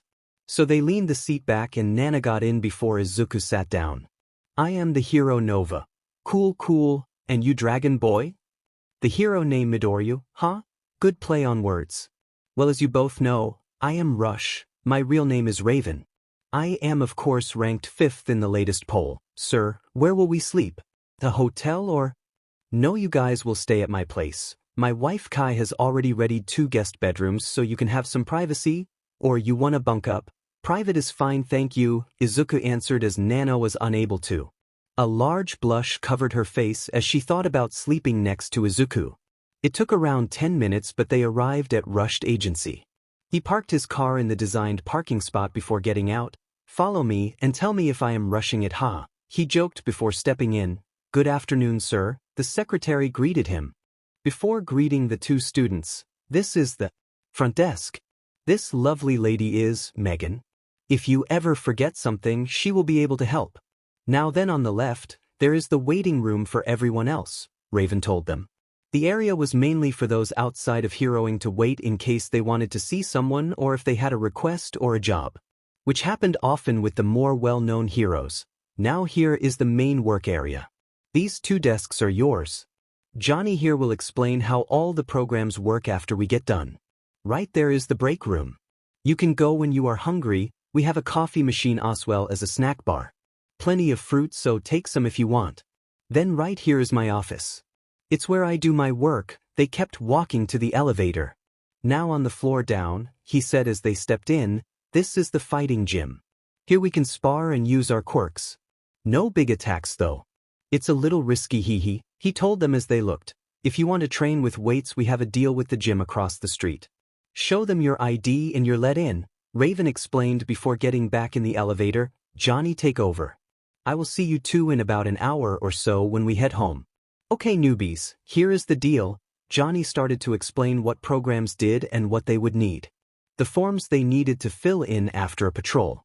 The forms they would need if they had arrested someone. He gave them the full rundown of all the programs. Okay, these here are the internal emails. Each time you fill out a patrol form and arrest form, place them in this folder. It will then get sent over to the boss who can give the okay before it sends to the HPSC. And just like that, the hour was over before they realized it. They had just got done learning everything as Raven stepped out of his office. I hope you 2 don't mind curry. My wife Kai made plenty to spare, he said on his way home. His home was pretty massive. It was an entire compound by the looks of it with 4-meter-tall walls and a large steel gate. That's a little much, almost like you, Nana commented from the front seat. Having won that round of shotgun, yeah, sometimes there are wacko and need to protect my family and myself, Raven explained. As they drove inside, the door opened. Kai stepped out. Still wearing an apron that was just a slight bit dirty and a large kitchen knife. Hey hubby, you got the 2 lovebirds. Kai screamed at them, causing Nana's red to turn bright red as she screamed back. We aren't lovebirds. Kai only laughed at the reactions. Izuku looked confused. Did he and Nana really give off a couple vibe? Sorry about her, she likes to tease, Raven said back as he shook his head. They walked into the house before sitting down in the living room. Raven and Kai sitting next to each other holding hands as Nana and Izuku sat on the same couch, only on different sides of it. So you two, you friends or enemies? This question was kind of weird as neither had really talked about it. Neither I think, maybe both. Not sure, Izuku said shrugging. At the beginning of the year, Izuku would have answered enemies, same for Nana, but Nana had been cooling down and acting more normal. Well, apart from today then, coolio. So you're a dragon, huh?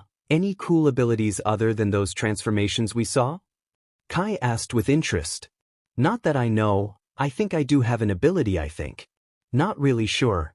Oh come on tell me, it will be a secret between us four, Kai said leaning in forward. Well, so far I have had like 2 near-death moments.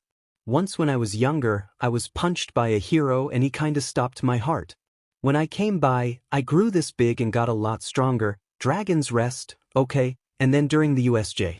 I had to fight some really powerful things and I nearly died again, but when I woke up I felt this strange energy. Kai got the biggest smile. Oh, and you got that. That is amazeballs. She wanted to say more but the alarm went off showing the food was done. Get to the table, I will tell you more there. Both Izuku and Nana were confused. How did this small lady just know a lot about dragon quirks? But Raven nodded and all three went to sit down. It was there that they got their first clue. Kai brought over a massive pot. One nearly the size of her upper body without effort or without gloves. She made one more trip of the rice. Here's a big scoop for you two cuties, Kai said as she filled everyone's plate, so, in case you didn't figure it out yet, I am 2-eye dragon quirk user, but unlike you, I stayed in a communion of dragon users, or a thunder, what? Nana asked shocked and confused. A group of dragons is called thunder. Groups of animals all have weird names. But I digress. In that thunder, I learned a lot. Such as dragons often have subgroups. Such as emperor, high lord, lords, and common folk. Kai saw the looks and kept going. Common folk are dragons without abilities. They merely have dragon strength and the ability to transform into a dragon. Sometimes they don't even have the ability for a hybrid. These are pretty common but still very dangerous. Then you have the lords. These are those dragons that are able to use 2 abilities. I am one of them. I have ice powers. We are slightly stronger and have a hybrid. This form of dragon is the most common. Next is the High Lords. Dragons stand above mostly everyone in terms of power and abilities. These are very scary to find. But then you have what I believe you are. Kai was quiet for a second, allowing them to process what she just said. I believe you are a dragon emperor, who have near unlimited potential. The ability to grow from any fight. And the most dangerous. Not only because they are nearly unstoppable, but because they can command others and force their aura on others. Kai had a serious tone before she scooped a spoonful of curry and took a bite. Well, that is what I was told at least. Don't really know if it's true, Hihich. Izuku was shocked. Was he really that special? Was he really this dragon emperor that Kai was speaking about? Perhaps that is why that group was after him at the USJ. Perhaps that was the reason they wanted Izuku to join their ranks. An unstoppable force on the side of evil. Tomorrow I will try and help both of you. You with that weird energy you talked about, and you Missy trying to get you to perfect that style you have, Raven said, trying to bring some conversation back into the meal as it was quite awkward after Kai spoke. Nana just nodded. If Izuku really was this dragon emperor, Nana would have to just grow twice as strong. She was not going to be left behind. She was going to be just as powerful if not more powerful than Izuku. I wonder how our class is doing with their internships, Izuku wondered as he took his first bite. Oh wow, this curry is really tasty, he complimented Kai, who smiled proudly, already scooping a second plate as she swallowed her food like a vacuum. All while Raven thought, oh, I love her, but she really has to learn to eat with some manners. The day started early for Katsuki and Ibra. 6. Their hero knocked on their door. Best Jeanist, ranked 4th, a tall but rather a skinny man dressed head to toe in denim. His hair was combed neatly to one side and half his face was covered in a large denim collar. You have 30 minutes to get dressed and come down to eat. You can shower after patrol, he told them straight up before walking away. Bakugo had already been awake. He had already showered and brushed his teeth. He had been doing yoga in his room. Ibra, however, was just awoken and was brought out of her morning prayer by the knock. Both got dressed as quickly as they could in their hero outfit, before then walking to the kitchen. "Oh boy, I told you to fix your hair," Best Jeanist asked Bakugo, who growled. "What the F is wrong with my hair, sir? You're a hero, you must be preventable." "Now sit, Roy. Please, get my bag." Stage 4 foot Best Jeanist called his sidekick to get a bag as he was about to tackle Bakugo's hair as he ate. By the time Bakugo's hair was tamed and the heroes would go on patrol, it was the time when more of the heroes would start their day. One group of those heroes were the Wild Pussycat, a team of 4 friends that had stuck together since hero school. You had Mandalay, a woman with dark red hair who was seen as the mom of the group most of the time. While they all shared the outfit looks, the colors were different. Mandalay wore red. Her boots that reached just below the knees were red with fur on top. Then a red skirt, into a top that was red on the side. 2 large cat paw gloves and a headgear that looks like ears. Mandalay sat on a chair in the garden drinking a cup of coffee, as 2 of her teammates stood nearby in front of the building. One was inside. Tiger is the only male in the group. Just like his other teammates, he wore a skirt. Only his clothing was dark brown. His gloves also had strong padding inside, allowing for harder punches. But he wasn't gonna punch now. No, he was holding a metal spoon and a metal pot. He banged them together as he screamed, "Fire, there is a fire, get outside quickly. Fire, there is a fire, fire." He screamed, his loud and thunderous voice shaking the students awake and aware of the danger that was apparently inside. But sadly for Mina, Ojiro, Pony, Reiko, Tsuburaba, Shishida, Hananuki, and Setsuna, the real danger was outside. The 2 remaining pussycats, Pixie Bob, a cheerful blonde woman that wore blue and ragdoll, and an energetic lady that was dressed in yellow with light green hair, were waiting for them. Only they were waiting with a large water tank behind them.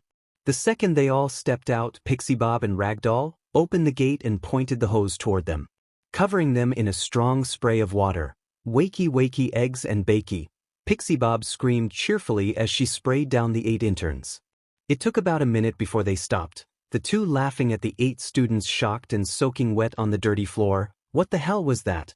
Mina screamed angrily as she was awoken by a maxed out super soaker. "Well, we did say to wake up before 7 or else.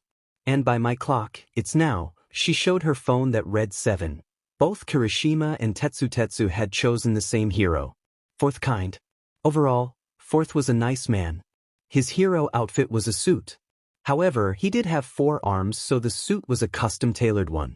It was also heavily reinforced with Kevlar and such on each hand. He wore a large set of rings, just so they would work like brass knuckles. "Work harder, kiddies, unless you want to be a goldfish forever." Yesterday 4th kind gave them a speech on how they were small fish in a big pond, and in 3 years' time, they had to be sharks as they would be thrown into the oceans, which earned them the nickname Goldfish. "Are you kidding me? This is a horrible joke." Sir Night Eye sat at his desk as both Momo and Hitoshi stood in front of him. He right now was talking to Momo in her hero outfit. "No sir, this is my hero outfit. I am aware I should have more skin, but this is as open as they would allow." Sir Night Eye slammed his hands on the table as he stood up, staring down Momo, who just looked down in a mix of fear and confusion. Hitoshi was not spared. He stood to the side. His hero outfit was just a mix of his father's. "Miss Yayuruzu, please explain to me why you're dressed like a swimsuit model that is starting to perform in 18+ movies." Sir was completely serious. Sir Night Eye was a tall and skinny man. He wore a simple gray suit with a fun tie, and his green and yellow hair was combed in place. He looked like your average worker. This is unacceptable. You are a hero, you must take the attention as a hero, not as a X symbol." Sir pressed a button on his desk. One of his sidekicks, a man wearing a suit Oswell, only instead of a man he had the face of a centipede. "Senti, please contact our personal tailor and tell her to come by quickly as we have an emergency, and find out which sick pervert was behind this atrocity." It was there that it sort of clicked for Momo. He wasn't angry at her. No, Sir Night Eye was angry at the creator of her outfit. Sure, she needed skin to create stuff, but there are better options than a swimsuit that shows off everything. She was barely 18 years old, and they put her in a swimsuit and forced her out the door. It was an incredibly horrible thing. One a year ago would have put the man in jail. But now it was fine apparently. Thank you, sir, Momo said softly as Sir Night-Eye waved it off. He believed heroes had to live up to a certain standard. They had to look good and bring a smile. Momo was an incredible woman with a powerful quirk. Which should bring her fame. She shouldn't make headlines because some random was able to snap a picture of her NPL as she fought a villain. May and MidoRyuu had already gotten back from their partal. Kid, or as he often also went by Captain Kid, often worked during the night. It had more crimes, so he worked from 4 to 10, which was a 6-hour workday. He would then have most of the day off, before doing a quick patrol at 4, before then taking an 8-hour break and working again at a weird schedule but one he grew to love. May did as well. Normally she already slept early, with it being around 9 in bed and waking around 4 to create stuff for a couple of hours and then go to school. MidoRyuu, however, had been sleepy. She had not been used to this sort of work. It would be some getting used to it. By the time it was 10, the lady had started her day. Lady wore a skin-tight suit. Her legs were mostly purple while the main body was a soft blonde. Just like her hair. She was known as the sexiest hero alive. A title she was proud of and worked strong to maintain. This included a long beauty sleep with a mask on. Then a heavy face mask before making it to work where she would work out. Mineta was having the time of his life at first. Having the BGMI Lady Do squads near him was like a wish come true, but that quickly shattered. He was kept like a maid and a butler. Grab this for me, do that for me, please vacuum, Mineta grumbled to himself as he dusted the table. Unlike him, MidoRyuu was arguing with a lady. Both butted heads at everything. I don't need a routine to be this pretty. MidoRyuu screamed as lady gasped. Listen here, you little sheet. Both Toru and Aoyama expected a fast-paced internship. Their hero Borsa is nicknamed the Man of Light. Had an act for being fast when saving the day, but for the rest of the day, he was slower than slow. He was hanging back in his chair, seemingly asleep as he was thinking about how to explain his quirk to them. Borsa was tall. Taller than All Might. His yellow suit with black lines all the way down. Outside he wore a white coat with justice on the back over his shoulders. It's light, he told them of his quirk. Kyoka was alone in her internship. She chose the hero tremor. A person that used his vibration quirk to cause tremors and use it to either fight or save the day. He was a rather hip hero. That dressed just like Kyoka. Normal breathes, big boots. A jacket and a shirt, listen. Closely, Tremor slammed his leg down, and a single vibration ran through the area. So how many in here? He asked Kyoka, who pointed. 3. He snapped his fingers as where she pointed 2 walked out, and just to the right of it 2 more walked out. Close little rocker, but not close enough. 2 laps while singing any top 20 songs. He ordered her as punishment. Just like Kyoka, Sato had also been alone. He had picked Fat Gum, and he hated it. Fat Gum was a massive hero, both in height and weight. So right away, Sato asked what sort of sugars Fat Gum used in his foods and what he found smartest. Fat Gum himself had no idea. He ate everything. He had no idea about calories or sugars and all that stuff. He just liked Sato's energy and wanted to help him grow. Sadly for Sato, that growth was not in his quirk. One of the best internships had to be at Kaminari. He had picked his aunt. His hero aunt. A woman that could be mistaken for his sister/mom. They looked like a spitting image of each other, and they were. Both loved to flirt with anything that wasn't nailed down. Both had a rather dumb streak, and both loved to do stuff. But it seemed that Kaminari's aunt was also a great teacher during hero hours. Come on, kiddo. It ain't work like that. I told you, your brain ain't wired that way. Do this instead. Achiko and Yui had been slightly worried about their internship. While both wanted to learn martial arts from the best, they chose Gunhead, a masked hero with spiky light blue hair that used martial arts to best villains, and when that didn't cut it, he had 2 Gatling guns on his wrist that would sure as hell work. So they had expected a mix of Vlad King and Aizawa with Bakugo sprinkled over it. But instead, they met one of the kindest and nicest people to ever walk on Earth. See, as she pokes, her center of gravity gets wonky. Allow me to take her off, he explained as he grabbed Yui's wrist and flipped her on the floor before pinning her arm down, with one knee on her lower spine. Ida did not care about his internship. How mentally he was not there. Everything the hero Manuel asked went in one ear and out the other. Manuel wore a normal spandex with a large helmet. He used his water quirk to fight, which was why he found Ida joining him slightly weird, but he was happy the brother of the hero Ingenium was there with him. This is totally gonna go bad, Rin said as he rubbed the back of his head. Man, here I expected it to be easy. Ciro whined as he finished his 50th burpee. It was his punishment for being late for breakfast. Both Ciro and Bondo had chosen to work with Black Cage, a very appealing, pink-haired woman. While some found her weird for often speaking in the third person, her work as a captured hero was top-ranked. But she was strict. A hero had to follow the rules, and if they didn't, they should be punished for the fact. And Ciro, who was late by 1 minute, was feeling that. That, however, did not make this internship worth less, even if it was only the first day of real learning. Black Cage already taught them a couple of lessons about trapping. While trying gets you far, it won't get you all the way. When I was a student, I had this classmate. He tried and tried and tried, but never succeeded at stuff. Hell, one of the only moments he was out in action, he caused the death of someone, Bamblade said to Komori. Both she and Kamakiri were tasked with some physical tasks that he needed to see how far they came. Come on them, dig deep and get out that inner beast. I can sense you have it, let it roar. Raf, Shishido screamed as he let out a terrifying animalistic roar right at Rumi and Ryuko. They both backed down just a bit. While they were aware of the more animalistic side of their quirks, mostly thanks to Izuku. They could feel it when Izuku got heated. Said they felt that intense feeling. And they wanted to know more. Rumi screamed, hyping herself up as she tried matching Shishido's aggression.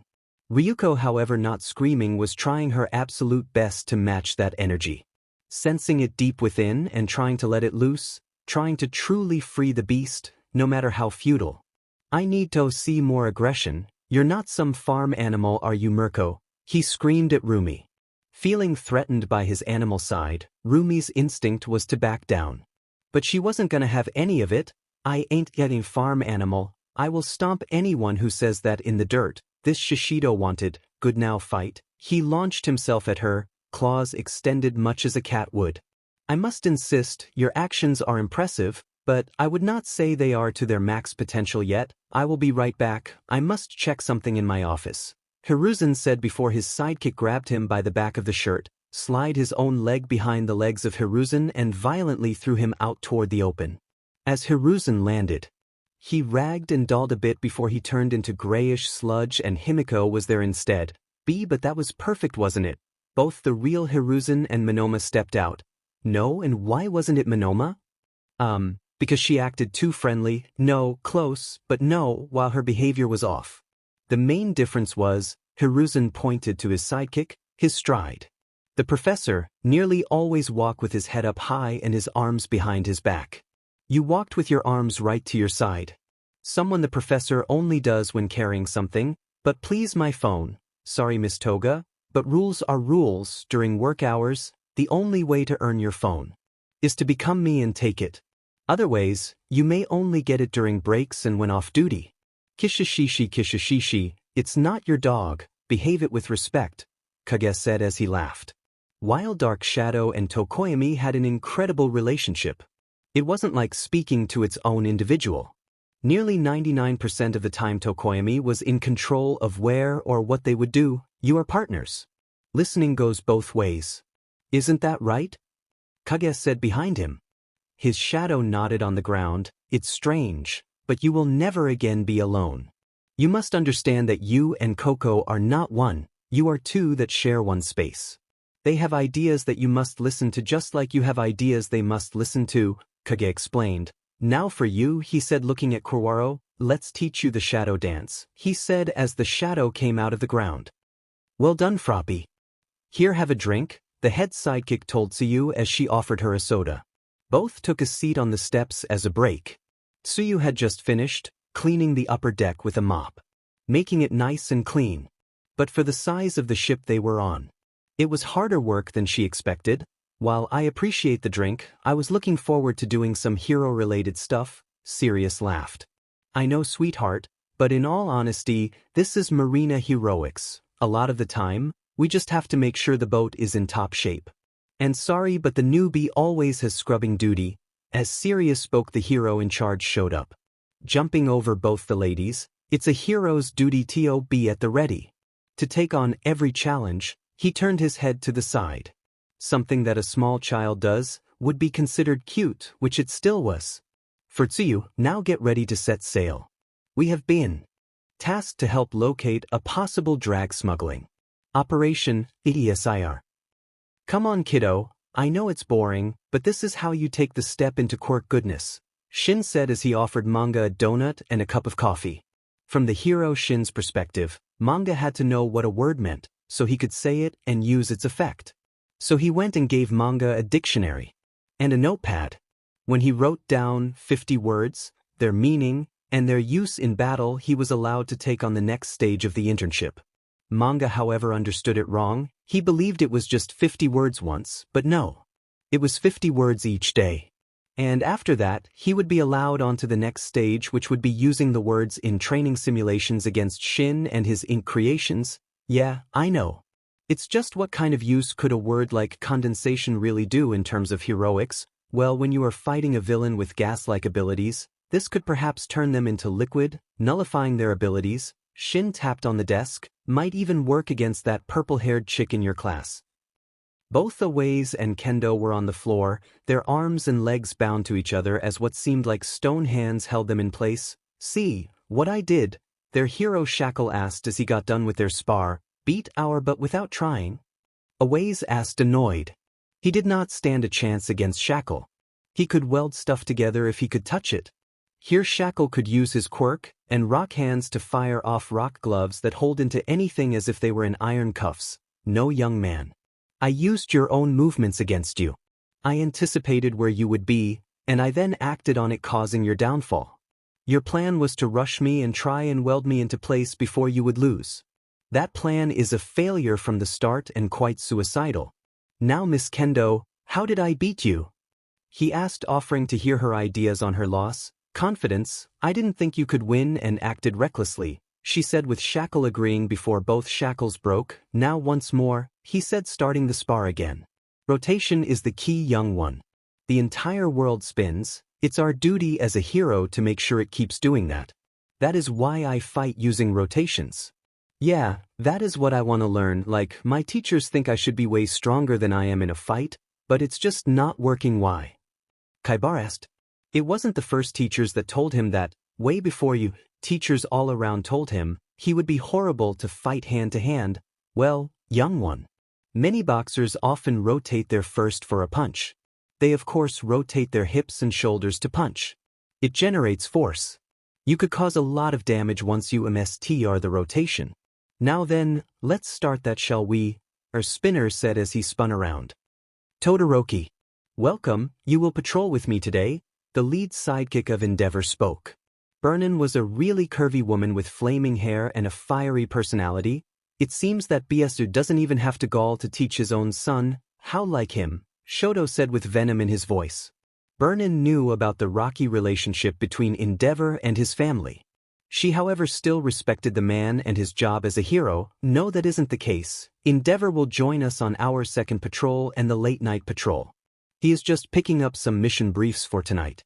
I had promised not to say anything, but he is gonna take you with us on a mission to catch. She was silent for a bit to create some anticipation. The hero killer, Shoto said without any real emotion, leaving Burnin a little in the dark.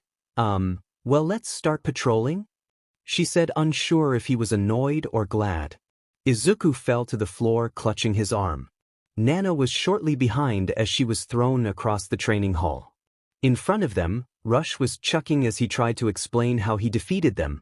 While I am weaker in power than you two, I am way faster.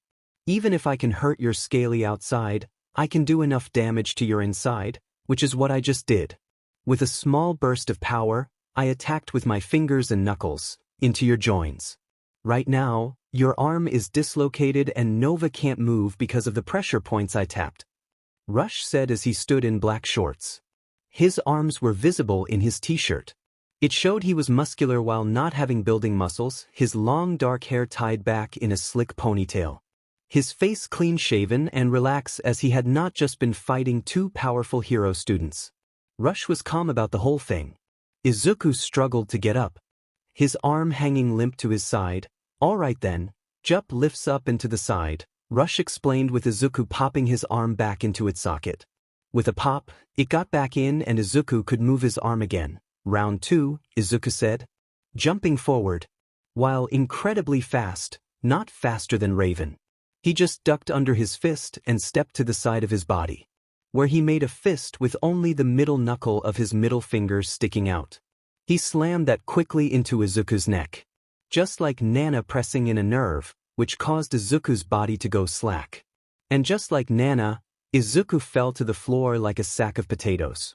Unable to move, the energy I feel, I use to accelerate my body. I move faster and react faster, but I also have to eat faster and get tired faster.